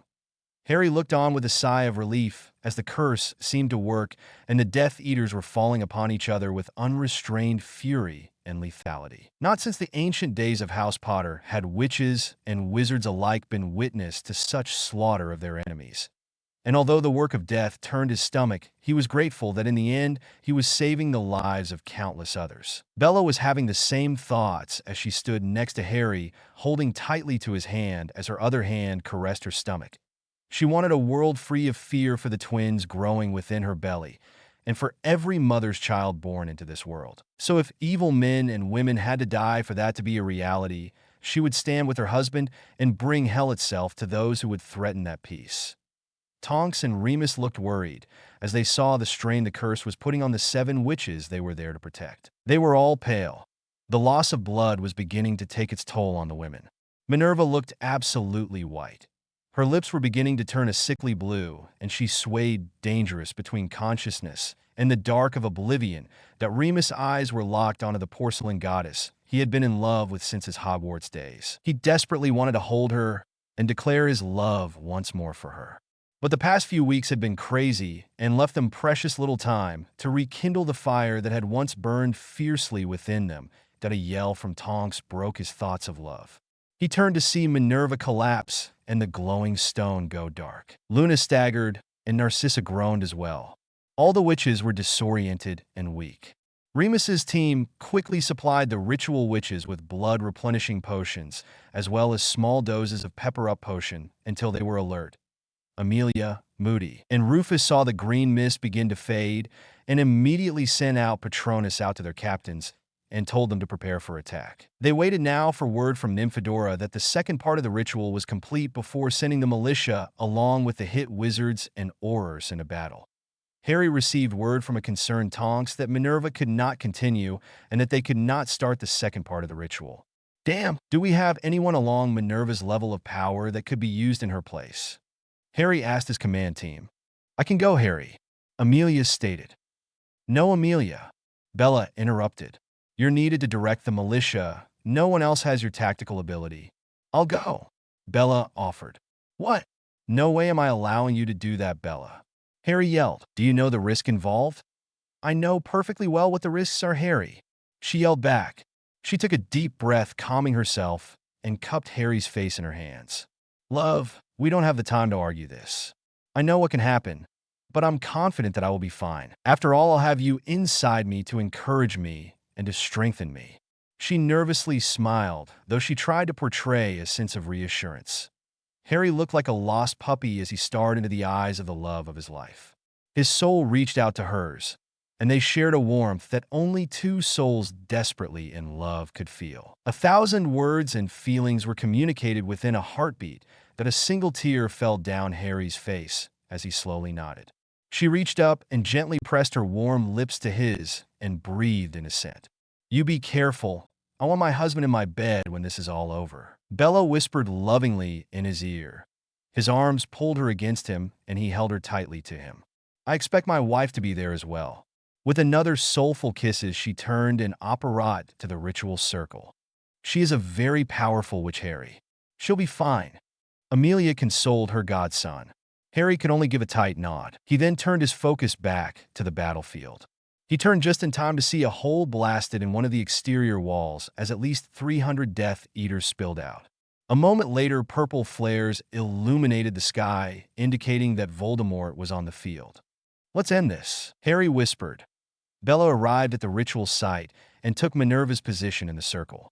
Narcissa looked at her sister in a mix of concern and anger. Bella, you cannot help us with this. Back away, Narcissa commanded her sister. I'm all you have, sissy, so deal with it. I'm staying. You're pregnant, Bella. There is no telling what ill effects this could have on your babies. I can't let you do this. She returned with anger in her voice. Bella paused for a moment at Narcissa's words, but her determination to end this war ruled out. If I don't help, a lot of good witches and wizards will die down there. My babies will be fine. I believe that, the powers that be didn't give me these children just to take them away from me. Please, sissy, the longer we argue, the more likely our people will be in peril. Bella proclaimed passionately. Narcissa sighed heavily, but acquiesced. Once again, the witches all reopened the wounds on their palms, and in Bella's case for the first time. Pressing their palms once more on the stone, all the witches received a surprise boost in power, as Bella's blood bursting with Potter blood mixed with the blood of the other witches. The increased power lessened the power drained somewhat from the other witches. Once again, the 7 witches allowed their magic to flow and begun the next chant that would activate the final part of the ritual. The power that beats within my chest, I willingly share among the rest my strength, my sight, and magics might I send to those who are in plight. Let my blood that has been shed fuel the bodies that fight. Instead, this sacrifice we sisters make for kinsmen bold our blood to take. As before, the protectors of the 7 began to feel a buildup of power. But instead of a blue light being emanated from the runes on the stone, an emerald green light lit the runes and engulfed the 7. An expected pulse shot out of the anchor stone and activated the other ward stones until the circuit was complete. Nymphadora sent the message back to Amelia that the ritual was successfully started. Amelia, Moody, and Rufus then sent Petroni out to the team leaders to begin. Once the message was received, the first wave of militia walked into the ward boundaries. All around Knot Castle, every witch and wizard of the militia temporarily had a green hue as the various runes that had been tattooed on their bodies activated, that a sense of euphoria was felt amongst the Potter allies as their senses and reflexes sharpened and increased. They felt the amplified power of the seven flow within them. With confidence, they made their way to the killing fields. The militia moved like ghosts and was almost faster than the eye could track. Spells rained down on the terrified Death Eaters, who began shooting spells wildly at the attacking force. Terror gripped the souls of the defenders. Spotting their lord, they made a mad dash to join up with him. However, many were cut down in the attempt. Voldemort was yelling at his lieutenants to try and organize some sort of order to repel the attackers. This was an unusual position that the Death Eaters found themselves in. They were used to having the element of surprise. They used hit and fade tactics, never staying long enough for their targets to mount any kind of counterattack. Now they found themselves on the defensive, surrounded by an enemy that was, to their utter shock and horror, using deadly force. This had never happened before. The Ministry would never authorize the use of lethal spells in the past, so they felt no fear in engaging the handicapped Aurors. But that had now changed, as evidenced by the hundreds of their fallen brethren. Their lord had spoken of causing such horror and carnage to shake the very souls of their enemies. But the tables had definitely been turned, and now they were shaking with the horror that they might not survive the night. Lucius Malfoy, for all his failings, was an intelligent man, and right now his intellect was screaming at him to get the hell out of there and to get the hell out of England. The cause was lost, and he was well aware that this time there was no bribing the minister to stay out of Azkaban, and no cry of the imperious curse would go unchallenged this time. With his mind made up, he headed for the tree line and escape. Neville Longbottom and his team of 20 emerged through the woods along the western side of the castle. Their team leader was veteran Auror Lieutenant Frank Columbo. He was an odd sort of man, short with unruly curly hair and a glass eye. The unassuming Auror could lull any dark witch or wizard into a false sense of security before unleashing such a powerful confundus charm that the offending witch or wizard found themselves in custody without ever getting a shot off. Their group found themselves suddenly confronted by 30 werewolves led by none other than the infamous Fenrir Greyback. Fenrir smirked as he saw the group in front of them. "Well, it looks like we have some fresh meat to savor here, boys." Fenrir guffawed to his men, who all chuckled darkly. "And look, they brought us a suckling as an appetizer. Longbottom, isn't it? Meat of a noble is so sweet and succulent." The werewolf licked his lips languidly as he stared at Neville. Before you start your snacking, gentlemen, could I perhaps persuade you to give up now and avoid all this nasty business?" Auror Columbo gesticulated with his hands, his right glass eye looking sideways. Fenrir and his companions laughed mirthlessly as they suddenly launched themselves at the 20-man squad. Fenrir rushed toward the Longbottom scion with a bloodthirsty growl. Neville moved so fast he was like a blur as he sidestepped out of the way of the jumping werewolf. Grabbing him by the scruff of the neck, Neville spun, throwing the werewolf into a marble statue of the goddess Artemis, shattering it. Dazed but furious, the werewolf again launched himself with speed born of his disease toward the 16-year-old wizard.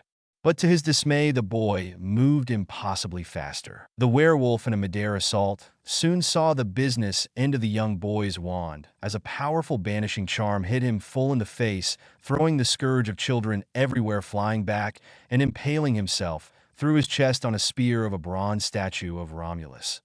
Blood filled the lungs of the diseased man as he began to drown in his own liquids. Neville slowly approached the coughing man as blood stained his lips. But this time it was not the blood of children or the innocent, it was his own, and that gave Neville a dark satisfaction. "I guess you won't be getting that snack after all, you bastard. Look upon the final moments of your pack, and know that there will be no mercy shown to those who willing attack the innocent." Neville growled at the man.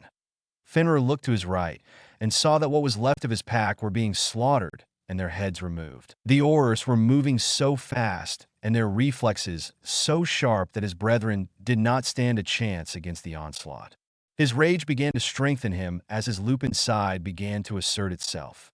Neville backed off, which gave Fenrir added courage, but then his eyes locked upon the silver dagger that the Longbottom boy withdrew from his sleeve. With lightning speed and with the dexterity of an assassin, the knife flew from the boy's hand toward him. Fenrir Greyback hung impaled on the spear of Romulus, his lifeless body limp, and his head bent backwards with a silver double-edged blade embedded deep within his skull. Neville turned away from the corpse and assisted his team in exterminating one of the greatest threats to wizarding children, the pack of Fenrir Greyback. Potter militia captain Bill Weasley walked into the maze of hedge rolls with his newly affianced girlfriend Hermione Potterblack right by his side. She had given him a reason to survive the battle by trying to suck his very soul into her. With the most passionate kiss she had given him to date, with a promise of much more to follow. They were followed closely by Charlie Weasley and Fred and George. The other members of their assault team had spread out around the entrance and waited for the signal from their captain. They were to take out any Death Eaters that managed to escape out of the hedge rolls. The echo of yells and spell fire soon reached the ears of the infamous Dark Mark killers. With a nod from Bill, Fred and George began launching small bundles of Peruvian darkness powder into the maze. Bill and the rest of the team donned the Potteresque body heat-seeking glasses that would allow them to see the heat signatures of any living thing in the maze. Bill, Hermione, and the other Weasleys made quick work of about 15 Death Eaters who had become lost in the darkness of the cloud that covered the whole of the maze. But good fortune wasn't to last, as the other DEs in the maze started randomly shooting spells in all directions. The Weasleys hadn't considered that the glare from some spells could temporarily blind them. A stray cutting curse that had been cast next to someone else casting a fire spell took them by surprise. George was hit across his left arm and chest with a nasty severing hex. Severely wounded and bleeding heavily, Fred grabbed his twin and made for the exit. In an emergency medical portkey, that George's injury fueled the rage in the two remaining Weasley boys and Hermione. The three walked through the maze, weaving a tapestry of death and mayhem that would become legend in future teachings of the Auror Academy, as an example of what emotion-filled spell work could do. 48 Death Eaters were slaughtered in the labyrinth. The hedges after the war were completely incinerated. There were so many pieces of bone and sinew and other body parts so embedded into the vegetation that it was impossible to get rid of it all. As the three approached the other side of the labyrinth, the Peruvian darkness powder had run its course and slowly faded away. Suddenly, a familiar drawling voice laced with loathing grabbed Hermione's attention immediately. "Sweet vengeance is mine at last." The voice of the former potions master of Hogwarts sneered that Hermione's eyes narrowed at the murderer of her parents with unrestrained hate. Taking a page from Harry's book, she responded to the sallow-faced man with a sneer rivaling that of her former professor. "Why, hello, Snivelus, how's the leg?" Hermione smirked at Snape's reaction to the long-hated nickname given him by his boyhood nemesis and the reference to her handiwork. Bill and Charlie had their wands up and pointed at the man, each with a curse on their lips ready to be vocalized. "He's mine," Hermione purred, her eyes never leaving Snape's. "You don't have your muggle weapon to save you now, mudblood. Ishal enjoys slowly ripping you body apart piece by piece. Poetic, don't you think?" Snape smirked. 5 other Death Eaters arrived behind Snape and were immediately engaged by Bill and Charlie. With another superior smirk, Severus Snape began to circle the know-it-all freak. Narcissa, Bella, Luna, Susan, Daphne, and Professor Sinestra and Vector were all straining with holding the link to all their fighters open. It was incredibly draining, and Luna, although powerful, otherwise Narcissa wouldn't have allowed her to participate in the ritual, was now nearing her limit. Her magical core, which had not yet reached its majority, was beginning to fluctuate dangerously. She could feel her magic begin to lose its cohesion, but she knew she needed to last as long as she could to give the fighters just a little more time. Just a little bit longer. "Oh!" A barely audible sound escaped Luna's lips as she collapsed, her body going into spasmodic convulsions. The 6 other witches were suddenly released from the link and felt the disorientation from being brought out of their trance. Remus and Tonks were kneeling over Luna, trying to help her. Narcissa saw the petite blonde, convulsing, her eyes rolled up into the back of her head. Luna had become the daughter that Narcissa had always wanted and had grown to love the quirky blonde completely. "Luna!" Narcissa screamed as she pushed Remus and Tonks away from the young witch. She pulled out her wand and began to run a quick diagnostic charm over the girl, not caring that her hands were still bleeding and dripping down onto the unconscious girl. "Her core is collapsing. We need to get her to St. Mungo's immediately," Narcissa screamed amongst her tears.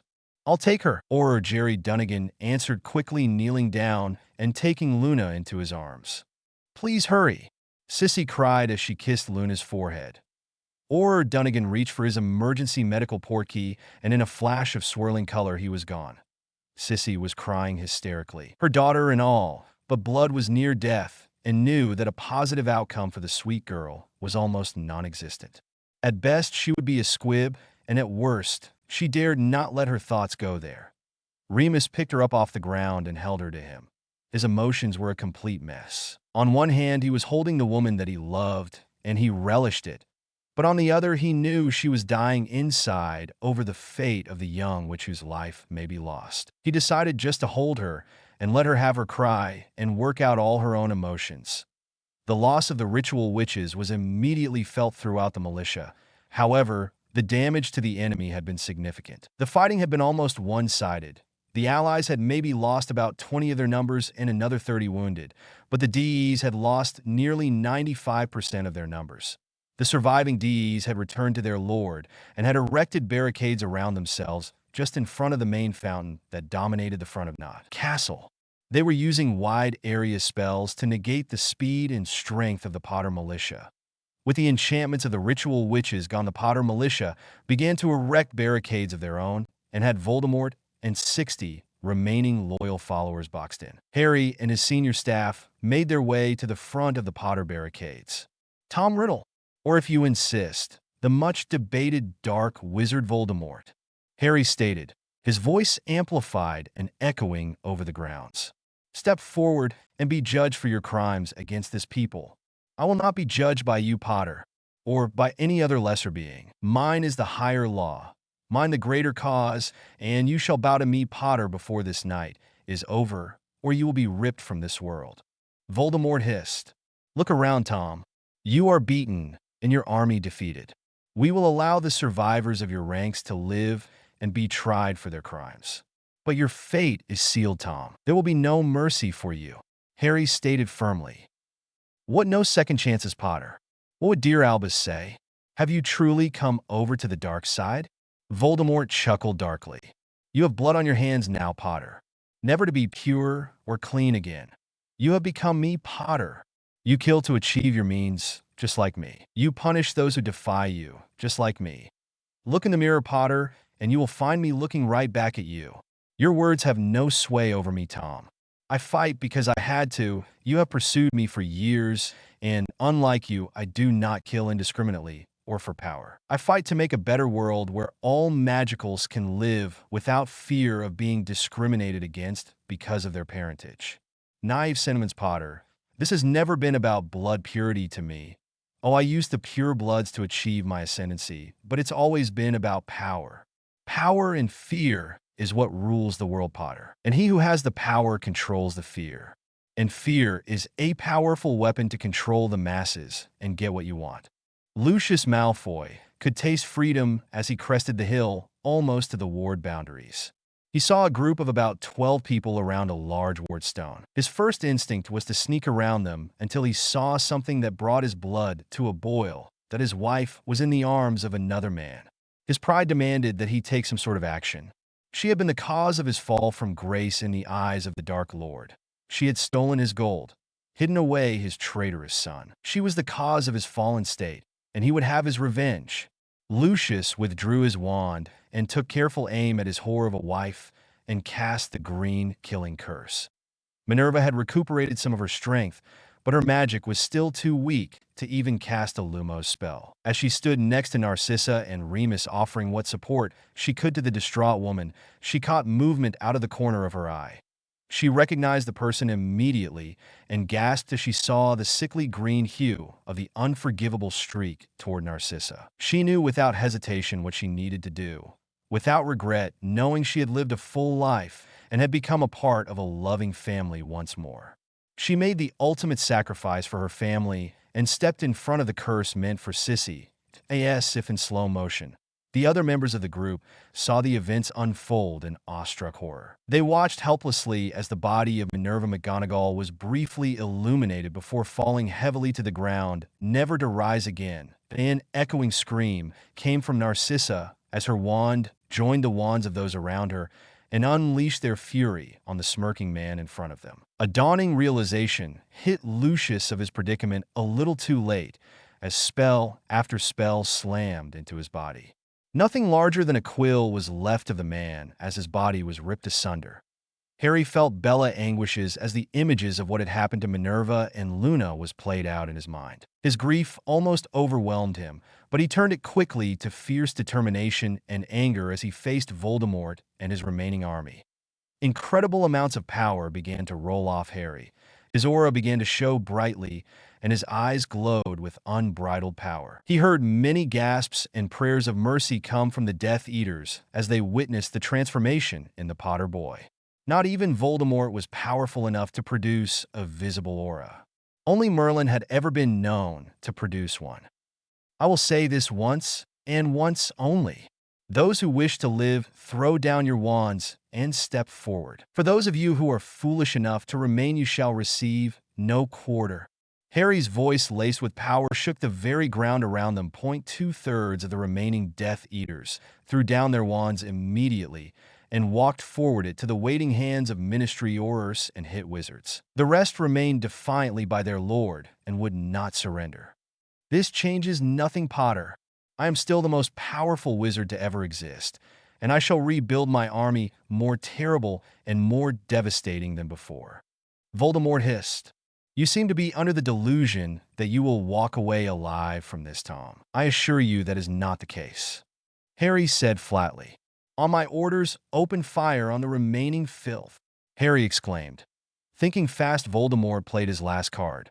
If he could kill the Potter brat here, and now it might cause enough shock and confusion to give him a chance to escape and rebuild. Under the ancient laws, I challenge you, Harry Potter, to a wizard's duel. The House of Gaunt, by oath of magic, issues a blood feud with the House of Potter and challenges the head of House Potter to single combat with all spoils going to the victor. Voldemort vocalized loudly. Now this was what Harry had been waiting for. He knew it was not just enough to defeat Voldemort in battle, but he needed to defeat those that supported him financially as well. And to do this, he needed it to be a battle of houses.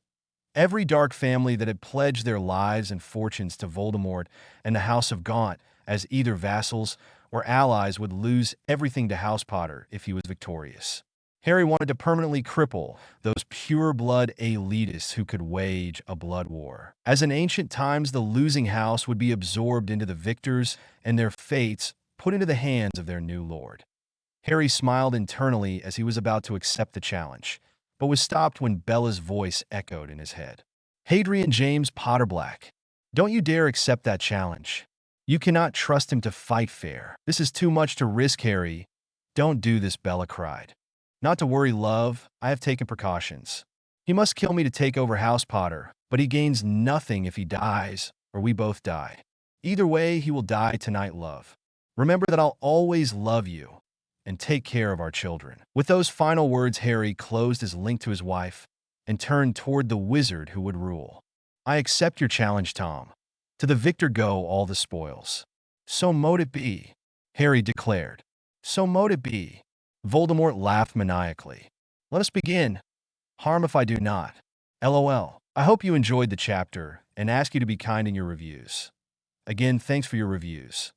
Red, yellow, purple, blue, and green spells illuminated the area where the two combatants circled each other, trading spells back and forth at incredible rates, testing each other's abilities, looking for any weaknesses that they could exploit. The Dark Wizard had to grudgingly admit that his opponent had some dueling talent. But he had been doing this for much longer and knew spells that this child had never seen or even heard of before. After all, he knew more dark spells and curses in his first year at Hogwarts than most seventh years. That a lucky slicing hex took off his left earlobe, bringing him quickly out of his musings and refocusing his thoughts on the here and now. I will take you a piece at a time, you bastard, if I have to, the angry young magical growled. You neither have the power nor the ability to defeat me. Lucky hits do not a victor make. My little finger has you outclassed. You're nothing but an annoying pest to be exterminated. The Dark Wizard retorted with a smirk.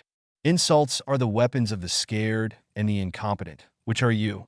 His opponent bit back with a smirk and a chuckle. Pathetic, really. You used to intimidate me, but now I see you for what you really are. You're a coward who has to resort to fear and intimidation because he lacks any real power or ability. Why, you filthy mudblood whore? I will show you true power. Severus Snape bellowed. Confringo defendo incendio sectum sempra. Severus Snape blasted a chain of spells at the one-time bushy-haired bookworm. But this was not the Hermione Granger he had known at Hogwarts.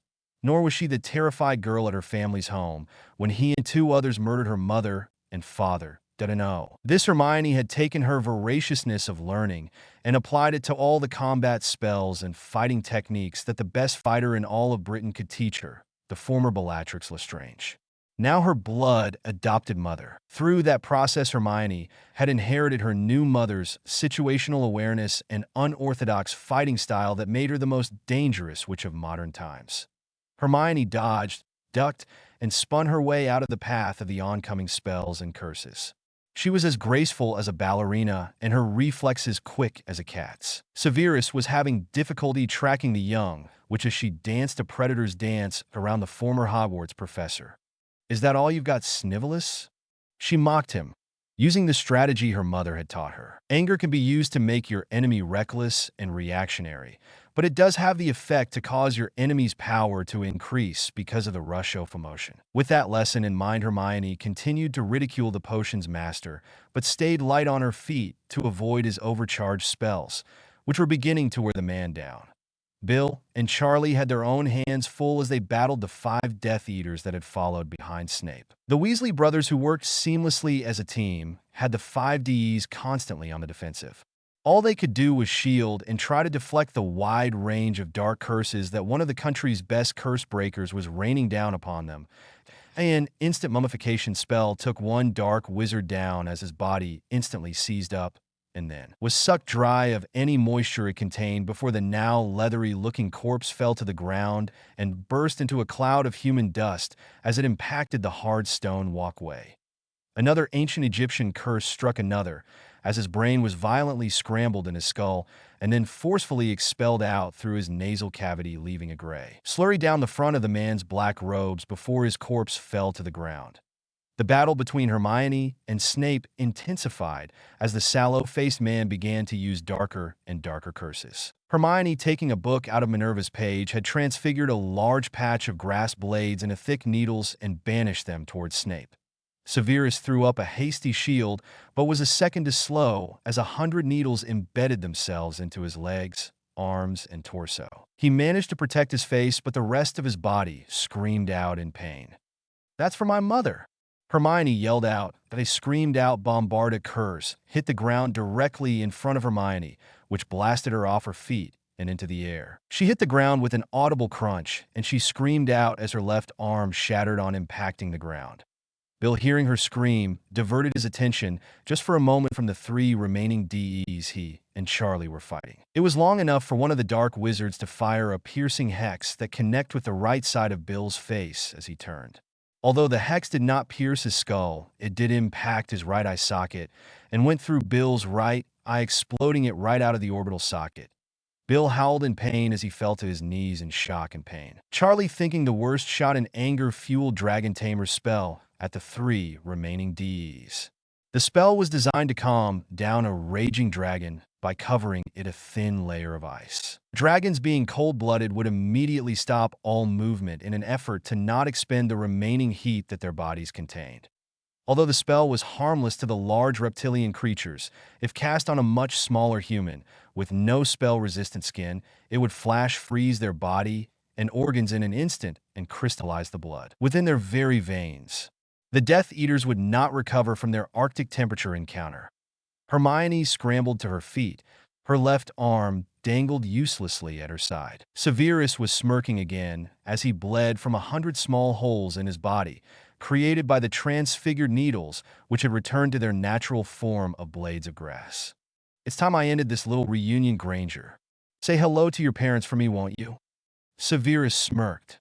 "Avada Kedavra, sectum sempra," Hermione screamed, and with a slashing motion towards Snape's neck.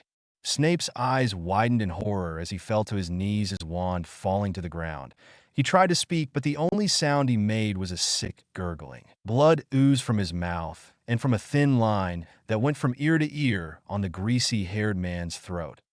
Hermione staggered over to her former professor, her wand pointed at the man's face, her left arm still dangling uselessly. Hermione looked like the angel of death herself, as fires burned behind her. Her robes, ripped and torn in many places, were covered in the blood off Alan Death Eater's many by her own hand. Her eyes blazed with anger and hate as she stared unblinkingly at the man kneeling before her. "You took away from me the people I held most dear in my life.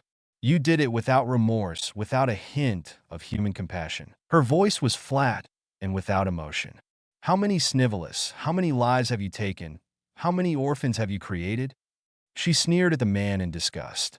She watched dispassionately as the gurgling got worse. "For every innocent you have slaughtered, for every child you have left parentless, I curse you to an eternity of torture and misery." Hermione turned as if to walk away before turning around again. "Oh, and one other thing, Defendo." Hermione cast the severing hex that finished severing the neck of the hated man, the head rolling off the body and hitting the ground. "And that's for my father, you son of a freak." Hermione collapsed to the ground, exhausted physically and mentally, tears running down her faces in rivulets. Bill and Charlie came to her side, and the three of them hugged each other tightly, taking comfort in that they were all still alive. Hermione then noticed Bill's injury and gasped, but Bill told her not to worry and they could talk about it later. Charlie immobilized Hermione's arm and had at least stopped the bleeding in Bill's now empty right eye socket. The eyeball had been completely destroyed and would be of no use to the red-headed cursebreaker. The fighting in their area had ceased, and the toll had been terrible. So many lives lost, so many more families now without a mother or father. They made their way to the front of Knot Castle, where another battle was about to take place. Hopefully the last battle left to fight. "I accept your challenge, Tom. To the victor go all the spoils." "So mote it be," Harry declared. "So mote it be." Voldemort laughed maniacally. "Let us begin. Avada Kedavra." Voldemort roared right out of the gate. Harry had expected such a first strike and was prepared. "Lapidem Murum," Harry responded with a stone wall shooting out of the ground. "Impressive, Potter." Voldemort sneered. "Bolmard." The wall exploded toward Harry. "Propulso. Ignis Lapidem." Harry sent the flying shattered pieces back to Voldemort while setting them ablaze, that a flick of his wand and a wall of water appeared in front of the path of the flying stones of fire, dousing them. Another flick, and the stones turned to sand and fell harmlessly to the ground. "TSK, TSK, Harry. Tossing stones? And here I thought you had learned some real magic." "Just testing the waters, Tommy boy." Harry grinned. What followed was by all accounts a blur of motion as the two wizards attacked and defended, countered and recountered. The entire area began to smell of ozone, and the air felt alive with electricity.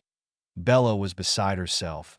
She wanted to run to Harry's side and help him. But because of the invoking of the ancient challenge and the oaths made, she could not interfere, and it only caused her more concern that a cackling caught Bella's attention as a young female voice mocked her and the others. "My master will destroy your precious half-blood bastard, and all that he has will belong to my master. I'm sure as a treat for his faithful, he will whore you out to them." Pansy Parkinson cackled madly. "Half-blood bastard? That's exactly what your master is, you little toadstool. The son of a squib and a muggle." Bella returned. "Lies, lies. I'm sick of your slandering, filthy lies about my master." Pansy screamed. "Sorry, little girl, but it is the sad, sad truth." Bella stated in a pitying tone, but with a twinkle in her eye. "We will see what the truth is when my lord puts Potter's head on a pike in the atrium of the ministry. Then we will see who is right and who is dead." Pansy spat. "You are blinded, little girl. What is it that you think will be gained here if Tom wins? A pureblood utopia?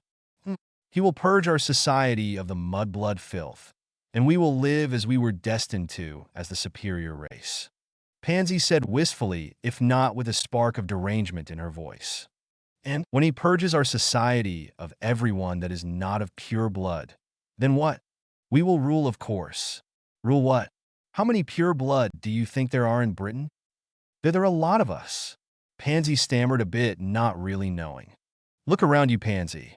Look around and see all the bodies that will never see another day of life again. Your numbers were near 1,000, and now they do not add up to more than 100.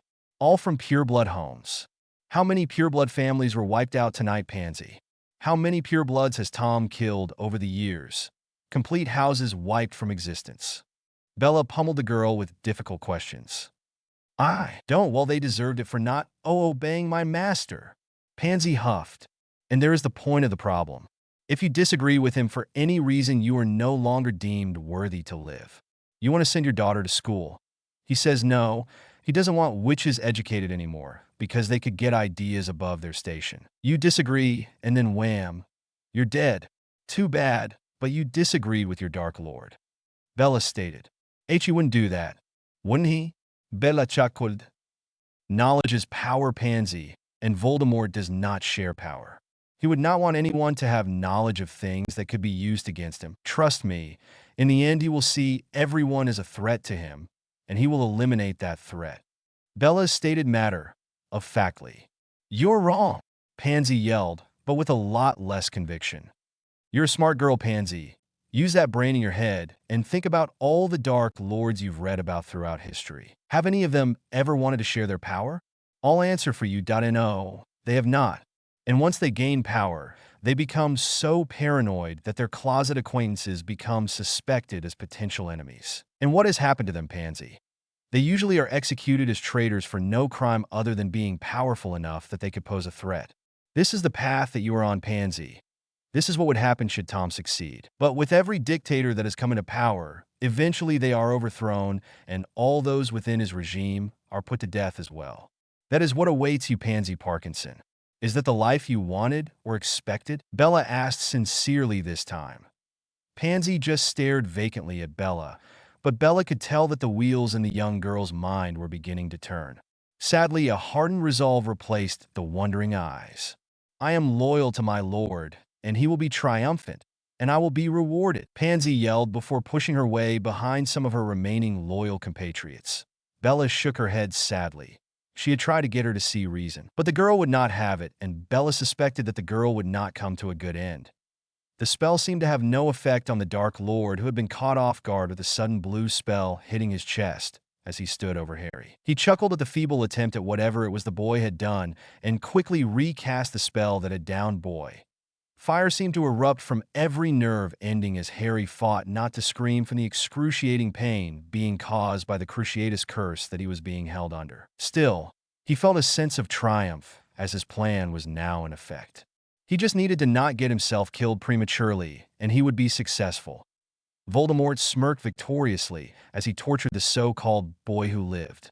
He was now on the cusp of complete victory. With the death of the Potter brat, he would assume head status over the House of Potterblack, not to mention become lord over all the vassal and allied houses, and to add the cherry on top was the vast wealth that the combined Potterblack fortune held. Bella tried to run to her Harry's aid when Narcissa grabbed her and shook her head. You can't interfere, Bella. If you do, our house automatically forfeits, and we lose everything. Narcissa told the frightened woman. Sissy, Bella cried. If I lose Harry, I lose everything anyway. I won't live without him. She sobbed.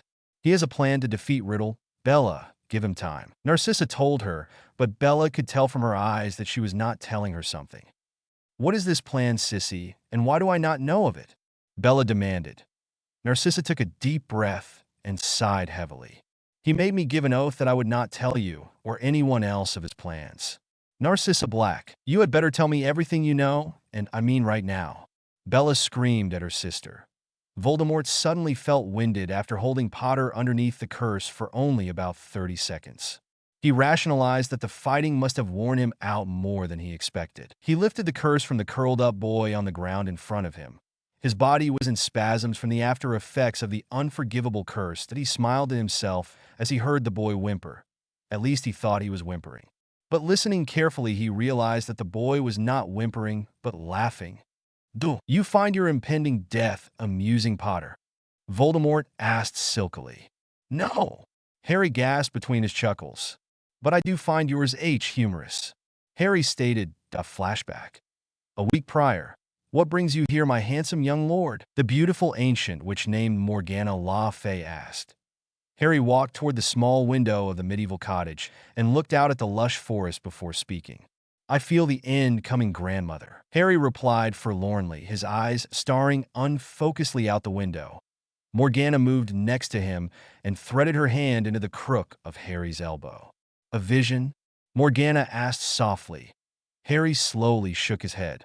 "A feeling," Harry replied. Morgana nodded understandingly.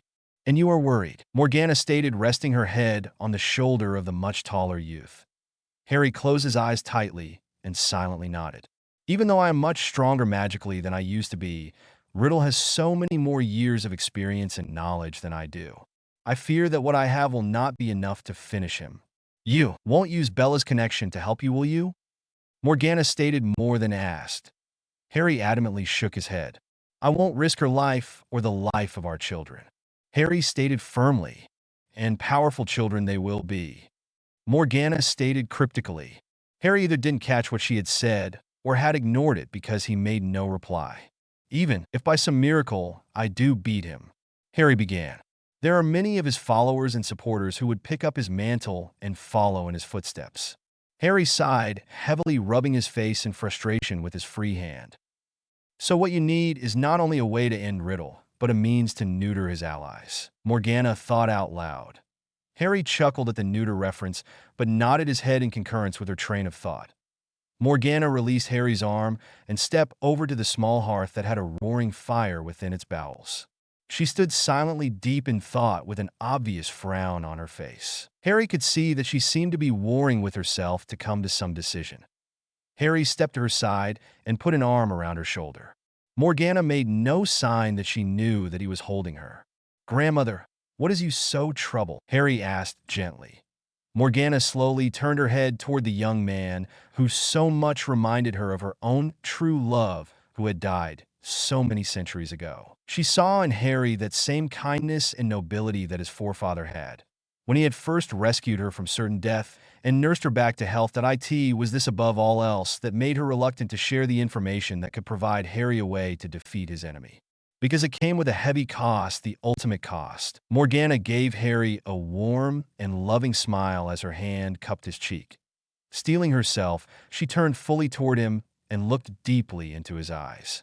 "Harry, what would you be willing to give if I could provide you a way to defeat not only Riddle, but to put the lives and fortunes of all those who support him into your hands?"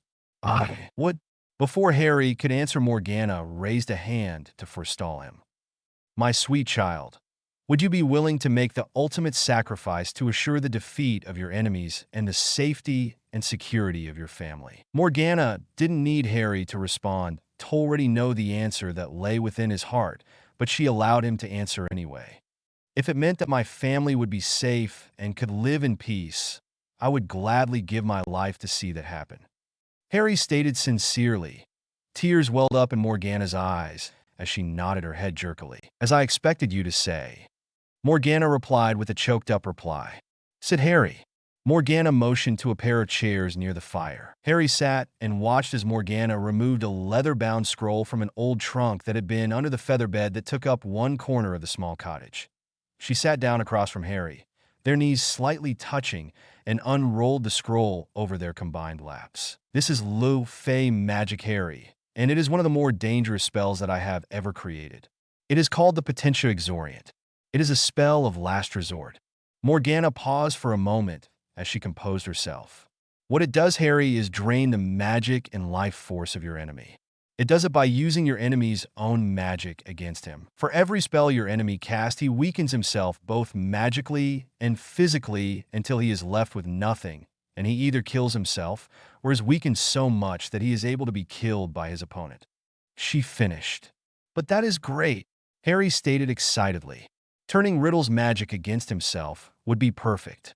"It is not so simple, Harry. This is blood magic, and every performance of blood magic demands a sacrifice in return," Morgana stated seriously. "What is the sacrifice?" Harry asked, knowing that he was not going to like the answer. "Your life and magic," the ancient witch told him. Harry sat back in his chair and sighed heavily. The ultimate sacrifice. Harry whispered. There is a chance of survival, Harry. Once the spell is cast, your life and magic, as well as your opponents, will begin to trickle away. The more powerful the spell you use, the faster the drain will be. That if you could get Riddle to cast powerful spells and curses at you, he may drain himself at a faster rate than your drain would be. The spell ends once one of you is dead. If you can keep from casting Harry, you could survive this. But don't let the battle go on for too long, or you both will die from the drain. Harry nodded his understanding. It was a huge risk, but it could become necessary if he found he could not finish Riddle on his own. But what about his followers and those loyal to him? You said that there was a way to stop them as well. Harry asked. From what you and Bella have told me, and what I have seen from your minds, he regards himself a pure-blood lord modeled after the old ways. If that is the case, he would have the houses that are loyal to him swear an oath of fealty, which would make him their sovereign lord. And I know that you are aware of how the Potters became so powerful in ancient times. When the old houses battled, it was for power and dominion over that house. If you or he were to challenge each other as lords of your respective houses and invoke the old oaths, every allied and vassal house will fall under that oath and would become spoils of war. In effect, if you defeated Riddle, every one of his sworn allies will fall under your control. Morgana finished with a smirk. But the opposite is true as well, is it not? Harry asked. It is Harry. So you must win, Morgana stated, grabbing and squeezing his hands in her own. I believe in you, Harry. You are a credit to your family name and do it great honor. What must I do? Harry then asked with set determination. First, you will need Narcissa to carve the rune shown in the scroll onto your chest with the incantation spoken as she does so. It will be painful. She must then capture enough of your spilled blood and use it to trace over the rune again and again until the cuts to your skin heal. Once healed, all you need to do is say the incantation and cast the spell at Riddle. There is no blocking this spell. That is, no conjured shield will stop it. However, a rock, tree, or body will stop it. So when you cast it, make sure you're close to him, so he does not have time to pull something in front of the spell's path.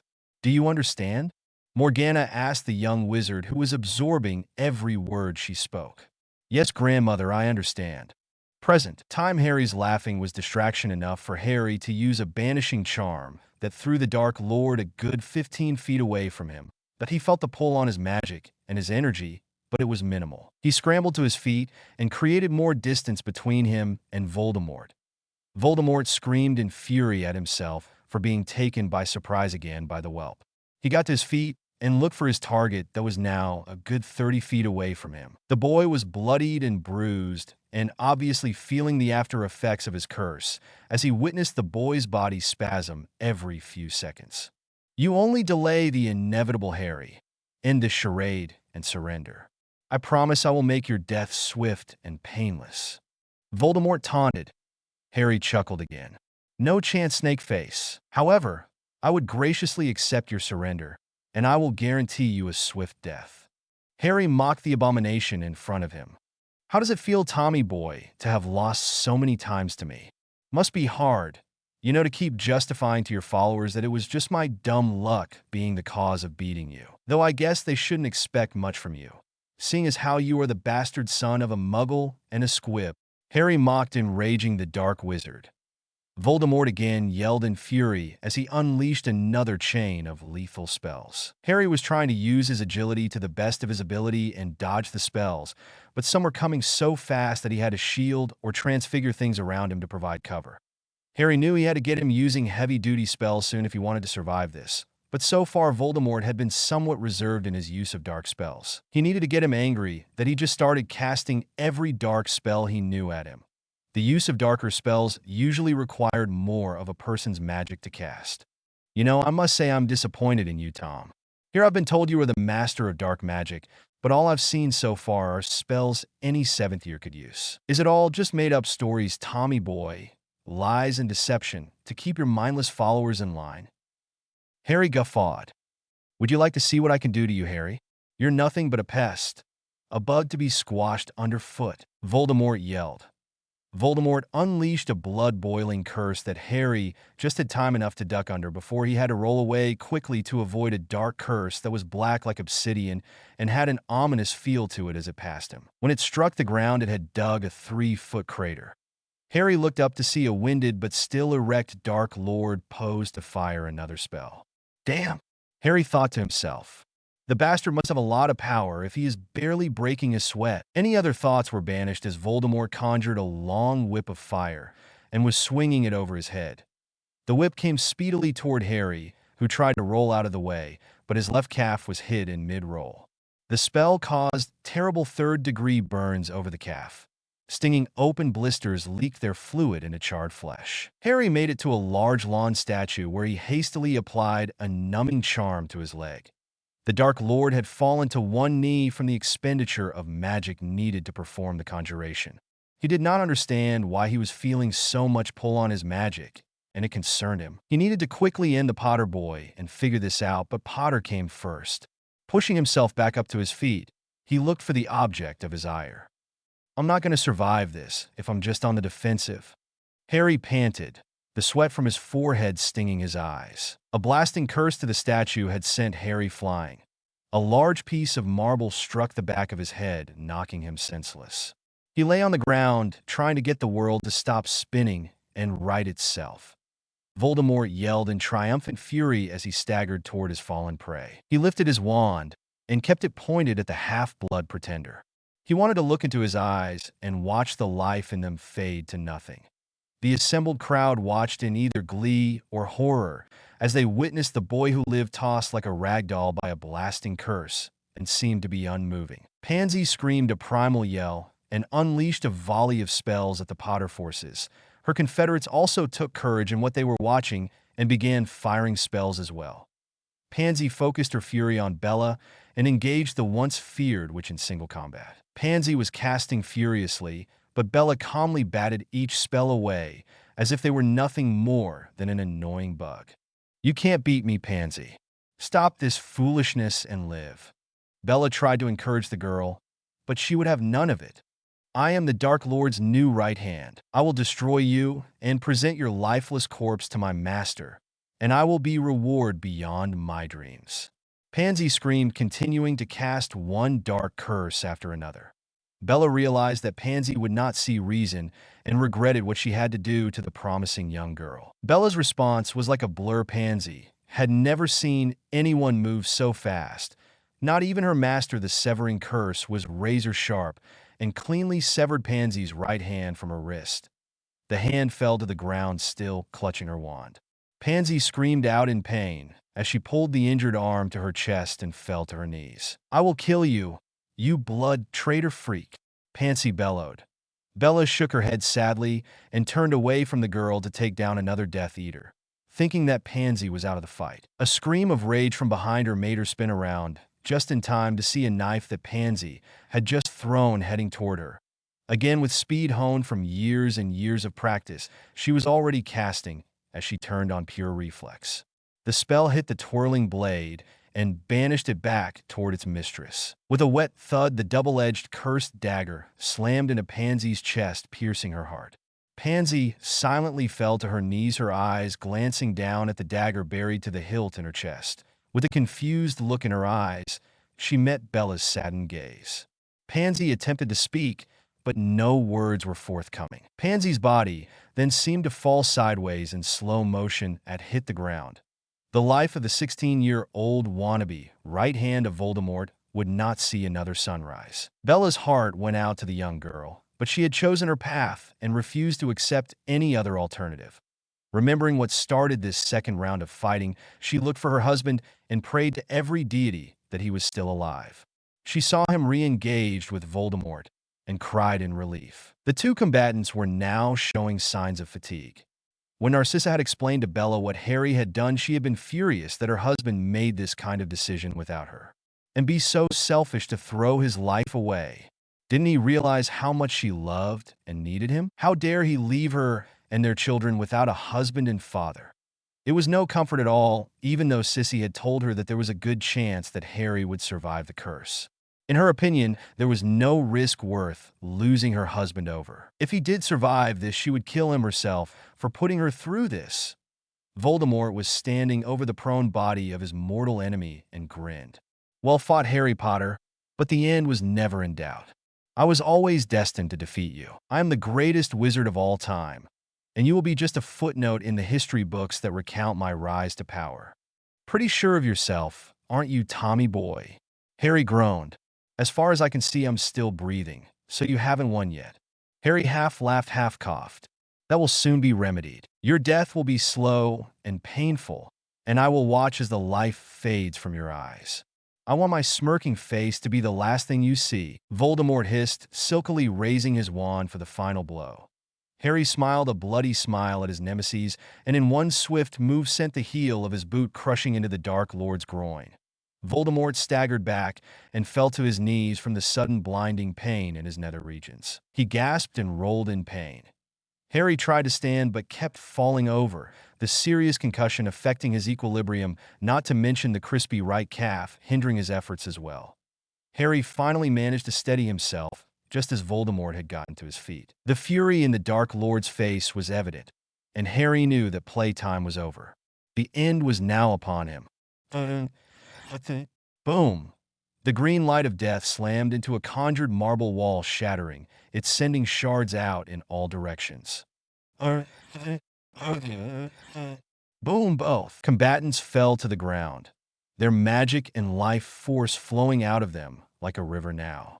The La Fey curse in full force from the dark spell repeatedly cast by the Dark Lord had decimated Voldemort's magical core, and now his life was moments away from being completely snuffed out. But Harry was in no better condition. The massive amount of magic required to conjure the marble slabs had decimated his magical core as well. All he needed was to live just a second longer than Voldemort, and his family would be safe. Now it was a struggle of willpower. "What have you done to me, Potter?" Voldemort gasped out, finding it hard to keep his head up. Harry chuckled. "The same thing I have done to myself, you pasty-faced bastard. You can't know that SP spell I hit you with that seemed to do nothing." Harry struggled to laugh. Voldemort remembered the blue spell that hit him in the chest, but did nothing. Well, it linked us, together. Harry's speech was now becoming more labored by the moment. As we used magic to F-fight one another, it drained us of our M-magic and our life F-force. Harry blurted out a laugh. "It's killing both of us, and neither of us will survive this night." Harry's grin had sadness behind it. That's impossible. I am the most powerful." Yeah, blah, blah, blah. Harry interrupted. With his last bit of energy and magic, he raised his wand to the man who had haunted his life and dreams for 16 years. It was an incredible strain to focus on what he had to do, and knew this would be the last spell he would ever cast, but it needed to be done. Taking careful aim, he whispered the incantation. Avada Kedavra. Harry's arm fell lifelessly to the ground from the arduous effort. Harry cracked a half-smile as he watched the body of Voldemort glow momentarily green, and then still completely. He had won. Harry heard and felt the footfalls of dozens of running feet coming toward him and the corpse of Voldemort. 100 or more people surround the two prone bodies of Harry Potter and the darkest wizard in a generation. Many had tears in their eyes. Some were tears of joy at the defeat of Voldemort, others were tears of sadness for their savior. Bella fell to her knees and cradled Harry's limp form to her chest and wept bitterly. Harry had not the strength to even raise a finger. His breath was shallow, and he was growing colder with each passing second.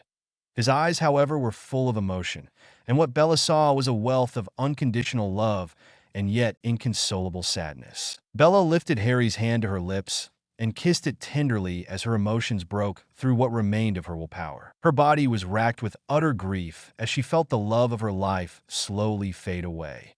The family all began to weep inconsolably as the last light faded away from the eyes of the boy, the man, who had changed their lives so dramatically. Long estranged sisters had been reunited. A godmother was able to get to know and come to love her lost godson. House Black returned to honor. House Potter returned to its former power and glory. The lives of so many were in one way or another indebted to the green-eyed young man, but none more than Bella Potter Black. Her life had changed the most. From an abusive marriage and being controlled by the Dark Lord, from a life of hell in Azkaban to escape and being asked to watch over a young boy. She had been blessed with the incredible gift of unconditional love, true love. However brief the time she had with Harry, she would cherish it always and would be grateful for the two lives growing within her to remind her of him every day. All these thoughts were running through her mind, completely lost in her own grief. "What is that?" A voice that sounded like Hermione spoke in confusion. Bella lifted her head from nuzzling Harry's face and looked for what had caught Hermione's attention.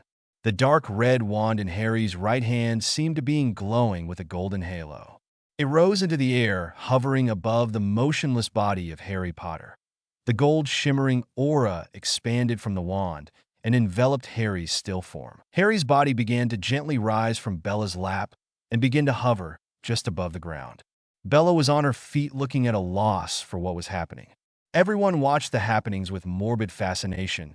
An echoing female voice was heard coming incredibly from the hovering wand in front of the dark-haired young man. "My dear sweet, sweet Harry." The warm female voice spoke like warm honey. "So selfless, so loyal. You have made your ancestors proud this day." Audible gasps were heard as a small, blonde woman dressed in clothing of a bygone era materialized from the aura surrounding the wand. "So much like my love, Gwaine, are you Harry of House Potter." The spectral visage glided to Harry and cupped his cheeks, lifting his limp head. "I made a vow over a millennia ago to one day repay the life debt that I owed to the noble House of Potter. There is no one more deserving than you, Harry, and so I wish to repay my debt to you." Morgana Le Fay looked to her two many greats granddaughter. "With you permission, Lady Potter Black?" the ancient witch asked. Bella, with tears rolling down her face, nodded quickly. Morgana smiled warmly at Bella. "Cherish him always, my child." Bella's tears flowed even more as she nodded, hoping beyond hope that somehow the impossible would be accomplished. Morgana turned back to the still form of the hovering body before her. She pressed her body against his, and with her hands cupping his cheeks, she pressed her lips to his and began to kiss him tenderly. "To you, Harry, I freely give up what remains of me in this world. It is my gift to you. Use it well." With those parting thoughts, the shimmering form of Morgana Le Fay seemed to absorb itself into the floating body of Harry Potter. The aura surrounding Harry pulsed wildly. With a shuddering jerk, the once still form took in a deep, gasping breath. Harry gently floated back to the ground, Bella immediately at his side, clutching his warming hand. Harry blinkingly opened his green and violet eyes, the mixed-colored orbs that both he and Bella shared, and saw the most beautiful face smiling tearily down at him. "Hello, gorgeous lady," Harry whispered with a crooked smile. "Harry, from all of you who had taken time out of your own lives to read my little story, I will be posting an epilogue hopefully by next Sunday so you can see where Harry's family all end up, and then watching over Harry will be truly complete that I am still writing Dancing with Trees, and will put a lot of my focus there. But I do have 3 chapters written for my next Harry/Bella story called Passageways. I hope you will continue following my other stories. I will begin posting Passageways once I have about 10 chapters written. Again, thank you so much for your support, and I hope you feel inclined to leave a review or any comments you like about this chapter or the story in general. Epilogue: 10-year-old Lily Morgana Potter was trying to be as inconspicuous as she could as she tried to make her way to her father's study up on the 3rd floor of Black Manor. Something within his study had been calling to her for several days now, but something had always interrupted her mission to get there. Lily was blessed with the long, silky black hair that most Potter Blacks had, the ebony locks falling to her waist. The one difference was a large swath of platinum blonde about 2 inches in width that flowed down from the front of her head and fell just in front of her right ear. Another difference was her eyes. Her twin siblings, Sirius James and Minerva, Minnie, Cassiopeia, had their parents' eyes, deep purple with a ring of emerald green. Lily, on the other hand, had electric blue eyes that almost seemed to glow. Lily was also an extremely intelligent girl who was frequently praised by her oldest sister Hermione Weasley née Potter Black. Hermione told her constantly that she would be the smartest witch of her age and would most likely tumble every academic record in Hogwarts, including her own. Lily adored her older sister Hermione and would always listen to her funny stories about various Hogwarts students, and especially about her brother Sirius, the soon-to-be third year, and the trouble her older brother would get into at the ancient school.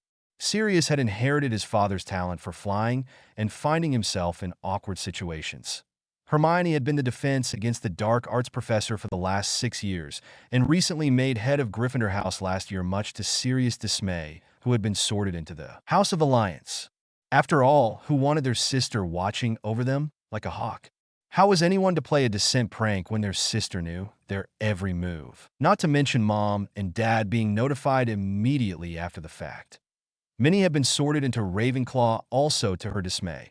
She wanted to honor the great which she had been named for, Minerva McGonagall, and be sorted a lion as well. But the hat had convinced her that there was no greater honor for Minerva McGonagall than to have her namesake be the best which she could be, and that Ravenclaw would help her develop her talents better than any other house. Minnie spent a lot of time prior to Hogwarts and during the holidays with Aunt Narcissa and her sister Luna. She had shown adeptness for understanding ritual magic and had a natural gift for healing. The aging Madame Pomfrey had already offered the Bright Witch an apprenticeship and had been helping her during her free periods and weekends. Lily had made it to the second floor without being seen when she was suddenly bowled over by a sandy-haired boy, just a few months older than she was, going the opposite way.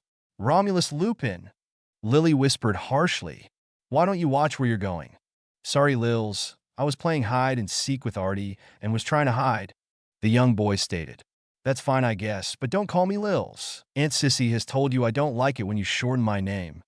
Lily huffed. "All Mum said was I shouldn't call you Lily Pad anymore. Nothing about Lils," Romulus quipped. Lily closed the distance between the two and glared dangerously at her cousin. "If you like the hair on your head, where it is?" Lily glanced menacingly at the shaggy mop of hair. "I'd use my proper name, or it might not be there tomorrow," Lily growled. Romulus gulped dramatically and nodded his head quickly before sprinting down the stairs, mumbling something about scary girls. Lily was about to continue up the stairs when her senses alerted her to another presence. "Arthur James Weasley, if your mom finds out that you've nicked my father's new invisibility cloak, you'll be cleaning cauldrons with your tongue," Lily called out to the emptiness of the landing. Arthur Artie James Weasley suddenly materialized, pulling a silvery invisibility cloak from his body. "How did you know I was here?" the son of Hermione and Bill Weasley asked his aunt, who was just a year younger than he was. Lily just smirked and shrugged her shoulders. "You really are scary sometimes, you know," Arthur said with a chuckle. "Do you know if Aunt Luna and Uncle Jerry are here yet?" Arthur asked with a slight blush. Lily grinned at her nephew Riley. "I'm sure you meant to ask, is their 10-year-old daughter Celine here?" Lily chuckled at the blush on her red-headed nephew. "You do know you're related to her, right?" Lily smiled. "I don't know what you're talking about." Artie feigned ignorance. "So you don't have a crush on her, huh? So all that staring and trying to sit as close as you can to her, or just you being, what, friendly?" Lily smirked. "I don't have a crush on her, and besides, even if I did, it would be okay." Artie replied a little more hotly than he wanted to. "Oh, well, yeah. I mean, we are only related by marriage, not by blood. I mean, Aunt Luna isn't a Potter Black by blood, right?" Lily's smile threatened to split her face. "That's true," she replied nonchalantly. "Just remember that Celine's dad was a hit wizard, and if you mess with his little girl, he might just—" Lily let the rest of what she was going to say hang in the air, smirking wickedly at her nephew. Artie's eyes widened in realization. "Well, it's a good thing that I'm in. Not crushing on her then, yeah?" Lily chuckled as Artie headed to the main floor and out the back to where most of the family had gathered for the party. "Too easy," Lily chuckled. "It's not nice to tease your nephew like that," a witch with purple spiky hair said as she came out of a door to the left. Lily squealed and launched herself at her cousin, who spun her around and gave her a bone-crushing hug. "So how's the birthday, girl?" Nymphadora Tonks asked her young cousin. "Technically, it's not till Tuesday," Lily replied to her favorite cousin. "True, but it was much easier for the family to all come together on a weekend than a weekday," NYM stated. "I guess so," Lily asked. "If you don't tell your mom and dad, I'll give you your present now." NYM waggled her eyebrows. "Really?" Lily clapped. "Yep. Do you promise?" Ido. The pretty metamorph removed a rectangular package from her cloak. It seemed to be haphazardly wrapped with paper, sticking out at various angles. I never was very good at artfully wrapping presents. Nymphadora shrugged with a chuckle. Lily tore open the present, wrapping paper hitting the floor at her feet. Wow, Lily whispered in awe. It's beautiful, but aren't these illegal to possess if you're not an Auror or a hit wizard? Lily asked. Not when you're the head of the DMLE. NYM grinned. Let me show you how to put it on. But I don't even have a wand yet. Mom and Dad said I couldn't get one till after my birthday. Lily sated with a frustrated sigh. Nymphadora chuckled at her young cousin's antics. So adult-like at times, but still a little girl. The purple-haired head of the DMLE strapped on the Hungarian horntail wand holster to Lily's left forearm and adjusted it. With a tap of her wand, the enchantments were activated. Lily felt the magic and raised an eyebrow at her cousin. Now, you have all the DMLE added features to this holster. Your wand cannot be summoned while in the holster, and as soon as you holster your wand, it activates a Notice Me Not charm, so others won't know that you have it. That if you flex your wrist up once, the wand will spring out and into your hand. Flex it down twice, and it returns to the holster. Cool, huh? NYM smiled. Brilliant, Lily replied, hugging her cousin tightly again. NYM, Lily asked tentatively. Yes, love? How come you've never married? Lily asked, wondering why her beautiful cousin had never settled down. Nymphadora sighed heavily. It was not a topic that she liked to speak of, but Lily was special and felt closer to her than most other people in her life. NYM sat down on the step and patted her hand on the spot next to her. Lily took the hint and sat next to her cousin. NYM wrapped one arm around her and pulled her in tight. You were just a baby, about 3 years old, I believe, so I'm sure you don't remember, but I was dating Bill's brother Charlie. Charlie, I think you've been told, was a dragon handler. Lily nodded that she did know that, and NYM continued. We kept our relationship quiet. We weren't sure where the future would take us, or if there was a future. After Voldemort was defeated, I had returned to the Auror Force and restarted my career. Charlie returned to Romania. He was offered the assistant head position over the entire Dragon Reserve. We visited each other whenever time permitted. We fell deeply in love, Lily. NYM sighed, heavily, the memories still tender in her heart. He eventually asked me to marry him, and I said yes. We had planned to tell the family that Christmas. Charlie never showed. 2 days later, I received an owl from the Romanian Ministry of Magic. The letter stated that I was named as next of kin should anything happen to Charlie. NYM paused as a single tear fell down her face. The letter, NYM choked out, stated that it was with sincere regrets that they must inform me that Master Dragon Handler Charles Octavius Weasley had been killed in the line of duty as he saved the lives of 2 interns who had become trapped within a dragon enclosure. Mr. Weasley distracted the dragon long enough for the 2 interns to escape, but was not able to escape himself. NYM stopped and closed her eyes, reliving the memory. She immediately found herself engulfed by the slender arms of Lily Morgana. I'm so sorry, NYM, Lily cried. I didn't mean to bring up such a horrible memory. It's all right, Lily, NYM responded, hugging the girl back. The hardest part was informing the rest of the family. Bill and Hermione, and I suspect your mom and dad, knew about Charlie and me, and out of respect, they never brought up our relationship to anybody else. Lily bit her lip but had to ask, NYM, that was so long ago, why haven't I found someone else? NYM gave her a watery smile. Lily nodded her head slowly. The heart is a complicated thing, sweetie. I'm not opposed to finding love, but I'm not actively looking for it either. NYM replied sadly. Maybe you should, NYM. You deserve to have someone love you, and to have someone to love. Lily stated shyly. Nymphadora smiled at her cousin warmly. That's why I have you, Lily. I give all my love to you, and I know that you love me too. I know, but what I meant, I know what you meant, sweetie, and maybe I will open my heart again, but I don't think I'm quite ready yet. But you'll be the first to know when I do. Deal? NYM asked her favorite cousin. Deal. Lily agreed. Now, then I think we need to get to your party, don't you? NYM asked with a smirk. Lily looked longingly at the 3rd floor. She wanted desperately to get to her father's study. She knew that her dreams meant something and the answers were there inside the study, but she had been diverted yet again. Hand in hand, Lily and Nymphadora made their way downstairs and out to the back garden, where a large gathering of family and friends were enjoying the warm July day. Lily shared the same birthday as her father, July 31st. It was the best birthday present he had ever received, her father said of her birth.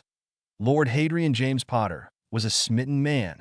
His little Lily had him so wrapped around her little finger that it was an infinite source of amusement to the rest of the family. Harry doted on all his children and was a very engaged father, never missing an important event in his children's lives. Harry was a political powerhouse within the Wisingamot, but had turned down the office of Chief Warlock every time his name was put forward.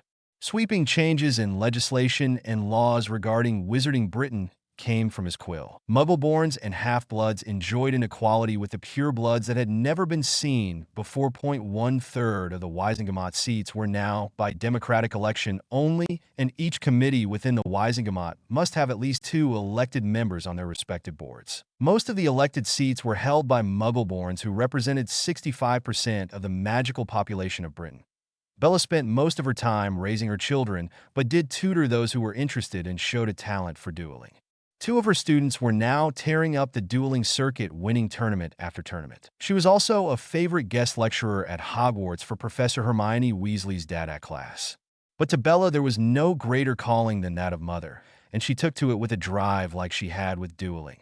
All 3 of her children showed remarkable skill and natural magical ability, but they also inherited both their parents' strength of will and tempers. It would concern her if not for their sense of fair play and utter loyalty to one another and their family and extended family. The Potterblack children defended their family with such zeal that very few attempted to harass anyone the Potters considered family. Lily looked around the garden and spotted Sirius and Minnie sneaking into the ritual house with mischievous looks on their face, and was about to follow when she saw Nana Bones chasing them back out by shooting stinging hexes at their backsides. Lily chuckled at the sight of her grandmother, who happened to be the longest-serving minister of magic in centuries, chase her sibling around the garden. Lily wasn't sure, but she could swear that Nana Amelia was smiling. "Happy birthday, Lily!" Neville and Susan greeted their niece. "Iuncla Navilla, aun Susan. Is Salome here?" Lily asked about her cousin. I think she's over playing with Celine. She is very excited to be starting Hogwarts this year. How about you?" Susan Longbottom asked, adjusting her 3-year-old son Frank on her hip. "Me too. I hope we're in the same house," Lily said. "Well, even if you're not, you know you can still hang out, right? It's not like it was in my day, where the houses hardly ever mingled," Neville informed her. "Yeah, I know. It would just be nice to be in the same dorm room with her." Lily smiled. "That would be nice, but remember, it's also wonderful to make new friends as well," Susan told the raven-haired girl. "I know, but it would also be fun to torture Uncle Neville in class if we were together." Lily laughed at the look of horror on her uncle's face. Potions would never be the same. Neville feigned a horror-struck face, eliciting a giggle from Lily. Harry and Bella watched as their youngest mixed and mingled with her family and friends. She would be starting Hogwarts in the fall, and so all 3 of their children will be students at the ancient school, and they would leave Black Manor a lonely place. "Feeling nostalgic, Dad?" Hermione asked saucily, never ceasing to tease her best friend over their familial relationship. Harry rolled his eyes at his daughter/best friend. "Careful, young lady, I may have to bend you over my knee and give you a spanking," Harry teased back. "Bill, you told him about our bedroom playtime fun?"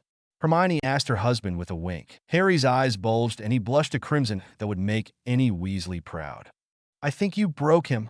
Bella laughed, hugging Hermione and giving Bill a kiss on the cheek.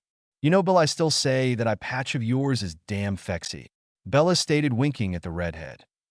"Yeah, so do the female goblins at the bank. They dig battle scars and amputations." Bill chuckled. Hermione rolled her eyes at her husband and swatted him on the chest. "Yeah, but the female goblins are as flat-chested as the male, so if you want to have fun with these," Hermione said, pushing her ample bosom against Bill's chest and sliding them back and forth. "I suggest you stick with me, curse boy," Hermione said teasingly. Bella chuckled loudly while Harry just shook his head and muttered, "Too much information." Bella and Harry continued to greet their guests as the afternoon soon melted into dusk. They looked on as the children were playing a game of tag. Artie was in hot pursuit of Lily when Bella noticed the casual movement of Lily's hand. All of a sudden, Artie tripped over something, launching him into a swan dive and into the flower bed. Bella raised her eyebrow as she watched her youngest daughter perform wandless magic, causing the ground in front of Artie to suddenly rise up and trip the gangly youth. It had not been the first time when she had seen her daughter use wandless magic. She remembered when she was 4 years old and had been refused another piece of cake. Bella nearly dropped the plate in her hand as she watched her daughter wandlessly and silently summon the cake to her. "Harry," Bella began, "have you noticed Lily's power level lately?" "Yeah, I was there when Poppy gave Lily her last physical before attending school," Harry stated, following Bella's gaze to his giggling daughter, who was helping her cousin Artie up off the ground. "She's twice as powerful as the twins were at that age." She sighed. No, but I don't think we have to worry about her. She's the most loving and caring of the kids," Harry said soothingly. "Yes, but she's also the most cunning and intelligent." "Bella replied, I am used for the goose." "About what love?" Harry asked, wrapping his arms around Bella's belly and pulling her back into him, his head resting on her shoulder. "I'm worried about what the fates have in store for her to warrant making her so powerful." Bella sighed.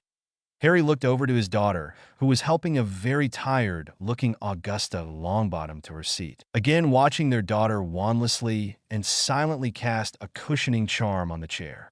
They watched as the Dowager Lady spoke to their daughter, who gave the Grand Lady her complete attention. "Whatever fate has in store for our family, we will meet it as a family," Harry said confidently, kissing the cheek of the woman who meant everything to him. Harry and Bella lay in their bed, cuddled up with one another. After nearly 14 years of marriage, they still felt like they were on their honeymoon. Harry still marveled at the way his life had turned around from the beaten 15-year-old to being a husband to a loving wife, the father of 3 amazing children, head of 2 ancient and noble houses, and a host of other friends and family who he loved and cherished. "Canute for your thoughts, love," Bella whispered from her spot lying across her Harry's chest. "Just counting my blessing, mon amour," Harry replied. "Oh, I love it when you speak French," Bella purred as she slid up her husband's body, claiming his lips with hers in a passionate kiss. Harry suddenly stopped and sat up. "Something wrong, love?" Bella pouted, her swollen lips wanting to continue their workout. "The wards in the study just tripped," Harry replied. "Oh," Bella asked, getting up and throwing on her nightdress.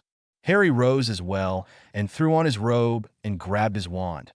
The study was just at the opposite end of the hall from their bedroom. The couple walked slowly and silently to the cracked, open door that led to Harry's private study. Bella and Harry paused at the door and looked into the room. What they saw surprised them. Ronald Pruitt had faded into obscurity. After Voldemort's death, he had been released from the body bind he had been placed under. He quickly fled and kept himself hidden from the rest of the wizarding world. For 3 long years, he traveled around Great Britain, existing on whatever he could find or steal.